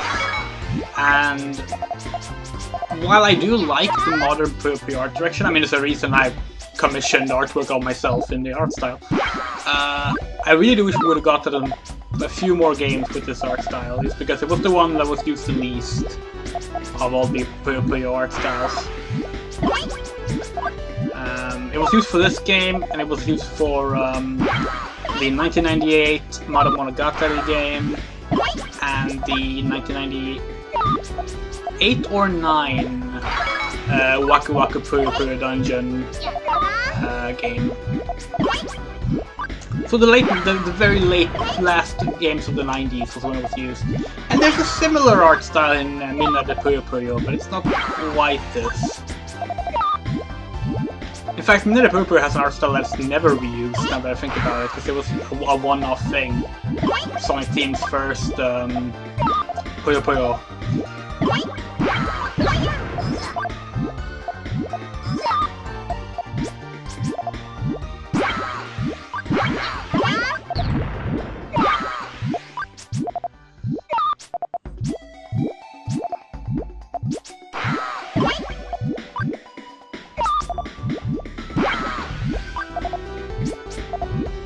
Oh, the Fever art style? Yeah, the Fever art's very cool. It's by Uekawa Yuji, who also did Sonic Adventure, and Billy Hatcher as well. That's one of the more forgotten ones.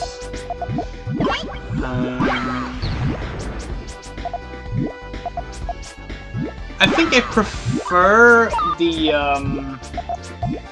Puyo Puyo 7 style over Puyo Puyo Fevers. Which is, Puyo Puyo 7 was sort of the middle ground between Fevers and the current one. But it's really pretty. It's very, very different in a way. Like, it uses colors really interestingly.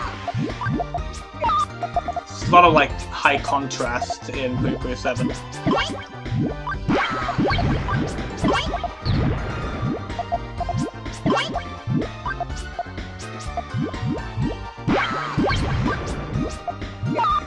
Yeah, there's Puyo Puyo Box for shit, that was a misplacement. Puyo Puyo Box for Great Witch, you picked the column that I die, that I don't survive from. But yeah, Puyo Puyo box for the PS1 is basically a mix of all the Puyo Puyo games before Compile stopped doing the Puyo Puyo games. But I think the actual last new Puyo game they made was Puyo Puyo Da, because I think that was after Puyo Puyo. I could be wrong. And of course, Puyo Puyo had multiple releases, so it's also that to take into consideration. Like there's the Puyo Puyo Party, Puyo Puyo Party, which is the 64 version, and I think Puyo Puyo Party is considered like the most developed version because it has 4-player,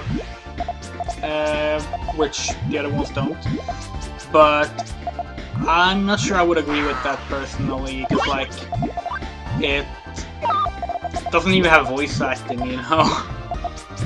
And voice acting is like integral to Puyo Puyo in my opinion. Like Monogatari, you know, was literally the whole thing about it was marketed as a voice RPG.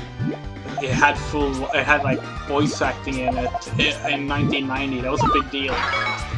So Puyo Puyo without voice acting I always find a bit awkward. I can accept it in the handheld games, but not the console ones.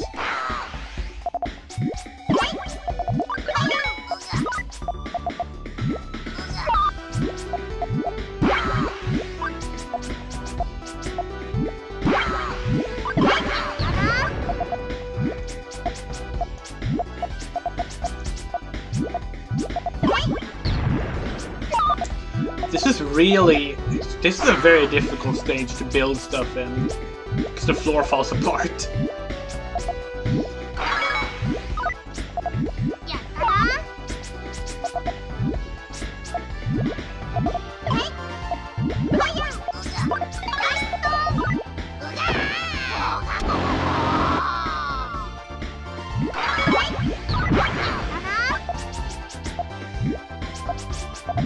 Oh, is the Vita easy to mod?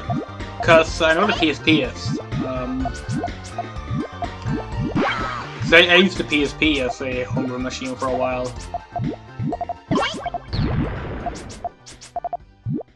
Okay, so yeah, there's 3 layers in this stage at start. There's Nuisance Puyo, Ice Puyo. I don't remember the properties of Ice Puyo. And then there's the 300 yen Puyo, which are score based.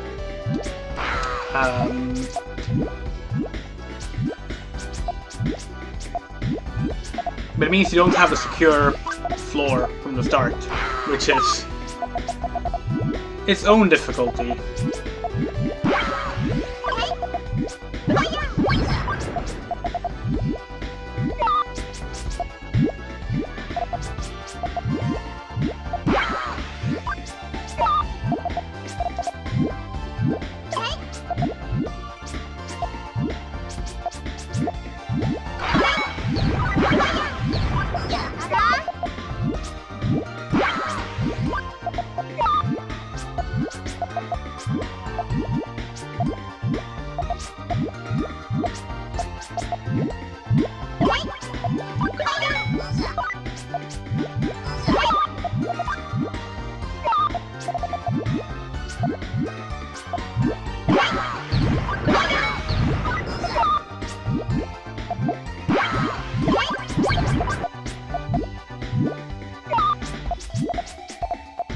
Okay, that's all the nuisance gone. Now we can start building something maybe. Or not. Please take your nuisance Puyos. Thank you. Okay.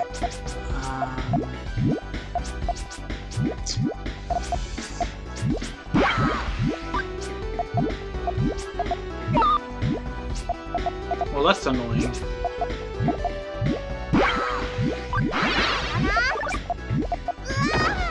Oh, for fuck's sake!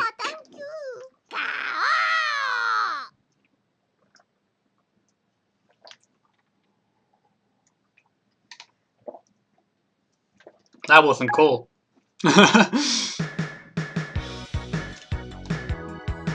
I'm really annoyed that I forgot to put my name in one of them.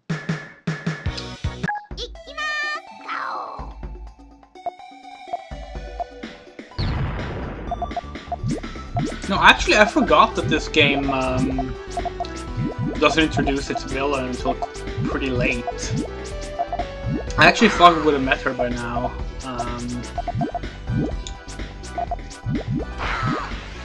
But we haven't.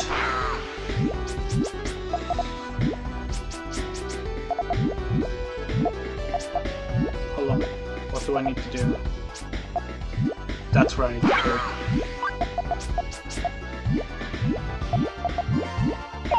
Okay, setup is done.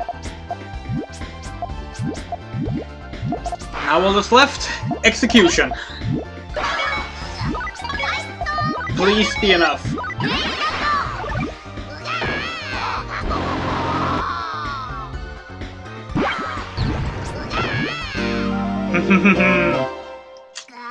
Sometimes things just work out.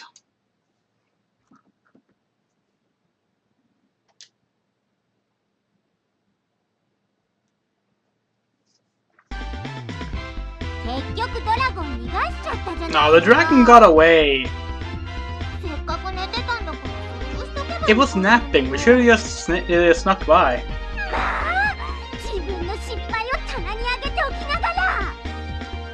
Oh, you're such a hypocrite. Oh, please don't fight.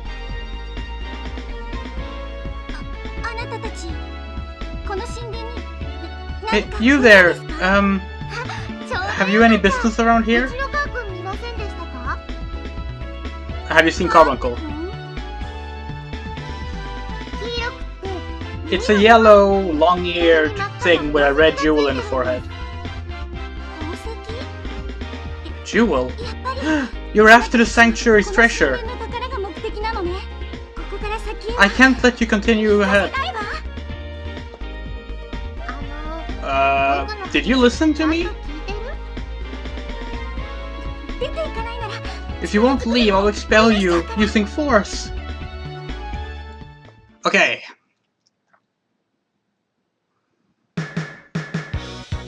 行きまーす。戦うのですか？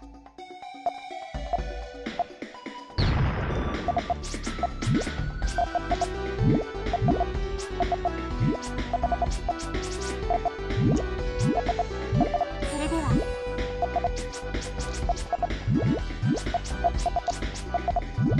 それでは。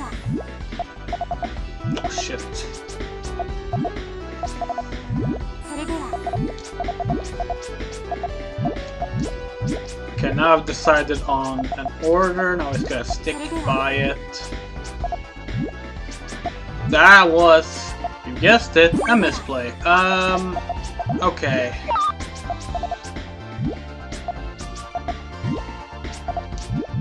That should work. That should work. それでは。 How will I? 今回のあれ。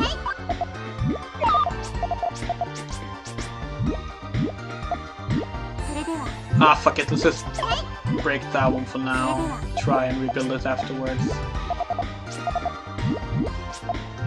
それでは。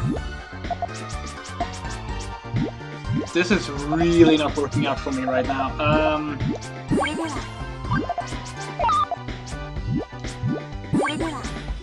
Ah, fuck it.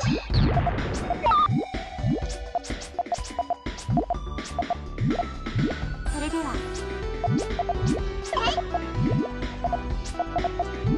Yeah, we're gonna have to bust that entire thing open. There we go. Okay. それでは。 That should do one small combo at least. それでは。 Gonna be happy with that for now. Whew.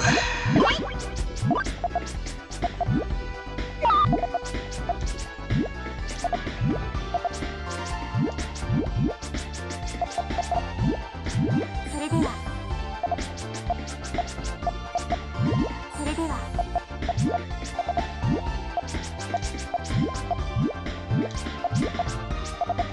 それでは。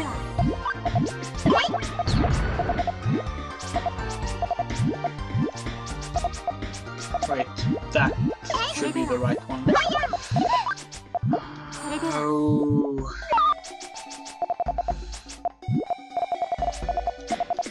それでは。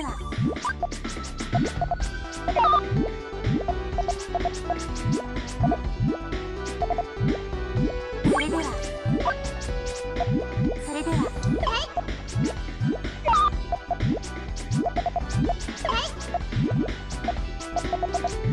れでは。それでは。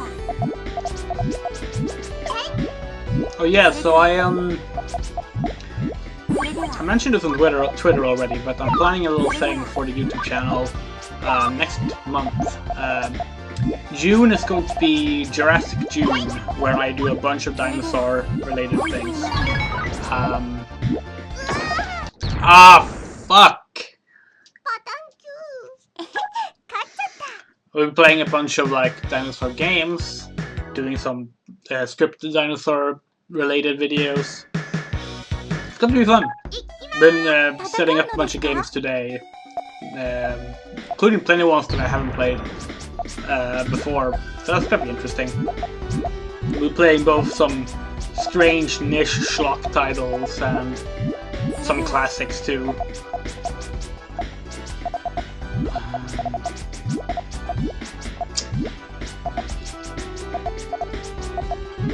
Wait, hold on. それでは。 There. それでは。 This is a bad placement. I don't think I'll be playing any Yoshi games. Actually, no. There's two Yoshi games I am considering. but it won't be like I will not play Yoshi's Island or Mario World because frankly it's just not my style of game. Like I'm terrible at them and not in a funny way. And I do want to aim to finish all the games I play. I'm not a big fan of 2D platformers, to be honest. Never have been, except for like cinematic platformers like Prince of Persia and Another World, stuff like that. Like, yeah, I love the Sonic games, but like when Sonic series turned 3D, I was one of the happy ones because I was able to enjoy the games more. I'm just really not a 2D platformer. Or a 2D platform player. With exceptions. Like, there are some games that are exceptions. I really like the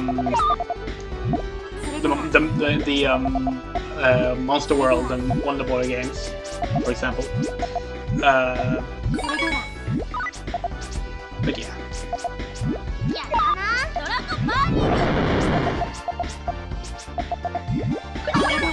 Oh, I didn't realize that the bottom layers could be removed with special abilities.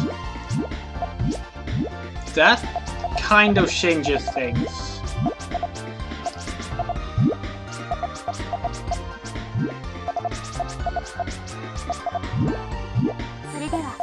Can I please get a yellow-green?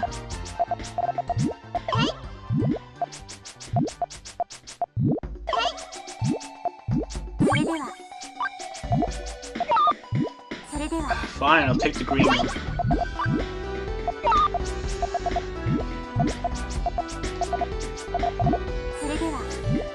But yeah, the ones that I know for sure I'll be playing so far are Jurassic the Hunted, which is a really schlocky FPS from the late 2000s, put out by Activision Value, the budget Activision brand. I'll be playing the 360 version of that. I'll be playing Dino Strike, which is a light gun shooter. I'll be playing Jurassic Park, the arcade game. And if it works in MAME, I will also try playing The Lost World, the arcade game. I wanted to play Jurassic Park 3, the arcade game, but apparently it's not. It's still not playable in MAME. Even though it's been, what, 20 years nearly since the game came out. So, that's unfortunate. What else will I be playing? I was gonna play a game called Top Shot Dinosaur Hunter, which was also from the Activision Value brand, except I got the game. It's for Wii, and I started it to make sure it worked, and I realized quickly, this is just Jurassic the Hunted, resold under another name. Like, literally the same game. Like, it has a slightly new UI and a few different voice lines. Everything else is the same. And they just released it under a new name, just a year later. It's amazing.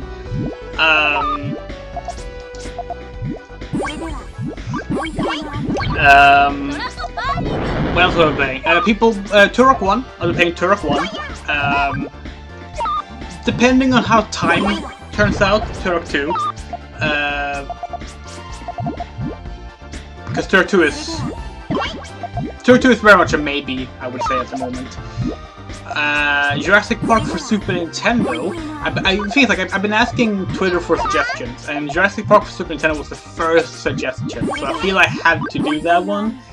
Even though, if I'm gonna be honest, I would probably have rather played any other of the Jurassic Park 1 games, because I'm not a big fan of the Super Nintendo one. But then again, I'm playing the arcade game as well, so I get what I want there. So. And I think it will still be very fun to stream it, so yeah, that's good. Let's see, what else have I actually set in stone? There was something else that I don't remember now for some reason. Trespasser, of course, Trespasser. Although I do want to not have too many Jurassic Park games, but Trespasser is just such a special game, you know? Yeah, but like, at least when they resell FIFA, they call it FIFA. Like, with Dinosaur Hunter, it's a different name, none of the same words, a different cover, and like it comes with like a gun accessory for the Wii's. I was expecting it to be a rail shooter, so when I saw that it was just Jurassic the Hunted again, I thought, oh, did they do a rail, an on rails version of Jurassic the Hunted? But no, it's not even that. It is just Jurassic the Hunted.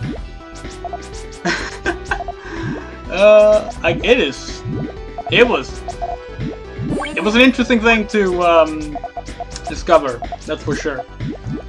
And to be fair, like, it's not like I was the one who discovered it first. Like, it's an old game now, it's been out for a decade, and if you look online, there are people who will, you know, point out that, hey, this is actually just a re-release of one of Activision's earlier dinosaur games. But I was not prepared for that. Because nowhere on the actual, like, box of the game or anything like that did it say, by the way, this is an old game. It was sold as if it was a new game, with a completely different name. Very scummy.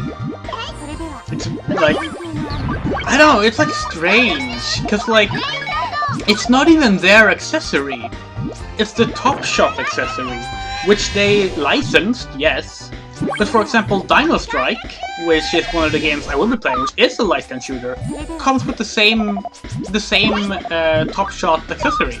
Like, literally the same one, same color, same mold, everything. It's the same product, and that's not an Activision game. So it's such a strange scenario. I think I might do a video, like a scripted video, just about that game, and just what a strange situation it is. Because I mean, in a way, it's a scam. Like, Activision were basically scamming players, because if they bought that thinking it was a new game and they had Jurassic the Hunted, nowhere would they be informed that it was just Jurassic the Hunted again, unless they googled it and saw people saying that it's Jurassic the Hunted again. And it's odd, because like, if it suggests that Activision were like ashamed of Jurassic the Hunted, because you know, it didn't do that well, it wasn't a very popular game, it didn't get good reviews, but they were apparently ashamed of it to the point where they felt they had to rename it to keep selling it. Which means they were very desperate to market it, even though they were ashamed of it. And yet, this is what I find really strange, they were so desperate, and yet they didn't release it in Europe. They didn't release it for PC, which, you know, is where you think you would release a first-person shooter to make a quick buck. Like, I don't understand anything about this game. It's just strange. It'll be fun to play. It is a... like, Jurassic the Hunted is a bad game.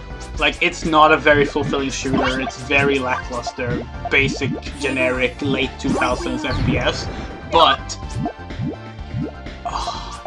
should I give it away? Yeah, I'm gonna give it away.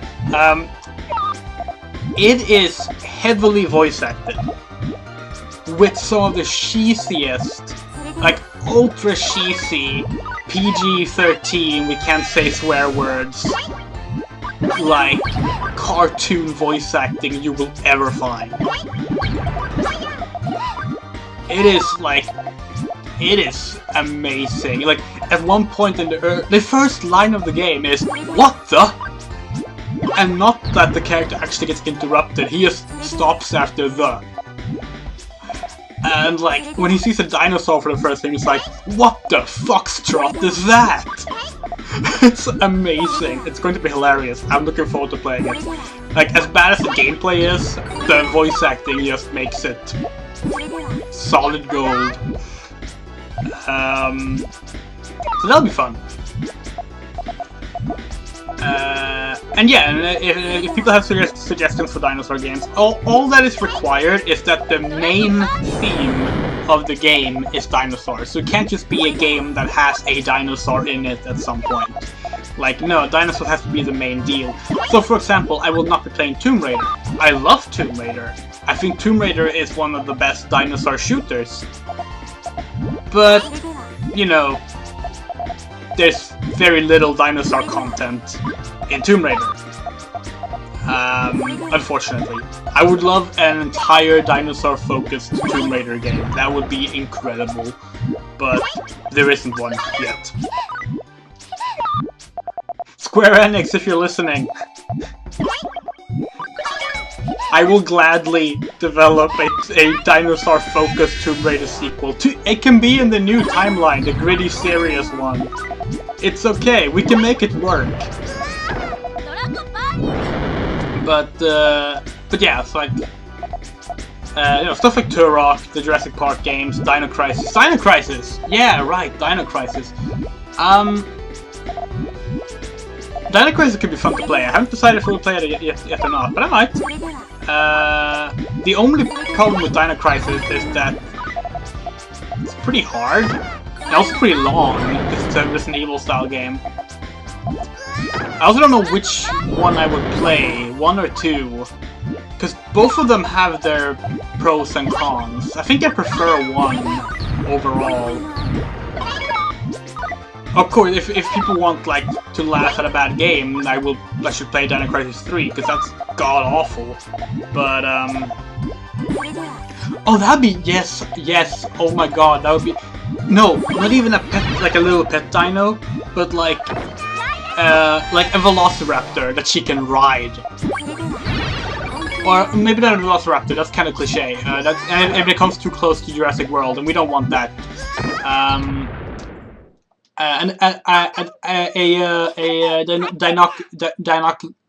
Oh fuck my stutter. Dinocus. I think that's how it's pronounced.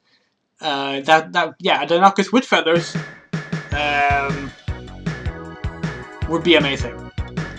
I want that. Actually, fun fact, Tomb Raider 2013, when it started development, it was called Tomb Raider Ascension, and it was not going to be a reboot. It was going to be a sequel to Tomb Raider Underworld. And that game, it was still about, you know, the tomb of, is it Himiko? I think it's Himiko. And such. Like, the basic story was sort of the same, but it was more focused on like an open world island, and you were actually like going to have a horse that you could ride around on. And it got pretty far into development. There was also like a little girl that Lara would like bring with her, that would be like a partner kind of character, and sort of become almost like a daughter to Lara and stuff like that. But it was kind of messy and it didn't work out, and eventually they decided, let's just reboot it instead. And they kept the island setting and the Tomb of Himiko setting. Himiko, not Himiko. Himiko is literally just princess girl. That would be really, really generic if they went with that as a name. Although it is a name, so like they could have done that. But considering she is a princess, it would be very much... It would be like naming your ninja shinobi, you know? Yeah, I mean, I feel like we're still on that, aren't we? I mean... Like, no, okay, not every AAA game now is open world, but I feel like most of them still are. Like, we have another Horizon Zero Dawn coming out. It's called, what is it? Horizon Forbidden West, is that it? Pretty much every RPG needs to be open world these days. Like, even Final Fantasy VII, which is technically a linear RPG, still made sure that you can, like, backtrack throughout most of the game, just because that's expected now. I mean, what would have been great for Lara would have been if Sam got to be around and become her girlfriend, like the writers of Tomb Raider Inferno were planning on, but then either Dark Horse, Square Enix, or someone else involved decided, no, can't have that, and changed it. But yeah, I don't know. I feel like the problem with Tomb Raider 2013 becoming a reboot when it originally was meant to be is that they clearly had no idea what they wanted to do with it. And you can tell that from how the sequels are just suddenly retconning everything from the reboot to make a new narrative work, because they never planned for it to be a reset narrative in the first place. Like, that game's development was such a mess that, like, main story characters got cut from the game in the last 3 months of development and only exist as multiplayer characters. Ah, what a game.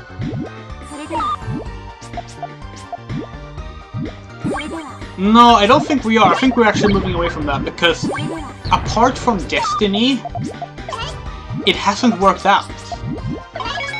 Like, you see all these games like Anthem and Avengers and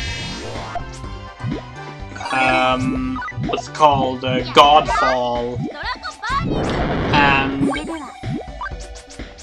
like, they're not working out, because the problem with like that approach to a game is that a player is only gonna want one of them. So if they already have their game, which they do in Destiny, they're not gonna get another one. So like, you need it to be spectacular and like really groundbreaking and interesting, and they're just too cynically developed to have any of that kind of originality. So they all just flop.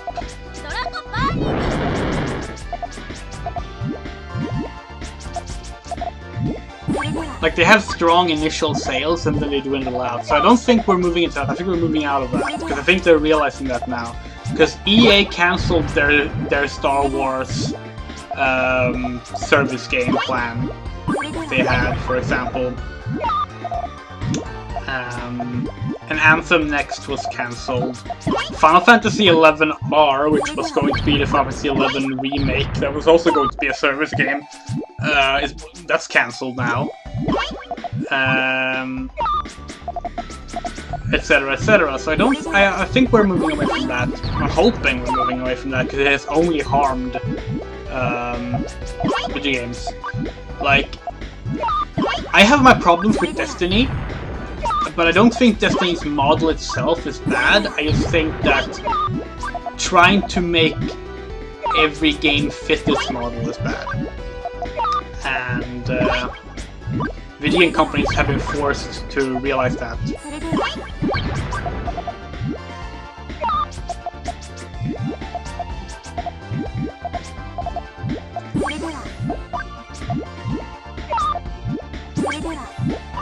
A French YouTube game analyst. I don't think I follow any French game analysts, actually. Used to. Used to follow a lot of writers for Video.fr?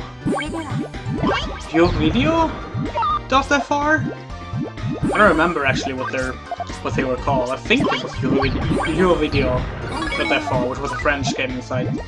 That was ages ago now.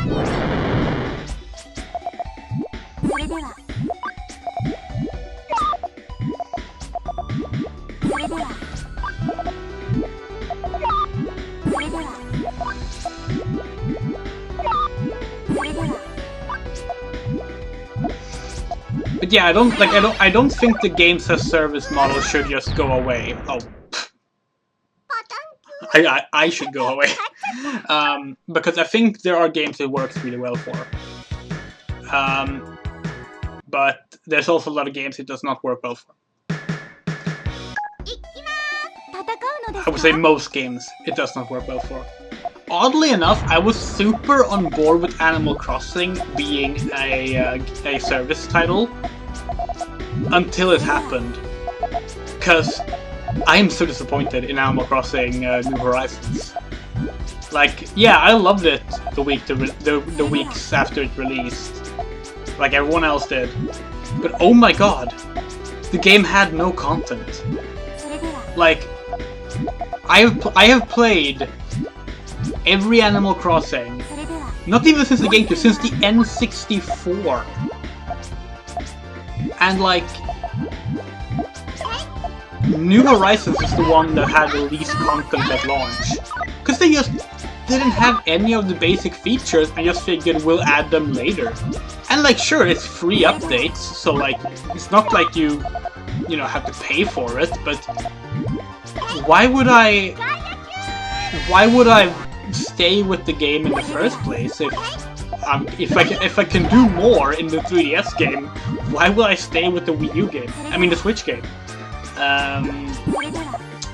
So that completely changed my opinion on whether or not like Animal Crossing would work as a service game. I mean, I guess it would work. Just, you know, you need to have something that makes people stay with the game more than the first week of launch. Because I haven't booted that game up since probably July. Possibly over a year even. Like, I'm not sure. I could check, but I don't know.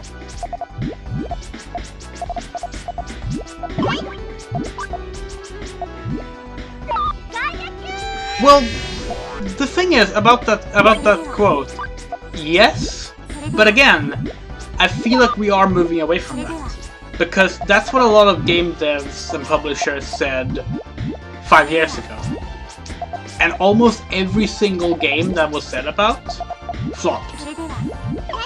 Like Dissidia NT was said to have a 15-year lifespan plan. Both the console version and the arcade game has no support anymore and is no longer in service. Anthem, no longer in service. No more updates coming. Avengers is currently waiting its big fix update. It's not gonna help. No one cares about Avengers anymore. Like, no one cared about it in the first place because it looked terrible. So, while that attitude was prevalent, I think it's going away now because it wasn't sustainable. You couldn't actually make money off of it like executives hoped you could. Oh, God, I hate the phone game. Well, the thing is, like, it's not like they diluted it, because like it's not like the game is lesser or that the features it has are like watered down. It's just that it was missing a bunch of stuff. Like, just even stuff that seemingly seemed finished at launch just was added in patches anyway. I think part of it was like they didn't want people, for example, like everything related to like seasons. It seemed like they didn't want people to discover content early, so like all the events and stuff like that came through patches. Even though you know they made those ahead of time because they had to be planned for ahead of time, and they've been in every Animal Crossing game, but they were just unavailable. You couldn't just set the time forward to a certain date and experience an event because the event wasn't part of the game until it got closer to that month. It was strange, and I don't think it was a good thing. Like, Animal Crossing is one of the best-selling games on the Switch. So obviously, saying it didn't work out is a bit wrong, because it clearly did work out. But I mean, people aren't playing it anymore. There are some hardcore players, yes, but overall, it's nowhere near where it was at launch. And I feel like if they had not fucked up the content, it could still have been as big as it was at launch. And I mean, AAA has always been scammy. Like, I don't really like this idea that they have got them scammy, because like, no, you're just noticing it more now. Like, it's become more noticeable because we're constantly connected to each other, so we can talk about all these things, and because for good or ill, video game development has become more transparent. I think for good. But it does mean we also hear about things that are really, really fucking god-awful. But then again, it's better we hear about them than not know about them. So, yeah, for good. But like, all of these things have been going on forever, you know? Like, executives screwing over... Oh, wow, I won! そんな I have the attention of a goldfish. I will wait a second before I press A here to finish my thought. But like all these various scammy approaches to games were still prevalent in the 80s and 90s. It's just that they hadn't been fine-tuned as much most of the time. Because, I mean, just something basic like constant re-releases for PC. That used to be a common thing, expecting the person to buy the gold version, etc., etc. Before DLC was prevalent, you could just download it. You would almost always have to go buy the upgraded version. If you were lucky, you could maybe buy an add-on pack, but it costed about the same as a full game. And I mean, annual releases still a thing. So like, I feel like there are some specific things that weren't really as prevalent, like microtransactions, but just because they couldn't do them at the time. But even then, I mean, arcade games are microtransaction based, and arcade games predate the regular home computer games, you know? So that shit has always been going on. I've said this many times, like extra lives in video games only exist because of capitalism. Because they were a thing in arcade games where you paid for getting more extra lives. And then when we started making video games for the home, we started porting them to home systems, we just kept it. You couldn't pay up the extra lives anymore. They were now just a set number of lives. But we just kept them because they were already ingrained in the video game culture. Capitalism had ingrained extra lives into video games before video games started being called video games. And as a result, games like platformers still use extra lives. It is ridiculous, because if you think about it, they have no purpose. It's like, you already lost a life and had to start over. Why would you need a limitation on that? Starting over is the punishment. Like, you could say, oh, it's a challenge to do it in a certain number of lives. Yeah, but infinite continuous still means you can set your own challenge to that regard. It's just the arcade thing that has been carried over and normalized since the 80s. And it's still a thing. It's amazing. But yeah, okay. Story time.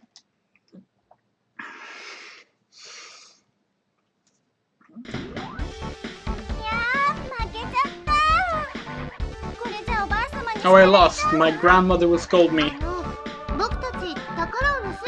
Look, we didn't come to steal your treasure. Yeah, so you don't have to worry about it. But you were looking for something, right? Shall I help you? Do you know where Carby is? No, I don't, but if you travel to the back of the sanctuary, you might learn something. There's always a magical barrier so that no one can enter, but I'll make an exception and guide you. If I go there, I can meet Carbuncle, right? Let's go! Chico has joined the party! Oh yeah, her name was Chico. I don't think she actually mentioned that.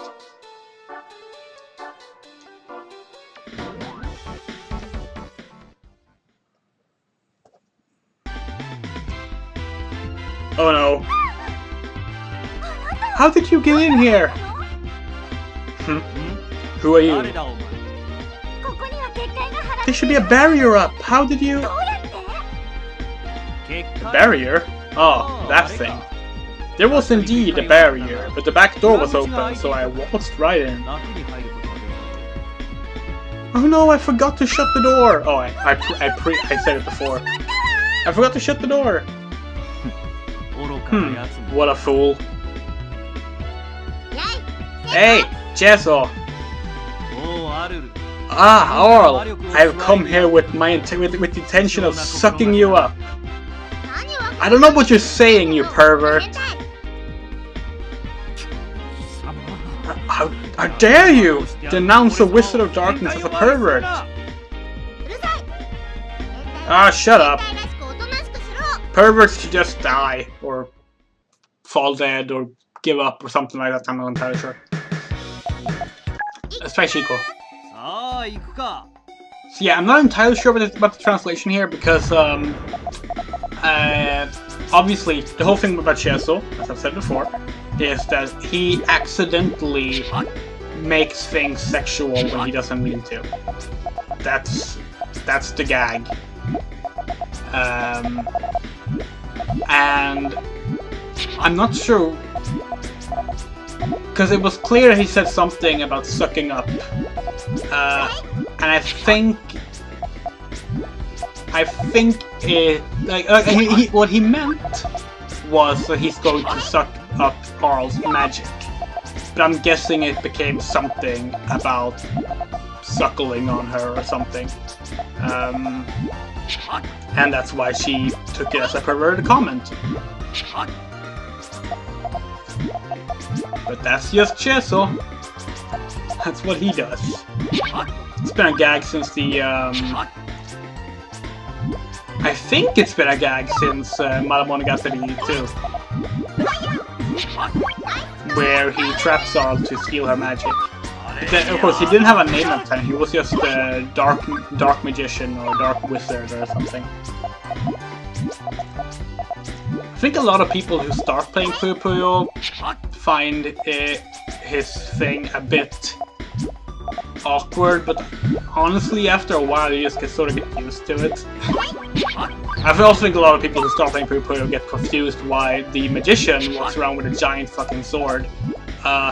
Honestly, I'm not sure either why he has such a knight aesthetic when he's a wizard, but I mean, there's nothing that says wizards can't carry swords, I guess. I mean, Gandalf has a sword.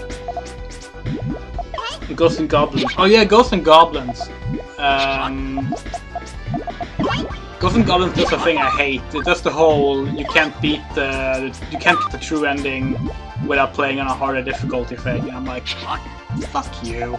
At least, like, I feel like if a game is gonna do that, at least tell me ahead of time. You know? Like, don't make me waste my time and then be like, should have played on another difficulty.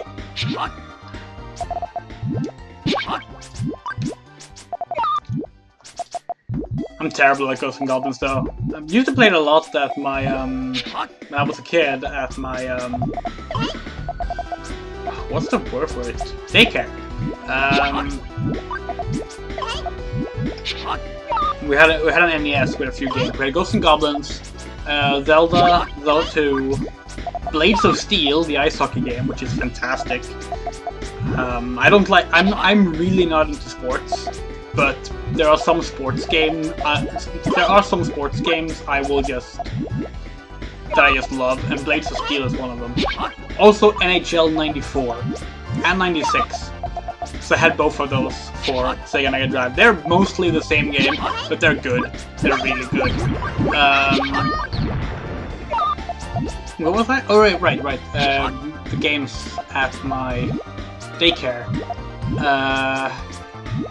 What other games actually do we have on the NES? Do we have any more? I think we have Mario 2.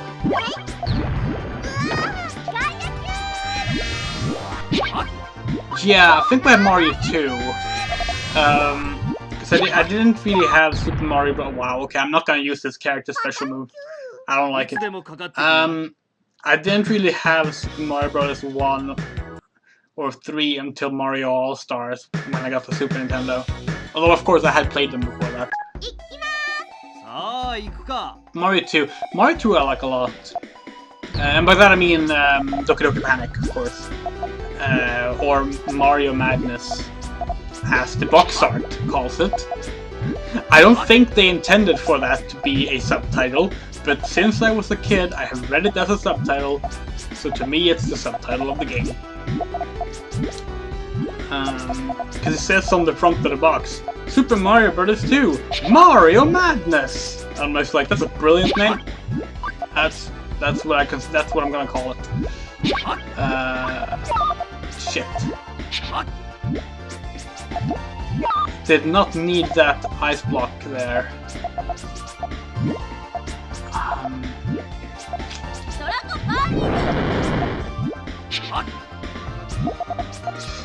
That should work. Okay, so we need a red one. Oh wait, this is perfect. No! No! No, I messed it up. Okay, please just give me another yellow-red one. No!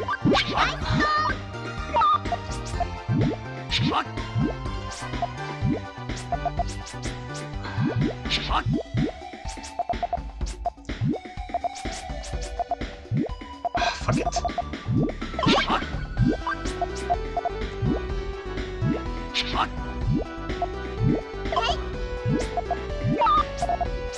There we go. That will have to do.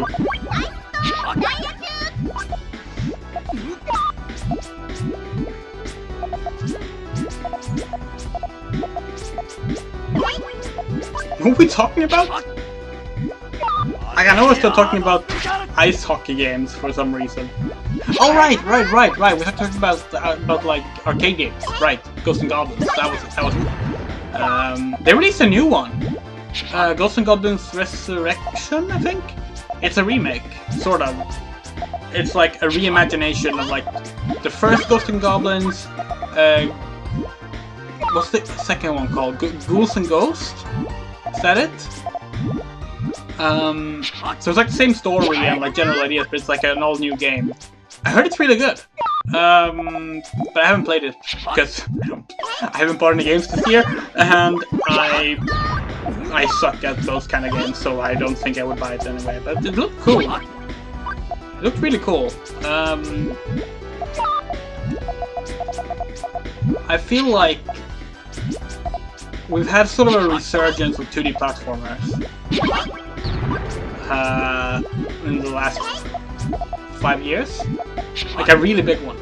Like there's so many new 2D platformers, both like sequels and remakes to classics, but also like brand new ones, indie ones and like big company ones. There's a bunch of them. And I'm really happy for fans of 2D platformers because it's great. I'm not one of those people, but I still appreciate it. It's cool. I'm hoping we get to see the same kind of. I'm hoping we get to see the same thing for 3D platformers, because they've sort of started cropping up again. Because you had Crash 4. And you had, I know the game turned out really bad. Well, supposedly, I haven't played it. But you had Balan Wonderworld, which, if nothing else, it was still a 3D platformer with a AAA production team behind it. Like, even if it's bad, it shows that the industry is thinking in a way that it would not have 5 years ago, because that game would not have happened at that time. There's the remakes of Crash and Spyro, the trilogies. There was something else quite recently. Like really recently. I'm not thinking of like Yooka-Laylee or Mario Odyssey, like something in the last year or two that I'm now forgetting. That was also a really good platformer.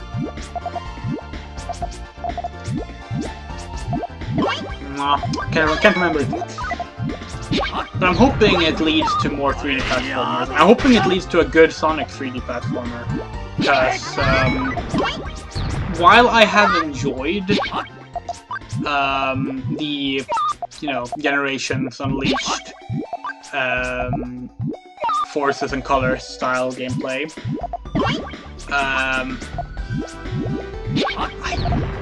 I vastly prefer the Sonic Adventure style gameplay, and I would love to see a new game in that style. But honestly, I don't know what SEGA are doing with Sonic, because like It's the fucking 30th anniversary this year, and they still haven't announced anything. Yeah, we'll see. Blaster Master. No, that wasn't it. Although that's also a series that came back from the dead.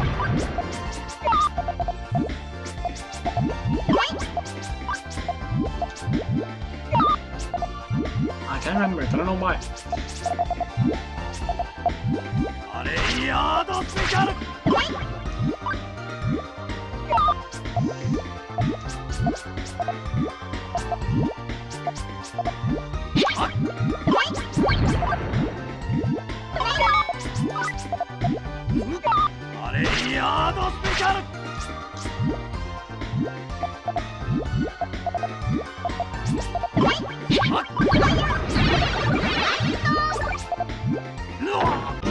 Well, Inafune is not to be trusted at all. Like, and I have that on authority from people who have worked with Inafune. I know people who have worked with Inafune. He's just like, no. But integrates themselves are fine. I mean, Asian Striker Gunvolt was really cool. But have they done any 3D platformers? I can only think of 2D games that they've made. And yeah, I beat Chettle.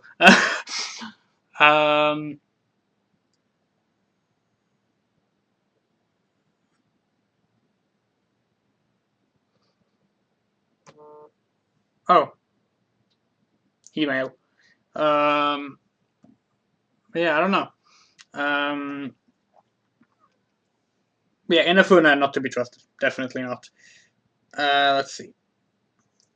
I'm gonna get the story thing up. There we go.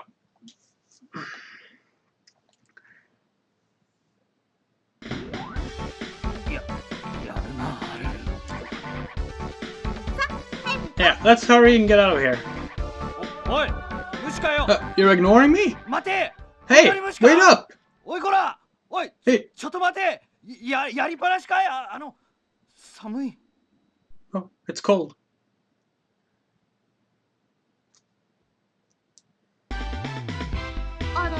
Huh? We ended up at another circus. So we finally showed up. Well, it's 2D platformer though. Lulu! So, have you found Carbuncle? Why do you know I'm looking for Carbuncle? I can see and hear everything. I'm not gonna let you go any further. Like when I say 3D platformer, I mean like 3D movement. Sonic, like Sonic Adventure, and Crash, and Spyro, and Mario Odyssey, and those kind of things. Because I don't really care if the game is like using 3D models or not. It's the gameplay that I define it as 2D or 3D. Because I mean, most games are 3D these days. Like even games with 2D gameplay are mostly 3D now.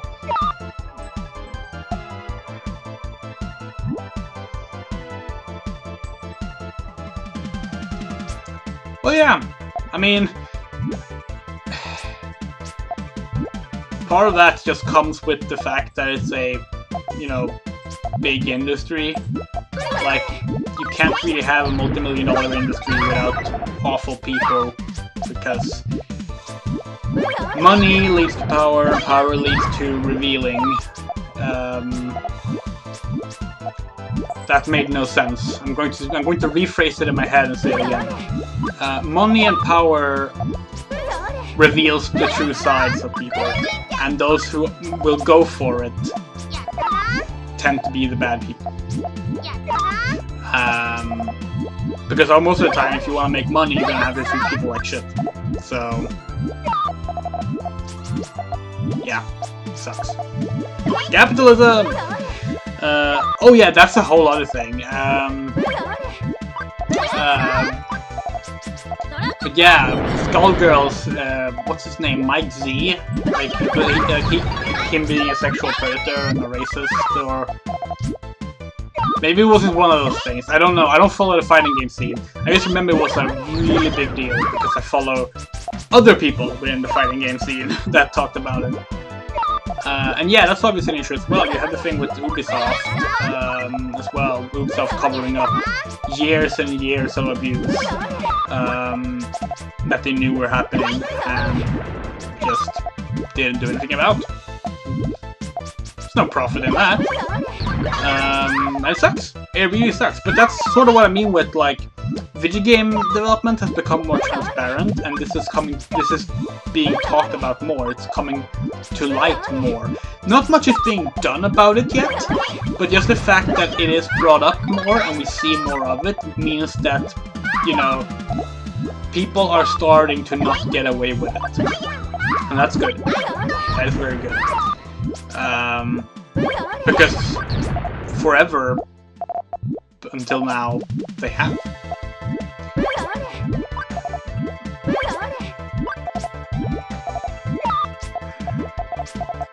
But yeah, it's the industry is not nice. It's the opposite of nice. I lost my ability to speak and focus on the game now because I'm doing poorly. There we go.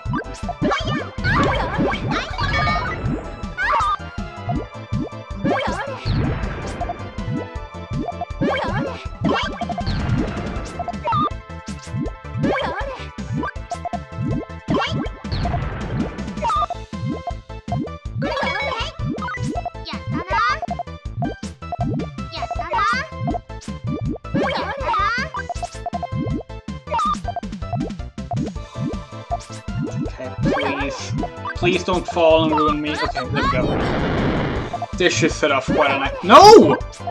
I do not understand what decides whether the... There we go. I actually planned a combo there. I thought the nuisance would be destroyed, but instead the blue ones got destroyed.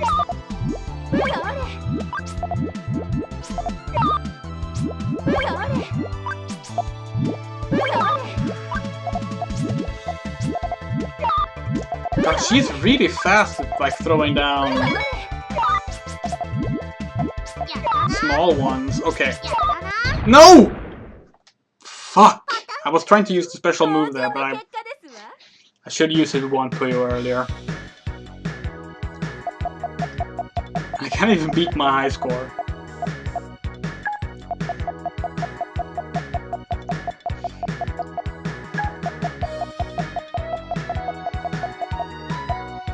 At least we're getting close to the end. Lulu is always close to the end. She is one of the most powerful characters in the series.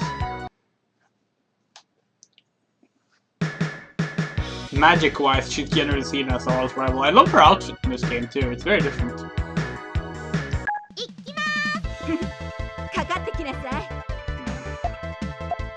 See ya!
I lost my yellow there. Ah, oh, that's annoying.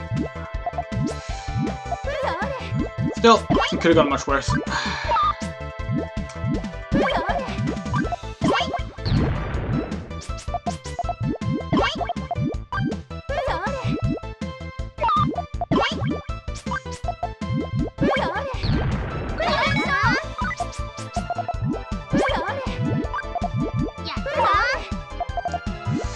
Please don't land there. Oh,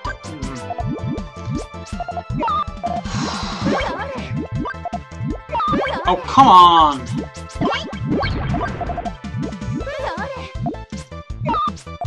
AI really knows where to frustrate you with placement of the nuisance.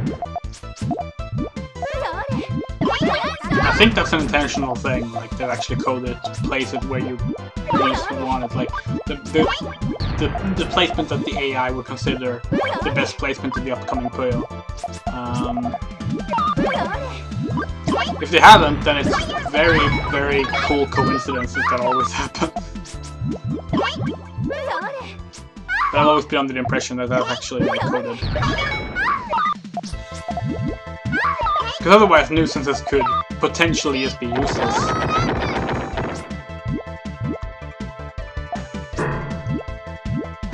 Oh, she flips her screen. That's actually really cool.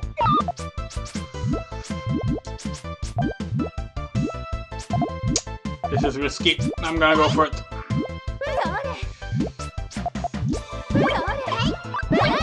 It's sort of paid off. Well, that was not a lot of nuisance.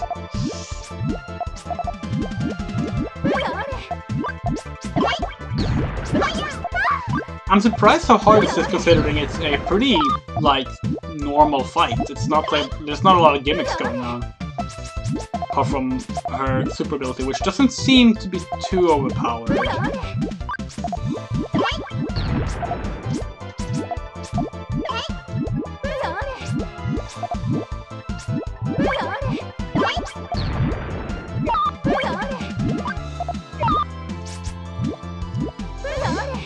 Oh, was that a mistake?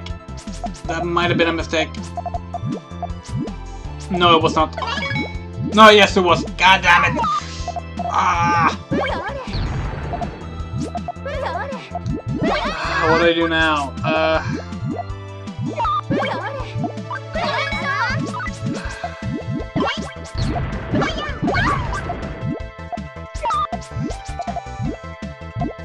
Shit! No! I thought I pressed twice on turning it. This is going terrible. Okay.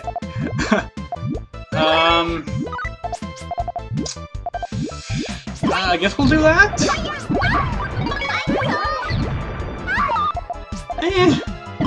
Went okay. Oh, actually that went really well. But she has 3 special moves, so I'm not gonna take out victory ahead of time here.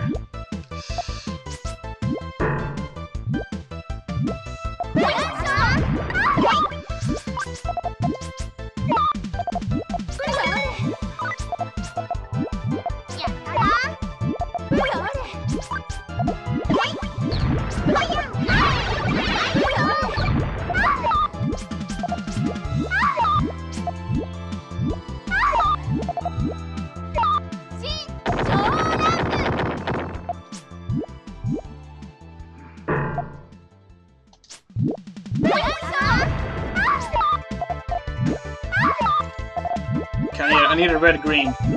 Give me a red-green. No. No. Fuck it.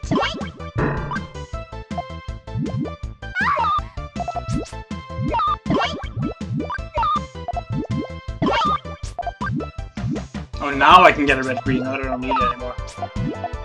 Fine. Oh, wait. Oh, wow. I didn't even see how fucked her screen was. Oh wow, that was... I almost feel bad for her. Okay, it's actually quite a bit left of the game, but let's give the next part a go.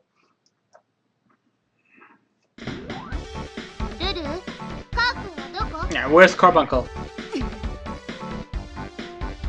Oh, Juan, I'm glad you're still here.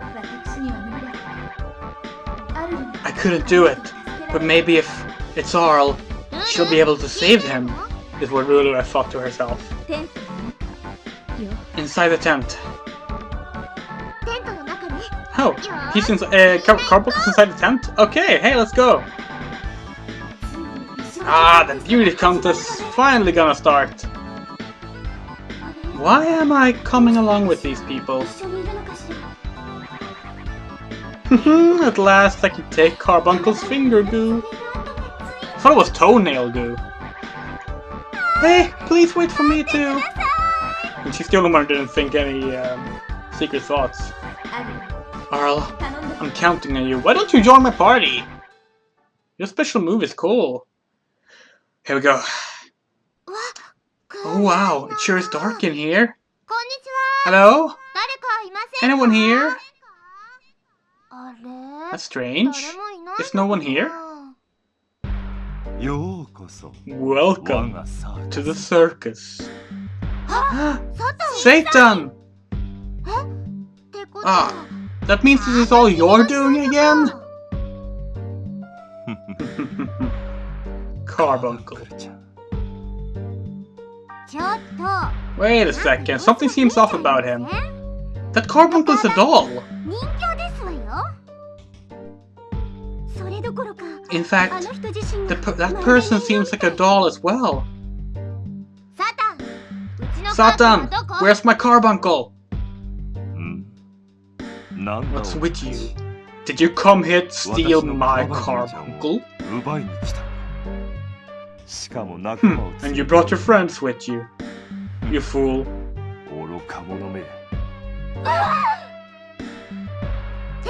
What's wrong? The rest of you can no longer move. Come with me alone, Arl. I'll let you witness a whole new world. So this is the only Puyo Puyo game that was intended to be set after the events of Shin Monogatari, which was a story that never actually really happened because it's... How do I explain this?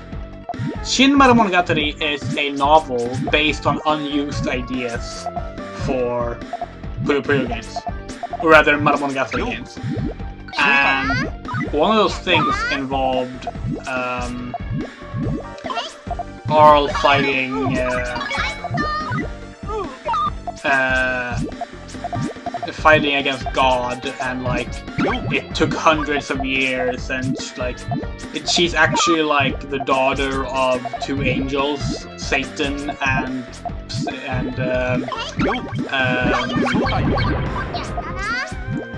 what's her mother's name? Lilith.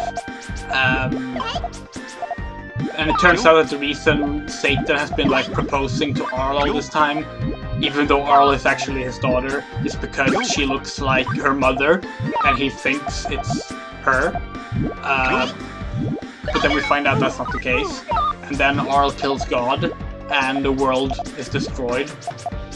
And then Satan recreates the world from Arl's memories and pulls her out of the void to let everyone live happily again. And that's the new world that we live in now. Which is why in this game, Satan, I think at least, never hits on Arl, because this is the only game in which Satan is aware that, oh, I don't have special moves. I fucked that up! I didn't think about that! Oh no! Oh no! I was too busy talking about lore. God damn it.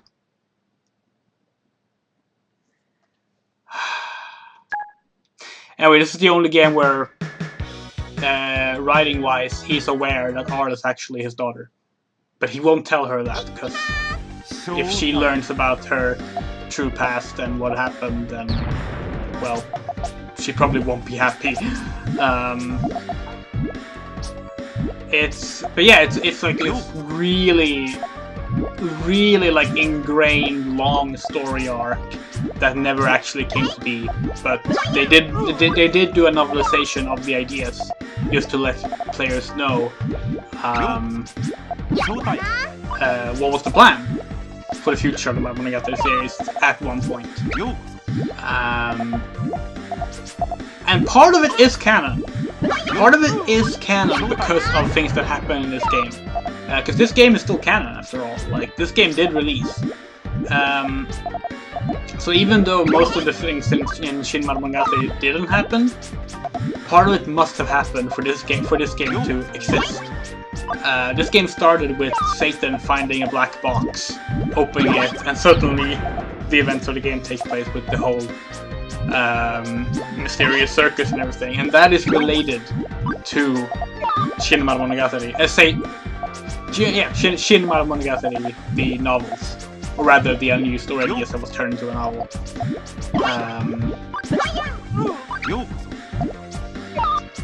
So it's pretty interesting. I like that a lot. Like, we never got to see it, but because of that novelization, we know what the ideas were. And you know, the ideas would probably have changed in development, because they always do, but we get at least some idea of what could have happened if Monogatari had continued, rather than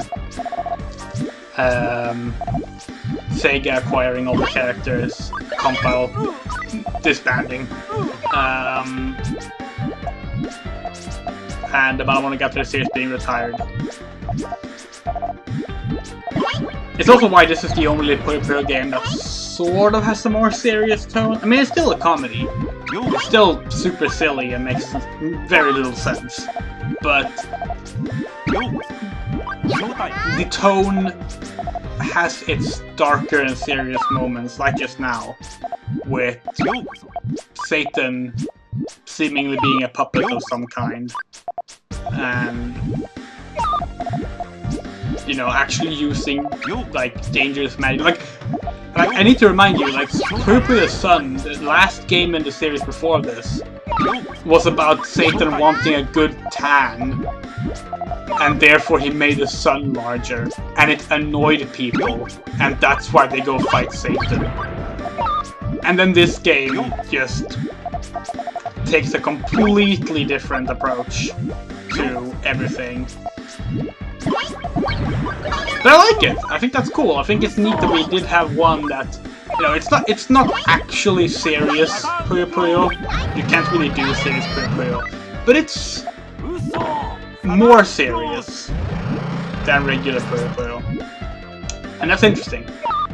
If nothing else, that's an experiment. Now watch it. I thought that was gonna do more than it did. Oh, you can use special power still? Asshole. Hate Satan.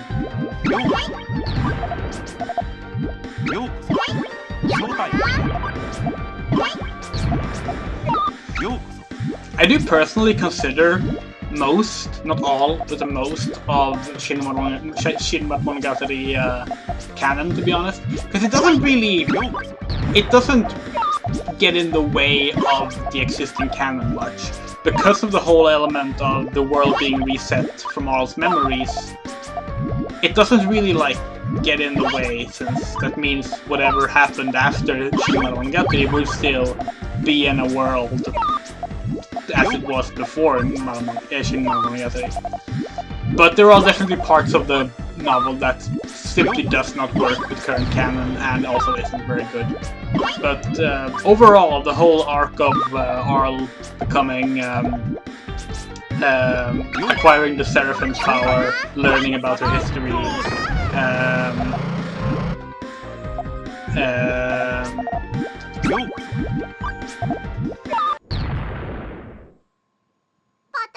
well, Fever is set in a different dimension. That's the thing about Puyo Puyo's current canon. Like, the current canon sort of doesn't exist. It's just nonsense. Like, it makes no sense. Like, you cannot, in good faith, make a consistent, serious, approximation of the current canon of Puyo Puyo, because it's been designed to be nonsense. And that's okay. I mean, it does frustrate me a little bit, because I think there's a lot of cool canon details from the old games that I think would have been really nice if they were still featured prominently in the new games. But like, most of the time, nothing in Puyo Puyo cares about canon these days. It is so beyond its silliness that it's just, it doesn't even try. Like the biggest, most powerful bad guy in the modern Puyo Puyo is Ecolo, who doesn't even have a reason for being a bad guy. He's a bad guy because he's got nothing else to do. And it's amazing. Like, I mean, I love that, but it's very different from this game where, you know, there's something bigger going on. But because interdimensional traveling is canon both pre-Fever Puyo Puyo and post-Fever Puyo Puyo, and Puyo Puyo Quest has confirmed the old Puyo Puyo games to some degree as ongoing canon, just being set again in a different universe in the past. Because of that, it sort of still does work, because every dimension has its own rules, and as a result, you know, things being strange and not really fitting together is just because different dimensions. Of course it doesn't fit, it's a different dimension. Like, there are three separate... there are 4 separate main worlds in Puyo Puyo that are all simultaneously canon and have all completely different rules as to how everything works. And they're simultaneously canon to each other. And that is kind of beautiful in its own chaotic way. But it does mean that you kind of can't do a serious Puyo Puyo game. Like, everything has to remain at a status quo. At most, you can meet and get to know new characters. But you can't really have any lasting effect. I mean, hell, Puyo Puyo Tetris even erases itself from, like, the characters' memories. Even though they didn't need to do that. But because it's much easier if they do that, because then they can just reintroduce them in Tetris 2. And they don't have to deal with whether or not the player has played Tetris 1. So, yeah. Let's just erase everything we just did. Why not? I mean, it still happened, it's just no one remembers it. But yeah, I think it has its own charm that way, but yeah. There actually are a few other games that do directly link up with Shin Monogatari.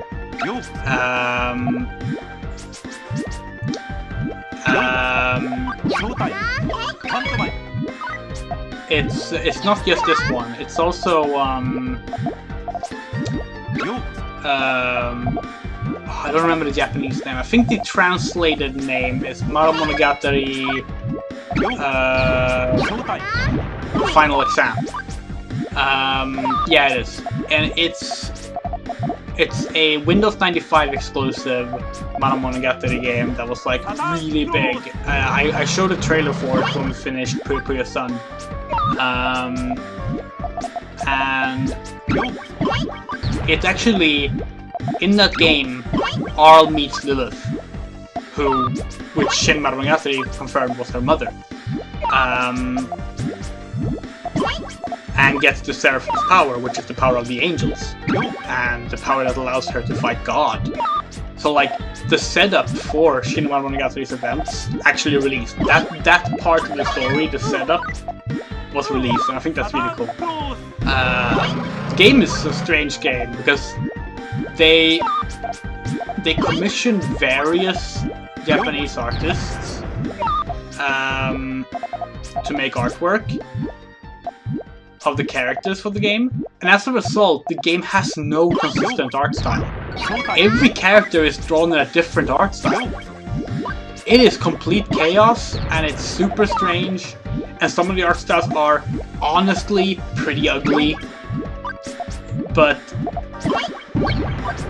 in a way, isn't that also just perfect for the series? To have a chaotic art style of all things? But yeah, that was the... It wasn't the last Maramonogatari game. There were 3 more in total. There was Maramonogatari Michiko Seibun, I believe that was afterwards. Oh my god, we beat Satan. Okay, sorry. Ignore what I'm saying. We're about to meet my favorite Puyo Puyo character. Not my favorite side character.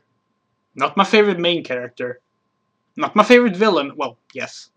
But just my favorite Puyo Puyo character. And I need to get my story translation thing up. The app has crashed on my phone. Great. Hello? Phone? You're kidding me.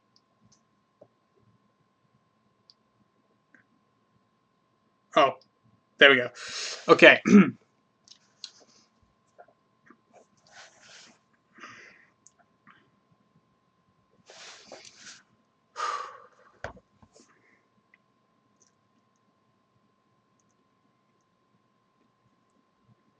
Sorry, I just need to get my translation back.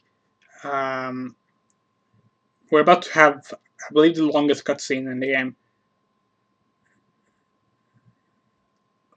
So I want to do some quick summary of some parts of Shin Maramonogatari lore and just general Maramonogatari lore.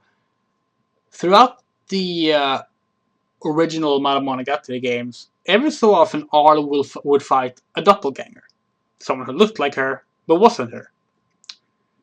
This tended to be just like a mirage or like just some kind of magic bullshit most of the time.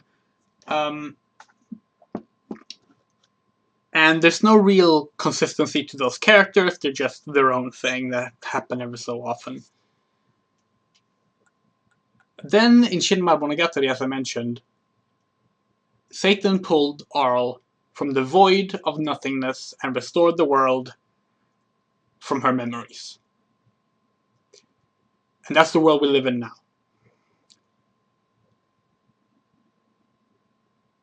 I think that's all I need to say ahead of time. Here we go.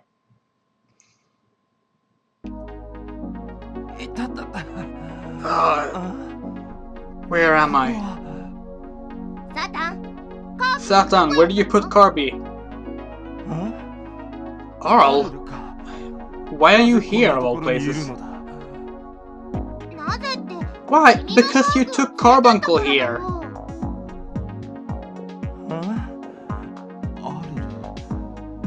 Arl, what are you saying? There's no way I would run off with Carbuncle against its will. Oh, you're playing innocent, are you? I don't know what you're talking about.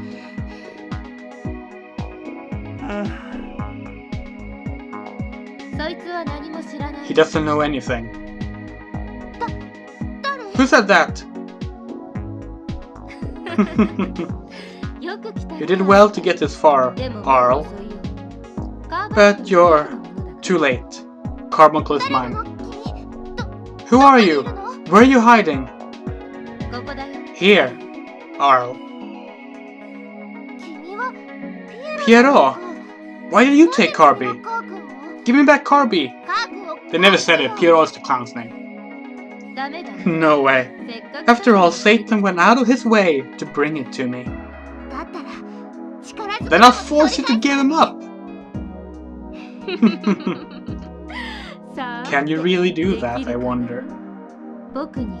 Defeating me? Well, I'll teach you what that means. Another me? It begins. This is Doppelganger Arl. Doppel for short. She is actually the real Arl. When Satan pulled Arl out of the void, only part of her soul came with it. It came with her. Half her soul was left behind. that soul festered in the void and became another version of Arl. And yes, as Juan says, this is the final battle of the original era of Puyo Puyo. Arl versus Arl, and they're both the real Arl. Doppel is my favorite character because Arl used to be my favorite character in Puyo Puyo.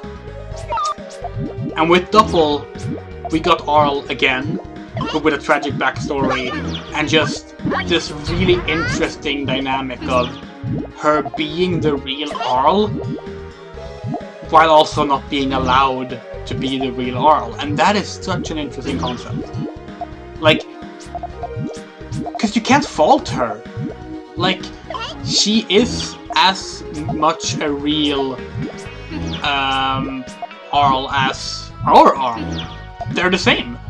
They were once the same soul. They've been split in two people, but they were once the same. And it makes this very tragic because, you know, we're defeating her here. We're not going to let her become, well, we probably will die a few times because the game's hard, but like we have to deny her the chance to be the real Arl, which she has every right to be just as much as we do. I love it. Like, I love it. It's so out there. It's so different from everything else in Puyo Puyo, and even Monogatari. And it's so linked to, like, the original Monogatari games with the doppelganger Arls that appeared in that. And, of course, Shin Monogatari, what's with the whole Void backstory. And it means that that part must have happened. Because that's this Doppel's backstory. That happened. And even in current canon, in Puyo Puyo Quest, it is canonized that these events occur. Doppel exists. Doppel did exist. So even in current Puyo Puyo canon, as much as SEGA likes to pretend the old games don't matter anymore, and Monogatari especially, this is still canon. This still happened. This is still, like, hard-coded into modern Puyo Puyo mythos. And I love it. Because it's, like, the only time Puyo Puyo does a serious, like, not jokey storyline. And it has stuck by that. Doppel remains a serious character. Doppel remains a tragedy, even in the silly, modern Puyo Puyo, we don't really care about continuity or anything kind of games. I think it's really cool. I think it's really cool. Now, I thought well, that you met Pierrot earlier, rather than just see Pierrot in the intro, which is why I kept building up hype that we would meet Pierrot and stuff. But I guess I was wrong about that. It's been forever since I played this game, so I'm not surprised I was wrong. Yeah.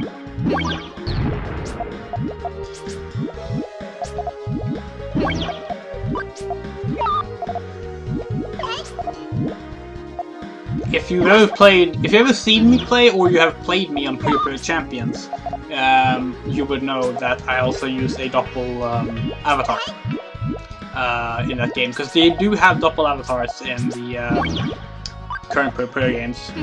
You can't play as Doppel, although if you mod it, you can, and I have modded mine. But you can have her as a as an avatar. Now there are actually more. There are still other doppelganger Arls in continuity. When Ekolo takes over Arl in Puyo Puyo 7, he becomes, or rather, she becomes Dark Arl. Ekolo doesn't really have a gender; it's just an entity that exists. But I believe it's localized with he/him pronouns. Could be wrong, but this is... I'm so fucked. I'm so fucked.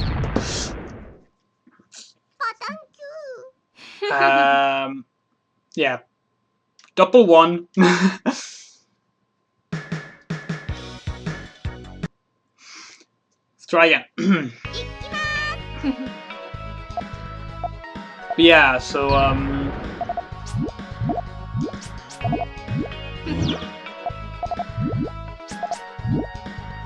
yeah, I don't know. I just really love what they did with this game's plot. I think it's very cool. アビ、やったな。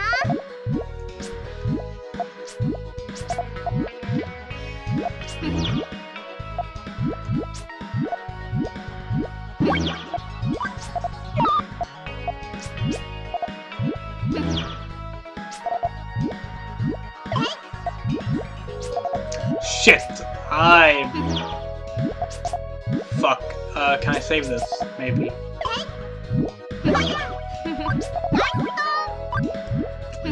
I hate when the floor collapses.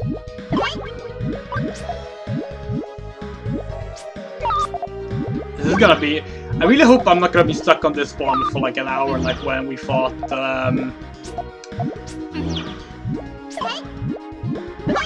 Wait, no, I wasn't stuck on Satan for an hour. It wasn't that bad. What was it? Which boss was I stuck on for an hour? Oh, right. Right. Mama Scarface in Turok. That was what? Oh, god damn it. If you didn't watch my Turok 2008 live stream, it's 3 streams in total.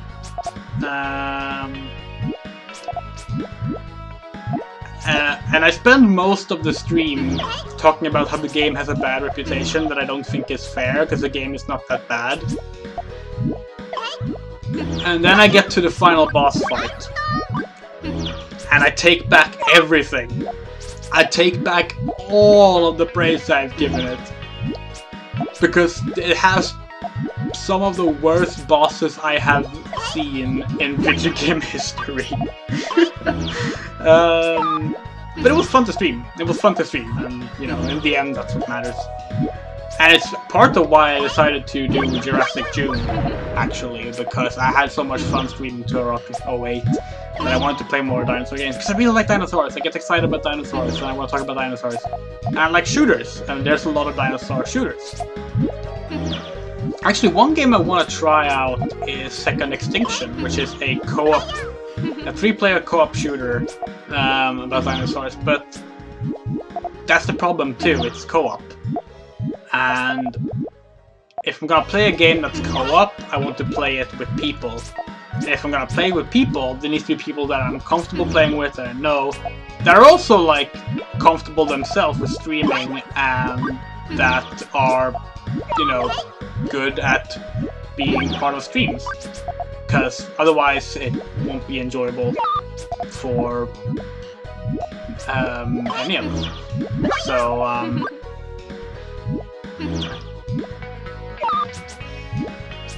I love the She-Ra reboot.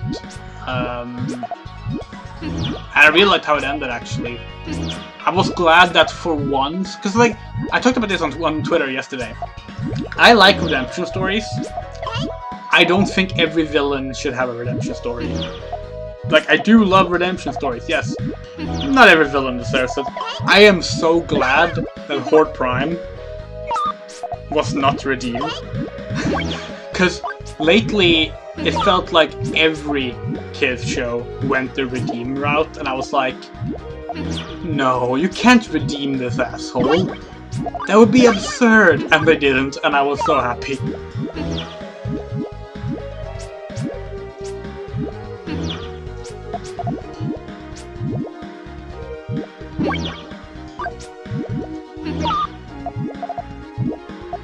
I also really like that, like, because another thing I talked about yesterday was, like, I don't like when redemption comes with a death.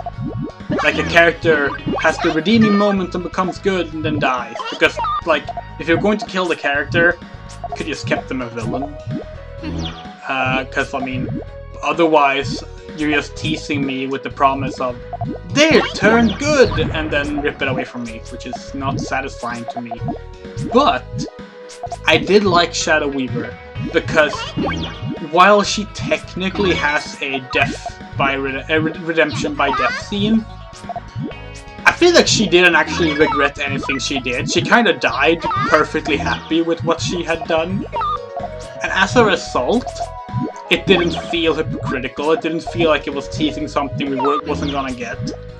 It was just like, yeah, she was fucking abusive, but she was also helpful in some regard, but she was still fucking abusive.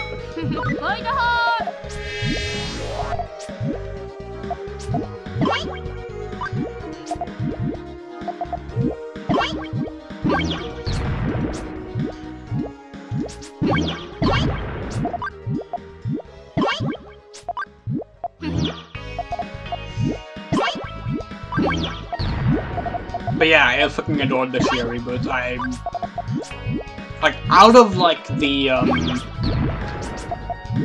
like relaunches of classic cartoons, I think that's by far my favorite one.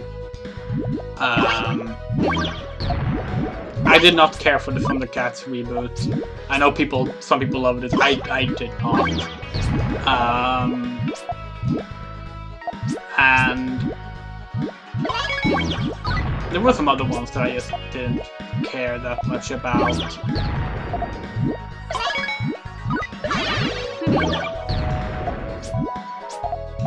And of course, the fact that it actually ended on...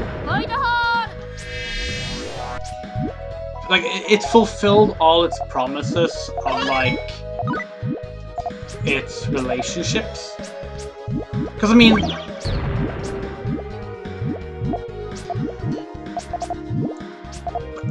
I wanted to believe from the start. Like, from the first 10 minutes of the series. Oh my god!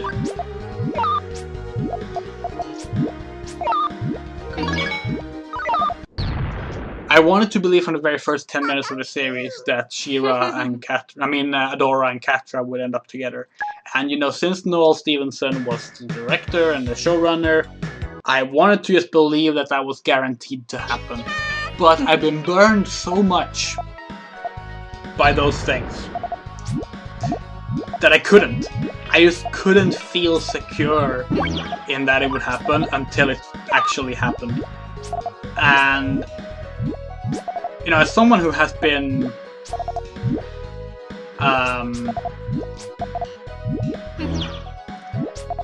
not to get heavy here, but as someone who has been abused,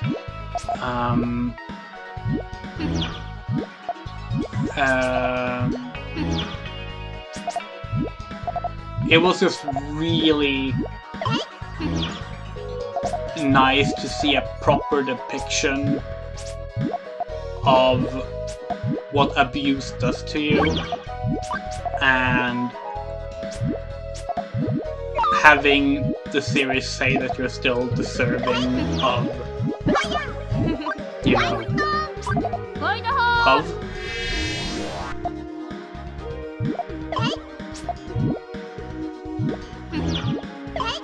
Because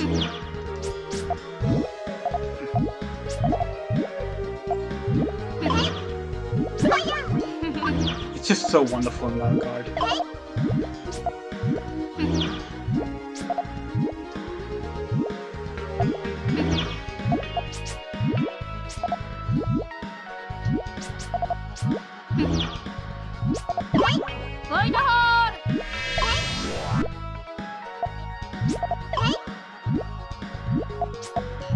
That's actually something I was less happy with in Steven Universe. Like, I think Steven Universe, for the most part, nailed its themes.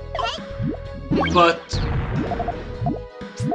we all know that the ending to Steven Universe was rushed. It's been all but admitted, if maybe it even has been admitted, I don't actually know. But what really disappointed me was less the main series conclusion and the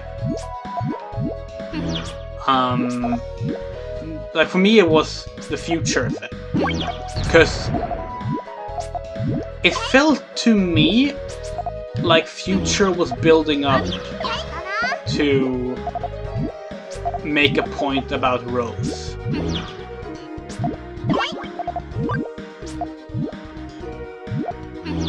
and then it never really does.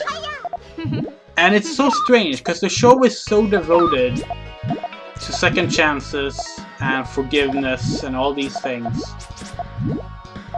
And it clearly sets up allowing Steven to realize that, you know, Rose was no worse than the other people, diamonds. And then it just doesn't. It just doesn't get there. It just stops. It just moves on without that. And I was sitting there like, well, what was the point? Like,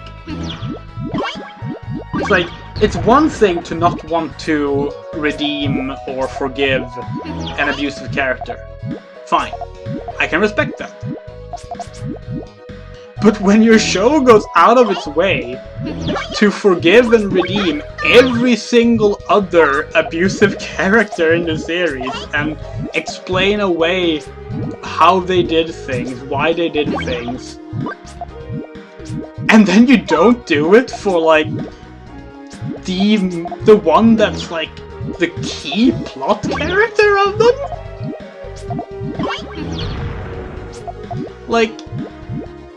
Like when, like, I'm sorry, but like,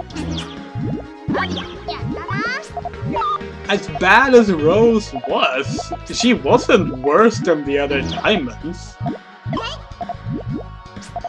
The least they could do was, like, just have some kind of cathartic,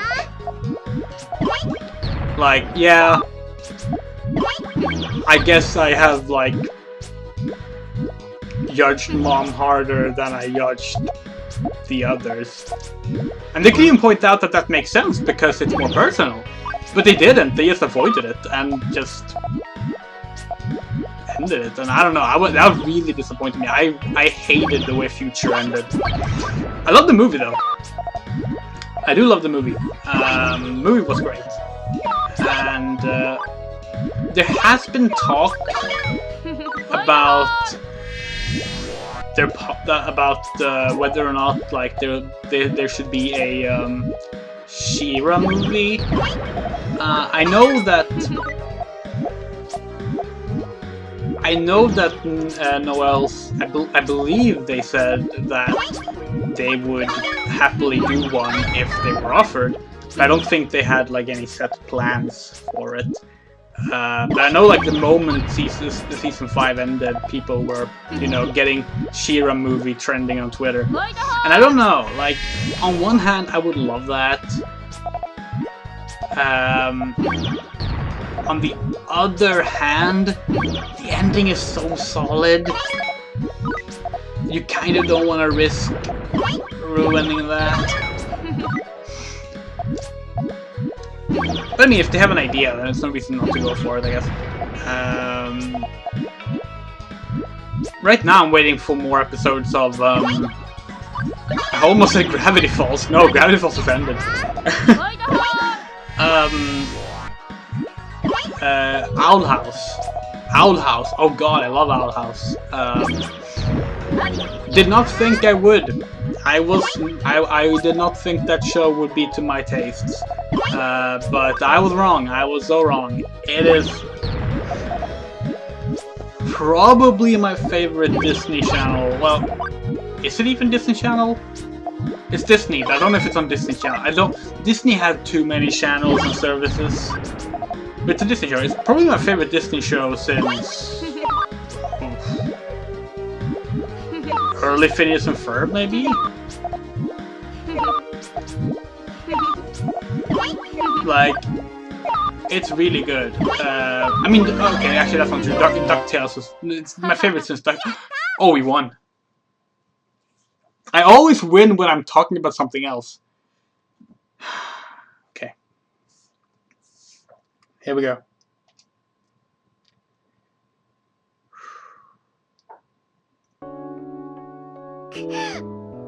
How could I lose? You! Who are you, really? What a pointless question. I'm Arl. I'm no one else but that.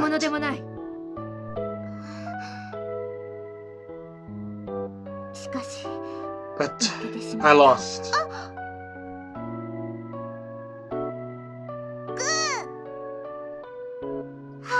Oh, Carbuncle. Hey, Carbuncle, you're hungry. Wait, how do we get back from here?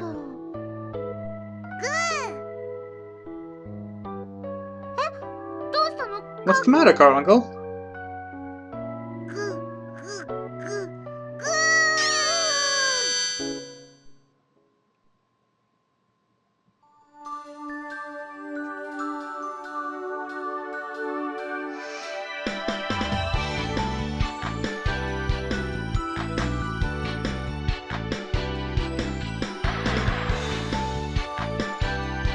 And that's the end.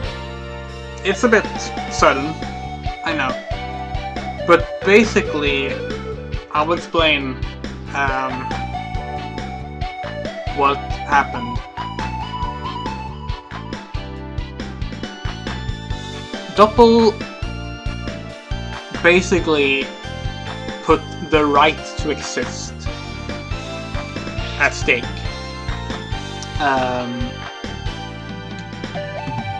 So the one who won would get to be Arl, but she lost. And so she's erased from existence.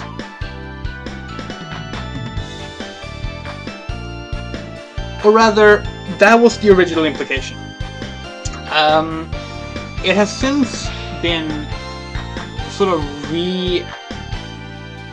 retconned into her first being sent back to the void, and then as a Puyo Puyo quest, she actually lives again, but in a parallel Mother world. And just like the others, she can dimensionally traverse. But she is now the Arl of another world. I'm not sure how that happened, because Puyo Quest storylines are basically not translated anywhere. But something happened. I'm not entirely sure what. But she did eventually get to be Arl. She did get a happy ending in Puyo Quest. Nearly 20 years later.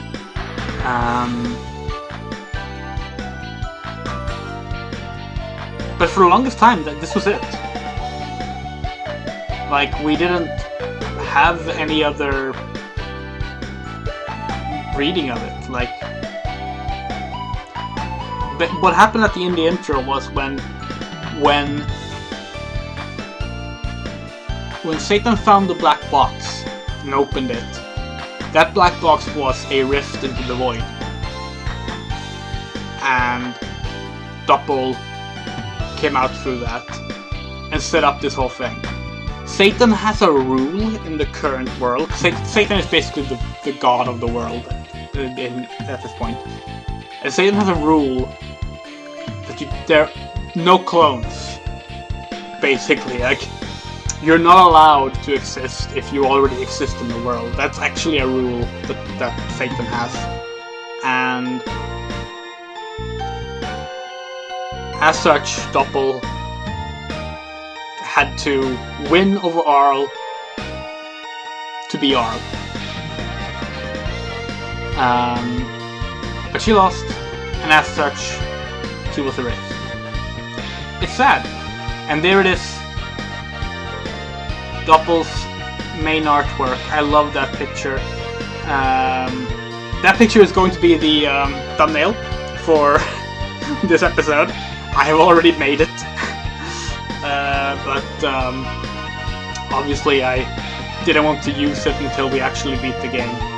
I wish I could take a high quality screenshot of it, but I can't because there's a bunch of balls in the way.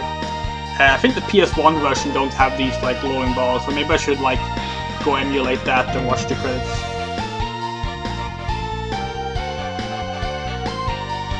In a way, the ending just like that ending shot implies that she wasn't erased, because why would she be sitting there with the mask afterwards? Like, because this all seems very much like an epilogue thing, right? But I don't know.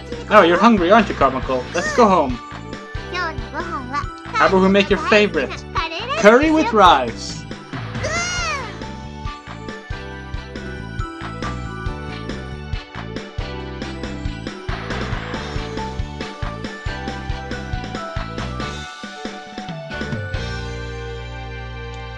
And yeah, end of an era.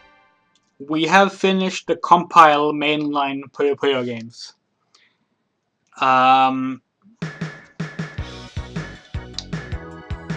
Next up will be Puyo Puyo Fever.